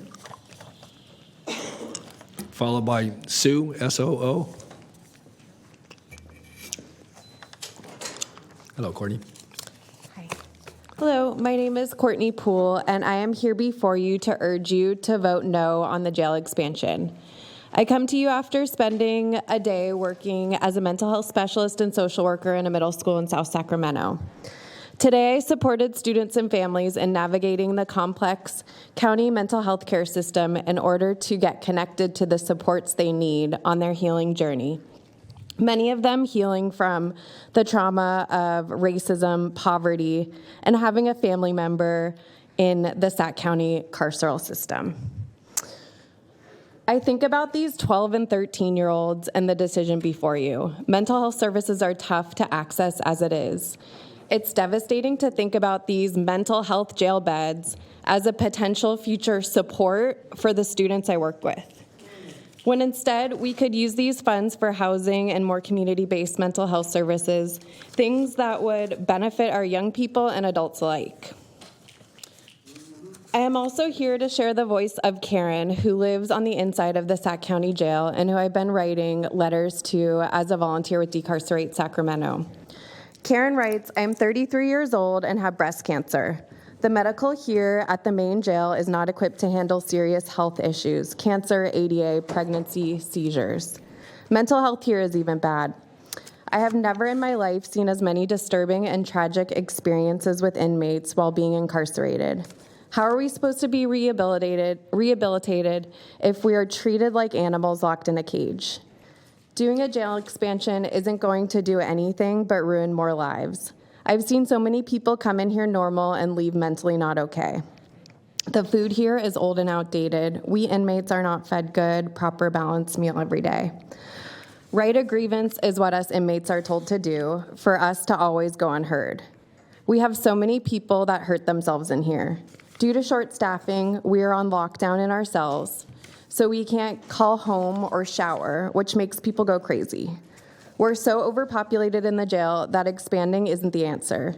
Start doing early release to control the jail population. Maybe then Sac County Jail might help rehabilitate and save lives. Karen mentions short staffing, no response to grievances, and inhumane treatment. Is a building going to address this? Definitely not. Jail population reduction is the way to go. Expanding pretrial release and diversion, funding and expanding mental health diversion, building more affordable housing, and providing community resources and services. All these things that could not be funded if you vote yes on building a $450 million jail. Thank you. Thank you.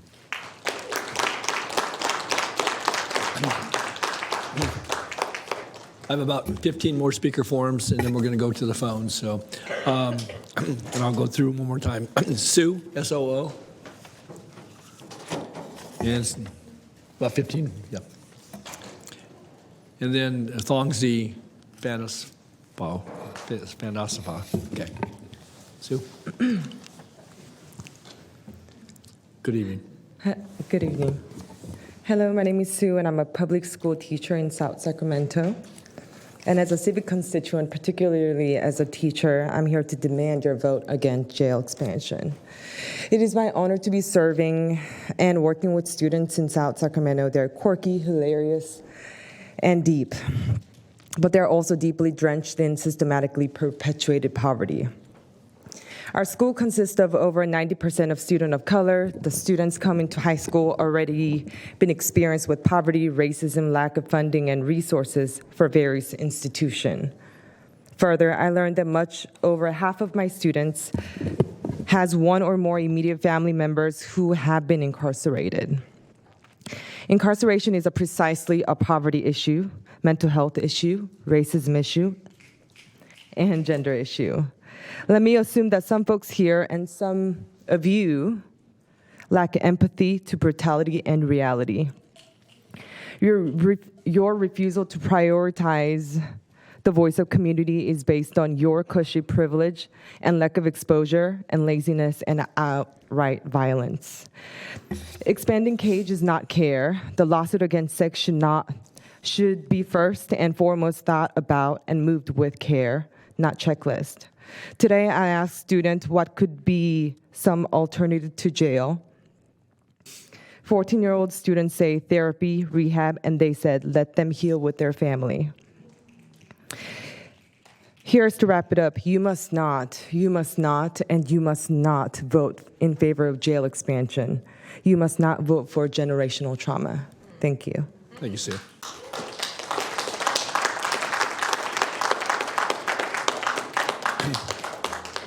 Thongsi, and you can pronounce your last name for me. I want to. And following Thongsi is Jarrett Whitlow.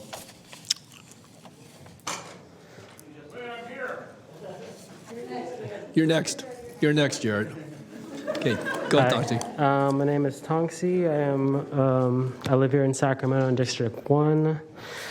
Just want to start by saying that I'm appalled that an elected official used their public platform spreading lies, manipulating the public by inciting fear on a public platform for people to rally for them in order to draw disingenuous public support in favor of building a new jail. Am I surprised that Scott Jones would do this? No. We would hope an elected official would want the community to be educated and informed about meeting the consent decree, but instead he leans on fear-mongering, and it's apparent that county staff and the DA continue to do so. Historically, we know that the Sheriff's Department are unable to be held accountable by the board, and we have an incoming sheriff, Jim Cooper, who is similarly aligned. He's already shown himself by co-signing a fear-mongering publication on a public platform endorsed by Scott Jones. Referring to a construction company on why we need to build a jail is obviously a conflict of interest and a disservice to the community who have objected this expansion for 3 years. Their job is building cages that lock people in a community with no adequate services. Eric Jones says that staff are doing their best, but that also led to the maze and the federal consent decree. It was the culture and the behavior of the staff in the jail facility with their inhumane treatment and torture of our community members, leading to more trauma and death. Mind you, the majority of people incarcerated have not been convicted of a crime. Building or expanding a jail would not change any of this. We would just be out $400 million and stuck without being able to invest in our community.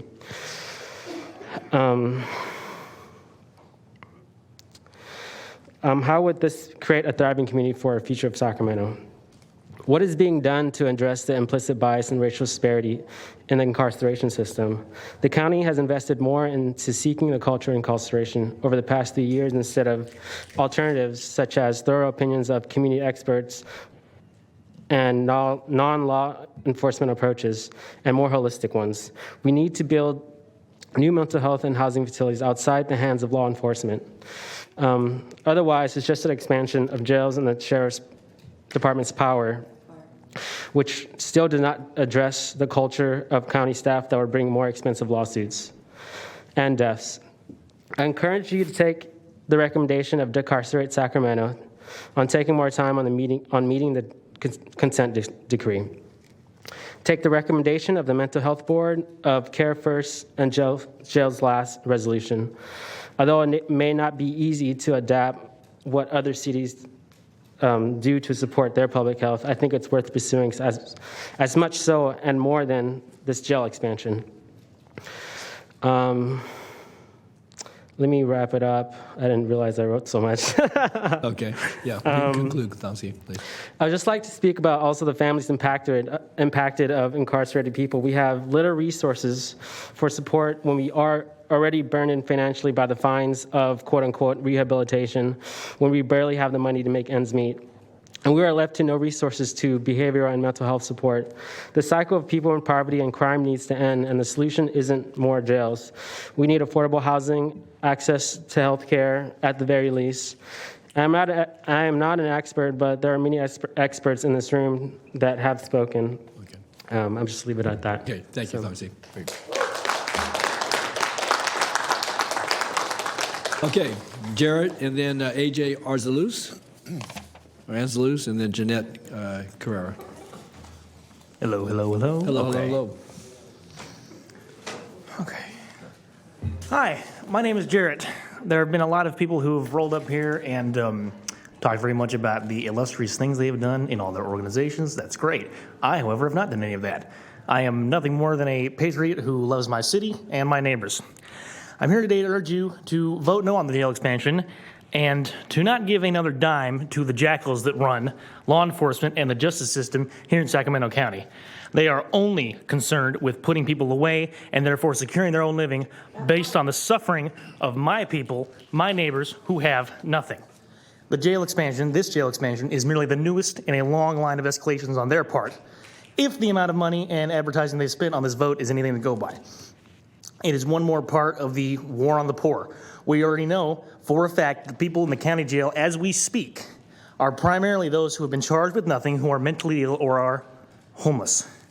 We already know that the police blindly and carelessly maim and kill people who are homeless and mentally ill in this county. We already know that this maiming and killing does not stop once they are admitted to the county jail, as we've heard again and again tonight. Living and breathing human beings are ignored when they need life-saving medical care. Just on the 23rd of November, a 63-year-old man died in custody in those very same walls, just died. He is not the first, as we've heard again. Nobody knows why, though the jail claims there is no foul play and no COVID. But law enforcement left out stuff about Stephon Clark's autopsy report too, so I'm not surprised. If the jail is expanded, these problems will grow with it. Some of my people in the crowd probably think I should focus this in, talk more about mental health and how you can't get well in a cell, or focus on being a sane human being when the environment around you is insane and dehumanizing. But it's very hard to focus in when all you feel is rage, and that is what I feel.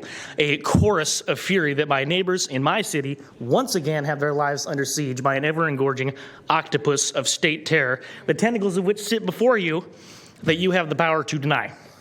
Standing in the middle of that rage, there's only one way I can put the choice before you, Board of Supervisors.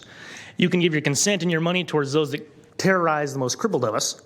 You can gag them with million-dollar checks and silence their screams for help, or you can do the right thing and offer this $450 million to those agencies who can do more than put people in holes and forget about them. Defund the police.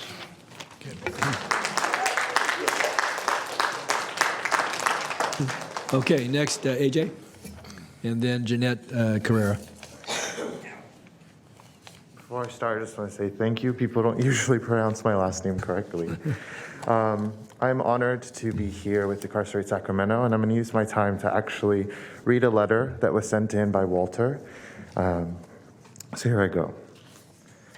To the Board of Supervisors, this letter is regarding the Sacramento jail expansion. My name is Walter. But to Sacramento County, I am known as a number. I'm a product of Sacramento institutions and California prisons.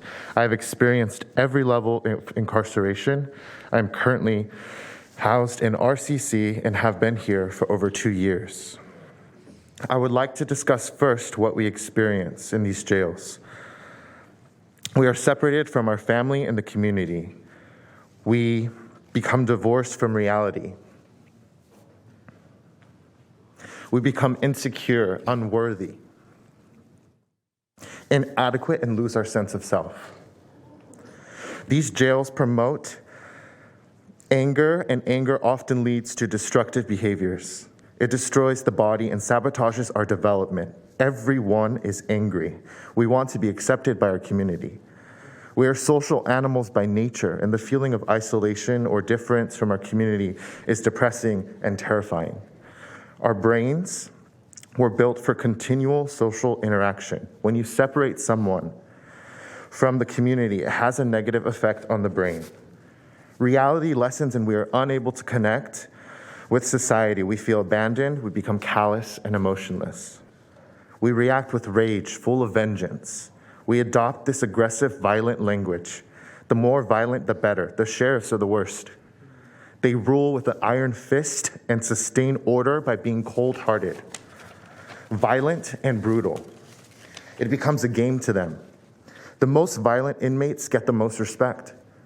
Most of the violence in here is unreported or a blind eye is given to avoid paperwork. I've seen good kids come through these walls and out of fear and wanting to be accepted, turn into vicious and brutal people. Once you spent enough time in these places, you will never be the same. We become dependent on these institutions and become outcasts. We doubt ourselves and question our ability to be productive. We become strangers to our family and the outside world. It becomes a foreign land. Let's be honest with ourselves. Feeling less than or unworthy makes it almost impossible to transform ourselves. We believe we are flawed and give up hope. It is easier to remain lowly humans. With this treatment and lack of attention, it validates the way we look at the world, our decisions, and what we value. Before I go into alternatives of the expansion, I want to ask every member of the board and everyone present one question. What are you? I want you to look past your political, religious, and racial beliefs. Think deeply on this. It always fascinates me of the lack of understanding of self. A man's status in this world is determined by the quality of his thinking. Most inmates here suffer from chemical dependence and or sickness of the mind. All of us have a desire to know, a desire to be better. I'm almost done. Okay. Understand who and what we are. Before man can obey, he must first understand. We need to create a different way at looking at others and not assume we really understand people. Everyone here has their unique set of challenges. It is easy to judge people and categorize them. We need to work at seeing people in a new light. We need to take a more individual approach on inmates, elevate their intellect, turn their untrained minds into rational thinkers, find what motivates them, see their perspective, enter their world and value system. Everyone wants to be a part of something and can play a valuable position in society. We have to find out where they fit in. Then encourage and assist in the process. Understand people from the inside out. Why would we increase the capacity of an institution? Instead, we should work on methods of decreasing the population of the institution, diverting those funds to the inmates' treatment. Not a treatment that's causing us to become more rebellious. Treatment of the mind, body, and soul. Vocational, financial education, family reunification, treatment emotionally and intellectually. When I look around these jails and prisons, I don't see numbers. I see human beings. Some higher than others, I see artists, musicians, creators, leaders, mechanics, workers, entrepreneurs, fathers, and inventors. I see talent from all walks of life, untapped potential, waiting to be utilized. Change is essential. We need to change the way we think. Last page, so sorry. And take uncharted route to the path of our enlightenment. We love our community. We need the community. We all make mistakes. That is why they put erasers on pencils. We are all humans. We all have problems. We are treating the symptoms, not the cause. Evolution is our ultimate goal. In order to evolve as a whole, we need to change the systems. Look at the history of Sacramento jails. 651 I Street is huge. After that was built, did it stop or help anything? I see crime at an all-time high. We need to have empathy. We can't keep doing the same things expecting different results. That is a form of insanity. California was one of the highest prison and jail populations in the nation. The United States has the highest prison and jail population in the world. On behalf of the inmates and Incarcerate Sacramento, I ask for you to consider your vote. Thank you for your time and energy. Thank you.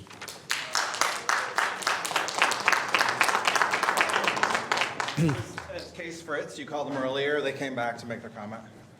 Okay. Can I speak?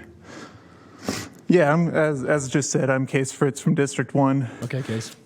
Investments in punishment are divestments from communities. We have seen a continual prioritization of cops and cages, a prioritization of punishment and violence. That there are unclean populations you hope to stamp out or shuffle away to protect your eyes. It is you who has an unrealistic to think a bigger tower will meet the ever-growing sadness and death you've created. Reduce the number of vital community members you've thrown in jail out of sight. Reduce the number of vital community members you've thrown in jail out of sight as you pad your pockets with the money from the pigs that perpetuate the machine run on misery. Make room in your existing facilities. You're hoping we ignore the building right next door as you promise that this new one will be built for the best intentions.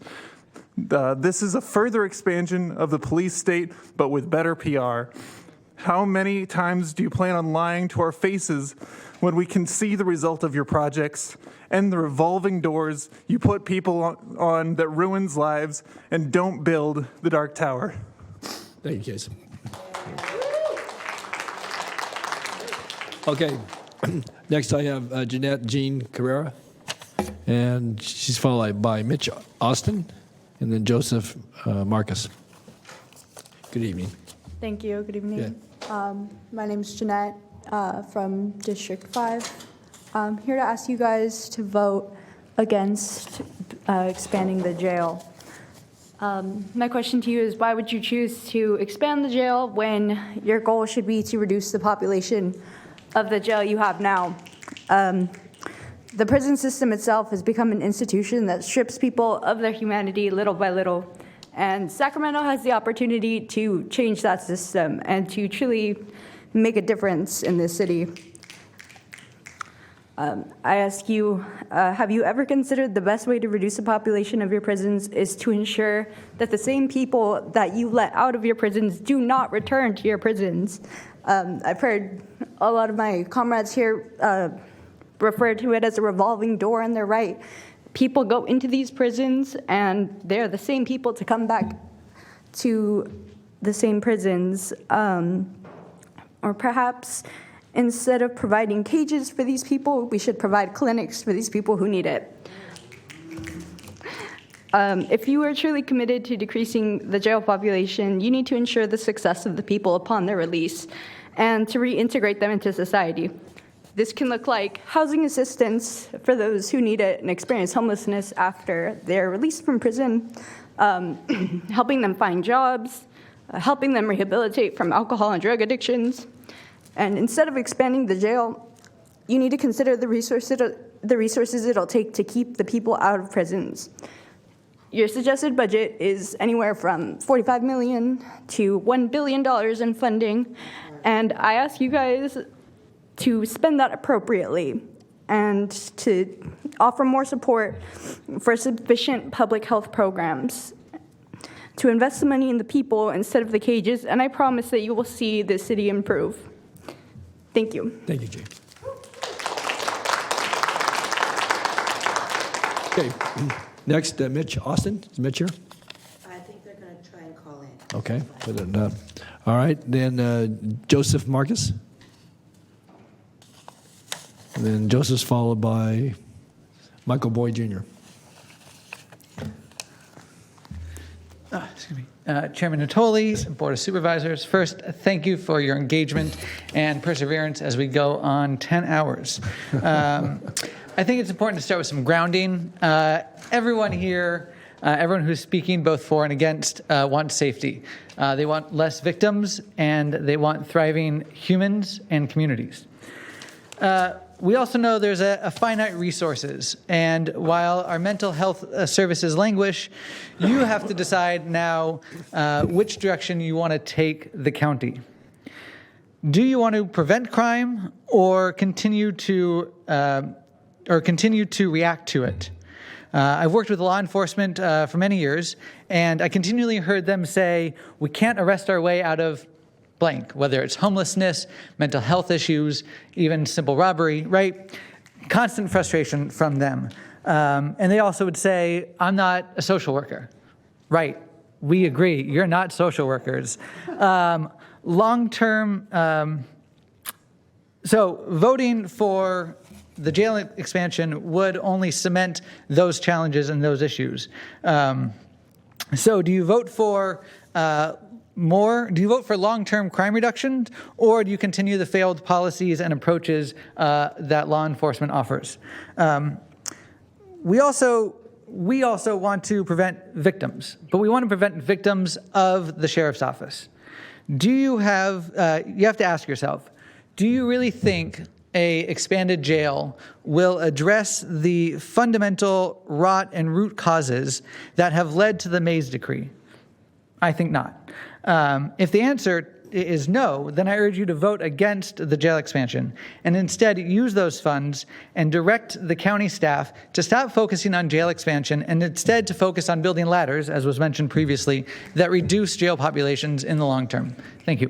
Thank you, Joseph. Okay, Michael Boyd Jr., followed by Ann Fay.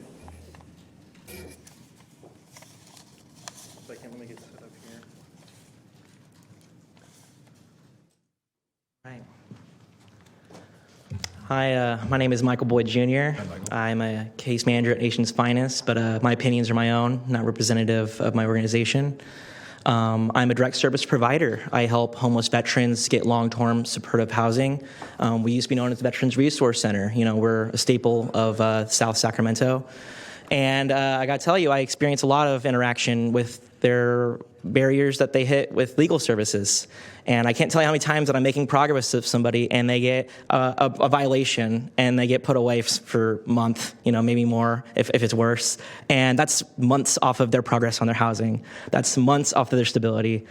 Consistently, it happens. Or even worse, they have an appointment for a really important benefit that they're supposed to get, a social service, a voucher, a Social Security appointment to get your Social Security awarded to you, stripped away from you. You start from square one. Because have you ever been through the bureaucratic mess that is any services through Sac County? It is monstrous. It is a evil labyrinth made to make services hard so people don't have access to them. And that's structural violence to me. That is no more violent than putting a boot on someone's neck because they couldn't feed their family. That's violence right there, right? Because they were deprived of the access to get the things that they needed to keep themselves safe, so they made their own access. And so what you call crime is a behavior learned from survival, and that's structurally imposed upon them. Those roots are made by your decisions. The blood is on your hands. With every roll call vote is no different than a boot on their neck from a police person, someone being beaten illegally in a jail. That's on your hands. And so I'm sorry if that hurts your feelings or if that's offensive, but I see it on the ground. I see people beaten down, just miserable conditions as a result of legal barriers that they make them have not take away their access, right? If they have a felony, you try getting them a job. It's so difficult. It is so difficult to get housing when you have a felony. That strips away all your access right there. How am I supposed to help people when I have legal services in the way? Why is expungement services not easily accessible? Why don't we have access to remedy the functions that they're put onto them, right? And so, but I'm not here just to yell at you guys. I do have a solution, a hope, a new future for Sacramento County, my community. We have options other than making more prisons or jails, you know, and making more institutions. We have restorative community partners through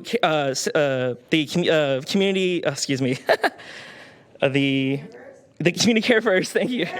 Community Care First Coalition. And so they have a 5-point proposal to solve this issue because I guess there's no ideas, there's no solutions. Because when I heard $250 million, that's a lot of money for services that could be helping my clients. And I thought, oh boy, what if I could make a better world with that $250 million? What if it's even more, $1 billion? $1 billion to revitalize Sacramento could be life-changing. So let me get to the things that we're offering. We have, conducting assessments and barriers to accessing services and implement strategies to mitigate them, right? We have increasing access to support from peers from lived experience in incarceration and homelessness. These are tangible things we can do. Investing in permanent, supportive, and deeply affordable public-owned housing with units of individual wraparound services and include options that are designated for formerly incarcerated community members. These are things that we can do now. We can do these things. Invest in long-term continuous medical care, behavioral health care, preventative care, substance use treatment. We can do these things. Funding preventative care, primary care, behavioral health services outside jails, subsidize free transportation, doctors doctor's appointments. Doctor's appointments access is such a barrier for my clients. I'm getting there. Emergency and crisis response, we can fund decentralized drop-in centers where you can get resources and help. You can get community-connected care where you can have community-based organizations, invest in them, and workforce development, big jobs, form those things, and then community outreach. I'm spitting through this here. Public defense and legal support. I can't tell you, I just talked about it earlier with the expungements and getting them access to fix the remedy. And then lastly, social determinants of health, where we fund preventatively, invest in these communities so they don't become desperate in the first place. Because we rebuilt our community instead of destroyed it with more violence. So I choose you. Choose hope and choose a new future for Sacramento, not violent oppression. Thank you. Thank you, Michael. Okay. Thank you, Michael. All right, next I have Ann Fay and Jeremiah Tattersall. About a half a dozen more here, and then we're going to go to the phones. Hello. Hi. My name is Anne, and I'm a resident of District 3. I work in education. My family has lived in Sacramento County for generations. I am writing in opposition to the main jail expansion, which I believe would not support the health and well-being of incarcerated people, but would instead demonstrate continued investment in faulty solutions over people's well-being. I think of the "if you build it, they will come" slogan here. The construction of the annex would show that we are not committed to reducing the jail population. And reducing the jail population is not only a feasible aim, but a necessary one as well. During the COVID-19 lockdowns, jail populations were reduced with no adverse effect on public safety across the country, proving that jails do not actually keep people safe and that alternative solutions can be created and pursued. These solutions are not mysterious either. In this case, contracting out for inpatient services, expanding pretrial, release and diversion, changing warrant processes, funding mental health and substance use treatment services, and supporting more affordable housing. In terms of housing in particular, I saw in a very small way this summer both the link between housing insecurity and mental health and how very easy it is in Sacramento County to slip into housing insecurity. Because of a domino effect after getting out of an domestic abuse situation, which, side note, I do not wish jail upon my ex or see it as any part of accountability or a reduction of harm in a million years. But anyways, because of the situation, I found myself in unstable housing when I finished school, but because of the generosity and ability of my friends and family, I was able to stay housed until I found my own place. But I'm very aware of how things could have gone differently for me had I not had friends and family who could offer material local support. That doesn't speak to anything especially deserving or undeserving about me. It was just luck. And with there being a definite link between incarceration, homelessness, and addiction, with 30% of folks released from jail believed to be unhoused, as well as with the evidence for Housing First initiatives as the most effective way to support those in need of substance use support, I see affordable housing as a key part of efforts to reduce the jail population size and promote overall county health and prosperity in Sacramento.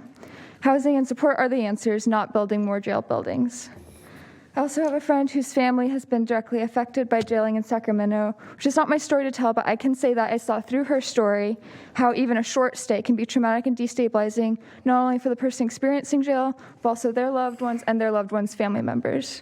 The nature of this ripple effect proves how important it is to keep as many people out of jail in the first place. For humanitarian, public safety, as well as fiscal reasons, the jail annex does not make sense. I urge you to listen to constituents and to demonstrate leadership against letting this project move forward, represent us well, and standing against moves like this that only reinforce seeing incarceration as the only solution for problems in Sacramento. Thank you. Okay, next, Jeremiah Tattersall. Jeremiah? I'm trying to call. Call, okay. All right, then Sarah Whipple. Sarah? Followed by Betty Rios.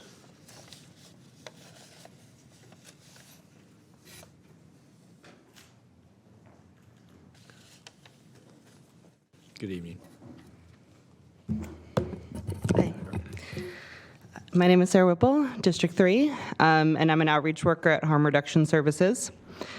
I felt compelled to come here after a very long day of doing outreach because most of the people who use our services have been incarcerated in this jail, and some are right now. We are a harm reduction organization. Our services are evidence-based, and we can prove that they work. Last year, our participants reversed at least 1,994 overdoses. 2,000 lives that they couldn't have saved if they were in a cell. The work of local harm reduction organizations has substantially reduced the rate of HIV transmission for people who inject drugs and the Sacramento population at large. Our services work, but we can't afford even one more staff member. We run out of Narcan every couple months. We are told time and time again that there just isn't enough money to go around in this county. Our entire annual budget is less than $1 million. Y'all are discussing hundreds of millions of dollars like it's nothing, when we have to grovel for mere thousands on services that we can prove are saving lives in this county. We are in the community every day trying to reduce both the individual and community risks of drug use. But one of the biggest harms that drug users face is not from the drug itself, it is the risk of incarceration. Incarceration that leads to instability, isolation, and trauma. Supervisors, do you know what causes problematic drug use, or what you may call addiction? It's not fentanyl in the Halloween candy, as your district attorney may have you believe. It's isolation, it's trauma, and it's instability. That is at the root of most chaotic drug use, and that is what the jail expansion will cause. I am a survivor of childhood sexual abuse. It is not something I usually tell people, much less strangers that don't look particularly friendly. But I feel the need to tell you this now, because I heard the crime committed against me used as justification for the jail expansion today. Don't fund the jail in the name of survivors of crimes.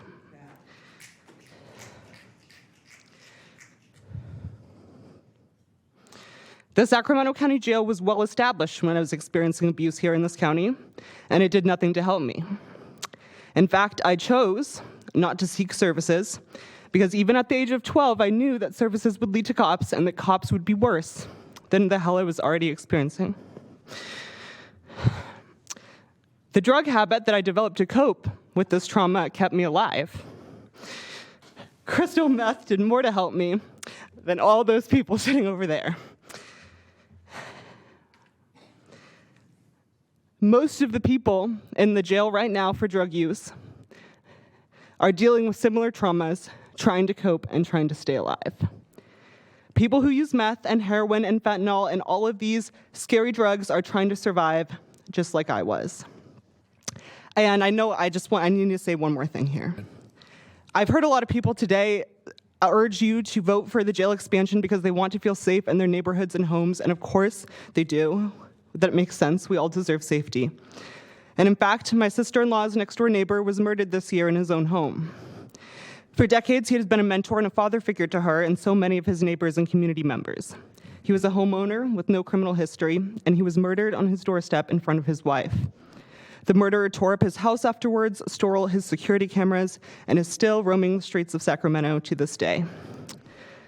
That man's name was Jaime Naranjo, and he was killed by a Sacramento sheriff deputy.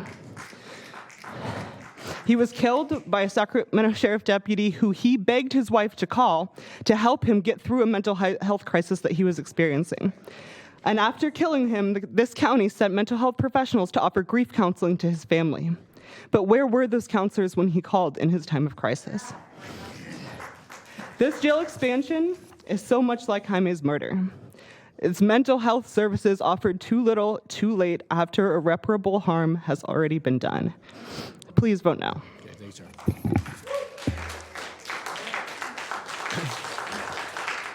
Okay, next we have Betty Rios, and then Peniel Camalo.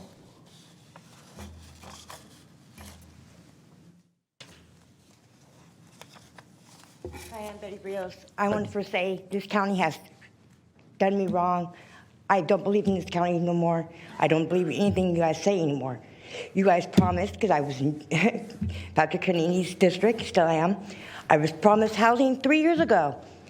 Never got it.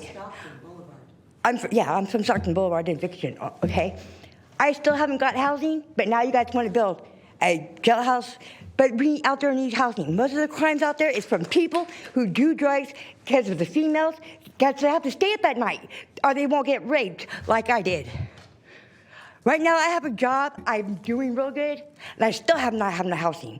We need wraparound services, because I'm going to let you guys know something. Since I had eviction, I tried to commit suicide 5 times. Where's my help for my mental? Why is there more facilities? Where's the place that can I go? There's only one place I know to go, and that's El Hagar. Why don't we have more places like that instead of building a jail? That's where it's all going to start. Thank you, Betty.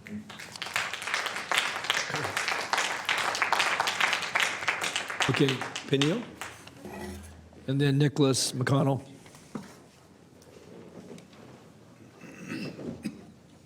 Good evening. Good evening to the Board of Supervisors and to everyone here today. My name is Peniel Kumalo, and I moved with my family to Sacramento at the age of 2 into Del Paso Heights with the help of Habitat for Humanity.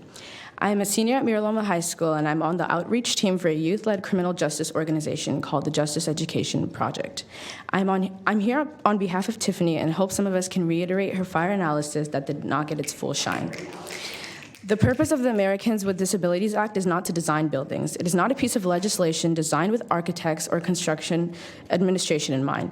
It's legislation designed to ensure that the government designs its provision of public services with people with disabilities in mind. It is about the dignity and humanity of disabled people. When we conflate the physical structure of either a jail facility or any government building with the ADA, we obfuscate the intention of the Americans with Disabilities Act. The reality is that the ADA does not require any physical facility to exist at all. In fact, there's no legal obligation to keep people with physical disabilities in your jails if you cannot adequately care for them. If you could find yourself in compliance if there were an alternative to incarceration for people who use wheelchairs or have other mobility needs or people with significant medical needs, in fact, the jail facility already has a process like that when it declines to book people who are experiencing medical emergencies. Jail staff declines their entry and the person is transferred instead of to hospital. My point is that calling ADA compliance the same as physical plant deficiencies is misleading and limiting. It is creating confusion about what your actual legal obligations are because there are so many creative solutions available to you when you seek to preserve the dignity and humanity of people with disability as the ADA intends.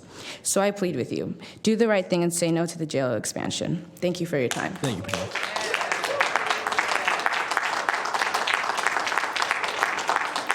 Okay, Nicholas McConnell and Justice Lang. Good evening. Evening. I'll start by continuing Haley Karen's comment about the long-term cost of the jail. Okay. Beyond the initial cost of construction, there is another often underestimated cost to consider, the additional costs of operating an expanded facility. Experts estimate that capital costs represent only 10% of the total costs of operating a new jail over a 30-year period. For this facility, that would be $150 million per year, on top of the $50 million debt obligation discussed earlier. So $200 million per year that would be better spent on investments in community-based programs that could help prevent both crime and incarceration. Speaking now for myself, I'm moved today by the stories of people who have experienced the atrocities of incarceration and have enumerated the reasons jail isn't a solution to the problems we face in Sacramento County. I'm fortunate. I haven't experienced the carceral system up close. Currently, I work at a university. I've spent my whole life in systems that built to serve me. When the sheriff rallies people on Facebook to come here and talk about safety, I know whose safety they mean. They want me to think that they're keeping me safe by taking away others' freedom.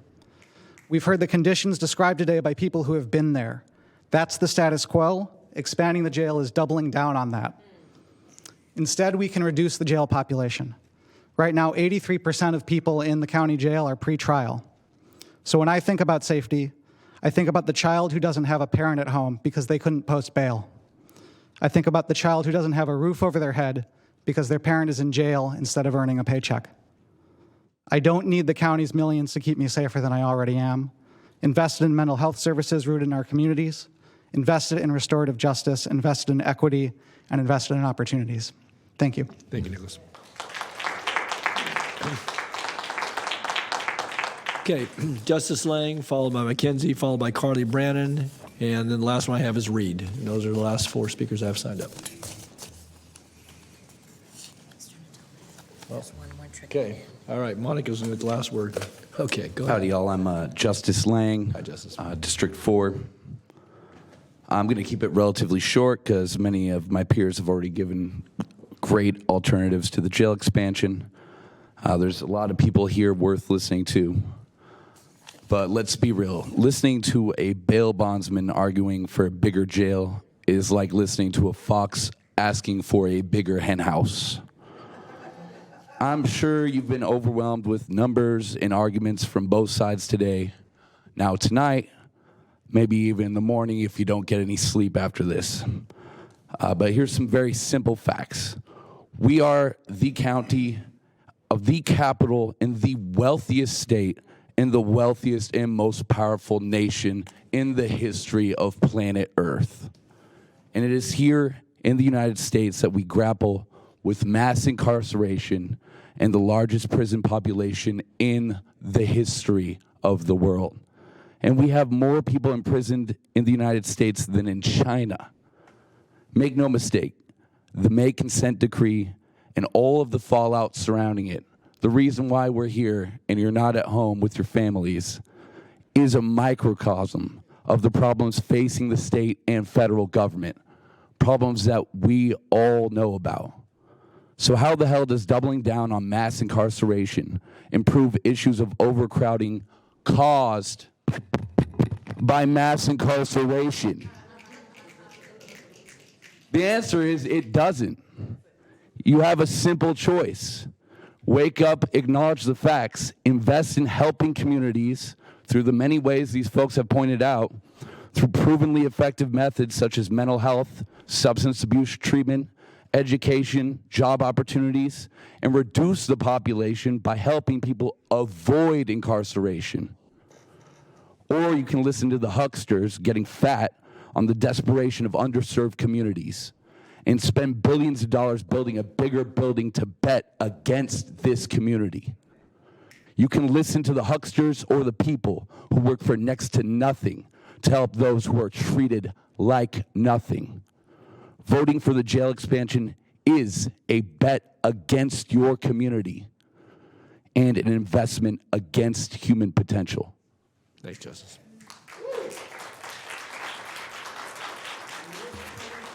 Okay, Mackenzie, you're up. And Carly Brannon, Reed, and then Monica Madrid is the last one. And then we're going to go to the phones. I'll put this up there. 3 minutes, Mackenzie. I know I put it on my phone this time. How weird is that? No, Okay. where's your book? I know, but I was Yeah, like, you okay. see me, I'm in group chats. I have to be on technology today. It's All really right. weird. Okay. Thank God my phone didn't die, you know? Okay, so good evening, board. My name is Mackenzie Wilson, and I am a community organizer with Incarcerate Sacramento. I would also like to say hello to everybody in the room and who's been watching today, even the folks who were misled here by a false narrative of having to build more jail or release felons into our communities. I want to name now that we are all here about the devastation in our communities. We all want safer communities. We all want our community more educated, healthier, better paid, more fed, more resourced, more given to, or more access and given choice to access, and and more given access to choice and opportunity, and therefore safer communities. That we actually are not as different as you think, as much as we were portrayed to be. The difference is that we are evidence-based and data-driven and have been a part of this conversation for years and have lived experience of what is actually happening inside of our most vulnerable communities and inside the jail and our survivors of harm. Snapshot of your jail, we've talked about it. 83% is pretrial and legally innocent. I don't care how many times you tell me they're felon or that they have a felony or they're like fucking, not access to food gives us felonies. Using drugs gives us felonies. Welfare fucking fraud is felonies. Stop talking to me about a felony, okay? So 83% is pretrial and legally innocent. Tell me what the felonies are. 83% is pretrial and legally innocent. 62% of the population suffers from mental health crisis, and 42 severe mental health crisis. 40% of the population is in there due to a non-new crime, meaning a warrant or a violation of some arbitrary rule put on them by probation. And working with these folks, it's because they live outside and can't charge their ankle monitors and don't have transportation to court. And so much more. Stop talking to me about not playing by the rules. 30% of people inside are unhoused, and I've heard from so many inside that have been in there just due to homelessness and the anti-camping laws that are unconstitutional because people who live outside are mostly there because they can't afford to live inside. 32% in there due to alcohol and substance use disorder and a mix of it. On any given day, 45% of the population suffers from a combination of substance use and mental health crisis. 40% is black, 70% people of color, 55% in and out in less than 3 days, meaning they should have never have been in there in the first place. And because these systems, cops, courts, cages already receive 72% of our general fund and incarcerate 10,000 people per year, it is literally why we don't have services or housing or access to the scale at which we need them. And they don't even deter crime. With numbers and budgets like that, we should be living in the safest county on the goddamn planet. Well, what this is telling us, y'all, is that the jail is the largest form of public housing we have, used to treat our trauma, our mental health, our substance use crisis, our poverty, our houselessness, survival crime, so much more. In this county, we must be, and I'm almost done, we must begin to make radical changes to the ways we address what we call crime and harm. For example, we were told it's okay to spank our children, but studies have proven that doing that will cause trauma to your child that is life-lasting, meaning spanking and force are not deterrents to having us stop doing things, but instead given access to choice and opportunity and being loved, supported, and redirected really fucking works. Today, we absolutely can make a difference in the way we support our community and stop the ways in which we've been punishing each other and perpetuating the generational cycles of harm and austerity put upon us. I am almost done. Okay. Please. From the mouths of babes, my son couldn't be here today because he didn't want to have to sit for hours. I asked him, how do you think you get people off the streets and out of tents? And he said, give them housing. When I told him that we're short hundreds of thousands of affordable housing units, he said, build housing and don't charge them much. Actually, he said, don't charge them, but I told them that we're working on housing as a human right. And in the meantime, what can we do now? How do you think that we should support people in mental health crisis and give them hospitals, therapy, resources, and support the people in their lives to know how to, or in mental health crisis? He said give them hospitals, therapy, resources, and support the people in their lives to know how to support them too. I said, how do you support people in using drugs, knowing some people can like them, they've been used as medicine for years, and that addiction is a real disease? And he said access to doctors and places that will make sure they can use them safely and teach them how. When asked how do we stop people from stealing, he said, give them what they need. I think my son in this community knows people only take when they think they can't have. And if we don't create a culture of being able to ask for what we need or of having access, that, I asked him, how do we stop the violence and people from harming themselves and each other? And he said, to teach each other. What my son is speaking about is the decriminalization of our trauma, years of racism, divestment, the lack of choice and opportunity. And he doesn't even know how metal that is, though I remind him every day. What my son is talking about is giving us food, housing, education, access, and I give thanks for my generation, his generation, and the one after that, because change is coming. And because this would, and how we should have always done things, and because of how we have been, and it hasn't always been in love, it will not be able to beat the fact that folks think the rat race of having to chase paper for our survival and its punishment for not being able to play by the rules when we make up our own or when we're too tired, they're going to know this shit ain't eternal. And evidence of things like housing, education, food access, and access to services being the true solutions to things like harm and homelessness is everywhere. And it's why no matter what, love will win this war. You can't jail or spank away bad behavior, and you definitely can't kill or torture ideas. Please. What we can do with $650 million, and I just want to show this. What we can do with $650 million, we never talk about that much money for housing or mental health services or anything else by that matter. What we could do with $650 million and billions over the next 50 years towards evidence-based solutions and preventions and alternatives would make that building obsolete and our community safer than the plans the county is recommending today. And this is not a moment that we can afford to come and tell you that we told you so later. We only get to another day for Sacramento if we start making the right decisions today. Okay. And this is the timeline that the county can use to legally meet the consent decree that doesn't look like building a jail. Okay, thanks, Mackenzie.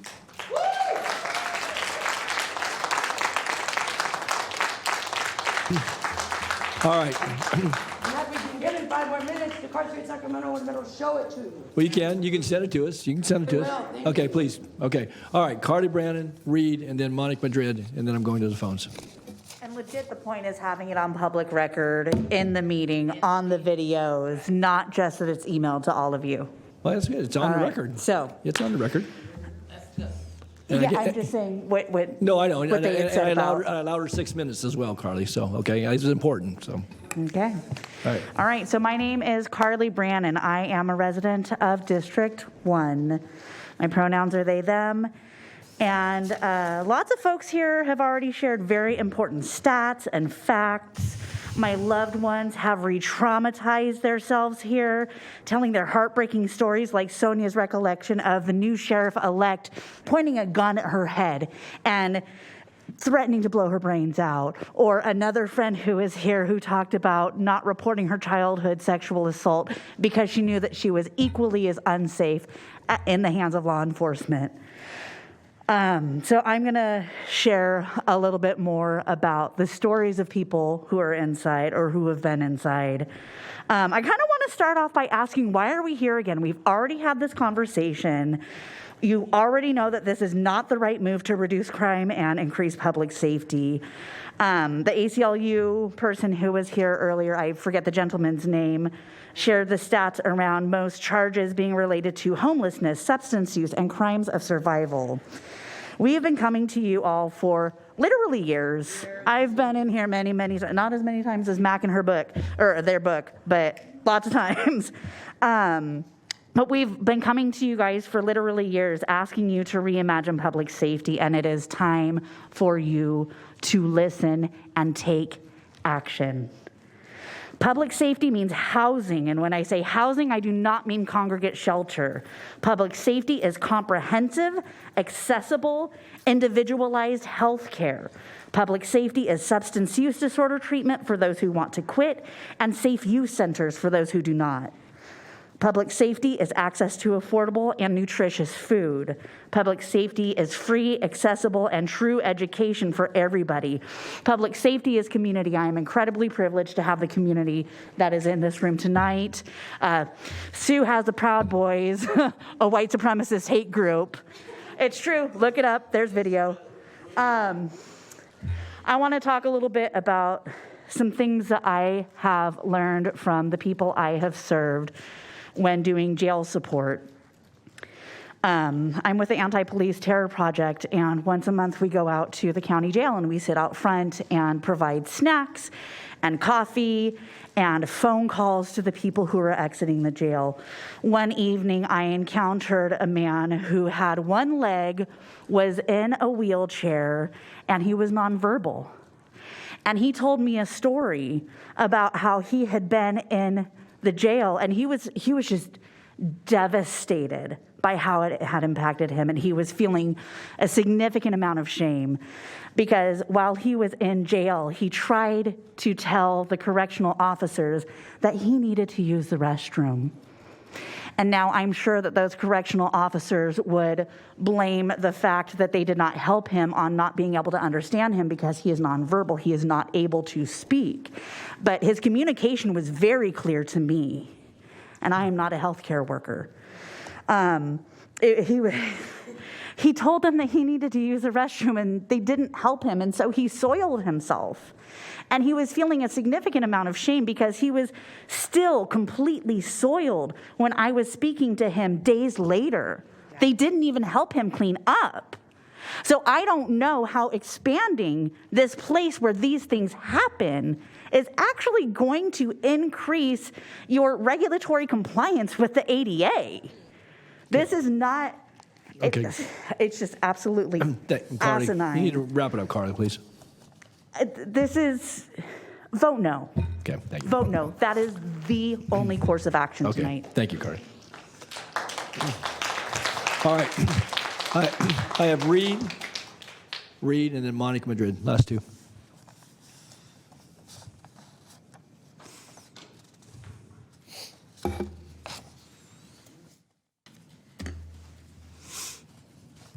Good evening. Hello. Thank you. First off, I want to thank you all for staying here. It's been a very long day. Thank you for listening to our community. I appreciate and understand the weight of your decision, and I'm in a position where I'm getting yelled at all day long, so I understand it. I am a social worker here. Is it good to be on the other side? Sure. I'm kidding. I also want to acknowledge every one of the community members and presenters and speakers and everyone here who has been a part of this discussion. It's a really important discussion, so thank you all. Thank you. I'm a social worker here in Sacramento, and I think what we're really talking about here, the root of it is the safety and health of our community, right? That's what the goal is of this program or the other programs that we're proposing. Given that, I want to kind of start off with a little mantra that I will revisit, and that is prevention is the best form of treatment. Today we heard about how suicide, mental health disorders, physical health disorders, chronic health conditions, homelessness can all be worsened by the criminal justice system. While that's not the direct goal of the justice system, that is the outcome often. We've heard stats and personal testimony to back this up. And I also want to reiterate something that the Mental Health Advisory Board, which is your advisory board, said that suicide is 3 times more likely to those who are incarcerated, which is true. However, those who are recently released, studies show it's 13 to 19 times more likely than the general population.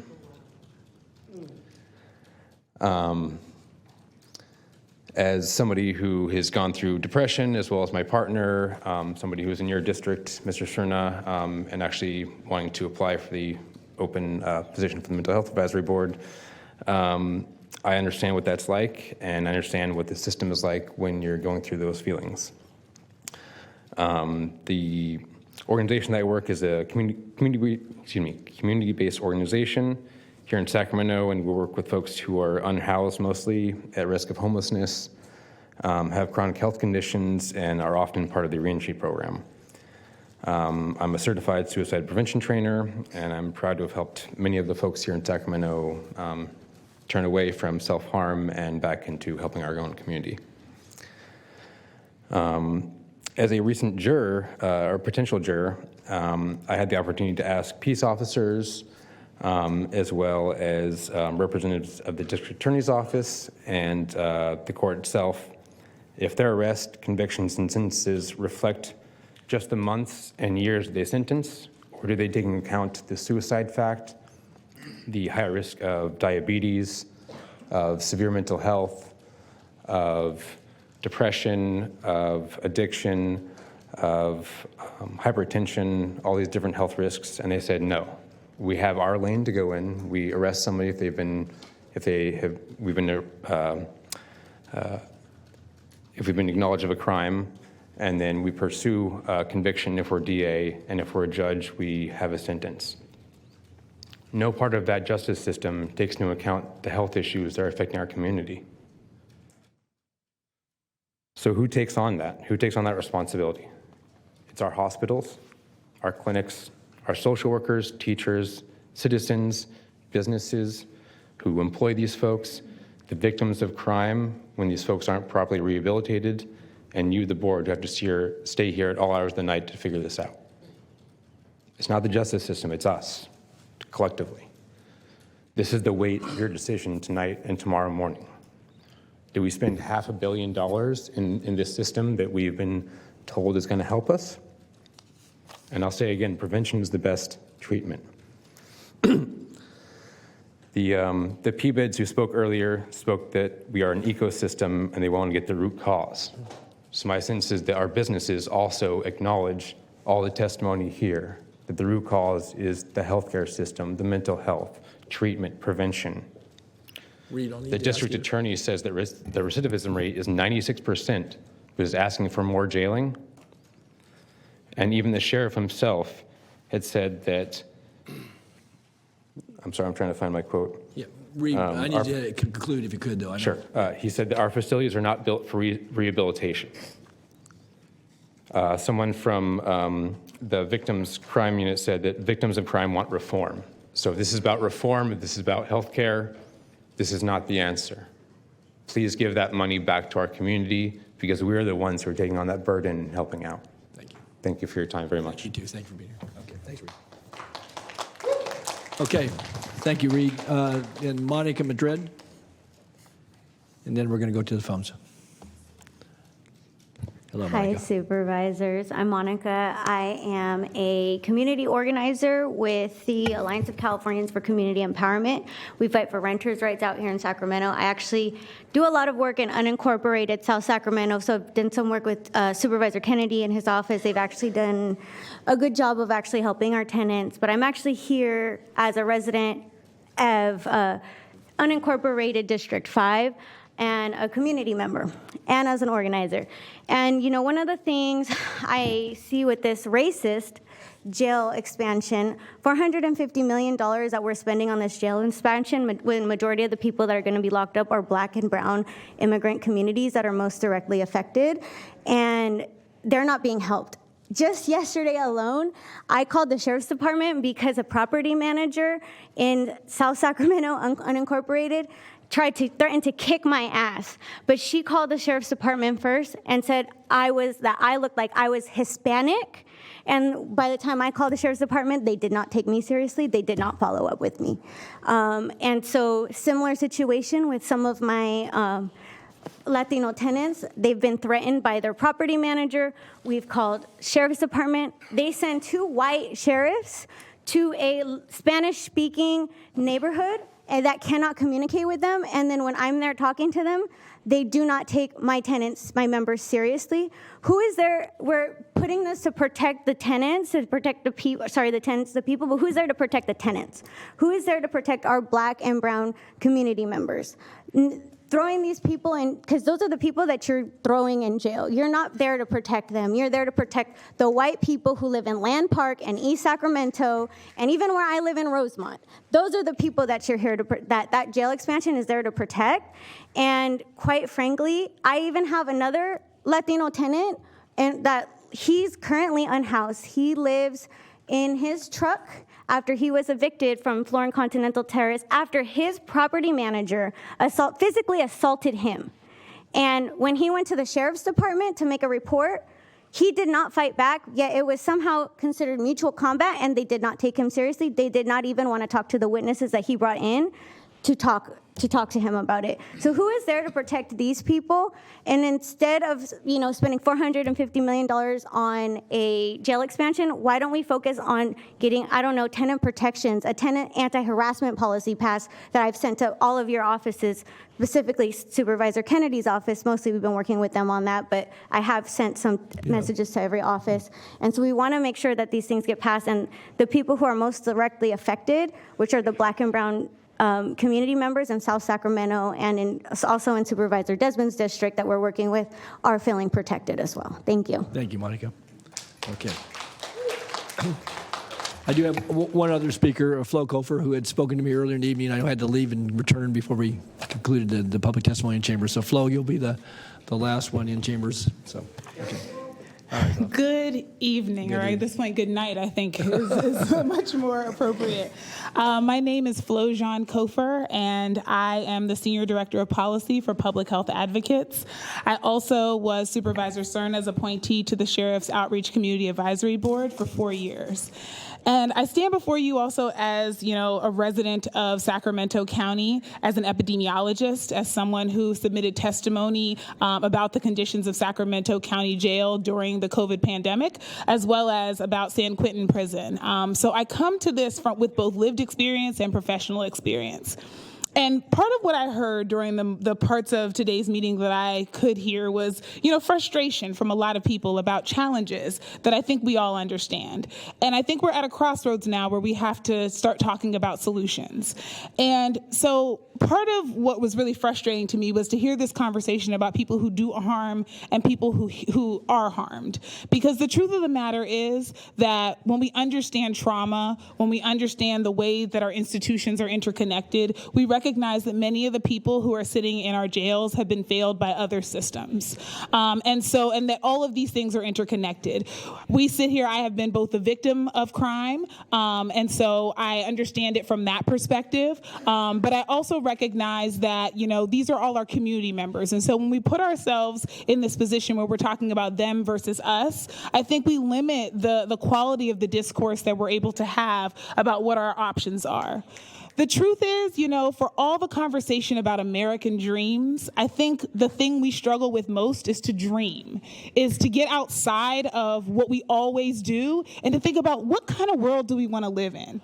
I'm leaving for Ghana on Saturday, and I'm going to be there for 3 weeks. And one of the things that I'm thinking a lot about as I'm leaving is the embarrassment I constantly feel when I'm outside of the U.S. and I have to represent a country where we represent 4.25% of the world's population and 25% of our incarcerated. 25%. And so I know we're not going to necessarily fix a national issue with one vote tonight or tomorrow, depending on when you take it. But what I am hoping is that we are going to be able to dream outside of solutions, of calling something a solution, which we have not seen work, which is the fact that our jail is going to put people in and then send them back out into our community. And so it would make a lot more sense to invest in the things that our community needs if we have $450 million or $1 billion. Just yesterday, you all signed an MOU with the city, and one of the things you were talking about is behavioral health services. And my question is, with a $6 or $7 billion budget, how are we going to afford to be able to do that and this? And when a recession inevitably comes, and what goes up must come down, my question to you is, where will the dollars for ongoing operations of this expanded jail come from? And those are going to be difficult decisions. A budget is a moral document, and so I'm really just asking that you really seriously consider, when the rubber hits the road, what do we want to say we've done? Do we want to be the county that expanded its jail, or do we want to be the county that set, an example for the other counties in the state around what we could do with these dollars if we didn't expand the jail, and if we instead got people off of this merry-go-round of being incarcerated and back out on the streets? Because the thing I heard here today from everyone is that people don't feel safe. And that's something that I heard on both sides of these arguments. And so my question to you is, how do we prioritize safety? Not incarceration, not doing what we've always done, but actually seeing safety as a public health concern and doing something preventive, not reactive, but preventive about it. Thank you. Thank you, Phil.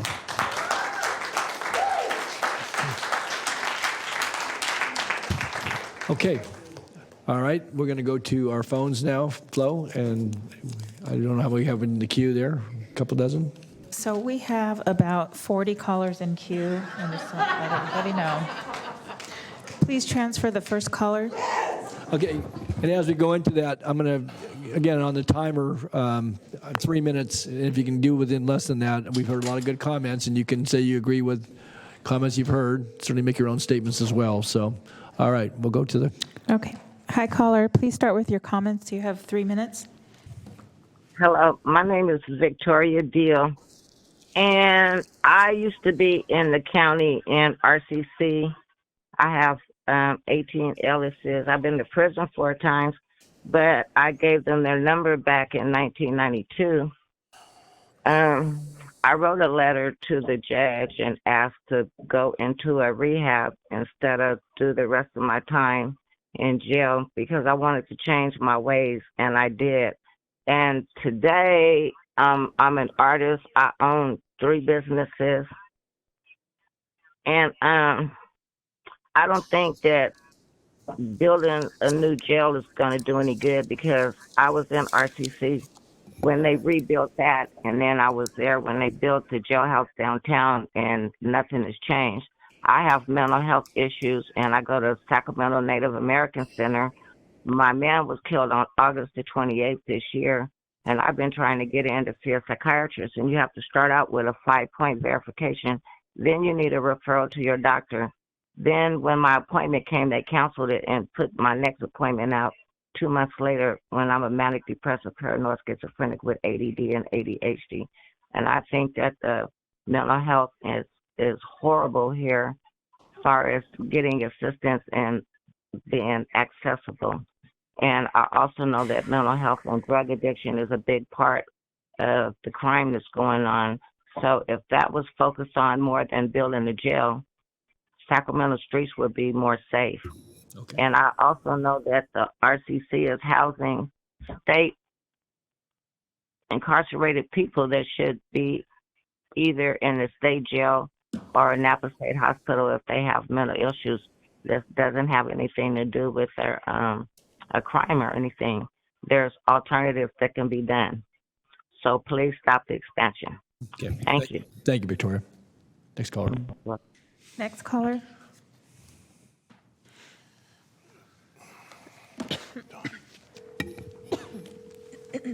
I'm more than building a jail. Hi, caller. Mute the meeting, please. Would be more safe. Please mute. Yep, please mute the meeting. You have 3 minutes, and please start with your comments.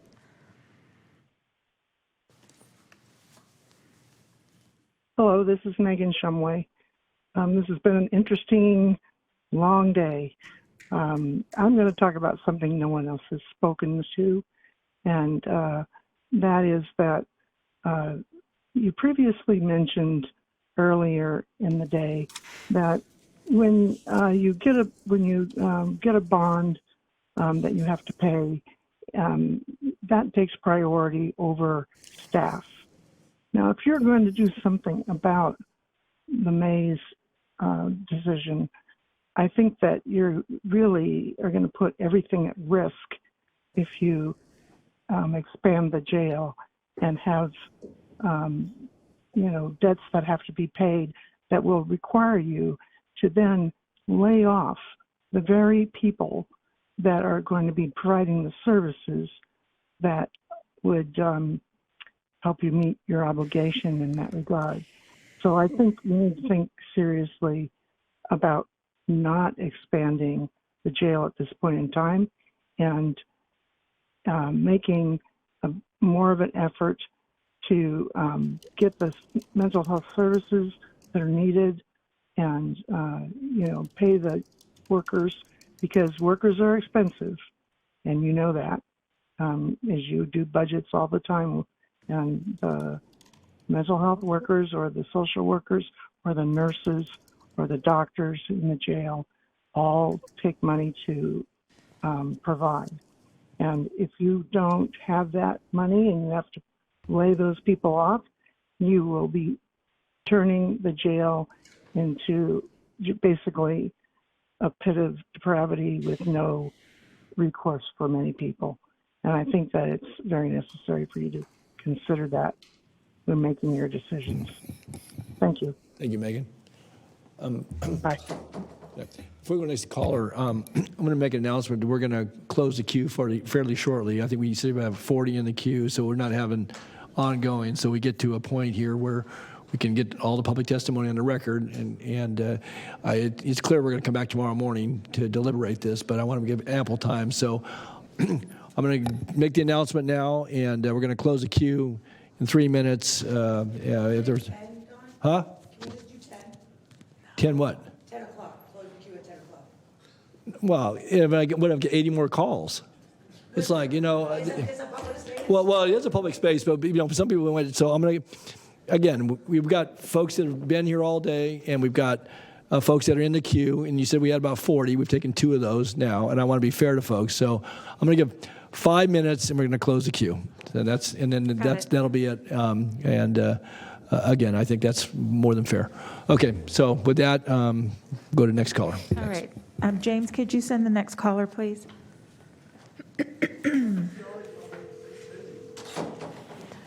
Hi, caller. Please start with your comments. You have 3 minutes.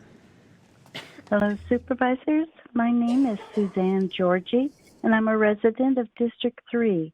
And I support the Care First, Jails Last. And I urge the county to support the creation of crisis care centers. They save money, provide needed care, support the continuity of care, and most importantly, provide needed diversion away from the jails. If booking space is the real pressing issue here, please look to reconfiguring existing county buildings or look to partner law enforcement agencies who have more modern buildings. I urge this board to prioritize care first, jails last. Thank you and good evening. Thank you, Susan. Thank you for your call. Next caller, please.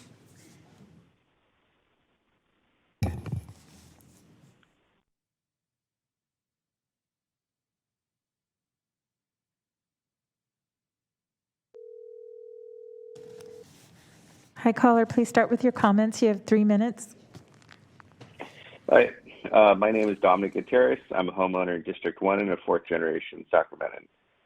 Sacramento residents pay thousands of dollars of their hard-earned money every year in property taxes, either directly to the county if they're a homeowner or indirectly if they're a renter. The disposition of these taxes is a critical component of what you're discussing today.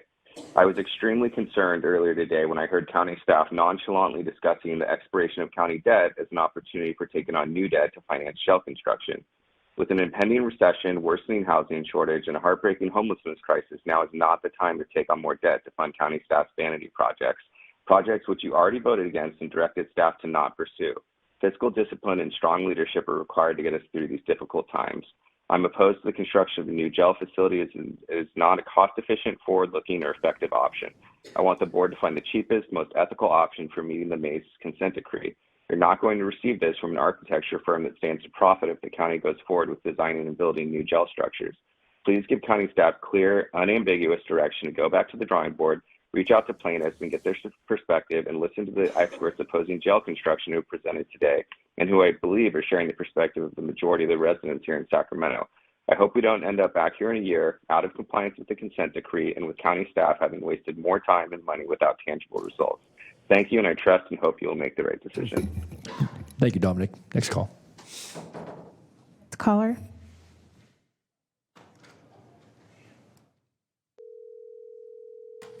No.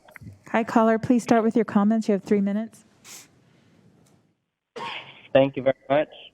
My name is Colin. People have said some of this stuff already, but regarding some of the comments earlier, nobody is calling terrible crimes anything less than tragic. And it's also already been stated what I had here that like people who believe in decarceration have also suffered crimes and been victims of crimes. So I'll get past that part of my comment. I did know some information about one of the crimes that's been mentioned that shook our community, which is the shooting on K Street. One of the people who did that, Smiley, he was in CDCR, and I talked to folks I knew, and he had been trying really hard to get into an anger management class in CDCR, and he got into it, and then it was shut down, air quotes, because of COVID. And the politics of like COVID and how like COVID safety is kind of operationalized to do certain stuff in CDCR is kind of another conversation that's too long for public comment. But basically, it's used to shut down good stuff, like good rehabilitation stuff, and it's not used to shut down like bad cruelty-related stuff. So the anger management class was shut down, and then we saw, the result of that. And if that class hadn't been shut down, 6 more people might be alive today. And so when the injustice system encounters these obstacles that it's bound to encounter, the first thing to go is rehabilitation related stuff. But like I said, those obstacles are bound to happen, and then these rehabilitation aspects are used to sell mass incarceration as reasonable to the public, but in reality they're the last priority and they're the first thing to go when the system encounters difficulty. So again, it's already been stated, but a new, better facility will not fix the cruelty of the jailers. A better facility is just, it's just a building. The same people are going to be doing the same cruel things to people in that building that they're already doing in the existing building. People have already said that. I'll move on. And another thing I'll say is that people earlier pointed out that there are some pathologically cruel people in custody. I don't think those people have stuck around for the whole meeting, but I'll just say, okay, I'll raise you this. There are also pathologically cruel people in boardrooms. There are also pathologically cruel people in public office. There are also pathologically cruel people on college campuses and in uniform and lots of other places. Colin, Those people Colin, are not always going to prison. you need to conclude, please. Yes, I'll conclude. A wise man once said, laws are like spiders' webs. They will catch, it's true, the weak and poor, but will be torn to pieces by the rich and powerful. Thank you very much. Thank you. Thank you for your comments. Okay, next caller. Next caller, please. Hi, caller. Please start with your comments. You have 3 minutes. Hello. My name is Trina Allen, and I'm a special education teacher. A new jail building will not solve the Maine consent decree, and you should prioritize meeting the lawsuit without a new building. Staff behavior and lack of direct patient care are the main issues. Physical ADA compliance will need to be addressed with or without a new building, and you have millions allocated currently for that. On a cautionary note, as this country moves further towards fascism, it would be wise to assess each new project within that lens. The treatment of disabled people in the U.S. has been based on the same eugenic mentality that upheld slavery and bred the Holocaust. In truth, they learn from us. Every time you choose to incarcerate an individual rather than address the needs of the community that created the harming behavior to begin with, we are pushed closer to authoritarianism. This is especially concerning when the people being detained have not been convicted of any crime and overwhelmingly have not physically injured another human being. When the people being detained are disproportionately Black, disproportionately disabled, and disproportionately poor, you are not stopping harm and violence. You are simply penalizing already marginalized communities for the ills of our greater society. Rather than continuing and expanding on this harm, you now have the power to redistribute the, oh my God, this number, $450 million towards mental health programs that actually address community problems. As a victim of a very violent crime, I have great stake in this argument. First, there are victims in that jail right now. Second, the majority of violent crime is not enacted by people out on early release. And third, in every case mentioned today, the person who did the harm would have been released at some point. Empirical evidence shows us that jail does not rehabilitate, so there is a possibility that they still would have harmed someone because they didn't get the treatment they needed. Unless you plan to execute folks, jail incarceration simply delays or more likely worsens their propensity for violence. I didn't need the person who hurt me to be in prison. I needed services for the both of us so it wouldn't happen again and I could heal. I encourage you to take a wider view of what it means to be a victim. A year and a half ago, a good friend's young daughter, very young, died by suicide because she was terrified of returning to your jail, which after sentencing would likely be imminent. She was a kind, beautiful light. She was a victim of this jail. This is a quote from T.L. Lewis that directly applies to today's discussion. A working definition of ableism, a system that places value on people's bodies and minds based on societally constructed ideas of normality, intelligence, excellence, desirability, and productivity. These constructed ideas are deeply rooted in anti-Blackness, eugenics, misogyny, colonialism, imperialism, and capitalism. This form of systemic oppression leads people in society determining who is valuable and worthy based on a person's language, appearance, religion, and or their ability to satisfactorily reproduce, excel, and behave. You do not have to be disabled to experience ableism. So no new jail expansion. Reduce the jail population to address staffing issues and invest in better community care with our public funds. Thank you. Thank you, Trina. Right on 3 minutes. All right. Okay. Next caller, please. Next caller, please. Hi, caller. Please start with your comments. You have 3 minutes. Hi, my name is Jonna Morehouse, and I'm a community member here in Sacramento. Briefly about me, I have a bachelor's degree in critical race, gender, and sexuality studies, and a master's degree in legal studies focused on dispute resolution. I've been organizing on issues related to the U.S. prison system for over a decade, and I'm familiar with the matrix of policies, perspectives, and considerations that surround this discussion. I fully support everything brought forward by Decarcerate Sacramento today. I can't say anything better or more than what they have already so thoroughly researched and presented, so I'll just quickly emphasize again that we do not need more funding towards law enforcement. Instead, let these community resources go to actually resourcing the community. We need to fund housing, food, shelter, education, and mental and physical wellness.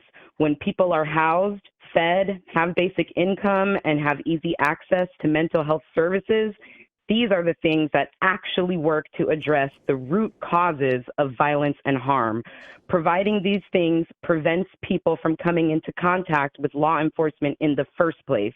What does not work to address the root causes of violence and harm is locking people away from their communities in isolating and abusive conditions. Thank you. Thank you, caller. Next caller. Next caller. Hi, caller. Please start with your comments. You have 3 minutes. Hi, yes. My name is Octavia Bona. I am a resident of the unincorporated District 5. I am also a mental health nurse. And on that note, I am going to be reading from a mother whose son is currently in our jail. Dear Board of Supervisors, I know that building another jail will never address the real problems of the May's consent decree. Building another jail will never change the culture of the Sac County Jail of willful indifference, negligence, and murder by the hands of deputies and other staff. Building another jail will not reduce the incarceration population. In fact, it will do the opposite. A new jail will be the biggest waste of money. Providing accessible treatment and social services is the best way to address the May's consent decree. Funding more diversion programs that provide wraparound services is the answer. This is from the mother. My name is Chantico. I'm the mother of Jacob, a person with serious mental illness. When Jacob is on his medication, he's a wonderful, pleasant person.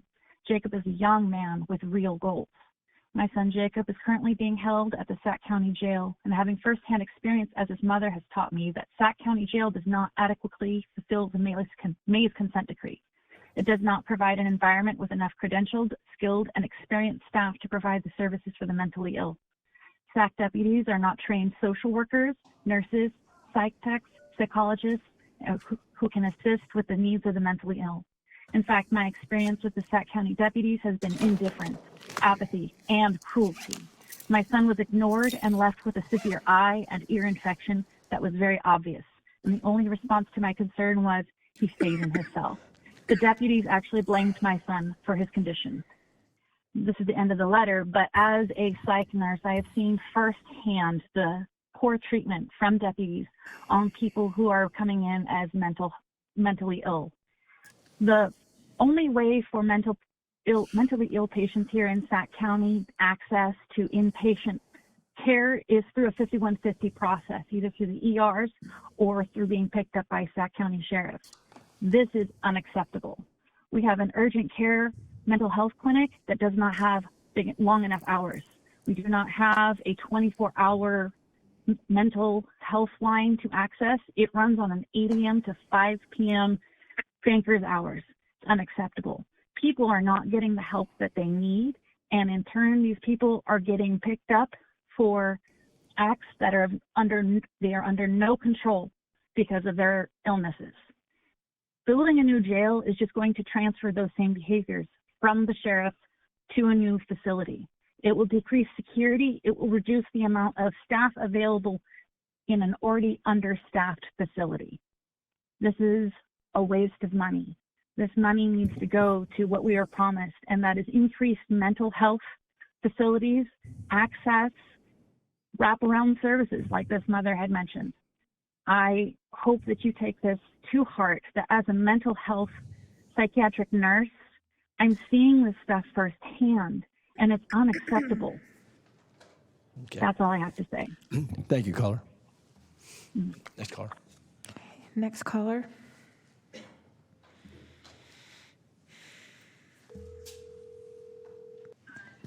Hi, caller. Please start with your comments. You have 3 minutes. Thank you.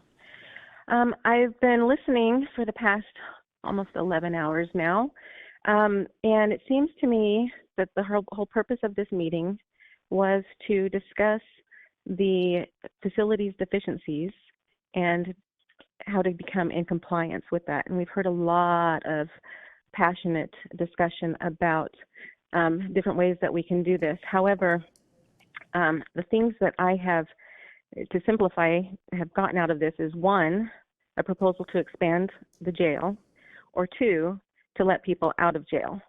And I don't think that either of those solutions are going to be our long-term solution. It sounds to me like the system needs to be reworked and rethought, and maybe some of that money needs to go into the system. Maybe actually expanding, and this might get some people angry, our police force, expanding the resources that they need to have training to treat people humanely that are in the system as they're going through that process, so that they can be rehabilitated. Whether that is, we have to be ADA compliant and all of that, so we will need to restructure some building somewhere at some point, but I think we should think outside of the box, so maybe we can bring those costs down to go maybe hit two birds with one stone, as they say. I am all for funding programs that will rehabilitate individuals that need it. However, I am not for releasing people that are not rehabilitated into the community, because I think on both points, we need to rehabilitate the jail system, but we also need to rehabilitate people, so all people are safe. And so that is my take on this today. Thank you. Thank you, caller. All right, next caller. Okay, next caller.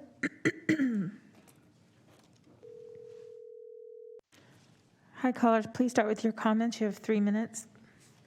Thank you. Buenas noches. Mi nombre es Alma Lopez, and I'm a resident in District 4. I want to voice my opposition to the jail expansion. Our community does not need it, does not want it, and definitely does not deserve it. I want to uplift that the safest communities have the most resources, not cops and not carceral and punitive systems. Let me repeat that one more time. The safest communities have the most resources, not cops, not carceral and punitive systems. I heard a number of people concerned about addressing violence. We have the ability to address harm without relying on violent systems that increase harm, such as carceral systems. It was also mentioned that crime will increase in the coming years and that we have to prepare for the unknown. What we do know for sure is that mental health will be the biggest challenge for young people in 2040. Depression became the second most common cause of disability in 2020, and it will be the first by 2040. I urge the board to listen to community who are also experts in this matter. Please direct those funds towards mental health treatment, housing, economic security, and community care. That is what public safety is for us. Please invest in improving the conditions that are putting our community in the pipeline to the carceral system. We cannot punish our community for needing help. So I urge you to invest in prevention and vote no on the jail expansion. Thank you.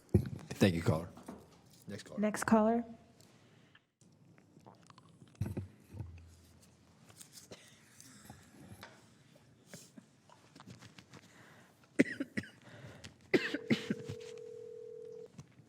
Hi, caller. Please start with your comments. You have 3 minutes.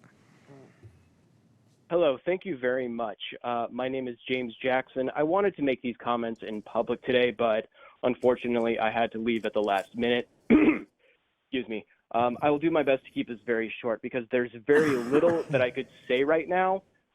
Very little I could say because so many people have spoken so much truth today, both statistically, systematically, and personally. I would like to add one more little statement really quickly. I'm a member of, I'm a constituent rather of District 3 of Mr. Desmond's district. And I would like to say I am very strongly opposed to this expansion plan. I want to make something abundantly clear as I go forward. Everybody's talking about their connections to this community that is Sacramento. Mine run very deep. I have so much ancestral heritage here. And I say ancestral, carefully, but point is, I have so many relatives who have done so many things here that mean very much to me. I have an ancestor who was the first curator of the Crocker. I have great-grandparents who wrote for the Sacramento Bee. My mother and grandmother were teachers and union organizers, and I'm very proud of that legacy. And there's another aspect of my connection to Sacramento that's very specific to this issue that I think should be spoken on regarding jail expansion. Many people have spoken especially during during the presentation by Decarcerate Sacramento and during the questionnaire and presentation on this plan. Things were brought up about how this jail expansion does not, upon the introduction of this jail when it was opened in 1989, people brought up that it was immediately overcapacitated. Well, I wanted to say this in person because I can vouch for that. My father was actually on the design team for this jail in the 80s. He was an architectural engineer, and both he and myself opposed this expansion. If a jail is so quickly going to be pushed to capacity upon its opening, despite the recommendations of the people who designed the jail in the first place, I don't think that bodes well for jails that would be added on to that in the future. And one of the people who actually created the jail agrees with that. And I think that should be taken into consideration. And that's one of the things that has very much informed my opinion of racial justice and of my status and privilege as a member of this community of Sacramento. And again, as somebody who is a sixth generation member of this community, I do not want to see this jail expansion. All right. I want to make that abundantly clear. I have deep roots in this community. I've been here for 6 generations. I don't want to see any more jails. Thank you very much. And please listen to the stories and trauma that was brought up by all the individuals before me. Thank you, James. Appreciate your comments. Next caller, please. Hi, caller. Please start with your comments. You have 3 minutes.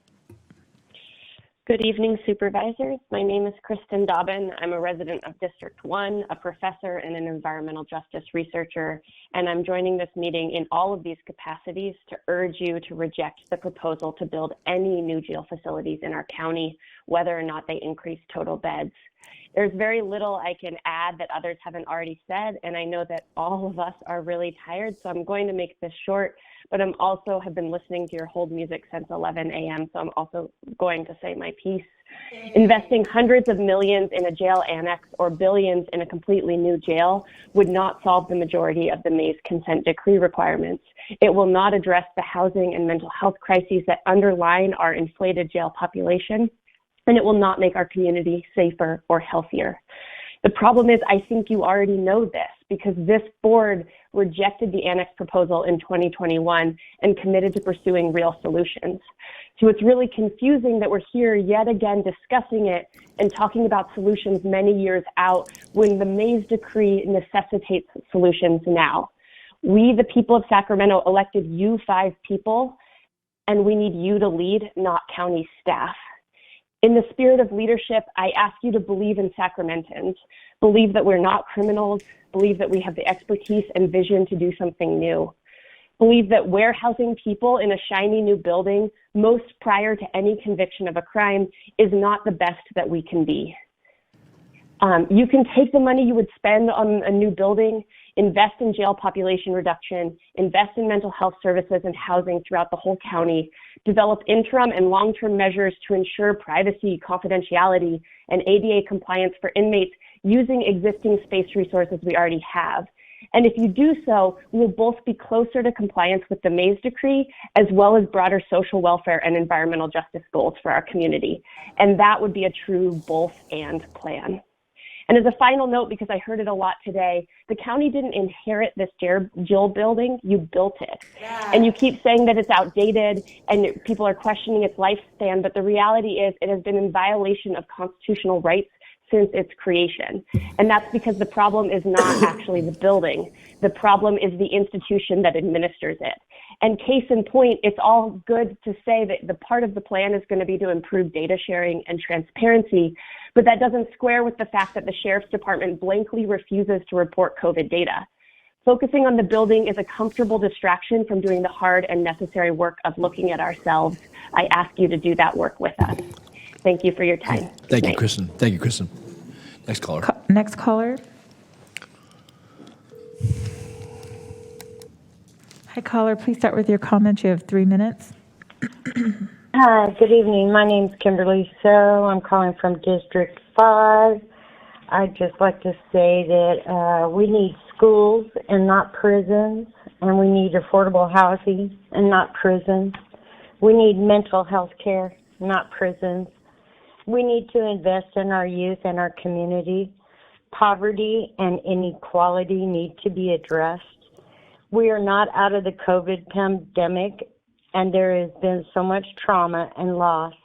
Mental health issues are at an all-time high. We need crisis services and resources. Jails and prisons are not the answers to society's problems. We keep expanding police budgets without positive results.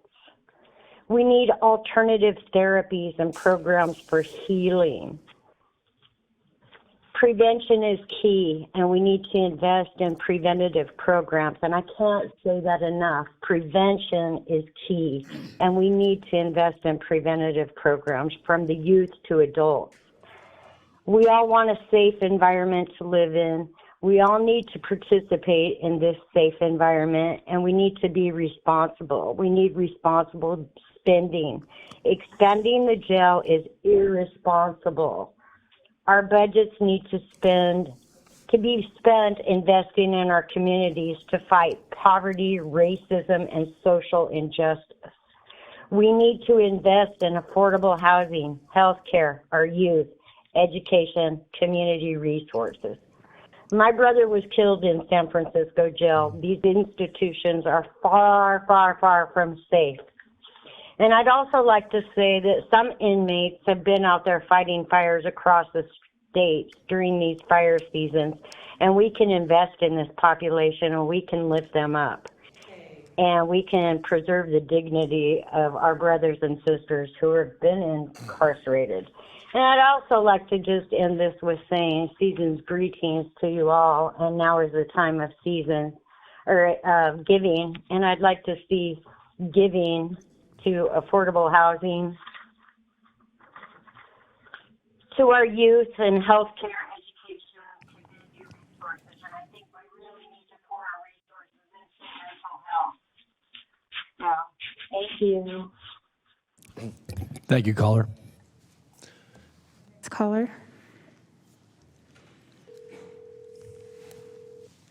Hi, callers. Please start with your comments. You have 3 minutes. Thank you.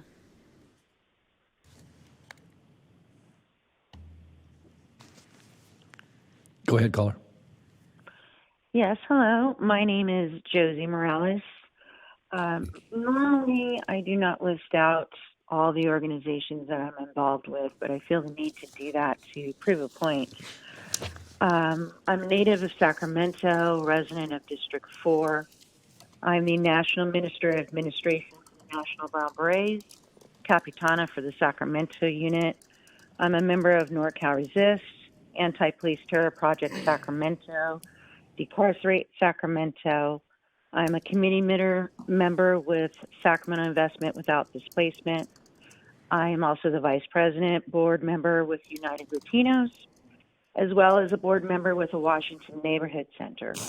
Why am I so involved with all these different organizations and community groups? Is because there's so many needs in this community that are not being filled. And we've realized that over the years that it's really up to us, community members, organizers, and activists, to take care of our own. And to be honest, the majority of you there, supervisors, I don't trust. The sheriff, deputies there in that room and outside of the room, we definitely do not trust. You just settled a lawsuit with the Sacramento sheriff because they had been illegally handing over members of the community to ICE once they were released out of Sacramento County Jail. And Sac County was part of that lawsuit as well. And you guys settled with ACLU and the two organizations and the individual member that was illegally detained and handed over to ICE. We also have the mishandling of the $181 million of COVID money, where $104 million were given to the sheriff. My point is, how can we honestly trust you with the billions of dollars that you say is needed to build a jail that everybody in that room and people that have called into have expressively told you time and time again that is not what the community wants. It is not what we need. I'm not going to reiterate everything that my comrades that are still there or have left or have called in, the needs that we have here in Sacramento County. I'm old enough to remember when we had those services available to the county, and Ronald Reagan just wiped everything out. And I think people forget that. These are services that we used to have that we desperately need even today. And I'm just urging you to vote no. I honestly wouldn't be surprised if you guys wasted everybody's time, including your own, and just went ahead with this jail expansion, because time and time again between the County Board of Supervisors and the City Council, by the time we get to this place and this space, you guys have already made those deals and things are going to go forward. So keep that in mind. The communities can continue to show up. We're going to continue to speak out and demand that you guys listen to us. It's really up to you whether or not you want to listen to us, but we're not going anywhere.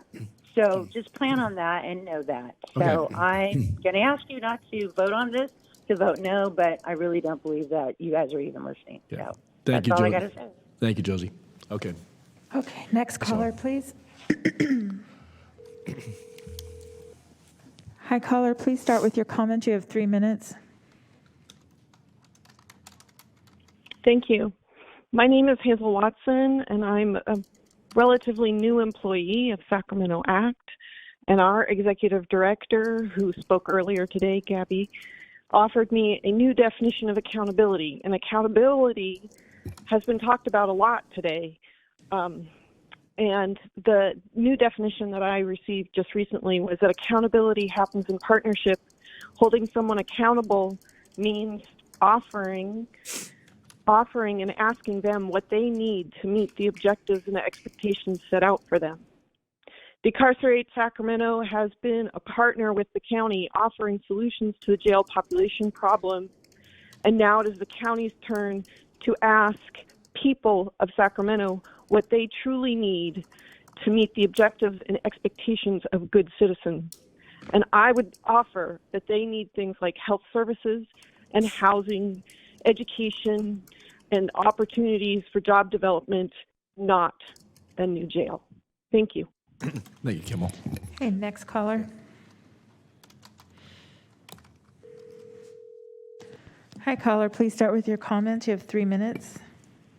Hi, my name is Lily Gibbons, and I'm calling to ask you to vote no on this jail annex proposal one more time. There are a lot of elements to discuss in regard to this. There's the county funding, there's the legal presumption of innocence, there's mental health, housing, and the violence that's been committed by law enforcement.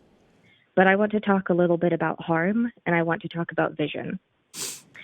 It can be tempting to frame harm as a binary, the idea that there are people who do harm and the people who are harmed, and that the two never overlap, that there are bad people and good people. The bad people go to jail where they can't hurt anyone, and the good people don't have to think about how the bad people are treated there.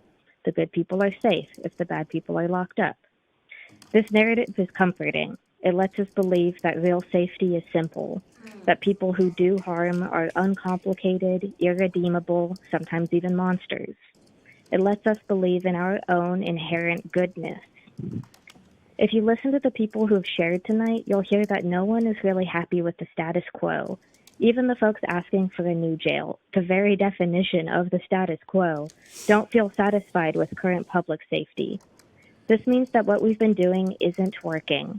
And a briefest glance at our budget history shows that what we've been doing is investing in cops and jails. We know this doesn't prevent harm because how could it? This response is purely reactive, purely punitive. And this brings me to vision. If dumping increasing amounts of money into the sheriff's department isn't making people feel safe, I'd like to challenge us to be bolder with our vision. We need creative, path-blazing solutions to these challenges, not to repeat the same tired options that have continued to fail us. I know it's tempting to stick with what we know, the fairy tales we've been told our whole lives about what keeps us safe, but those stories are not going to cut it anymore. And I know that's scary, but the good news is that the people that this room is filled with not only have that bold vision, but also have done the work and the analysis to bring thoroughly researched options on a platter before you. It's too much to fit into a 20-minute presentation or a series of 3-minute comments, but I promise you that the people doing this largely unpaid work have a bolder, more creative, and more data-driven plan to actually keep our communities safer. Work alongside us to imagine a Sacramento where the jail population shrinks over time, where people get the care and services and healing that they need before they're coerced into survival crimes or left to struggle with a mental health crisis alone in public. Where a growing population doesn't mean making room in the jail, but investing in education, in public spaces, and food access, and healthcare and housing. We can create a Sacramento that prioritizes care, health, real safety, instead of fear-driven systems of punishment. Thank you. Thank you, Lily. Next caller. Next caller. Hi, caller. Please start with your comments. You have 3 minutes. Okay, thank you. Yes, can you hear me? Yes, we can. Go ahead. Oh, good evening. Good evening. My name is, yes, I'm Lillian Glambin, and I'm with On Track Program Resources. I was there in the chamber most of the day until 5, but I've been listening on the phone since then. And thank you, supervisors, for your gracious presiding into this late hour.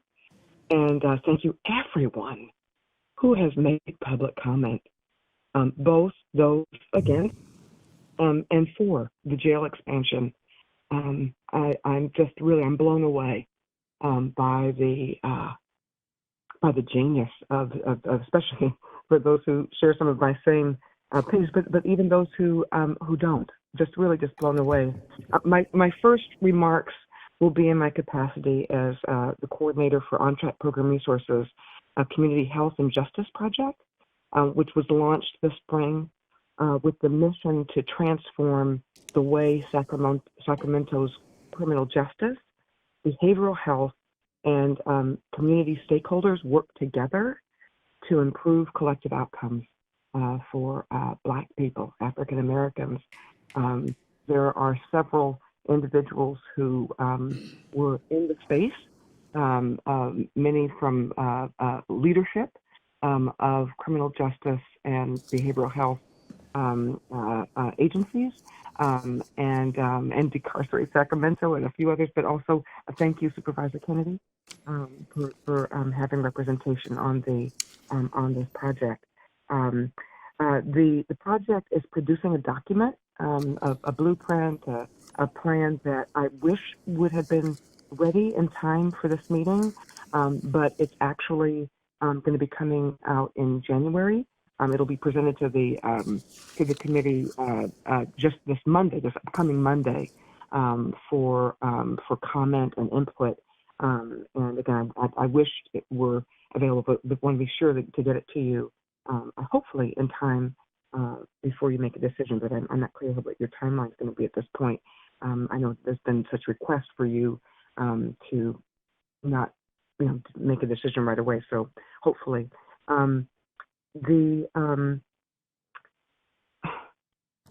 Earlier in the presentations by Decarcerate Sacramento, it was mentioned that community groups have you've been having meetings with. If there is an opportunity, still would love if the Community Health and Justice Project could somehow partner with you or whatnot to make sure that there's as much input from the Black community, especially those with lived experience. We in this project we did a focus group. We had 3 focus groups with 30 African Americans who have been in the jail or in some form of contact, and we have a report, but would really want to make sure that you're getting all of the input and all the feedback, because given the Black disproportionality in the jail, given, again, the 3.5 times the presence, and the 39%, want to make sure that you're getting all of the feedback possible. Ms. Gladman, thank you for sharing. You're a little bit over time, so if you could please wrap up. I know you've been patient, so. Certainly. Just again, I'm sorry. I'm sorry. I just want to say this on this last note, and this is from again, I don't want to call it personal, but I'm really struck by the humanity that was brought into this conversation in this space by the loved ones on both sides of the issue.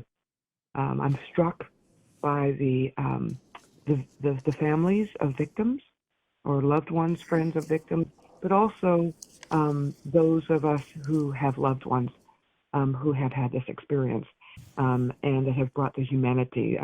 Up until the public comments,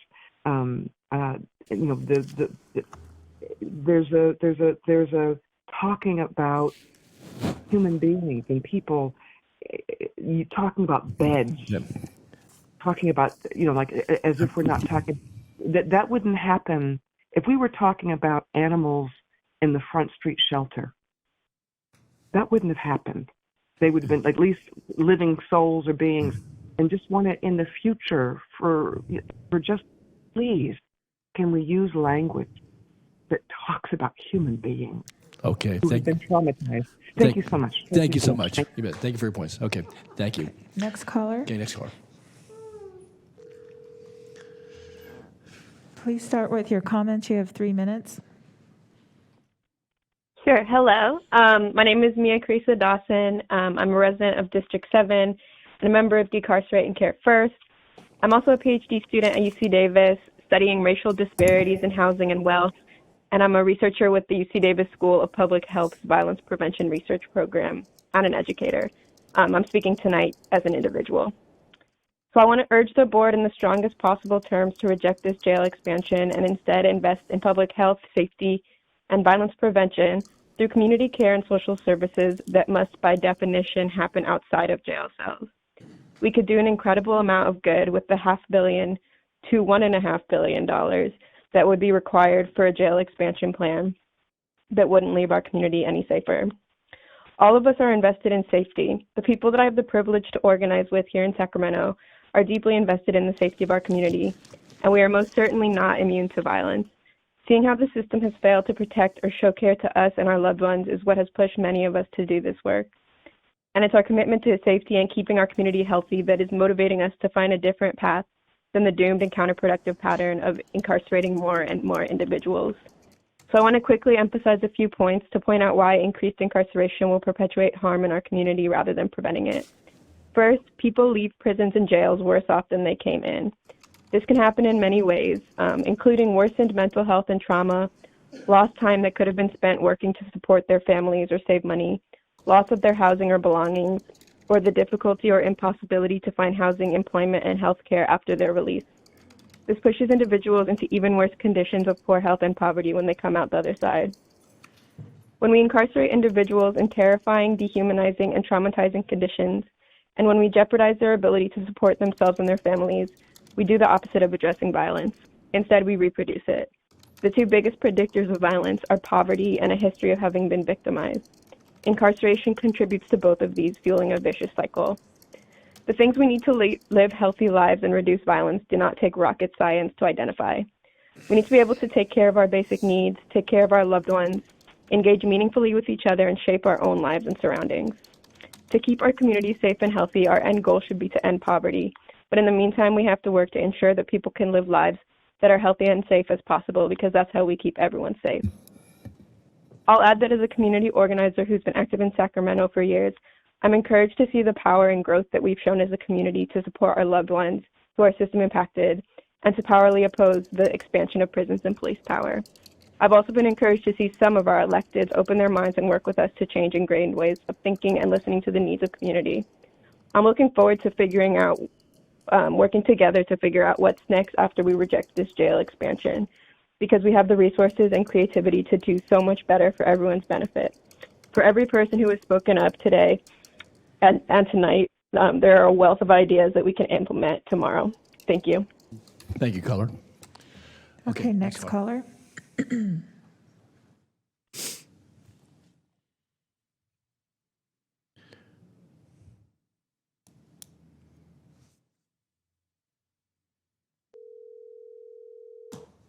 Hi, caller. Please start with your comments. You have 3 minutes. Thank you. Hello, my name is Genevieve Romero, and I am the coordinator of Care First California, an alliance of community organizations, directly impacted people, state national advocacy groups, civil rights advocates, and public defenders that are seeking to replace the carceral system with a system that provides support and care for all people in need. I am calling to urge the Board of Supervisors to use money and resources to help our communities and not create a new jail. The Mays Plaintiffs' Council said that at the core of this crisis is the oversized jail population, which the county has failed to manage in a humane or lawful manner. We know that 83% of that jail population is pretrial, meaning that the majority of those in Sacramento jails are still legally innocent. To preserve the presumption of innocence, our communities need an investment in the expansion of non-law enforcement pretrial release and diversion, not further criminalization and incarceration. I think you've heard from absolutely almost everyone today that what our communities need are resources, care, and services, not cages. If the Board of Supervisors' goal is to immediately reduce the size of the jail population, they should focus on funding mental health resources and non-law enforcement community-based pretrial services. The decision to consider a jail expansion over funding these community services would be a dangerous and costly mistake. Thank you. Thank you, Jesse. Next caller, please.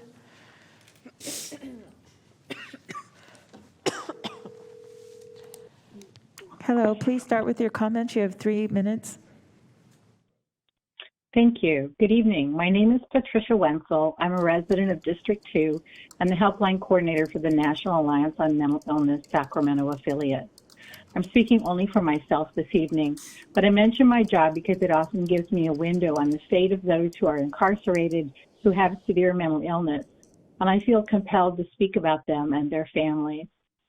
Today I spoke with 3 different families about their severely mentally ill adult child and their expectation that their child would probably be in jail by the end of the week for a range of crimes committed because they were in a mental health crisis, including assault of a parent. For these families, this was greeted with relief, for it meant that they would know where their child was and they would be indoors, fed, sober, and potentially engaged in treatment for their severe mental illness. These are the 37% of jail inmates who are severely mentally ill. Many are IST, incompetent to stand trial. They can be in the jail for years waiting for a place to open in a state hospital to get treatment aimed solely at making them competent to stand trial. Those charged with felonies are not eligible for the diversion programs that may be open to those charged with misdemeanors.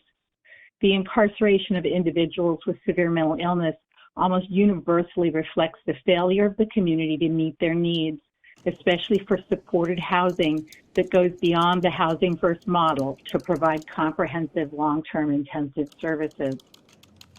Finding a solution to jail overcrowding includes finding a solution to the housing and treatment of those who are felony incompetent to stand trial, and ways to divert those individuals from a return to jail within weeks of their release from jail. In November 2021, the Incompetent to Stand Trial Solutions Work Group was assembled by the California Health and Human Services Agency and tasked with the duty to recommend short, medium, and long-term solutions. They came up with 41 recommendations. Not one of those recommendations included building new jails or renovating existing jails to better accommodate severely mentally ill inmates.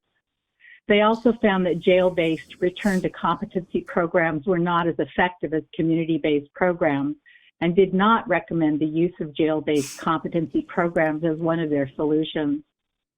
It may be that we can have both, a new jail facility that improves conditions for some incarcerated individuals with disabilities, including severe mental illness, and greater funding and innovation in outpatient behavioral health treatment and housing strategies. but I urge you to recognize that failure to fund and implement the community-based programs at the same level of funding planned for the jail facility may mean that the number of severely mentally ill individuals in the jail will only continue to increase. And long before this facility is paid for, the need for more room and services for severely mentally ill individuals will reach crisis proportions. I recognize that one could already describe the current situation as having reached that. Imagine what that situation will look like in another 20 years. I suggest we look to LA County for innovative approaches to serving felony incompetent to stand trial individuals that diverts them from incarceration and the revolving door of restoration of competency programs that are not accompanied by intensive services and supported housing on release. They are funding alternatives to incarceration Patricia, I need and to have you jail-based close, internment please. competency programs for individuals with severe mental illness that we might be able to put in place here and might be a better way to spend my tax money than the construction of a new jail facility. Thank you. Great. Thank you, Patricia. Appreciate your comments. Okay, next caller. Next caller. Please start with your comment. You have 3 minutes. Hi, I'm calling in to vote yes for the jail expansion.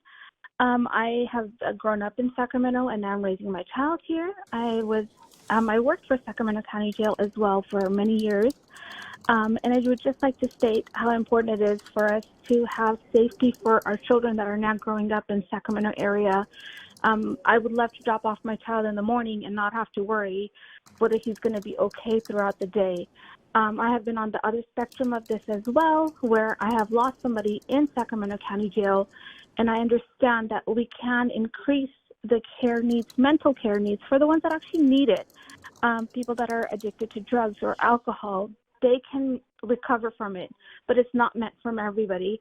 Having grown men and women color is not rehabilitation. It's not going to help them in any way in the future. So I feel like expanding jail, it would, for the ones that are out there right now saying, give me housing, it's all about gimme, gimme, gimme. Instead, how about seeking a position in the jail so you can further assist people instead of asking for handouts or saying that you're entitled to get something in return for nothing. It's not fair to the ones that are the one of us that are out there working, trying to provide for our families and are worried about the fact that we might not have our car in the driveway in the morning or our houses are going to be broken into while we're still at work. It's just not fair, and it's not the way that I was brought up, and I'm hoping that our future generation grows up hardworking like that. But expanding the jail will create those new opportunities, the new jobs, more rehab. ADA compliant, it's going to come with the new jail. It's not going to, you can't take a jail that's so old and make it brand new, and that's where people are missing. If you haven't personally been in there, you can't understand what's actually going on.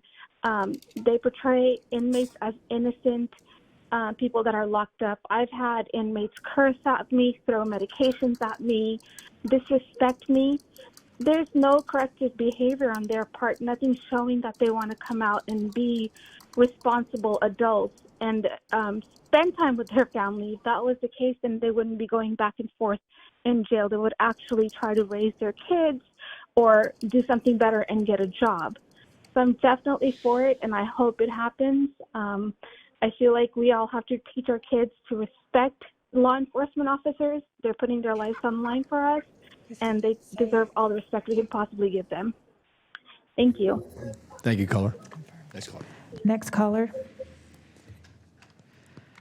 We have about 15 in the queue still. Hi, caller. Please start with your comments. You have 3 minutes. Thank you.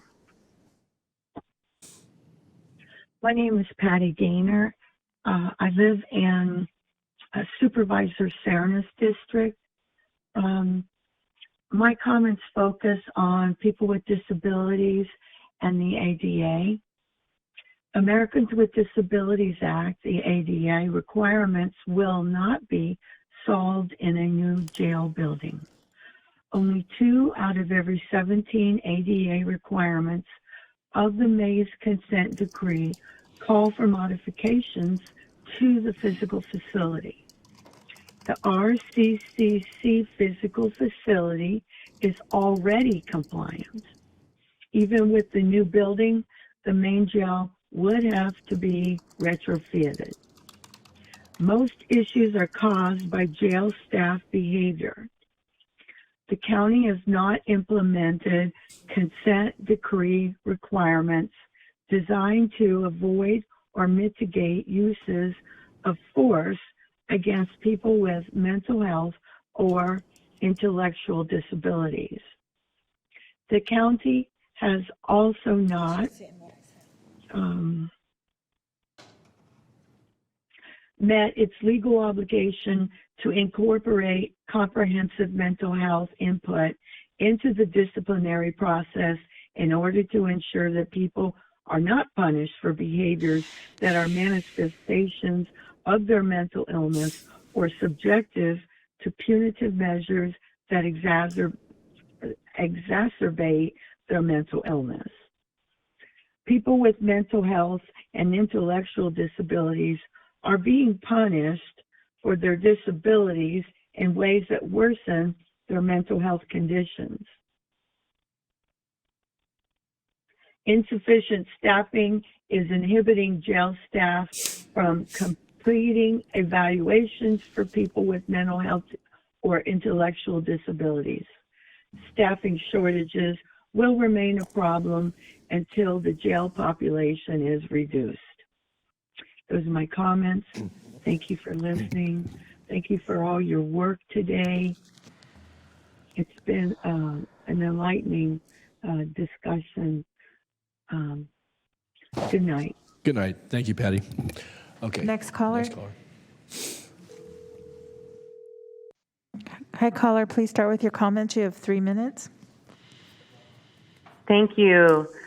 Good evening, Board of Supervisors. This is Lynn Berkeley Baskin. I'm switching hats this evening as part of the Executive Committee with the NAACP, and I do have a written statement that I'm going to read on behalf of President Betty Williams. It says, Dear Board of Supervisors, it is with fervent frustration that I write this comment. Revisiting a carceral rebuilding effort is disturbing. Considering that Black people are incarcerated at 5 times our white counterparts nationally and locally just under that rate, it seems grossly displaced to think about building a jail facility and entering into long-term debt when we have not shown the same commitment to Black restoration, housing, mental health support, or local education. Sacramento County's Black children are represented in CPS at almost the same rate as in the jail. Again, where is the same commitment and investment in preventions as in jail? By the time someone has been so harmed and become so sick that they cause harm to others, we react with great fear and use our jailing system as a constant remedy. Jail is not a remedy. It may temporarily allow others to feel safe, but the outcome is that it causes more trauma. That is why reliance on the carceral system must change. For all of the above reasons, and because we know that law enforcement is not the appropriate response to care, rehabilitation, or restoration, and because we know that every time we create something with law enforcement oversight, Black people are targeted, exploited, and die. The Greater Sacramento NAACP opposes any new growth or expansion in the local carceral system. We do not support the new jail facility proposal, and we do support care, basic needs, rehabilitative, and restorative alternatives. Sincerely, Betty Williams, Greater Sacramento NAACP President. Thank you. Have a good evening. You too. Thank you, Lynn. Thank you to Betty as well, and NAACP. Next caller. Next caller. Hi, caller. Please start with your comments. You have 3 minutes. Hi. Hi, politicians. My name is Grove, first-time caller, long-time listener, and I am calling just to like the voice radio my show. opposition to. Go ahead. I am calling to voice my opposition to the jail expansion. Jail is bad. This jail expansion will obviously not make jail conditions better, right? Why would expanding something that's already bad make it better, right? Making something that's bad bigger will just make a big thing that's bad bigger, right? So I think that we should consider making the bad thing smaller, or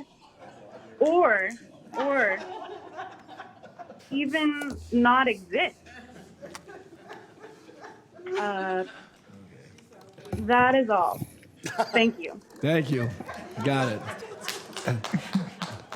Thank you very much, caller. The day is wearing on, I can assure you. Okay. Okay. Next caller, please. Next caller. Hi, caller. Please start with your comments. You have 3 minutes. Hello, my name is Kendall, and I will be continuing what Liz was saying from earlier. One court-appointed expert observed that there is not enough space for confidentiality and multiple intakes being conducted simultaneously in close proximity. Recommendation: one option would be installation of multiple interview booths similar in design to the current ACMH interview room located in the booking area. From this medical chart review, it was obvious that confidential settings were utilized more during the expert's on-site assessment, and non-confidential cell-front interaction was utilized more when the expert was not on site. Third, several provisions, C2, D1, and K3, address the requirement for reasonable privacy and confidentiality during the intake and assessment process to identify and manage suicidal inmates. The county should focus on developing immediate interim measures to ensure such privacy and confidentiality rather than focusing on preliminary plans for jail annex construction or attempting to mitigate the problem by purchasing white noise machines. Current SCSO and ACH policies do not address privacy and confidentiality during the intake screening process, nor do current practices reflect compliance with this provision.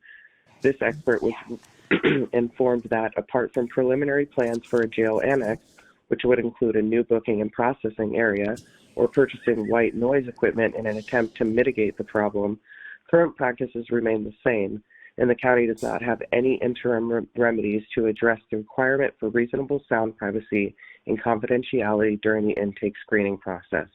In addition, one expert was informed that an existing attorney booth was in the main jail booking area had been designated and modified for exclusive use by JPS clinicians when they are assessing inmates at risk for suicide. The booth has a solid glass barrier that separates the clinician from the inmate, thus providing full security. However, one court-appointed expert was provided conflicting reports as to whether or not the door to the attorney booth remained open or closed during the assessment. Although custody leadership informed the experts that the practice was to keep the door closed at all times, and with the deputy providing visual observation through the windows, other custody leadership informed the mental health expert that the practice was for the door to remain open. Allowing the door to remain open would not only defeat the purpose of designating the booth for the JPS clinical use, but severely compromise privacy and confidentiality. Staff is not utilizing the existing space that currently exists within the jail for confidential conversations. Thank you. Thank you, Kendall. Appreciate your comments. Next caller, please. Hi, caller. Please start with your comments. You have 3 minutes. Okay. Can you mute the meeting in the background? I just did. Okay, thank you. Go ahead. Am I on? Yes, you are. Go ahead. Good evening. I was born and raised in Sacramento and live in Folsom. Yesterday, the Walmart CEO said on a CNBC interview they will be raising prices and likely closing stores due to the rising thefts. This is shoplifting. For all of human history, there have been mentally ill and criminals among us. And the amount of crime and mayhem has varied over time. During the first Governor Brown era, crime leniency was implemented and crime increased. During the Duke Majan and Wilson eras, crime consequences were put in place criminals were taken off the streets and crime declined.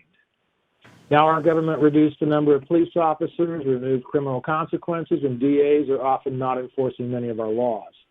Criminals have been emboldened because they know they are less likely to be arrested, and they know that if they are arrested, they will not face very many consequences, and in many cases, no consequences. This has made crime have little consequences. They get away with it, crime pays, and that's why they do it. There are many Taco Bells with help wanted signs offering $16 an hour. At $16 an hour and $32 a week, they can earn $2,560 every 4 weeks. If they work 40 hours a week, they can earn $3,200 every 4 weeks. At $3,200 a month, a person can live in an apartment at 6244 Hazel Avenue for $1,399 a month. And that leaves $1,800 for taxes and living expenses. There's no excuse for criminals to steal for food or money. They steal because they decide to and often like drugs. Criminals must have consequences to make them behave. Even the mentally ill respond to consequences. A few years ago, when Chicago's shooting death rate became famous, Laura Ingraham held a town hall with law enforcement, government officials, and community members. One of the police officers said that the shootings exponentially increased when Mayor Rahm Emanuel, the predecessor to Lori Lightfoot, reduced the police force from 2,000 to 1,000 officers. Police force reduction and leniency has been done in many cities and at different times in our history, and the results are the same: increased criminality. Many of the crimes we experience are robberies. Many robberies are person on person, and people get hurt. Our Constitution allows laws taking away criminals' rights by due process, and it is just because it protects us.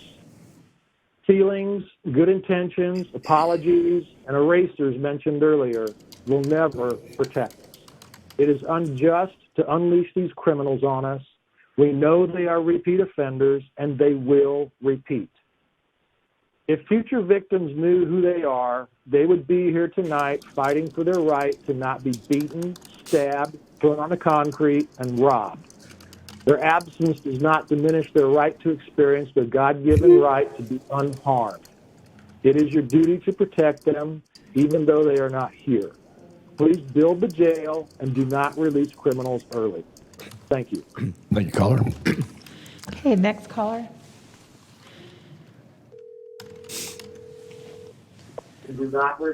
Hi, caller. Please mute the meeting and please start with your comments. You have 3 minutes. Thank you. I'm Alan Ash, co-chair of the Sacramento ACLU chapter and a constituent of Supervisor Desmond in District 3. And when thinking about this jail expansion issue, I was actually reminded of a story Supervisor Desmond told us when he came to a community forum we co-hosted last year. Supervisor Desmond, you told us a story about your time some 20 years ago working the night shift as a CHP officer in Southern California and getting repeated calls about a pedestrian on the 105 freeway near Crenshaw. The man responsible for these repeated calls turned out to be experiencing mental health issues, a substance abuse problem, and homelessness. And you tried to help with the tools you had. You brought him in on a 5150 hold for the mental health issue. You brought him in on a methamphetamine arrest for the substance abuse problem. But a short time later, you got the final call that the man was killed in traffic on the 105 freeway. You ended the story by telling us it made an impression on you early in your career that the system was failing to help people experiencing mental health issues, substance abuse problems, and homelessness. What you didn't say, but what I would say from your story, is that it's the carceral system that's failing people experiencing these problems, whether it's the civil carceral system of the 5150 hold or the criminal carceral system of the methamphetamine arrest. That conclusion also matches what you're hearing from the mental health board treatment experts today, that coercion and confinement are very ineffective solutions to the problems of mental illness, substance abuse, and homelessness. But those are the exact problems people are suffering from in our jails, with the vast majority of people in there having issues with mental illness, substance abuse, homelessness, or some combination of the three. Expanding the jail just throws hundreds of millions of more dollars at the system you recognized as a failure 20 years ago. And because of your law enforcement background, you are especially immune from accusations of being soft on crime, giving you the flexibility to be smart on crime, choosing evidence-based alternatives to incarceration that also reduce crime. Spend the money on more community mental health and reentry services for those exiting the jail, and diversion programs for those who need mental health treatment before they get to the jail, or community programs for people who aren't even arrested. These solutions actually reduce crime, reduce recidivism, and so reduce crowding and facilitate better jail conditions as required by the Mays consent decree. Supervisor Desmond, when I hear you talk about these issues, it's obvious to me that your heart is in the right place, which is why I'm hoping you can get your head around the need to spend our money on the evidence-based solutions that actually help people instead of the same failed, expensive jail plan that already wasn't working when you were a CHP officer on the night shift decades ago. Thank you, and good night. Thank you, sir. Okay, next caller, please. Hi, caller, please start with your comments. You have 3 minutes. Hi. Hello? Yes, you're on. Hi. For the record, I'd like to state that my name is Satara Murphy. And I just want to say about the whole thing that I think that it's messed up that you guys are trying to open a new jail for any reason at all when the jail system that y'all have already is messed up as it is. I mean, my wife is in jail right now. She's in Folsom Prison. They're just throwing people in that they're giving people COVID basically because they don't test them on the way out to see if they still have COVID. And they don't care. They put them in a 14-day quarantine and throw them back out the general population. I've seen people then beat on old people inside of there. I've been there, so I know. I've been locked up in Sacramento County. And it's like I've been to prison and I've paid my debt to society, you know. And my wife, she's paying her debt to society. But it's like it's not no place that I would want to have someone that is mentally ill, who can't speak for themselves, who can't care for themselves, who can't express how they're being mistreated in the care of someone in the county jail facility or any setting of the sort. You know, it's a waste of money. It's a waste of time. It's a waste of everything that we could be possibly doing that's positive out here right now. You know, I'm sad to say that Sacramento is not leading by example for it to be the capital by any means. You know what I mean? Like we need things that are going to help child care, health care, it's things like that. Like not no new jail. That's all I really have to say about that. Okay. Thank you, ma'am. Next caller. Okay, next caller. We are down to 12 or 13 callers because he might have someone on hold. All right. Hi, caller. Please start with your comments. You have 3 minutes. Yes, hi. So I am calling to make a public comment. I want to say absolutely not on the jail expansion. The jail expansion system is nothing more than a $450 million, $500 million grift. This isn't about safety. As a community member and a Sacramento resident of District 1, I am disgusted that my tax dollars are going to the incarceration, the torture, and the system of cruel and unusual retributive violence against BIPOC, Asian, Latinx, white, queer, disabled, poor, and so many more marginalized people. I am traumatized that my hard-earned labor is going into the system of cruel and unusual state-sanctioned violence.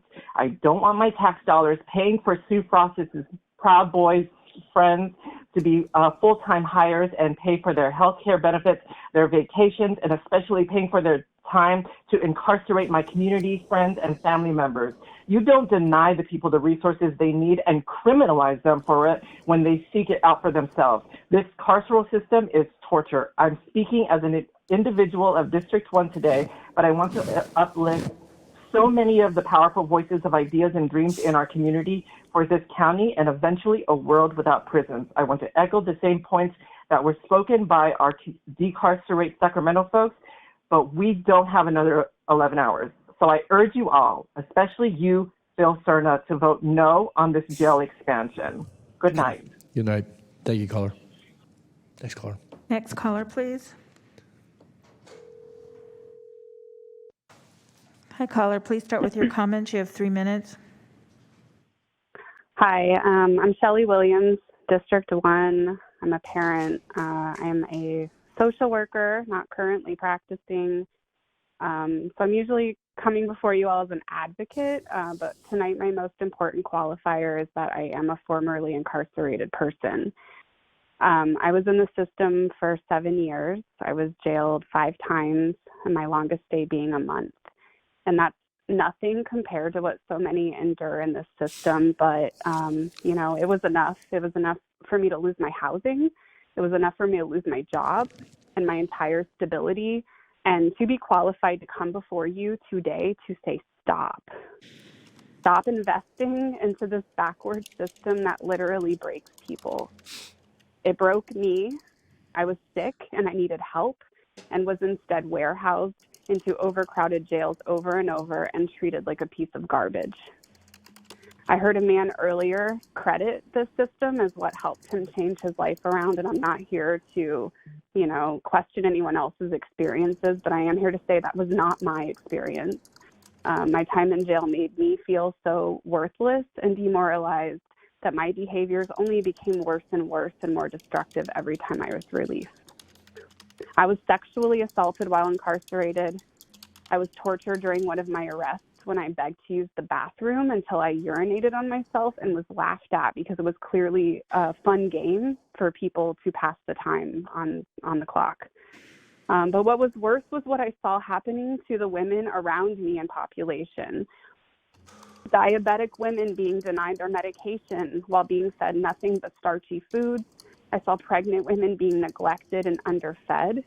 I saw women in acute psychosis being treated exactly the opposite as the best practices instruct. And as someone who has since been taught those best practices and has employed those best practices and has since experienced both pregnancy and diabetes and some of these things I didn't really relate to at that time, my understanding of how cruel this experience was for every single woman I was incarcerated with only grows more and more now that I am almost 20 years beyond it, and that shit still haunts me. What did finally help me was community-based services, and these were services that were for some reason withheld from me the first 4 times I was arrested for what anyone with any skills could see was addiction that was rooted in trauma, and they were services I could not access voluntarily, but I was finally mandated to, and I didn't even know they existed until I was threatened with prison if I didn't comply. Does this sound familiar? And those services were only forced on me because I cried. I was a young white woman crying for help in front of a white male judge who probably did think, oh, wow, that could be my daughter. And none of the other women, mostly black and brown, who I was shuffled into that courtroom with, and we were shackled to each other's ankles, many of whom had been pushed far beyond tears, got help that day. Just me. And that was still only after I had lost everything, 100% due to being incarcerated. So many of us here today have been impacted by violent crime, and my heart goes out to everyone who has been through those experiences because I know. But I am also, unfortunately, currently in the throes of two mental health crises. Kelly, I need you to conclude, if you could, please. The vote tonight is clearly no, and the next thing you all need to do is figure out how to take these resources and put them into services, also known as basic human rights, that when not met will invariably lead to quote-unquote crime. And I hesitate to use the word prevention because basic human rights should not be framed as crime prevention strategies, but that is, in fact, their latent effect. And if you all genuinely care about the root causes, then that is what you would invest in, not more cages and not more dehumanizing responses to human problems in a broken system. Thank you. Thank you, Kelly. Okay. Next caller. Please start with your comments. You have 3 minutes. Hi, my name is Brianna. I'm a resident of District 1, Supervisor Cerna. I also work downtown, 3 blocks from the jail. I work in hospitality, and often when people are released from the jail, we are their first stop. My staff is made up of it's a small team of about college-age students working at minimum wage, and we regularly find themselves talking people down who are experiencing some sort of mental health crisis and are often prone to instability and unpredictability. We don't call the police because we know that is not a safe option for the person in front of us. So my staff does the best that they can. But not only is my staff unequipped and not responsible to do this, but despite their best efforts, these actions could be a catalyst for more harm than good. Expanding this jail signals to us, to the community, that you are planning for more incarcerations, as if there's a finite number of criminals that you can just put in jail to solve crime. But we know that criminals are not born, they're made, and they are made by the neglect of their societies and of their governing bodies. When their mental health is neglected, when their housing needs are neglected, when the people released from jail are neglected, that's what causes crime. If we want a safer county, let's stop neglecting our people. I ask that you vote in opposition to the jail expansion program. And to the supervisors tonight who have been distracted with their phones or laptops, it would behoove you to give your undivided attention to the constituents, even if over the phone. We are tired too, and we're tired of this conversation and seeing the same thing. Do something different, please. Thank you, Brianna. Okay, next caller. Next caller. Hello, please start with your comments. You have 3 minutes.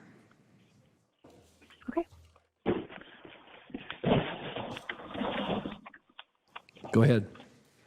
Oh, hi. My name Hi. is Shelby. I'm a resident of District 1, and I am calling to plead with, like everybody else, I think here has been saying, is you have to vote no on this.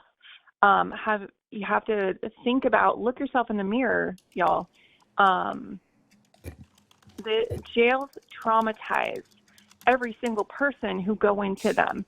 And you have to think about what leads people to go to jail or go to prison. And that is trauma already. And then you put them in jail, and that's even more trauma, even more that they have to, they get stuck in this. And those are people that need our help. They need resources, but there's no resources for them. And so we all urge you to look at how this actually happens to our communities. We don't need any more incarceration. We need the things that are that really help people that are going into in these situations is community. Like, look at all the facts that that have been shown to you tonight. And I know y'all are tired. I know, but seriously, think about it. Really think about all the facts that have been spoken of tonight. Thank you. Thank you, caller. Next caller. Please start with your comments. You have 3 minutes. Hello. Hello. Thank you for having me today. I was getting sick of the hold music. I'm Omar. I'm from District 7, and I'm here just like everyone else to, surprise, surprise, tell you to vote no on the inhumane jail expansion. I'm a college student studying political science, and I'm also a high school music educator. And I have many friends and even students who have gone through the incarceration system, or they know loved ones who have gone through it. And literally all of them tell me that it's literally just a nonstop cycle of just pain and hopelessness. Even the brave speakers today who literally faced it themselves tell you the very same thing, that this shit just doesn't work. It is already heartbreaking enough to hear the addiction and mental health problems that a majority of the victims of incarceration face before or during incarceration, yet it is even more frustrating to hear how their hope is literally stripped away, and instead of treating them as human beings who need help, they're turned into a serial number with shackles and leave with trauma that lasts for like their whole entire lives. Incarcerated people aren't just some imaginative boogeyman out to get you, but they're just created. They're a symptom of a system that literally failed them. One of the most dangerous things that fans the fire of quote-unquote crime is stripping people's hopes away, and that's what incarceration does. Having people out of jail with no hope, no resources to stand on their own 2 feet creates crime. Not funding resources for them and not using them as the main solution to their problems create crime. So like the tons of people who showed up today, we just straight up failed to see how jail expansion will prevent people from getting into jail in the first place and quote unquote stop crime like the fear mongering police have been bringing up. How can people like the sheriff and police even consider for this jail expansion as they continue to terrorize our streets by shoving people into a cell for trying to survive and calling it a solution? I and many of us ask for you to vote no on this jail expansion and actually invest in long-term solutions that have been stated before. To be frank, it's no surprise that there's literally enough money for a small country for you guys to build a bigger version of the problem, which is the jail expansion. But God forbid we spend anything to prioritize funding community-based safety nets for people who need it the most. Why are we even considering spending money on a jail we'll have to maintain for decades when it won't solve like anything at all? We're not asking you for a lot. We're just asking you for the bare minimum to hold the terrorizing police and sheriff accountable and instead fund and empower the community by using alternative choices. We have not just told you for days, not told you for months, but we've been telling you for years. They're underfunded, they're underutilized, but they're literally proven effective at not just reducing overcrowded jail, but they just straight up save lives. And I don't see, what the debate is all about.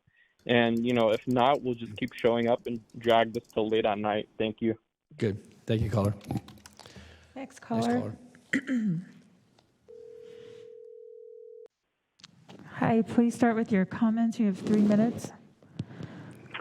Yeah. Hi, everyone. I'm a primary care doctor here in Sacramento.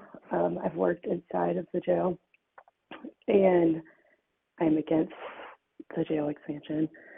I don't even really know where to start, but I've been in practice here for Sacramento for half a decade now, and I work in primary care with people who live outside, with people who use drugs, and with people who have mental health conditions. And I work inside our county system, and I've never in my 5 years been able to get anyone into housing. And I've never in 5 years, as an addiction medicine doctor, been able to get someone into substance use disorder treatment who is not a pregnant person. And so we need to start there and need to invest the resources there, because until we have that, this is just torture. And the jail, I've said it before here. Like, I've only had 2 nightmares about things in medicine, and the jail was one of them. And working in that space, and it was not the building, it wasn't the way it was set out, it was the way people were treated by other people, by the deputies in that space. And it is traumatizing and inhumane. And this is seen by, doctors don't want to work in the jail. The jail can't be staffed because it violates the ethics of medicine, autonomy, beneficence, confidentiality, equity, do no harm, the things that we talk about all the time. Working in that space is harm. The jail is harming people. And Decarcerate did a much better job presenting all the evidence than I can here. So please just use the evidence to make an informed decision. There are so many papers, so many resources out there that show that just coming in contact with the police, let alone being in jail, increases risk of heart disease, diabetes, substance use disorders, mental illness. Just being touched with the system is really killing people. So by investing in this, it is directly leading to more harm and more death. And please, reinvest in healthcare, in mental health care, in substance use disorder treatment, and housing, because it's not there. I try every single day to get access to these county services, and they're just not enough for the people, and people are dying. Thanks. Thank you, caller. Next caller.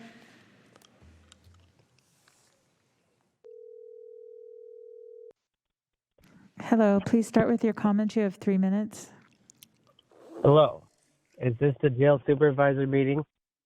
I'm a resident of Sac County, and I just heard about the Mays class action lawsuit over dangerous conditions and noncompliance with the Americans with Disabilities Act at Sac County Jail.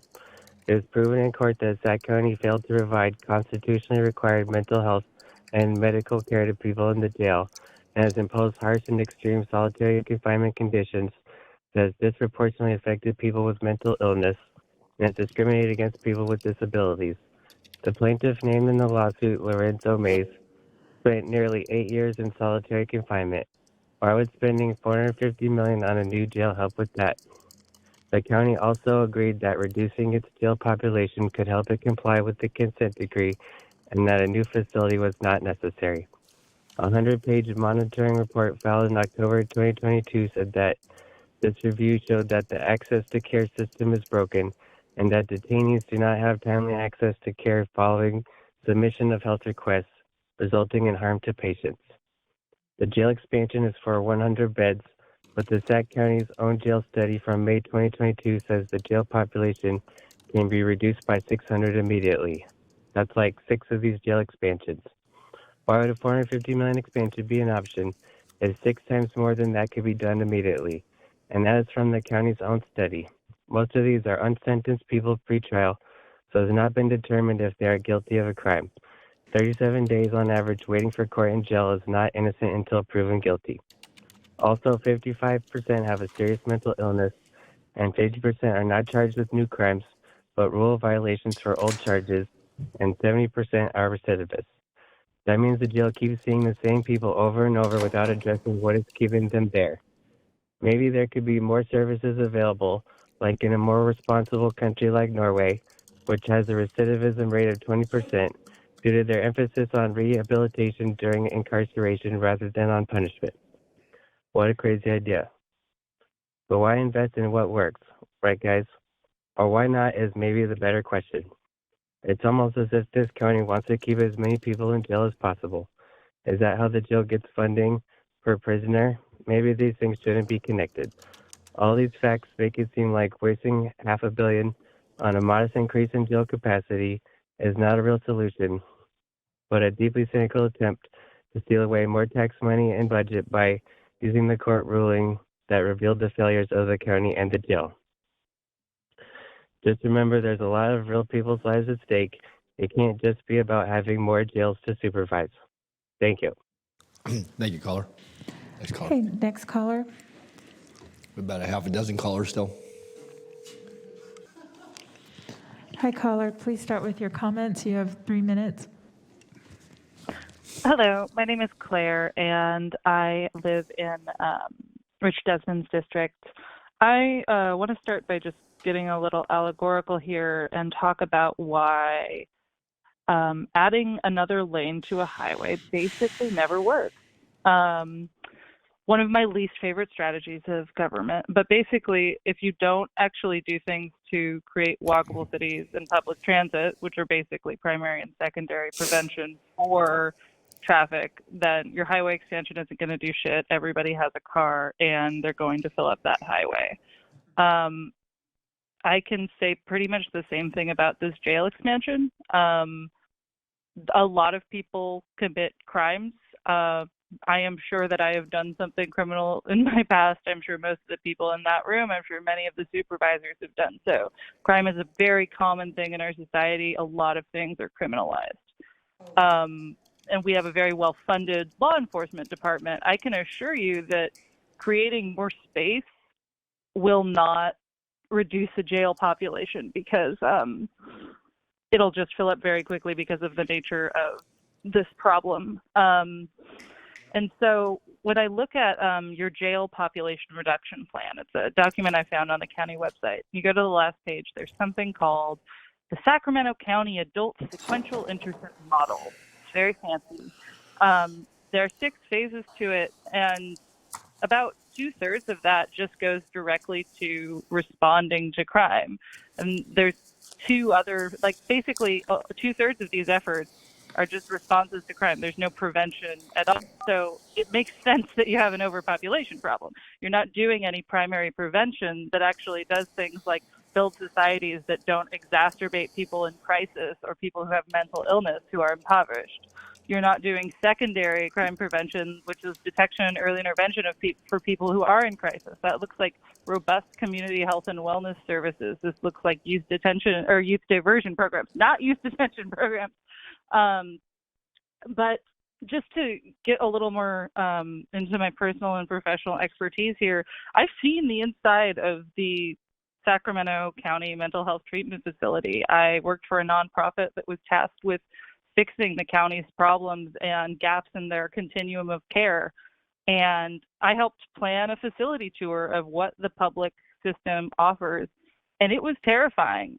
There's a lot that's changed maybe. When I did this is 2015, but what I saw were not spaces that people could get well in. And even if things have changed from another caller, it sounds like there are 50 puff beds that were axed that need to come back.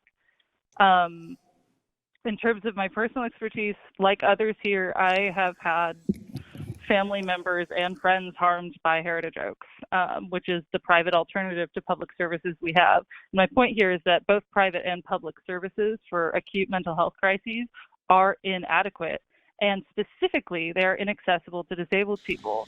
My brother is medically complex. He had a psychiatric crisis, and my mom fought tooth and nail to make sure he didn't get 5150 because there is no facility adequate to meet his needs, period.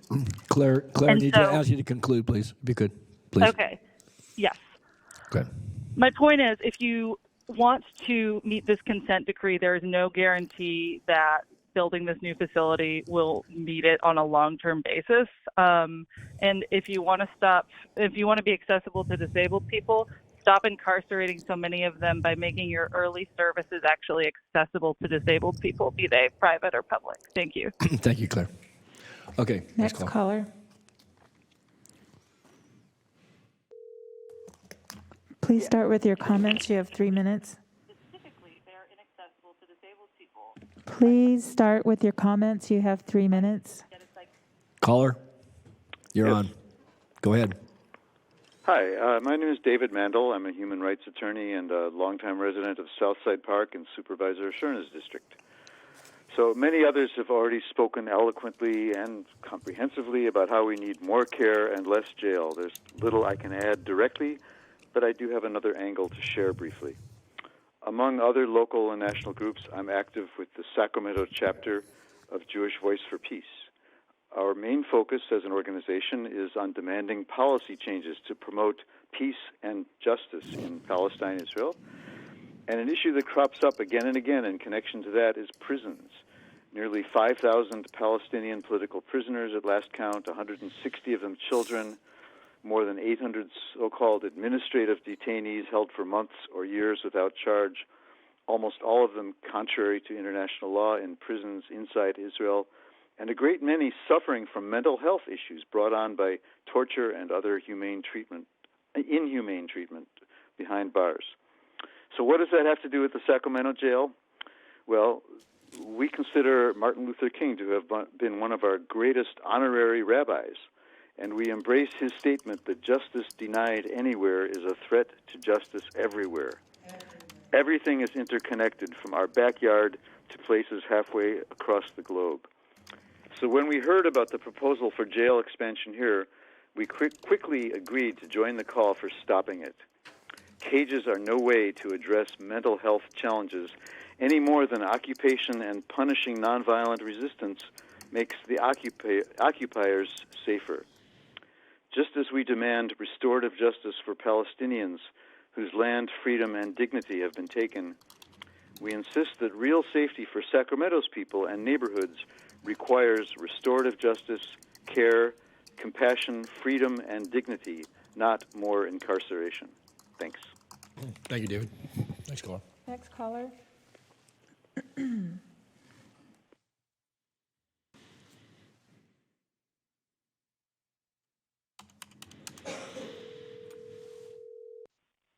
Hello, please start with your comments. You have 3 minutes.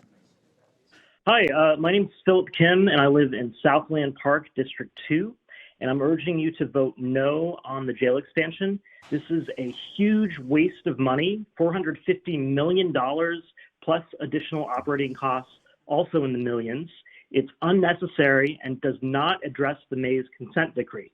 For far less money, you could focus on modifying jail staff behavior and retrofitting the current jail.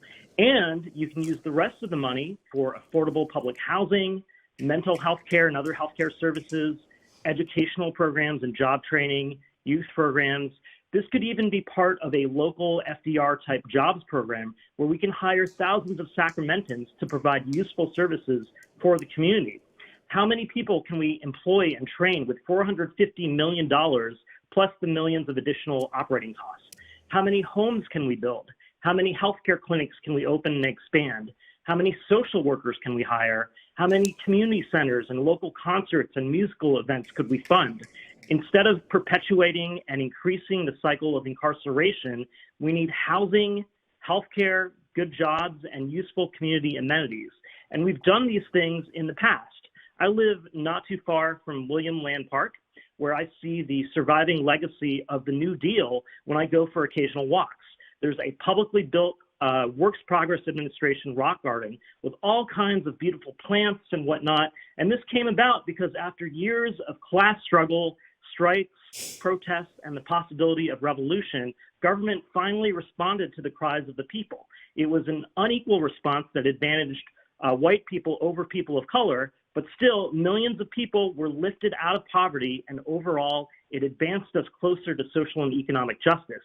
And so you have the opportunity to bring us closer to social, economic, and racial justice, and the choice is yours. You can continue to expand incarceration and not address the affordable housing shortage, or you can put the money to use for the community and for the people.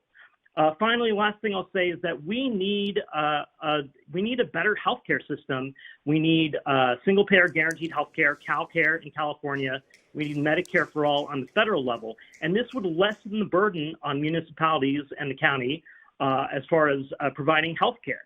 And so I urge you to join the over 100 municipalities across the country that are calling for Medicare for all and CalCare in California. So again, please vote no on the jail expansion and use the money for something useful. Thanks. Thank you, caller. Use your imaginations. Next caller.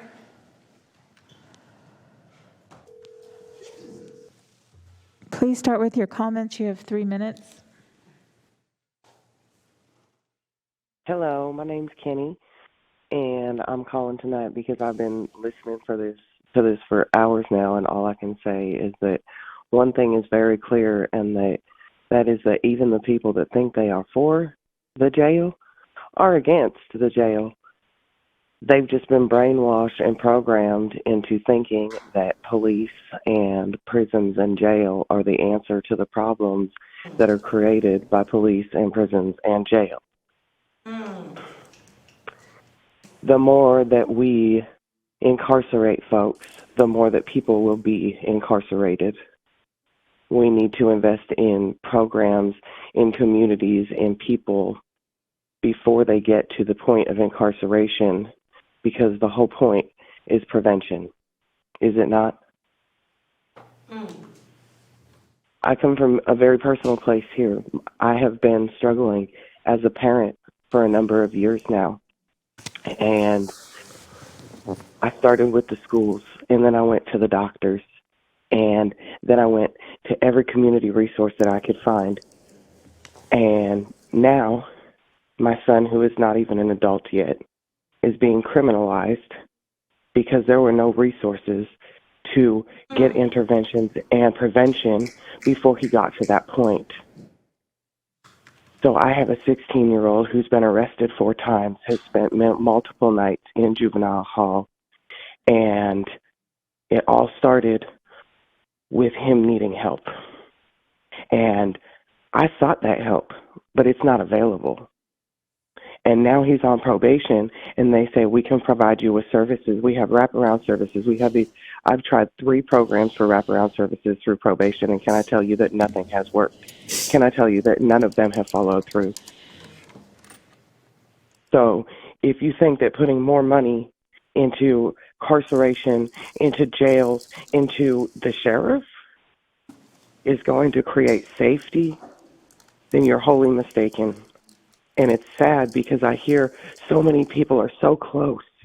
And they came here today because Scott Jones and his minions and the DA and the monsters behind all of that put out this social media I don't even know what to call it. A conspiracy theory bullshit.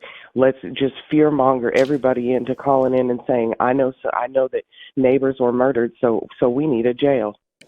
But every single one of the people that said we needed a jail today, they started by saying, I also agree we need mental health services, or I also agree that the problem's not just in the jail. They're so close to getting it, but they've been brainwashed to the point where they're just not quite there. And I'm hoping that after all of the comments today, we're at, 12 and a half hours now? Getting close. You guys have to be able to hear that even the people that think they're for the jail are against the jail and are for the services and the prevention and getting to it before the people are in jail. Very good. Thank you, caller. Okay. Next caller. Please start with your comments. You have 3 minutes. Hi. First, I want to thank all of the community members who gave public comment today in opposition to the jail expansion, many of whom bravely shared their direct experiences with the carceral system of this society. And as a Sacramento resident for decades, I also stand opposed. As for the reason why, I am going to share something that APTP has written on the subject and that I think about all the time because of the way that it puts such a powerful analysis so succinctly and clearly. And maybe it will make something click for those of you who can't already see it. So here it is. Prisons function to repress, warehouse, and extract labor from primarily those of us who are Black, brown, or poor. And it bears repeating. If you know the words, feel free to say it with me. Prisons function to repress, warehouse, and extract labor from primarily those of us who are Black, brown, or poor. And I invite you to think hard about why that is.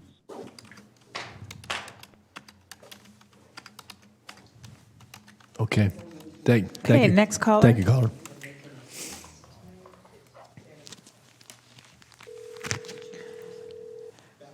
Hello, please start with your comments. You have 3 minutes. Hi, my name is Rachel Robitz. I am a District 2 resident, a mother and a physician, double boarded in family medicine and psychiatry. I have spent my career supporting people who have experienced violence, and I myself am a survivor of violent crime.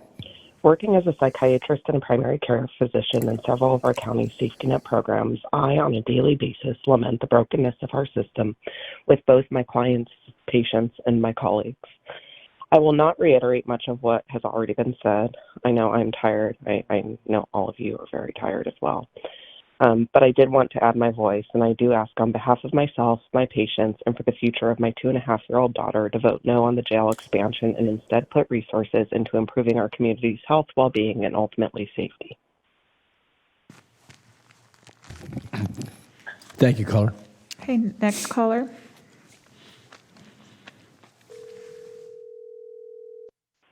Hello, please start with your comments. You have 3 minutes.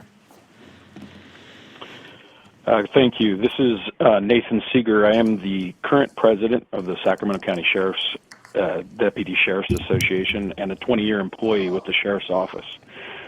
I've been watching all day and hearing the different comments and wanted to just express that we all understand, has been shared by many people up to this point, that there is a need for services, a need for change in the services.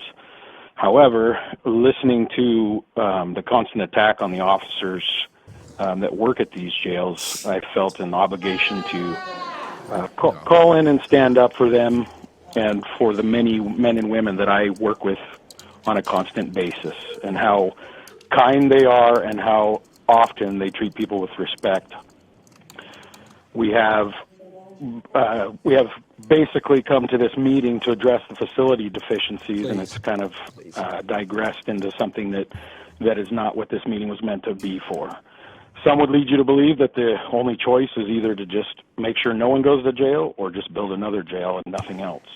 I would offer that there's a middle road that can be reached, but it will not be done when this time is not focused on our common ground. I spent close to 9 years of my career working between the two jails. I personally have made an effort to be kind, treat people as I would want to be treated. And I've met more individuals who share that philosophy than those who do not. I don't say it to brag. I just want people to understand that there are good people on both sides, both those who are incarcerated, and our officers who work day in and day out with the little resources that they have. Earlier today, Sheriff-elect Cooper advocated for a new facility in order to expand services, not just to add bed space to our jail. The need for mental health programs is also a need that we all recognize. While at the main jail as a supervisor, I oversaw the intensive outpatient psych floor, and I saw deputies treat people with respect, and had anything to the contrary happened, I would have intervened personally. There are many more people who see this. The changes that have taken place since I was a new deputy are far more than I think this audience has given credit. Our jail was never built to care for mental health. It has slowly become that. We closed the mental health facility on Stockton Boulevard during the downturn of the economy. We all knew it as Schmick.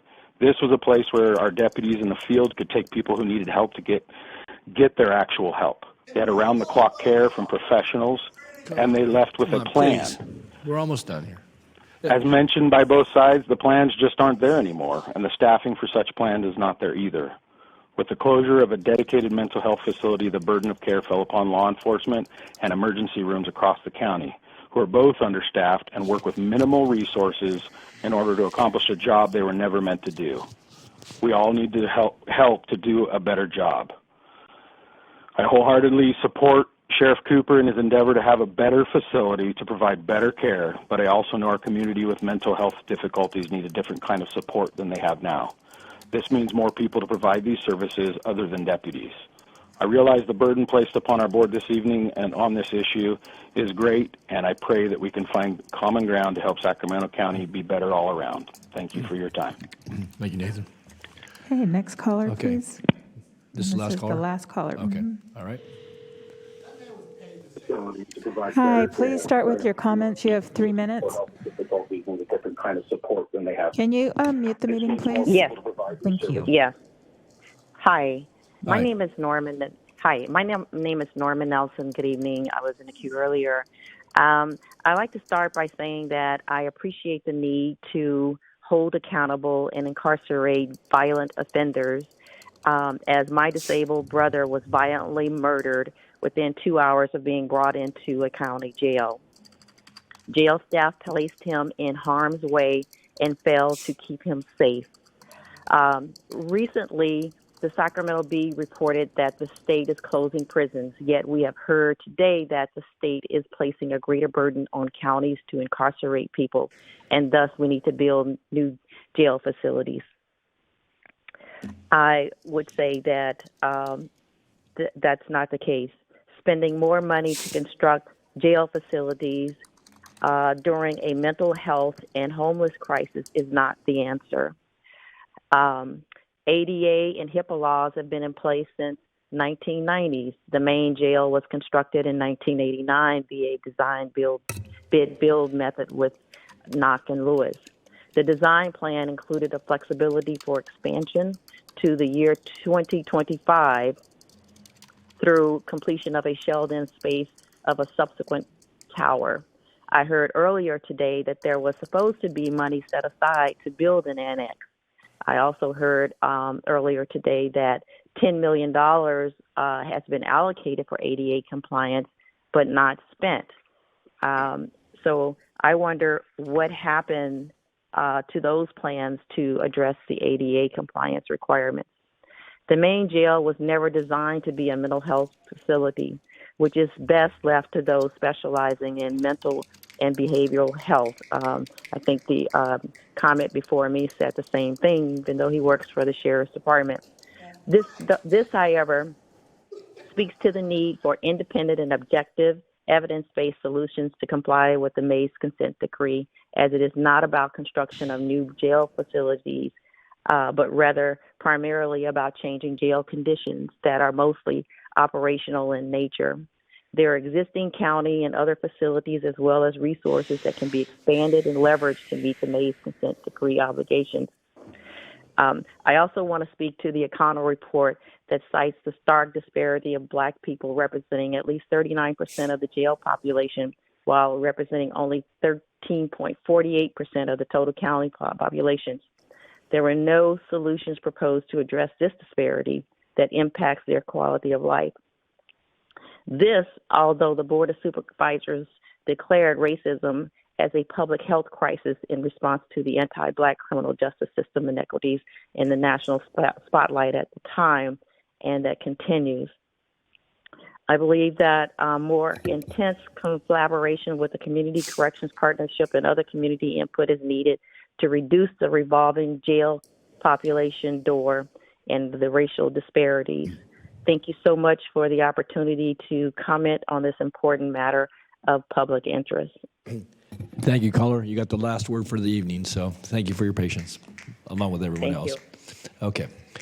All right. And that concludes the public testimony. And as one caller noted, been at this for better part of 12 hours, and many have been with us that entire time.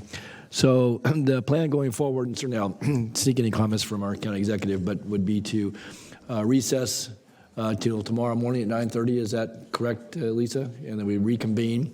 I'm going to close public comment period. People can submit things in writing as they have throughout the course of today, but I'm going to close public comment period. And again, I know that we've certainly heard a lot of information, a lot for us to weigh on.